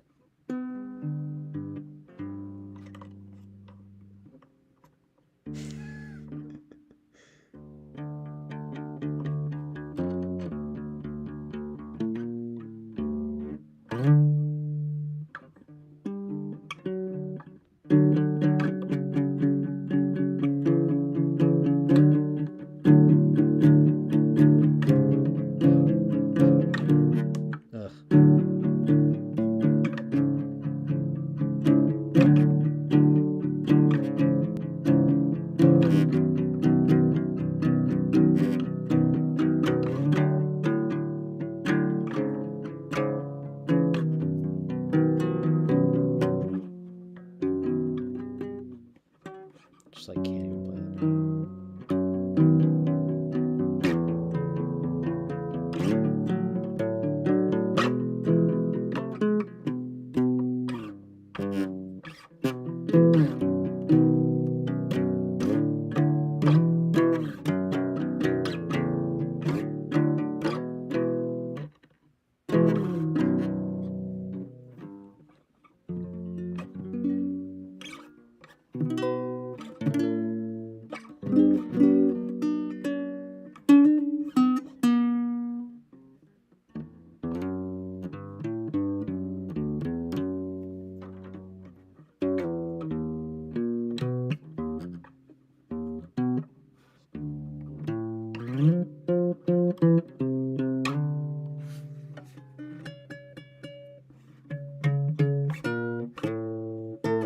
Wait, so what am I? Oh, right, okay. Is it LaHue, though? To check him out.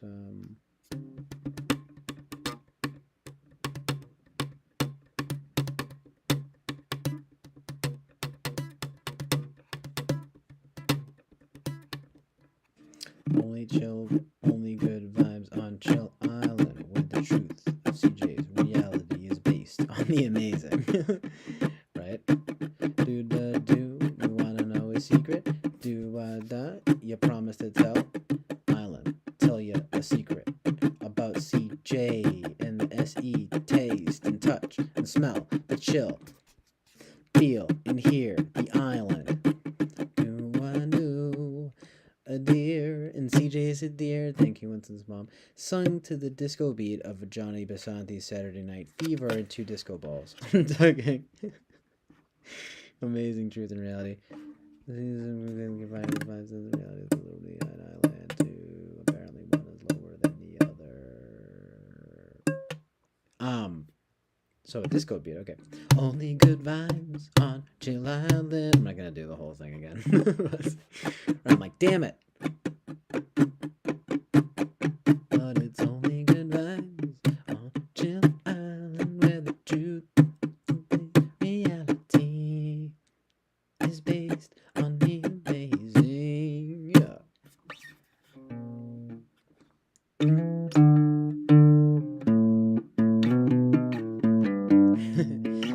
Amazing.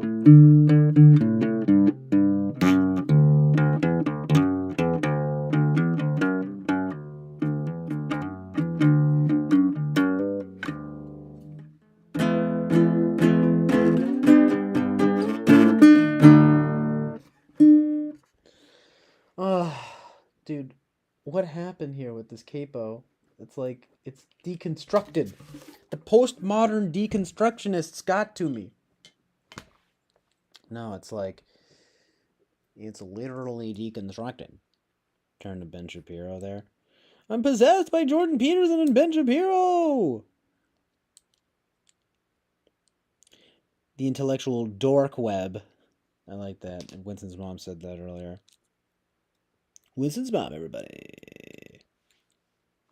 A Winston's mom original, TM.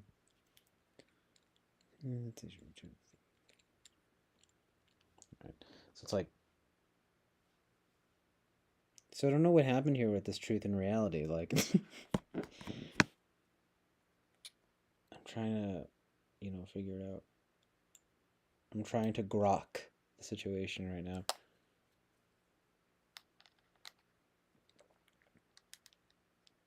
Yo, though. What? Like, I just gotta figure out how to put this back. Kind of sucks, though, because I'm feeling guitar-y right now.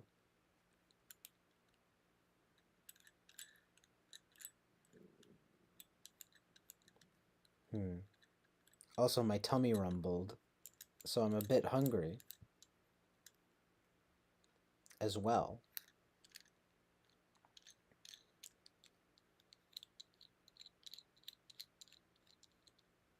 Why?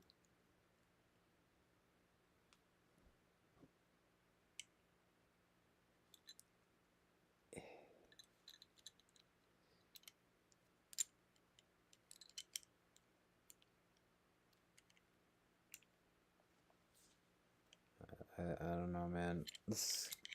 This is fucked. This is too technical for me. No. It's more like I just can't figure out right now how to get this off.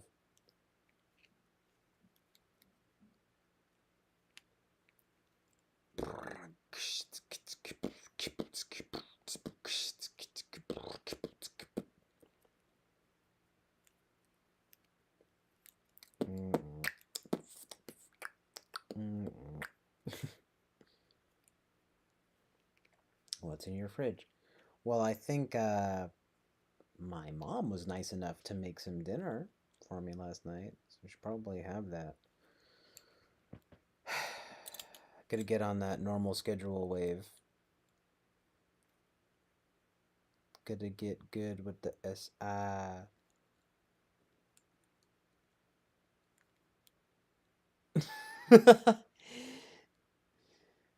When his mom says, when you say grok, you are, and let us get spiritual here, you are metaphorically touching the piece of my soul which I planted here on your chill island. My body may die. However, I have behind something that others may now touch. Literally amazing truth and reality. Does that did you say, like, does that come from like Star Trek or something? Like, am I completely making that up?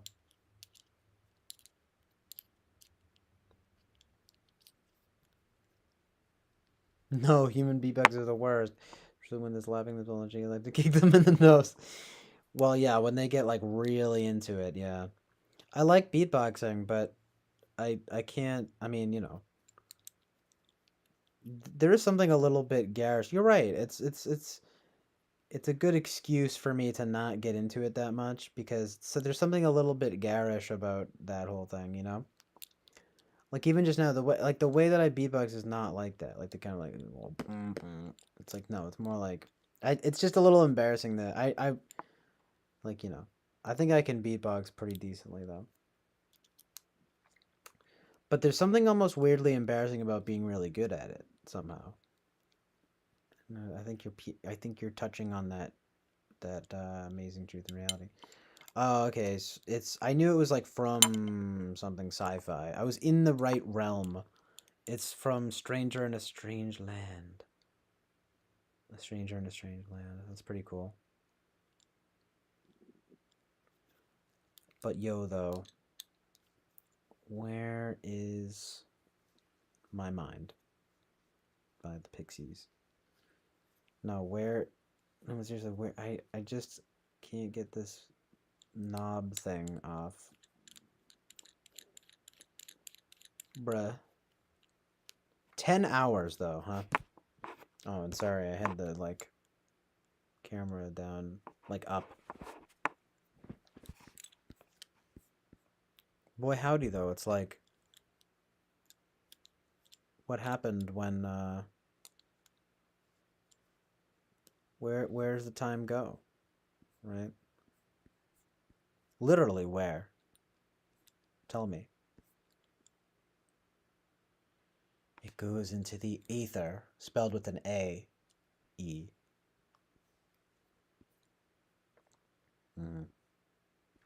Also streamed as usual way longer than I intended, but this was a very good stream. A very hearty stream. On Mars, when one drinks water together, one becomes water brothers. Bring us together on your island while the water laps gently, and the Oasis always has a hot chick. ... So good. So freaking good. I love that truth and reality, Winston's mom. We drink water, which represents feelings, and this makes us water brothers. Later, when a Martian dies, his water brothers make him into a soup, and everyone tastes him. That's cray cray. That's cray cray, Winston's mom. You so bad. What? Michael Valentine Smith needed more salt. Will you need salt or sugar added to the flavor of your broth? Are you referring to the one and only Michael Smith and calling him Michael Valentine Smith? Because I really like that.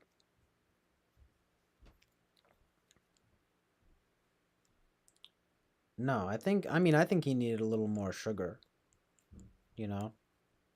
You know what I'm saying? Yo, that's cray cray though. Dude, for real. The dough vibe though is definitely truth. Only truths here, people. Guys, it's about to be fall. It's about to be autumn. How are you guys feeling about this? How are you guys taking this? I doubt that Michael Smith read Heinlein, but it's possible. You know what though? Michael Smith actually has some really good taste in movies. I thought that was hilarious, and some music too. Actually,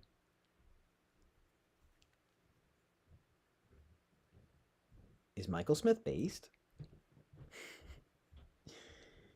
He's based, but too revved up.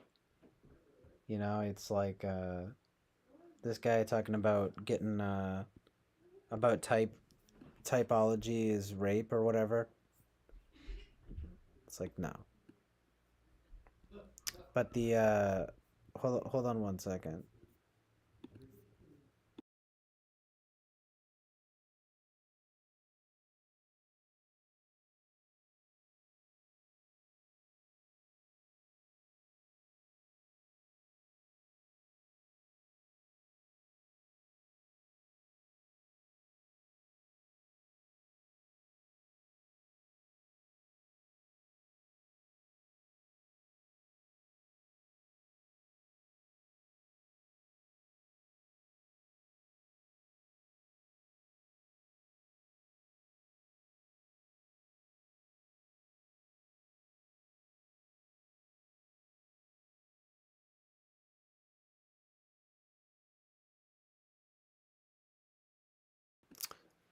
Sorry, I only muted it because my parents are upstairs talking. Like nothing crazy, but they're just being like, kind of loud. What are you gonna do though, right? You know, it's a trade-off when you live with your parents there. um, yeah, I mean, you know, I kind of squandered this summer a little bit, unfortunately, but I kind of feel like, I mean, I'm a summer guy. It's just a real shame. It's always too short, for real. Like, but you know, I mean, every season has its perks. It's just that the you know, summer is at least I don't mind the heat either, you know. The I mean, unless it's like oppressive, unless there's oppression, you know, unless it's racist, like you guys are saying, talking about racism and stuff. But hold on a second.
Sorry, just some loudness again. And then I'm also just really trying to fix my capo here, but it's like, good lord, fucking. Sorry, I just meant to curse, but it's just like these people. It's very loud upstairs.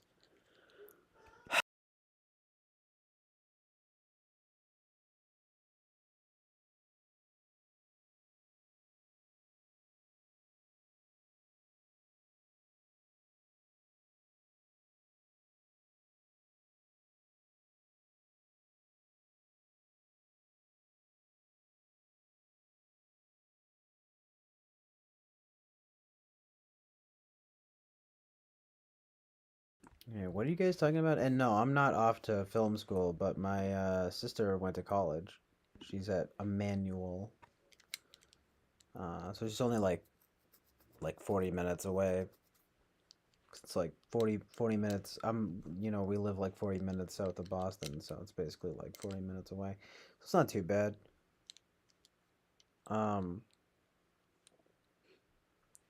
yeah, but I gotta figure this out here, and I do need to eat something and like all that. I should probably stop streaming like very soon.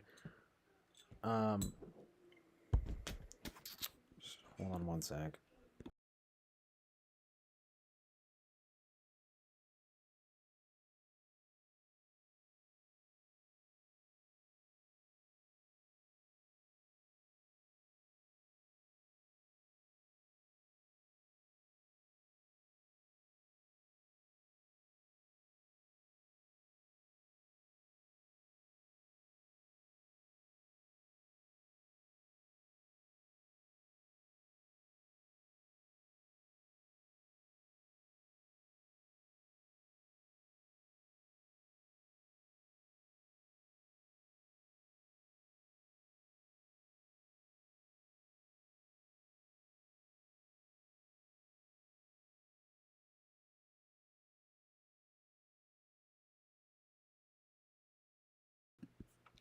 What is Jubal Harshaw? I'm like who I guess I should say who is, but I was thinking I'm like what is so funny. I'm like is that a person or a thing?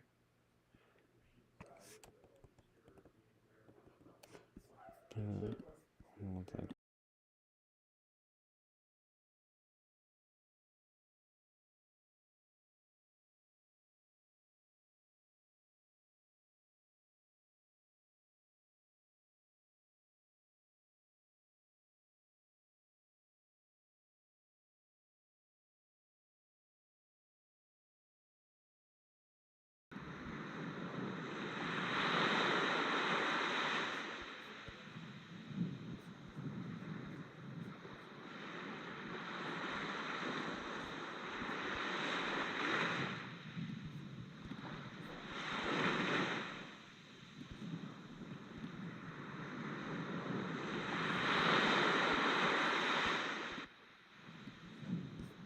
Amazingly beach meditation, 3 hours of ocean white noise and relaxing sounds from my tranquility.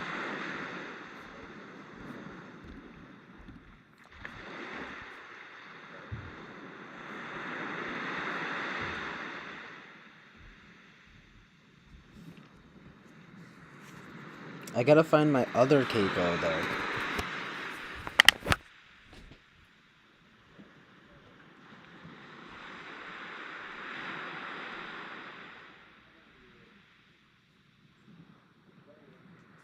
Oh, it's right here.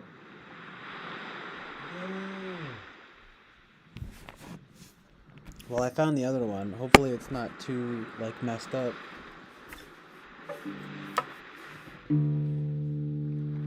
Because it was kind of not the best for... Yeah, it seems to... It can be a little, like...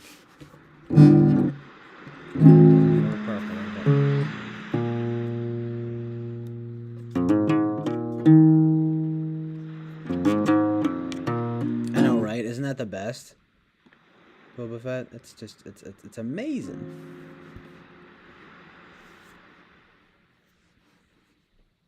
Hold on. Oh, yeah. Everyone's got a gun. There's actually a recent video of her shooting guns. It was pretty epic and based.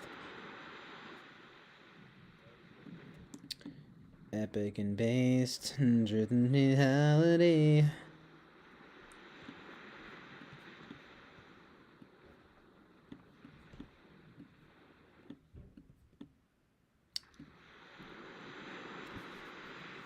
It's your boy. Chill Islanding. Hello, you've reached the Chill Island Oasis of Truth and Reality. Welcome. Floating in a cloud above the beautiful blue ocean. Truly, though, the divinity. Indeed, it's divine, yes. Hold on, though. We're popping, locking, and dropping it till we die. Till we overdose on the dance floor. The chill truth. When the chill truth is so chill, it's a chill pill for y'all to swallow. We only lead and never follow. And don't wallow. You gotta get forward. Move forward to the truth and reality. Constant progress. It's the new mentality. Wait.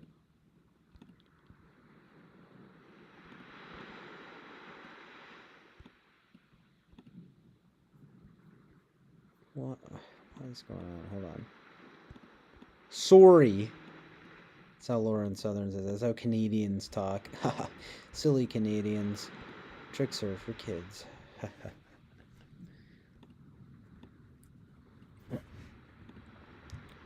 They are a bit like rabbits, eh?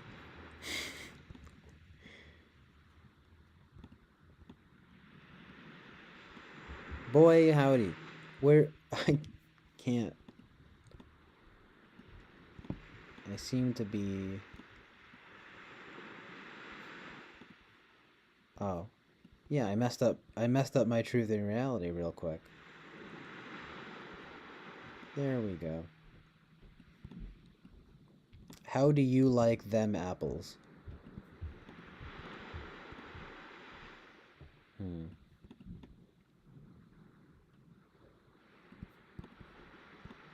I like them pretty good.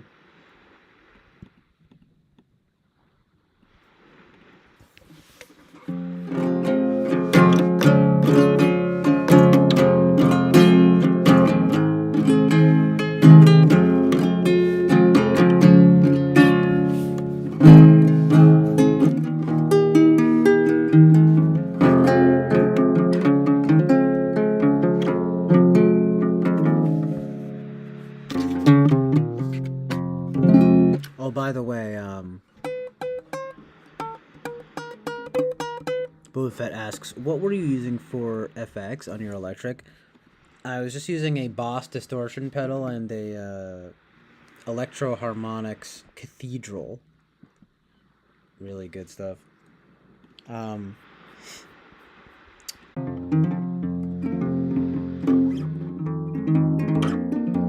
grab that. I'll grab it in a sec. It's really nothing that special. Fake Strat, right? It's a Strat. It's a Fender Strat, but it's a Squier, yeah. But in that way, it's a fake Strat. Like, I mean, it's a Fender. It's just not, you know, a real Stratocaster, right? Squier Strat. The Prince as opposed to the King, right?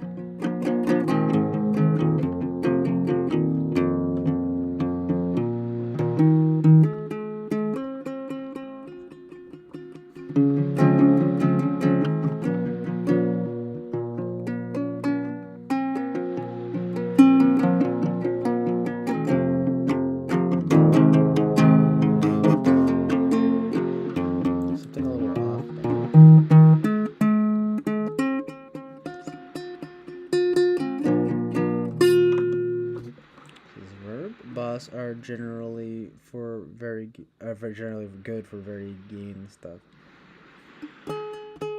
Yeah, I find it to be pretty good. There's a little bit of like feedback that's not good though.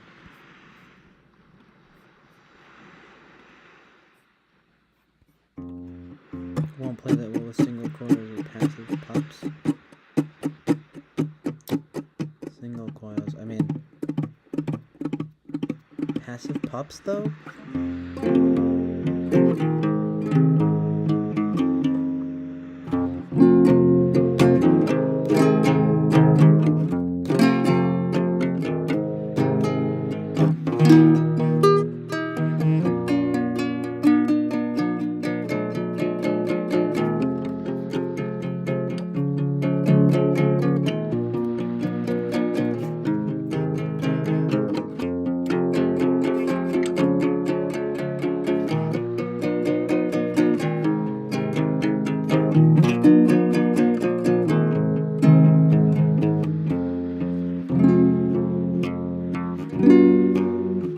It's like, why? It's just kind of off. Is it the capo or is it the tuning?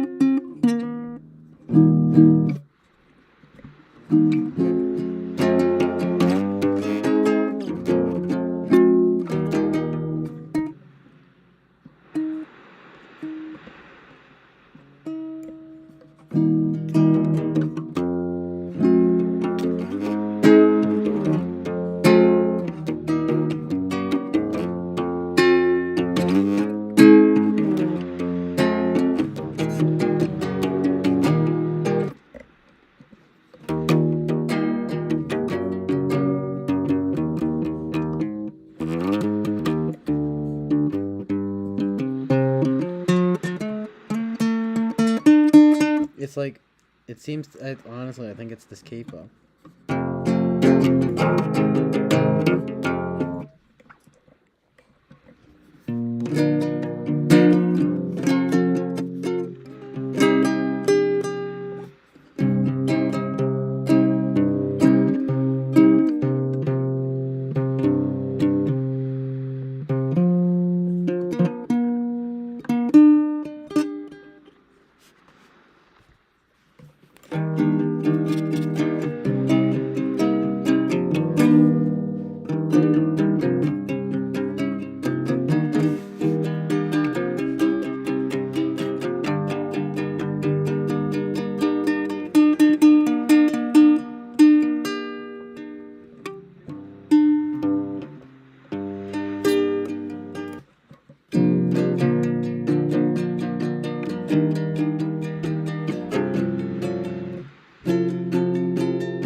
Yeah, it's this fucking bullshit, man. Now I gotta get like a new capo, I guess. I don't know.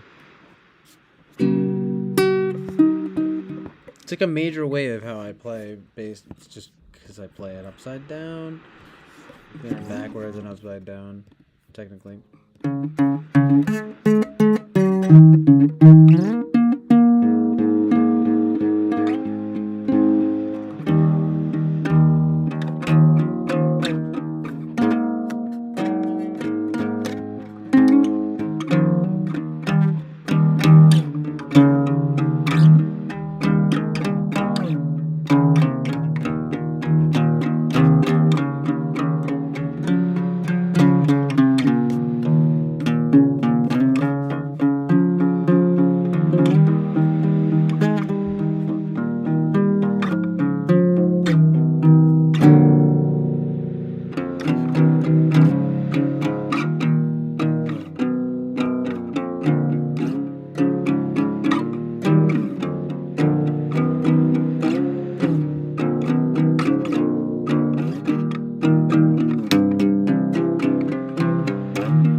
Get that new capo, or at least I gotta fix this little one here. It's because that's supposed to look like that. Oh. Getting tired. Getting tired though. You gotta love that, you know. Just like amazing schedule. Where I'm getting tired at like noon. Oh. Normal. So anyway, Ukraine though, Russia. Yeah, I already talked about that, I think, but yeah, like the the Russian chick who I had a dream about. She was on who I talked to on chat roulette. She was telling me all about how like fucked up it was.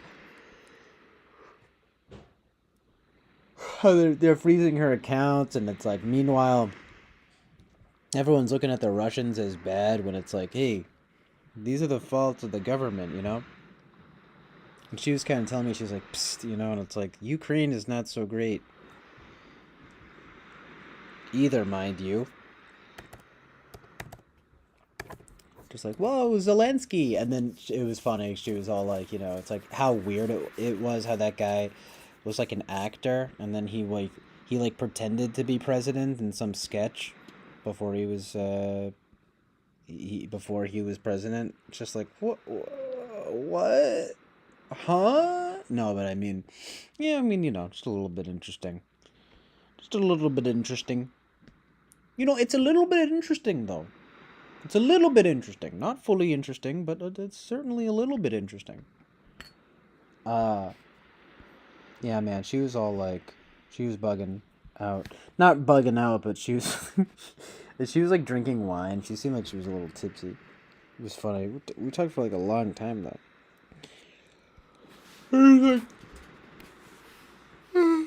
Russia. Oh, Mother Russia, you know.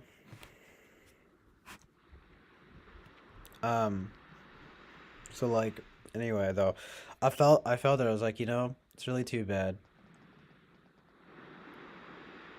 Like, just, but ultimately though, that the Russian people get lumped in on this, you know. They're getting fucked over too, you know. Hashtag just saying. The thing about the peas thing, like amplitude. What is that?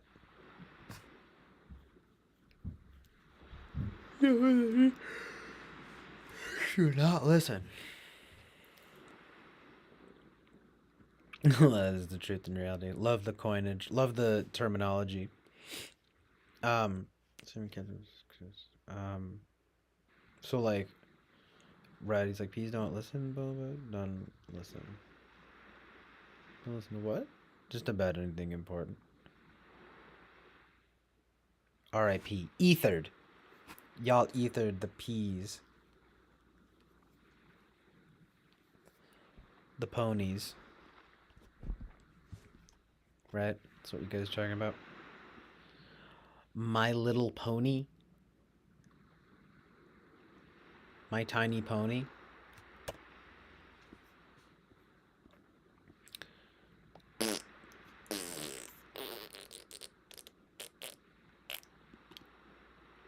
So NE. No, I'm just kidding. But like literally what? Yeah, no, I mean, can I speak anymore even for the peas? I don't know. I don't know what I am anymore, you guys. No, I'm just kidding. But the whole vibe though is like, look, yeah, I mean, I don't know. It seems to be a trait of whatever it is. There's a stubborn. Whether it's a P thing or a me thing or a G thing or a tree thing, right? I'm just sort of like over here chilling on my chill island, thinking, maybe I'm a bit stubborn, you know. But it's not like it's a thing. I just want to do it myself.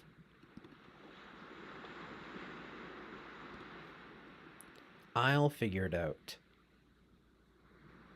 Leave it to Beaver. the true wide receiver. Amplitude, though? What I really need to figure out is how to get different sounds onto my electronic drum kit. And also, I kind of want to watch that stuff back from earlier, for sure. Oh, shit, though. Gotta remember, was it 10? Okay, I think it's 12 hours where the stream stops flowing, where, like, it doesn't post. So, gotta be careful, gotta be mindful of that. I'm probably gonna stop before this even gets to, like, 11 hours.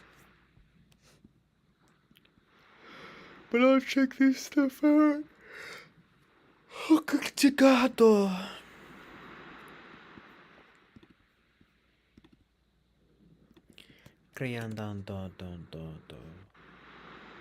Any amplitude. The free stuff. First look. We're gonna get sexy tonight. What? It's the R&B, the new R&B single from John Josephson. Jonkelton. John Jonkelton. My dude.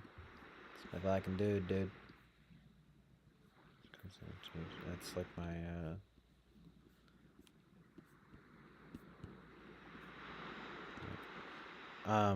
did I tell you? Oh yeah, I was going to mention that.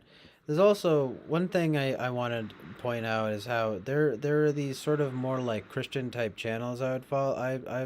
I've followed, and it's like, but there are these certain ones that like it's like, okay, so like this stuff is cool, like, but then there's like this, I wonder if it will show up on my subscriptions. Like, there are these ones that have like really scary thumbnails, and I don't like it, you know. And I unsubscribed to one of them. It was a similar situation where like it was like the kind of thing that like Bobby Brown would show me, and I'm like, why is this stuff so scary? I don't like it. But then I love the positive vibes though, you know. I've been very good with that stuff lately, you know. But it's also like I think I must have. Yo, what's up? Yo, what up? It's poppin'. What it do? Your boy out here is popping. No, I had to it's pretty dope that you can just resume the stream. That's pretty fresh and clean. But what I need now though is to get back my ocean vibe.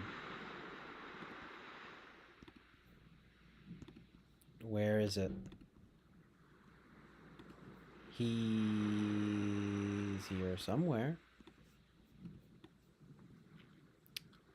The ocean is actually a him? Nah, but check it out. What gender is the ocean, you know? It might be a woman.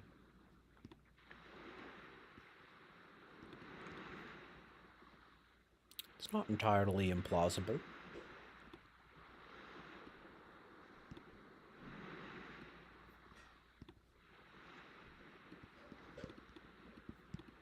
Alright. So, but that's pretty dope that you can just resume the stream. Like, that's fresh and clean.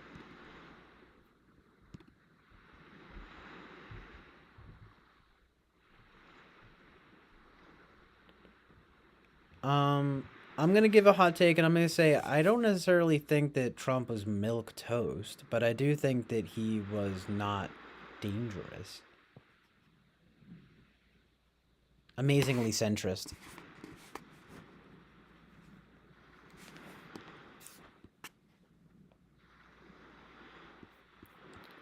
Oh, yeah. Not a paragon of virtue. Never pretended to be one either. Sure thing, though. That's truth, in reality.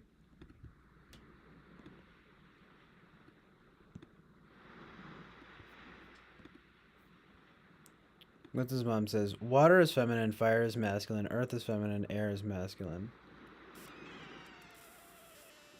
Interestingly truthed.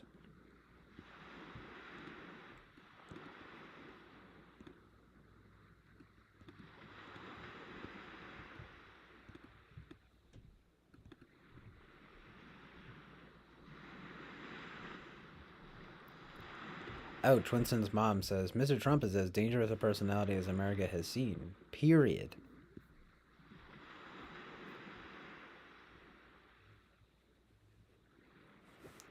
You think he's worse than, like, Nixon or, like, I mean, I don't think Reagan is that bad, but, like, Reagan or, like, Bush. I mean, Bush, we all know. I mean, Bush, I don't think was that bad. He was just kind of, like, dumb, right? But,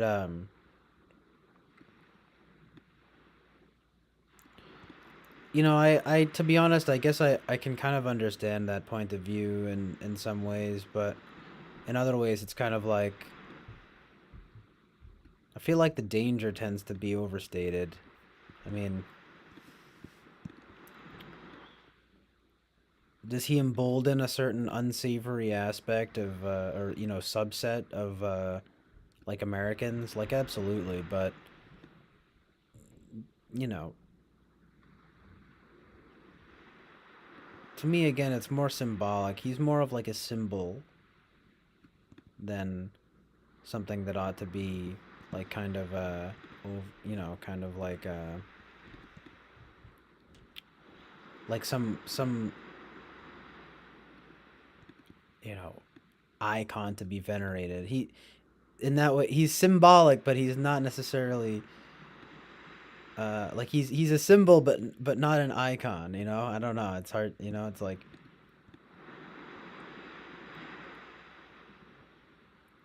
people on both sides, I think, tend to overstate his power, you know what I mean? In that way, like, but, you know, I mean, it's, he's definitely unlike pretty much any president we've ever had. You want to talk about milk toast, though? I'll say, you know, Biden is incredibly milk toast, you know? He used to be pretty sharp, too.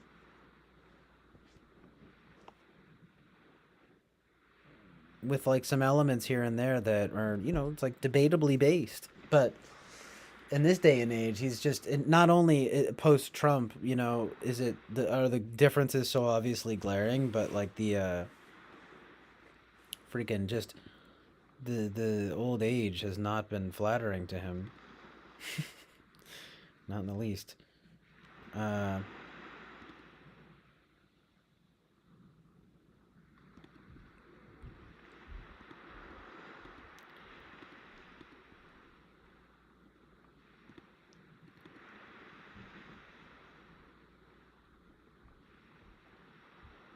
Also, that was something I talked about with that Russian chick. It's like you can say what you will about Trump, but at least, or was it her? I think it was. It must have been. Because it's like I almost don't know if I was talking about this with Boba Fett or not, but probably. But either way, it's this thing of that you can say what you will about Trump, but he was certainly no interventionist in that way, and I think in some ways that was good. You know, we certainly we didn't really have to worry in that way of getting involved in, like, foreign wars. But now we do. But the thing is that I can also understand that there's a certain quote-unquote instability that, you know, I mean, because he had a lack of diplomacy in many ways, so I think that didn't exactly enamor him to many countries. I mean, but it's like, you know,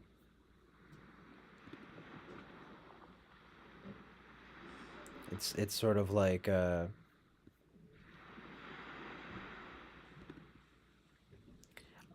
mean, it's just that Trump is not the best, like, representative for the kind of, like, sort of, like, conservative resurgence that we ought to see. I mean, he was definitely, and definitely in terms of Christianity, it's like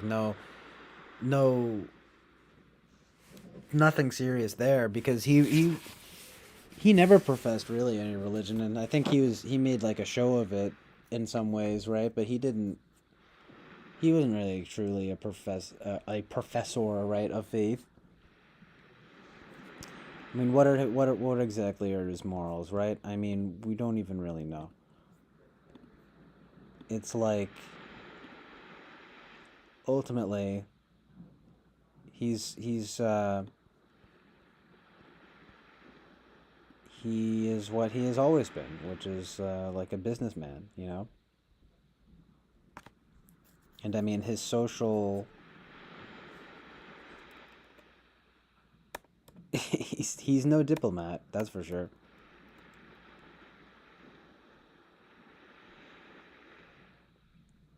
What are you gonna say, right? I mean, there's other things, you know. I think the danger on both sides is overstated, but it's like true that he's not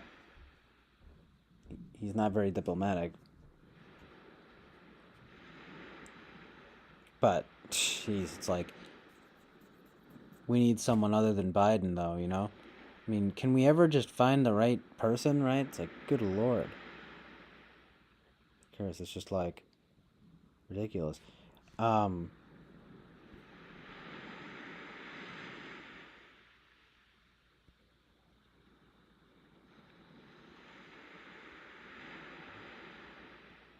DeSantis, like Ron DeSantis.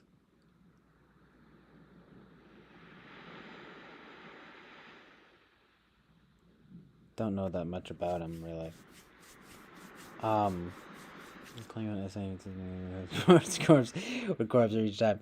Was everything the rest make me look at these?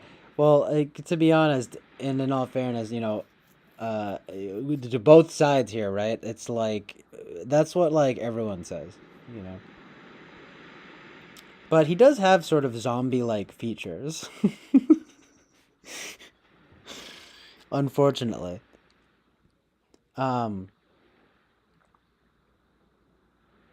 Not very good vibes.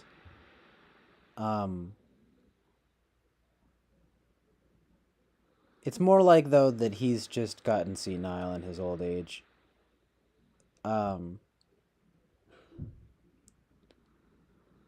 Wyndham's mom says, from confidence, man. This is, I just don't like the guy. It's an experience where I source far different than others. I'm trying to go to the law, but I must go where no one ever went before. But it's also, this is pretty awful.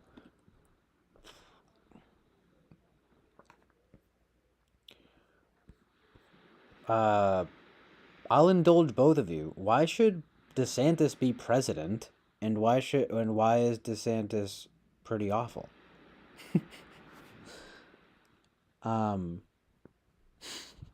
Completely polar opposite opinions here. Amazing truth and reality. That's what I like to see. Working cat drums. No worries, Moonfae. Thanks for being here. Since I imagine I know a little of the name already, Sheldon White House. What a name! Last name Whitehouse. Perfect. Amy Porter, Michelle Obama, and Mayor Pete. Yikes. Kamala, please. I miss Andrew Yang. I like Andrew Yang. I kind of miss I don't kind of miss Bernie Sanders, from being honest with you. You know. I mean, whatever happened to, what is it? Predictability? Is that what it is? Responsibility? All of that stuff. Very SI, right? No, but that Full House theme song. Whatever happened to, what? Yeah, predictability, right? Milkman, Paperboy, even TV. Get around the bend, way, or what? Something, you know, way around the bend. Everywhere you look, everywhere there's a heart, need to hold on to.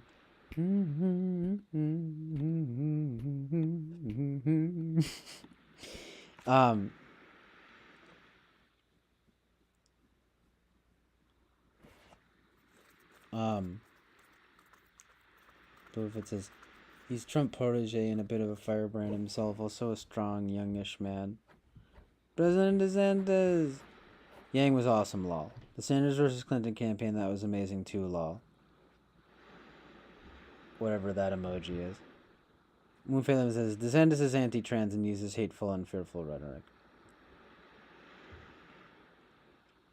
I don't know his vibe about the trans stuff, but I know he was like the proponent of the quote-unquote "Don't Say Gay" bill, which is what the sort of like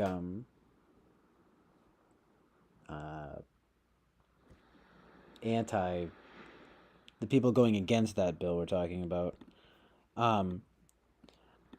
I guess, and I guess it goes into the topic of like, well, just don't be discussing sexuality with children in class.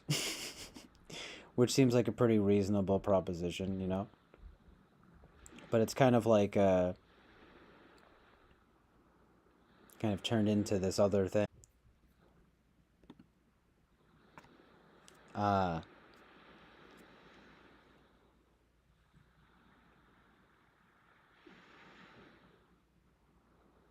mean, I don't know that much about it, but I can say I think there's the material for the teachers to handle, and there's the material for the parents to handle. And I mean, of course, you know, there are exceptions, but if the teachers can't handle it and the parents can't handle it, then, I mean, you know, I'm saying teachers punt that over to the parents, but if there's no parents to punt it over to, maybe punt it over to like a therapist or something, you know? I mean, you should be able to, you know, like go to your teachers within reason and stuff, but it's like strange times we're living in, I guess, where we even have to be like discussing this stuff. I guess the question is ultimately though, do we have to be discussing this stuff? Is this stuff happening enough to where it's really a problem, you know? I'd like to think that no, you know, it's not a real problem. But it's like so many people seem to think that it is. And I can't help but worry that in this day and age perhaps it is a problem. But, you know, I also, I'd like to say, you know, I don't really think it matters who you are, what your identity is or something. You can certainly be a good teacher, and you know what I mean? Like, it's like that stuff should just kind of go without saying. Shouldn't really have to worry about this stuff. It's kind of like, you know, it's kind of like, I don't have proof of that kind of stuff. But it does seem a little far-fetched to think that, like, you know, gay teachers are making the kids gay and everything, right? And the trans people, they're going in and they're, you know. So, I mean, you know, try to be a mixture of kind of like realistic and optimistic about it.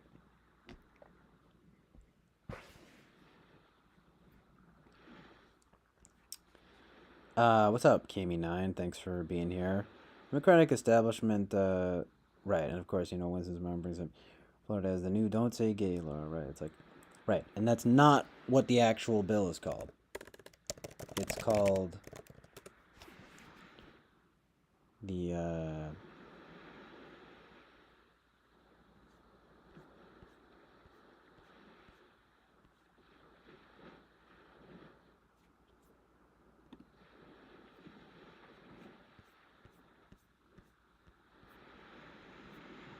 why do they make it so hard to find? Like, I'm sorry, guys, but kind of a conspiracy, right? Like, why?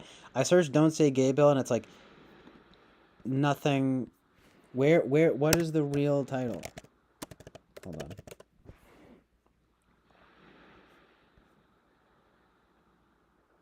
Like, it's like it's almost like literally like they're actively making it difficult to find what the real name is for it.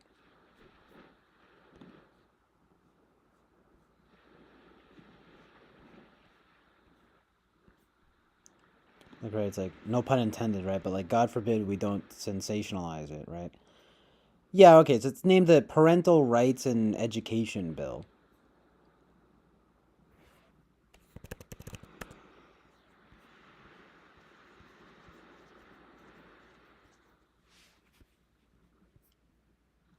It's an attempt to, quote-unquote, reinforce the fundamental right of parents to make decisions regarding the upbringing and control of their children.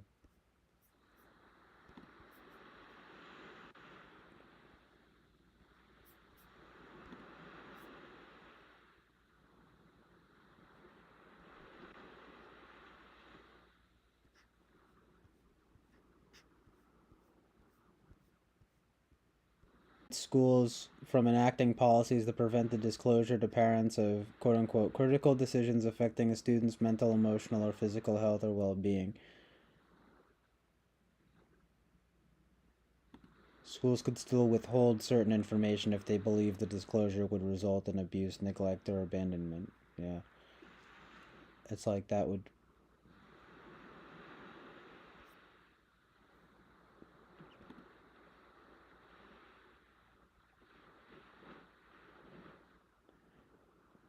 Kind of not sure what that means. Prevent the disclosure to them of that? The withholding part makes sense, though. If it's not, you know, if you think that the kids would be, like, in danger at their home, right? It's like... That would probably be good, unfortunately. To withhold certain information, you know? Unfortunately, but, like... Anyway, it's like another key provision in the measure prohibits classroom instruction by school personnel or third parties on sexual orientation or gender identity in kindergarten through third grade. And it could prohibit the teaching of those topics in higher grades in a manner that is not age appropriate or developmentally appropriate according to state standards. Sorry, guys, but honestly, that sounds kind of fair to me. The 7-page bill, which will take effect July 1st, also says the deadline of June 30th, 2023, for the state to come up with updated standards. It could decide which... I mean, it's like it should be left up to the states. 7-page bill, which will take effect July 1st, also set a deadline of June 30th, 2023. The state to come up with updated... I feel like it's like they're just saying to not touch it all together. No pun intended. Sorry, terrible pun, but, you know, it's like just not touching it all together. I mean, but I don't think that we should have teachers, you know, you shouldn't just be like a robot. If a kid asks you about this stuff and then, you know, you're a teacher, right? And let's say maybe the parents are maybe not the best to go to these people about, like to go to about this kind of thing. Well, then you're in a bit of a predicament, right, as a teacher. And I mean, you don't want to, you know, it's like, think of the children, right? And in that regard, it's like, well, think of the children on this side and then also think of the children on this side, you know? Like, in the way of being like, well, think of the children. We don't have to be talking about sexual orientation and gender identity at, like, 5 years old. But we also don't want to be, like, unnecessarily ostracizing kids for, you know, like, having questions about this stuff. And, you know, it's like we should be obliged to, in some way, give them answers, you know?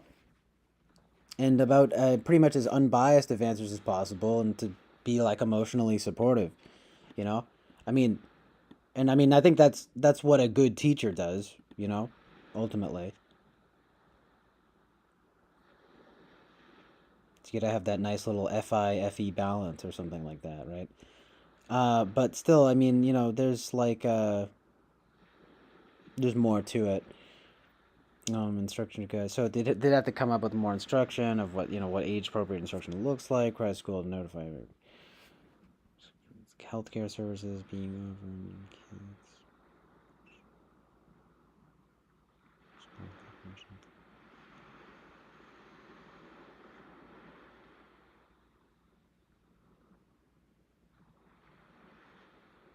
I mean, it could get messy about, you know, like people suing in court, as it puts, but, you know. Why do some people call the bill Donsingate? The bill, so it's like, why do some people call the bill Donsingate? The bill, as originally filed, prohibited school districts from encouraging classroom discussion about sexual orientation or gender identity in primary grade levels. Opponents of the bill interpreted the provision to be a ban on speaking about LGBTQ topics in classrooms and started using the "Don't Say Gay" moniker. I think it should just it's like about sexuality in general, you know.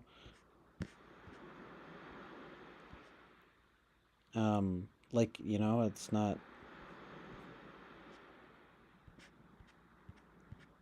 It's not. I mean, I get it, saying that it's about being LGBTQ, but it's like, it's also not just about that. You know, definitely not. It's about sexuality in general.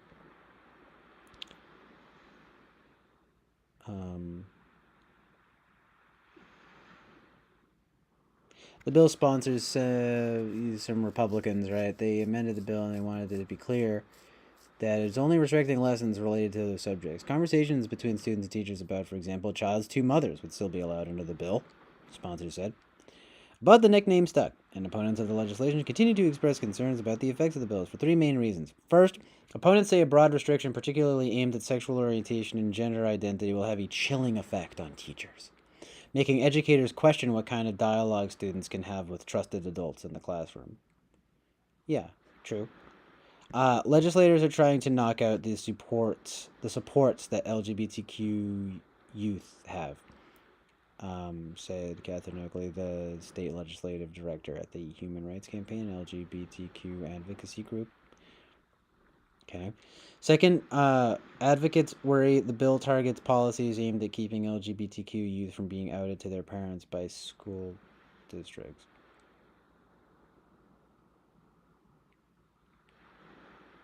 Well, don't. Well, it's like don't out them to their parents if they're gonna like disown them or something. Right? What?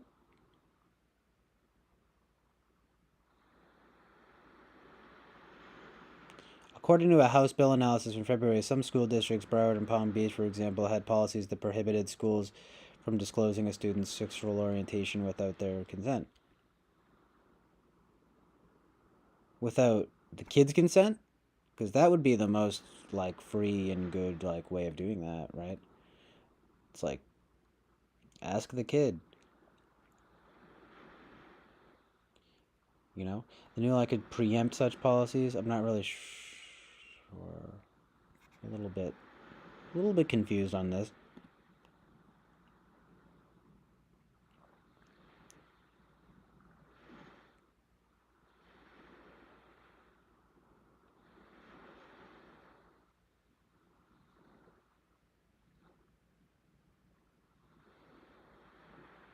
I don't understand. Why would it be good if for example a kid's parents are like abusive or something for the teacher to out them to their parents? And like I mean, sure, if it's really that bad, right? You get like child services involved, right? But still it's kind of like is that even really the teacher's job? Like, dear Mrs. Smith, I think your son is gay. I think your son might be gay. You know what I mean? It's like kind of overstepping your boundaries a little bit there, don't you think? Finally, there's the general climate around. Well, anyway, well, it would be different. It would be different. It would say you could say, let's say you write a letter saying, Mrs. Smith, you know, I think it's like your kid came up to me and asked me about being gay and stuff, and stuff. No, I'm not trying to belittle it. I'm just saying how I said it is just funny, but like, it's like okay, well, that's more understandable, but. What are the terms surrounding any of this? This is all very like I just don't know that much about any of this stuff. Like how it's like what are the terms already? You know what I mean? Like and like why is this a problem now? And is it a problem? And if it's a problem, why is it a problem? You know what I mean? Finally, there's the general climate around LGBTQ youth issues in America. In at least 12 Republican-led states, including Florida, policymakers have passed laws restricting the rights of transgender females to participate in scholastic sports. In Texas, the Republican Attorney General and Governor are calling on parents who give transgender kids gender-affirming care to be subject to child abuse investigations. Well, I mean, you know, that's a little intense. Critics of the Florida bill point to those measures and say HB 5057 is another blow to vulnerable children. I mean, that's kind of, you know, I mean, that's something between the parents and the kids. As long as there's no, I mean, it's debatable, but the kind of like harm on oneself and to others, I mean, if it's kind of like relegated to that issue, then I would say, well, maybe we don't need child abuse investigations to be taking place here, right? You know, I mean, it's like, you know, it's just like, of course, you just got to take these things on a case-by-case basis and think just It's like, hey, you know, within reason, right? It's should be a little bit libertarian about the matter, right? But anyway, critics of the Florida. Oh, sorry, I already read that. Like supporters of the bill say. Well, I'll just say it again. So, critics of the Florida bill point to those measures and say HB 1557 is another blow to vulnerable children. Supporters of the bill say Florida schools have it. By the way, this is from the Tampa Bay Times. So, this just happens to be what I'm reading right now. Supporters of the bill say Florida schools have a genuine problem. Guys, did I say that again already? Critics of the Florida bill point to those measures saying HB 1557 Critics of the Florida bill point to those measures saying HB 1557 is another blow to vulnerable children. Supporters of the bill say Florida schools have a genuine problem when it comes to keeping parents up to speed on changes to student services. January Littlejohn, what a name, who spoke at Monday's bill signing, spoke about how a Leon County school put her 13-year-old child on a quote-unquote student support plan without parental notification after the younger Littlejohn raised the possibility of being non-binary, according to a lawsuit filed by the family.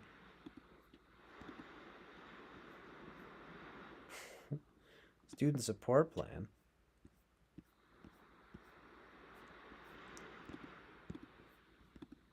It's like, what does that mean?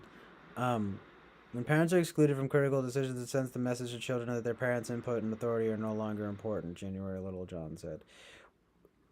What are the politics around the bills? When listening to an opponent and a proponent talk about the bill, it's sometimes hard to believe they're discussing the same legislation. Yeah, interesting.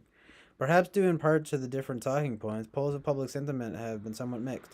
For instance, a Morning Consult poll of 2005 registered voters from earlier this month found that 50% of voters support banning instruction on gender identity and sexual identity in kindergarten through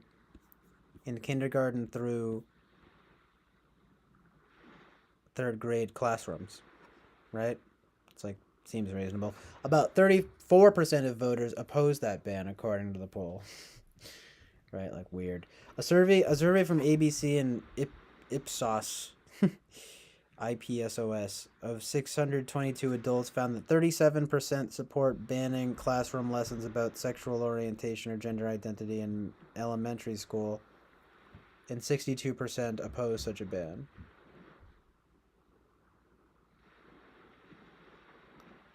Is that different? K through 3 and then elementary school? Maybe that's what they mean. You know, it's like 4th through 7th or something like that.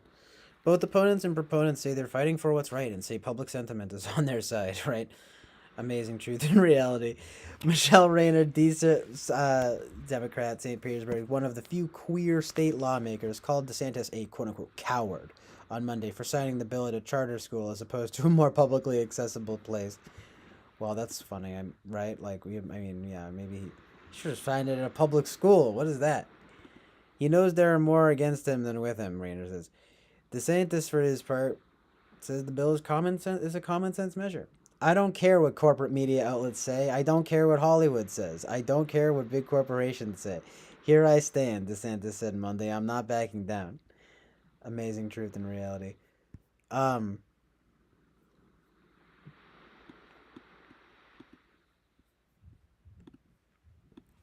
I mean,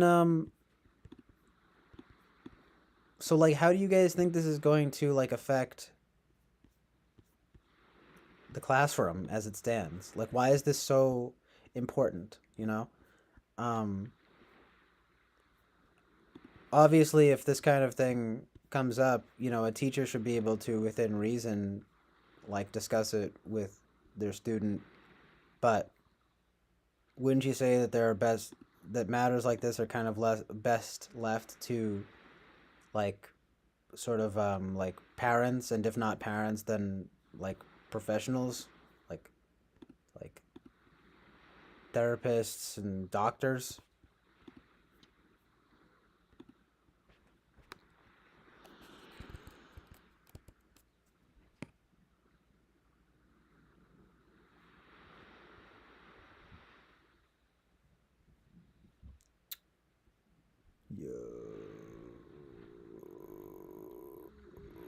all right, sorry, I'm back to the chat now.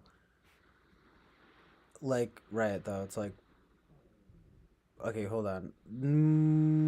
Wait. Yes, true though. They did fuck over Bernie Sanders. Definitely, that's the whole thing. The DNC fuck Bernie Sanders over. That's because that's the whole thing, right? It's like we can't have real change, right? Like literally, productive and positive change. We have to have Joe Biden, right? Like a fucking. I was making jokes with my friend like years ago about if Joe Biden for president, but it's like now he's actually president. Amazing truth and reality. No, not amazing, really. I mean, don't get me wrong. I sort of was thinking, well, he's the sensible choice and everything, but it's like, man, he's just not as sharp as he used to be, and he definitely is just another milquetoast Democrat, But anyway, it's like all of that notwithstanding, if that's the right word, right? So it's like Moonface is not talking about sexuality doesn't negate that sexuality from existing. It's a silly law.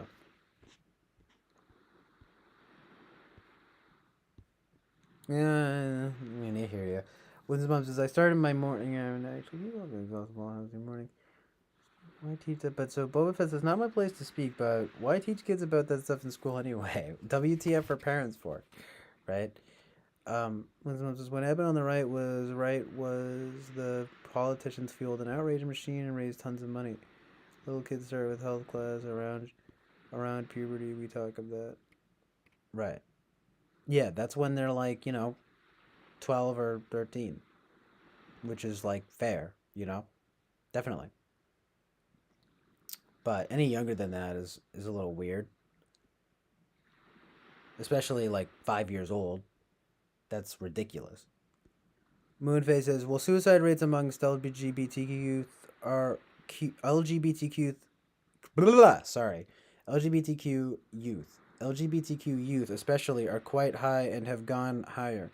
No one is teaching gayness or transness, but allowing people to talk about it does a lot to not cause people to feel isolated as youths, I mean.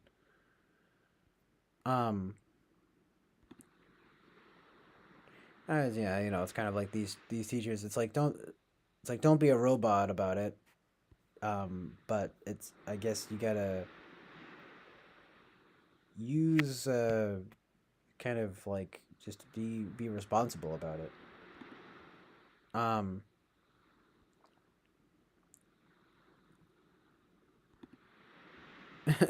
What his mom says, the schools are not trying to teach children they can choose their gender. That is all made up to make people crazy. Yeah, well, maybe you're right. Moonface says, hiya, Kami9, I hope you're feeling better. Yes, hope you are feeling better, Kami9. I know you're, like, not feeling that great. Kami9 says, thank you. Yes, it was in high school when Daughter Taylor started the Gay Alliance. Yeah, I remember that. I actually was in the... to be honest, it was because there was this girl, not because it was an interest thing, but I remember she, persuaded me into doing the Gay Straight Alliance, and I had, and there was a trans classmate that I had, and, he was chill. It's like, I was ahead of the curve. Hashtag true progressive. No, but, it's like, yeah, and we saw that play about the awful thing of, the Matthew Shepard thing. Well, it's like, yeah, it's pretty terrible. You gotta just be humane about the issue, people, But ultimately, it's like, no. Right, okay, so it's like they don't do that in middle schools yet. However, counselors once could offer advice for support systems, right, as they should. And that's also the guidance, counselors and guidance counselors. Puberty and the talk has been around forever, right? Exactly. When is it developmentally appropriate to talk of gender?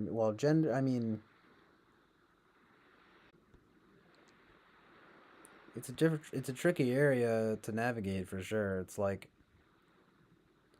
we try to kind of I guess maintain a certain ethic of purity surrounding the situation, right?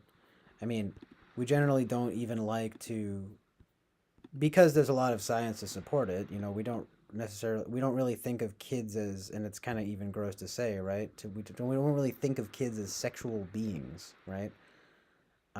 Which is pretty accurate because it's like most people don't start to have a more like solidified view of their sexuality, I think, until they're around like 12 or 13, right? Like kind of like around puberty age. Um, Although in girls that can be younger, but I mean, I will say it's strange.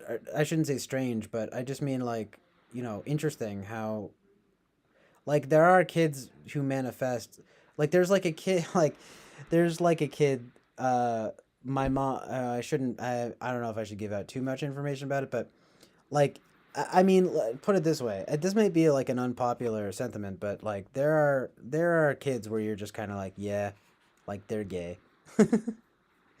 And whatever that is, I don't know.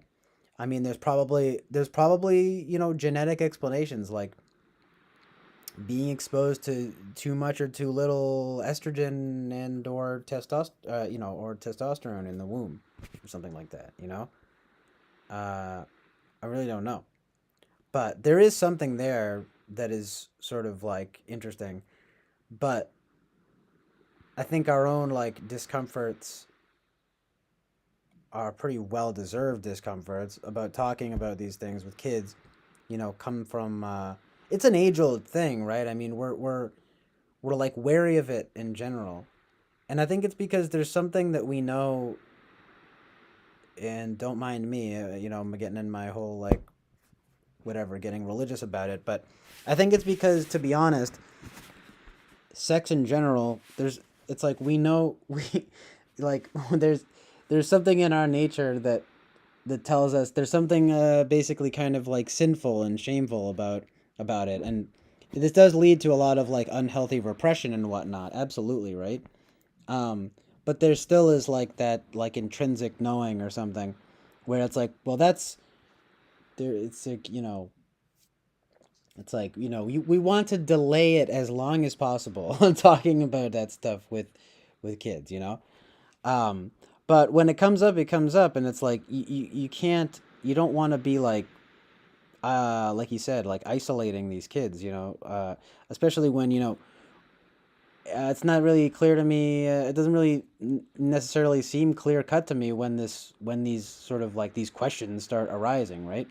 I mean, but I think it would be safe to say that they become probably most legitimate around the ages of about like 12 or 13. That's just what I would say.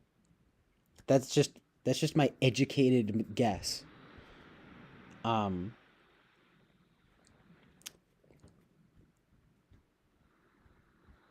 but anyway, Boba Fett says, Trump, I think, is a bit jealous of his age. The real name of it. When his mom says, hello.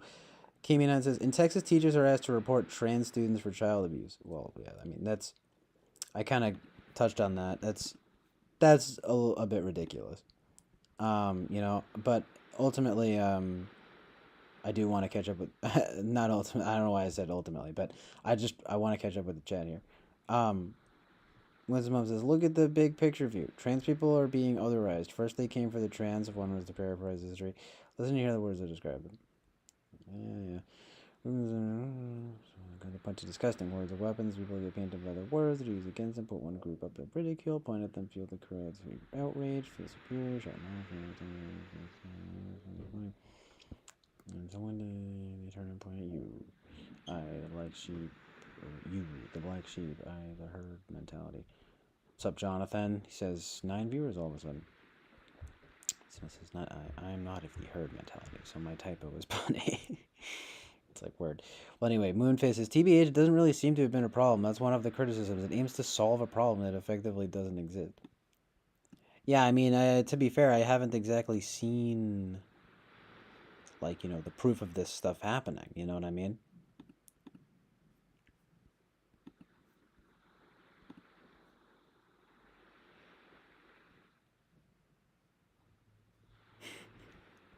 That picture with Trump holding that flag is really funny. I don't know But yeah, sorry. I do have it on. I just yeah, I'm doing that thing again where I like to look at the chat through the actual page and not the like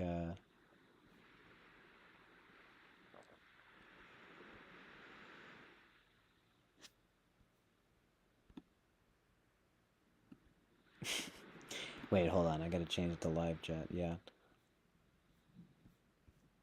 No, but I'm looking at the live chat on the like studio, YouTube studio. Okay, but hold on. So anyway, lol at that picture. Winston's mom says there are people on social media who are saying things that are not true about trans people. Lies such as kindergarten teachers not true. LOL. No, but I think you're saying you're not true about trans people. Lies such as kindergarten teachers are telling children they can be any gender they want. The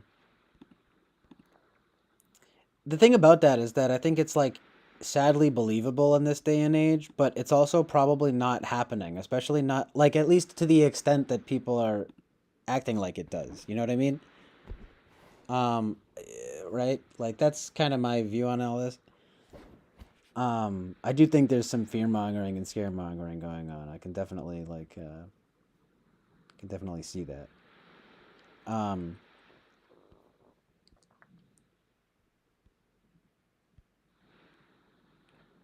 Like right, Robinson was a doctor, Mrs. Smith. I'm writing to inform you today. What? Like wee wee, so funny, right? So Kami9 says exactly, it's not a problem. It's not the school's business or the government. Well, I agree with that. His mom says, coffee time, BRB. Kami9 says, we're in this phrase of creepy snitch culture. Biden is easy to control. Yeah, amen about those things. I'm interested, though, in the snitch thing. I'd like to hear what you think about that. Because Biden is easy to control.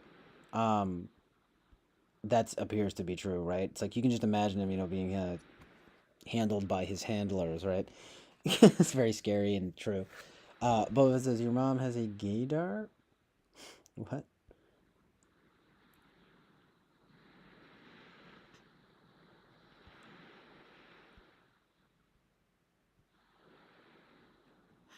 Why did I say something? I mean, because it's to do with, it's someone like my mom knows, but I didn't want to be too, out them, no pun intended. No, but I didn't want to get into it too much, But yeah, it's this whole thing of right, so, Moonface says, I know a 10-year-old trans kid, gender and sexuality are not the same thing, it's important to keep in mind.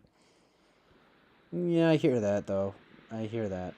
Winston's mom says, remarkably, studies have examined brains of transgender individuals, concentrating on brain regions that on the average differ in size between men and women, and consistently regardless of the desired direction of the sex change, and in effect regardless of whether the person undergone a sex change. Yet, the dimorphic brain regions in transgender individuals resembled the sex of the person they had always felt themselves to be, not their actual sex. In other words, it's not the case that transgender individuals think they're a different gender than they actually are. It's not like they got stuck with the bodies of a different sex from who they actually are.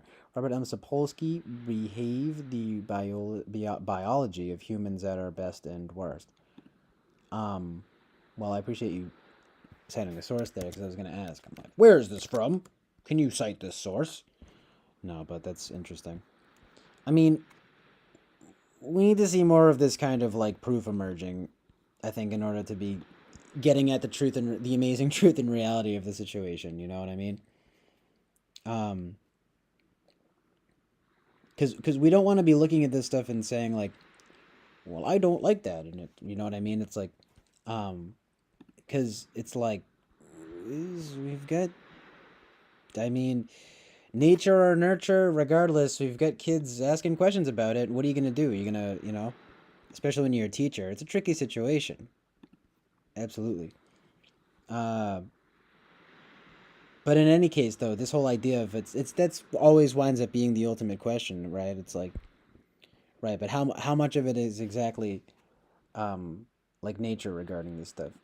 And I mean, there seem to be some pretty strong arguments for it and against it, but ultimately, though, I think for it winds up being that's where we invest this kind of mixture of almost like realism and optimism, because it's like, again, right, like, because we're sort of thinking like, right, like this makes sense, you know, it's like if this is true, then we can really work from this framework instead of just this like kind of barbaric framework of, you know, we don't know, and so we have to draw these like really arbitrary like lines about it, you know what I mean?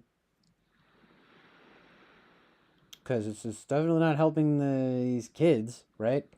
I mean, you know, that's kind of the whole thing. We want to be as humane as possible in this situation.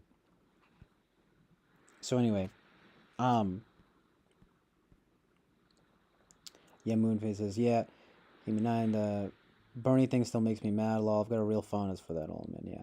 Yeah, you know, he's an interesting character. Like, after a certain point, it did kind of seem like he was just kind of saying the same stuff over and over again, but like, almost a bit of a rhetorician in that way. But he definitely had some amazing truth and reality going on. But you know, to be honest though, I don't even really know these days. He's pretty low profile, but I would believe though that in that way he's potentially not bought and sold, at least traditionally, because he had a lot of like indie bands and stuff. He had a lot of like the cool people, right? Like he could definitely have a seat at the cool table, but I don't know exactly. I don't know exactly if he was like Holly weird. You know what I mean? I don't know if he was Holly weird or like even government weird. You know what I mean? He seemed like almost to some degree almost like a genuinely fringe individual, which is pretty based. I mean, I think he was encouraging of like a certain freedom that I support in general. I just don't know if I would go like full-fledged, that kind of like full-fledged socialism that he might propose, or like the but I don't really think he's like a communist though, you know what I mean? Andrew Yang even had some socialist stuff going on, but it was almost like, I liked the cut of his jib. He seemed very chill. I liked his amazing truth and reality. It's like, it's kind of pie in the sky, but it's like, dude, we should appreciate that kind of utopianism and try to, you know, find ways towards that true goodness, you know?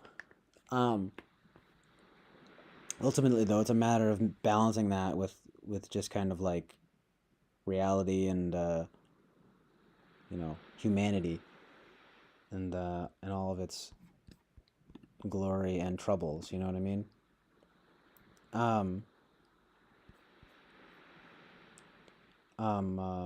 So like, yeah, hold on, let me just get caught up here. So that was important. Yeah, so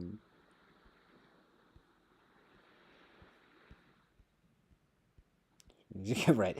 YouTube is trying to block truth and reality, crying right. I know, that's what I'm gonna say when I get canceled or something, right? Trying to block truth and reality. And again, go Alex Jones on him. He says, true. These politicians do not know the difference between gender and sexuality. Well, there seems to be this strange, there's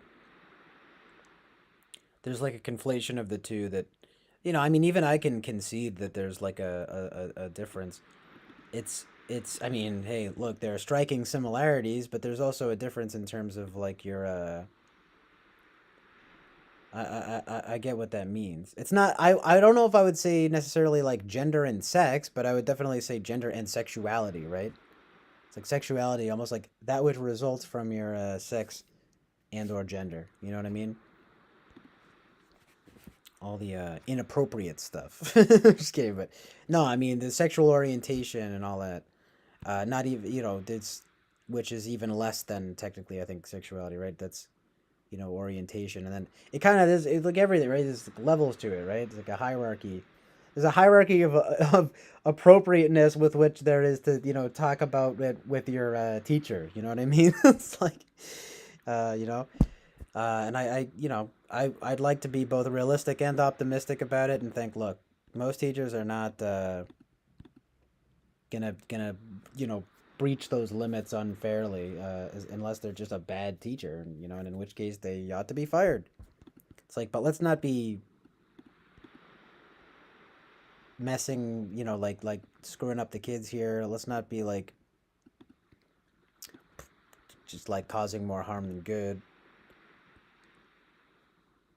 Whether it be for like teachers, parents, or kids, you know? I mean, ultimately, it's the children that matter most, but you know, it's like the teachers and the parents too. I mean, we're taking people to court and having all this mess. That's what like James, Jesse Lee Peterson and James Hake say. So funny. But seriously though, you don't want to be getting into that mess. That's just tragic. Right battles. No need. I mean, gotta just be like fair and reasonable. Just be humane about the situation. So anyway, hold on. You know, I think ultimately though that's where the truth and goodness lie. But basically, yeah, it's an important. I mean, you know, it's important that we kind of like come to a consensus on these matters.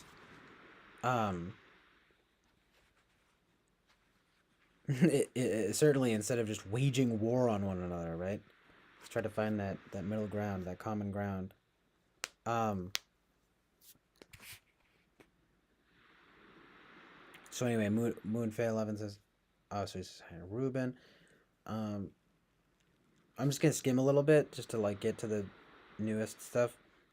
He says there's one statement talking about being transient in sports because a huge problem. Come to find there were only like 2 kids in the whole state. Imagine being one of those 2 kids and knowing those laws are talking about you specifically is just kind of weird. Well, yeah, that's a bit of a massive overreaction.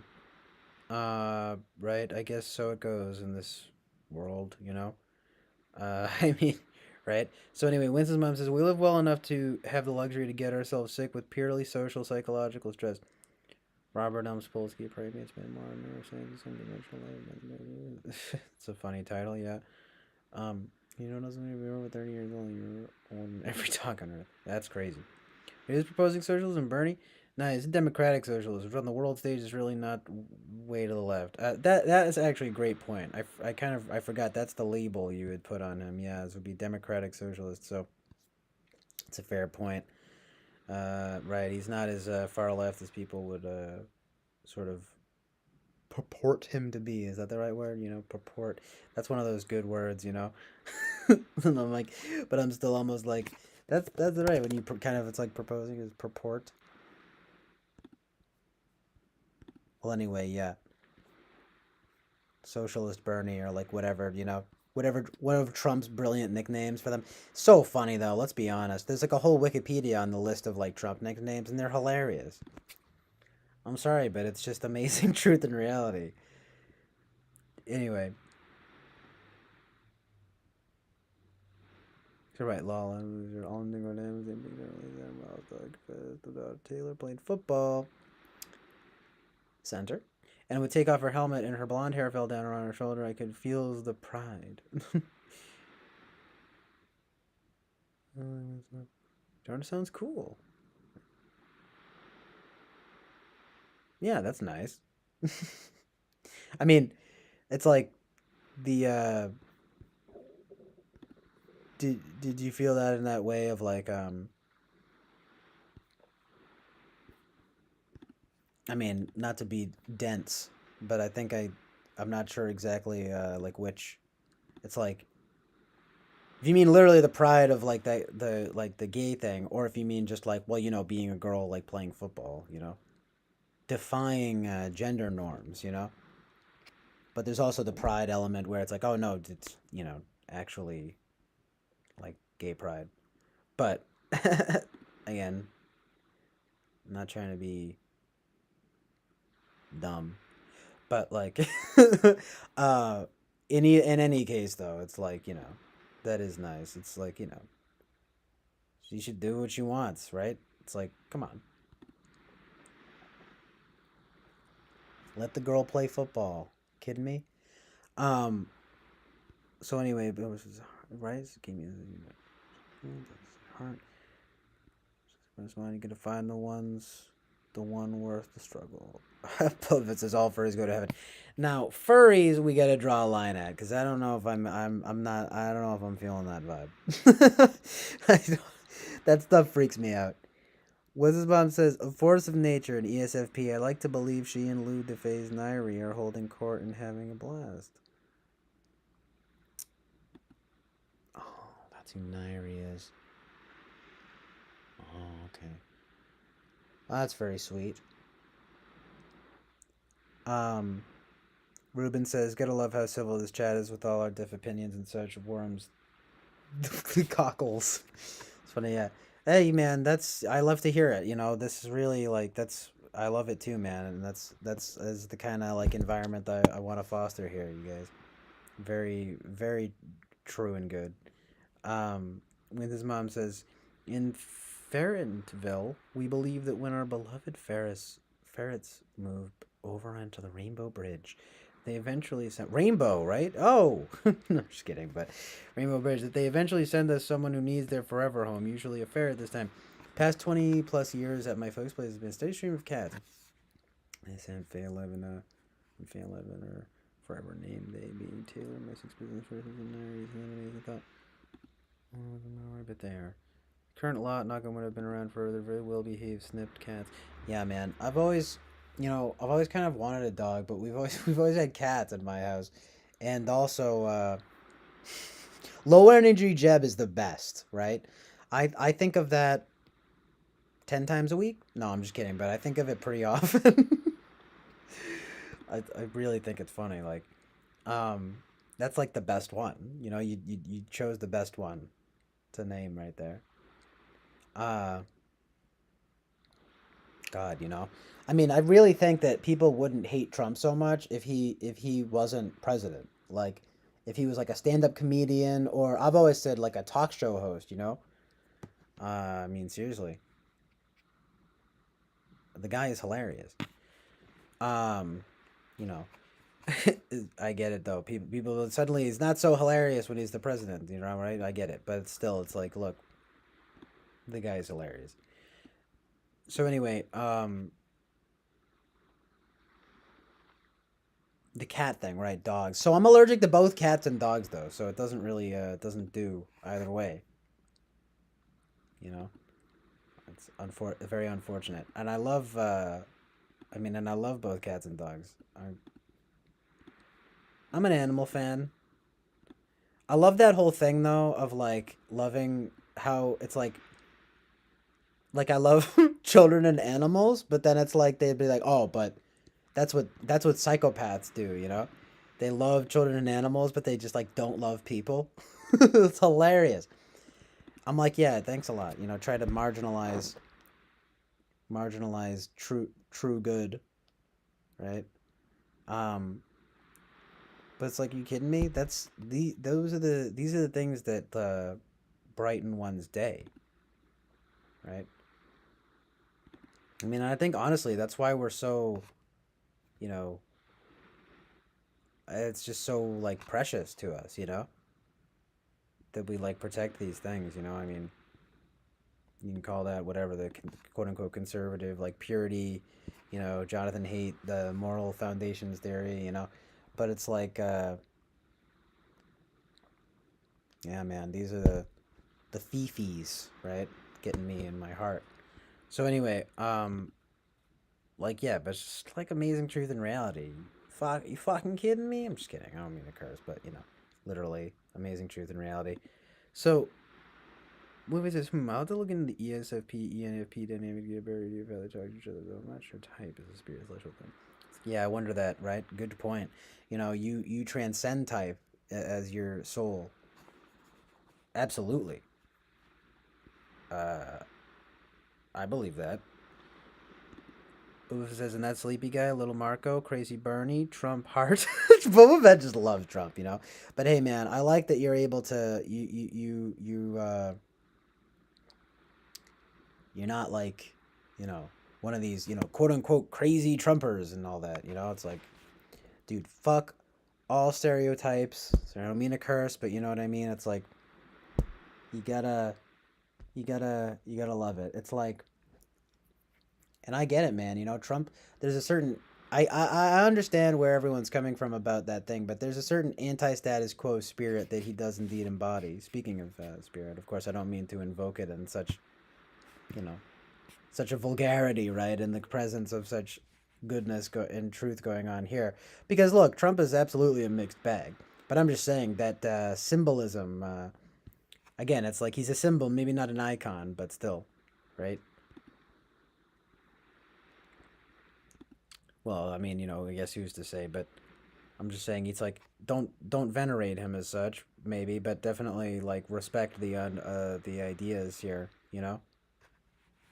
Um, yeah, basically, right? There's the symbolism, the what's another word for it? Respect the ideas. It's not even the ideas. It's the representation, right? The yeah, I guess it's just like respect the representation. I guess you could say the manifestation,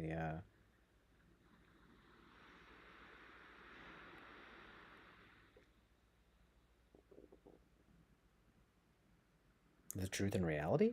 No, I don't want to overuse that. You know, it is, but it's also the well, the amazing. I meant to say the amazing truth and reality, but no, my like the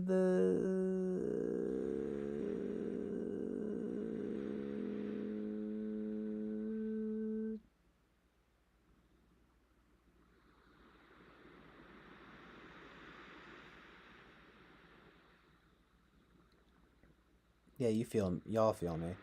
Esotericism or something. Some KP welcome back. The manifestation of representation, right? Yeah, like I'm not trying to say a whole lot of nothing, but it's like yeah, symbol over icon. You know, the icon thing, right? You like venerate and like revere the guy, but if you like sort of can respect the symbolism, the manifestation, the representation, the uh yeah, I'm just struggling to think of like a fourth word, but it's kind of being OCD about it. Like, you know, the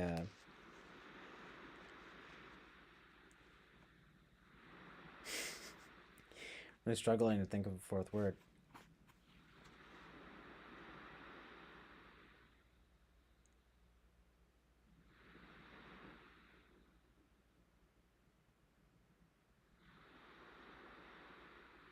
Fall asleep.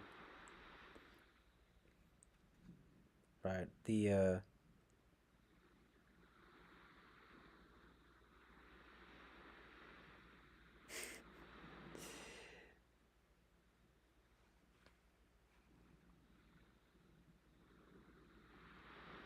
essence. I don't maybe, right? I don't know.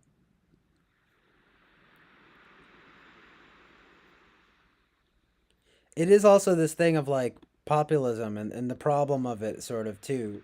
The problem and the solution. It's like populism, right? It's like the people's choice and the people are stupid. But ultimately though, something to be said though about it being the people's choice, right? Stupid or not. Whatever however you want to like think about it, you know? You got to think about the ultimate meaning here. Like why it is that he would become president and so forth. And then we go to Biden and it's like, no. No. It is going to be really interesting to see what happens in the next election. Absolutely. Right. It's an aesthetics thing, right? The Trump wave. What was it? The meme image of the Trump is. I was really unbelievable. Really, honestly, I was talking about it recently. Like it was exciting times. You know, we didn't know what we had then. It was so good. No, I mean it was turbulent in some ways, right? To the less quote unquote privileged, I suppose, right? But ultimately, though, I mean to me it was exciting. I mean at first when he first became president, I was definitely like, wow. I was kind of shocked. and a little bit even dismayed. But then ultimately kind of came around to this idea of like what it represented and like what it really meant. And again, it's sort of like Trump himself may ultimately be a mixed bag, but there's definitely some amazing truth and reality in his presence.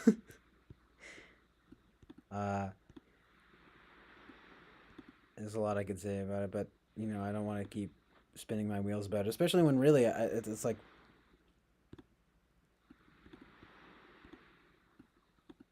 I'm not that overtly political in that way, you know. I'm not, and I don't want to like pretend to be something that I'm not. You know what I mean? But right, it's like his mom says, when you're content to be simply yourself and don't compare to compete, everyone will respect you. Compare or compete, everyone will respect you. Lao Tzu, Tao Te Ching. Speaking of manifesting, that's a really great quote. Some amazing truth and reality to manifest, fittingly. Boba Fett says Pepe and so on. Right, I know it's like, whoa, this frog here is all right, dude. Whoa, dude. Simpler times, right? Literally. Congressman says manifest destiny, right? So it's like right, something like that. Boba Fett says, "Wow, 9 watching. Looks like the tide brought in some." Yeah, I love it. Them ocean sounds, bruh.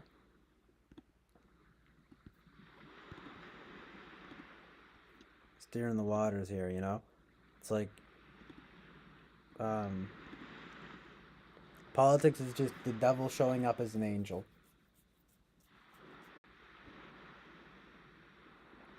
I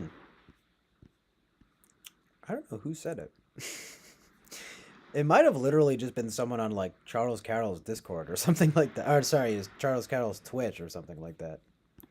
It was kind of like someone said it to me. I think it's like, look, you can try to be apolitical, but ultimately, you know, politics are battlegrounds of the battlegrounds of philosophy. So it's a little bit unavoidable in that regard, you know.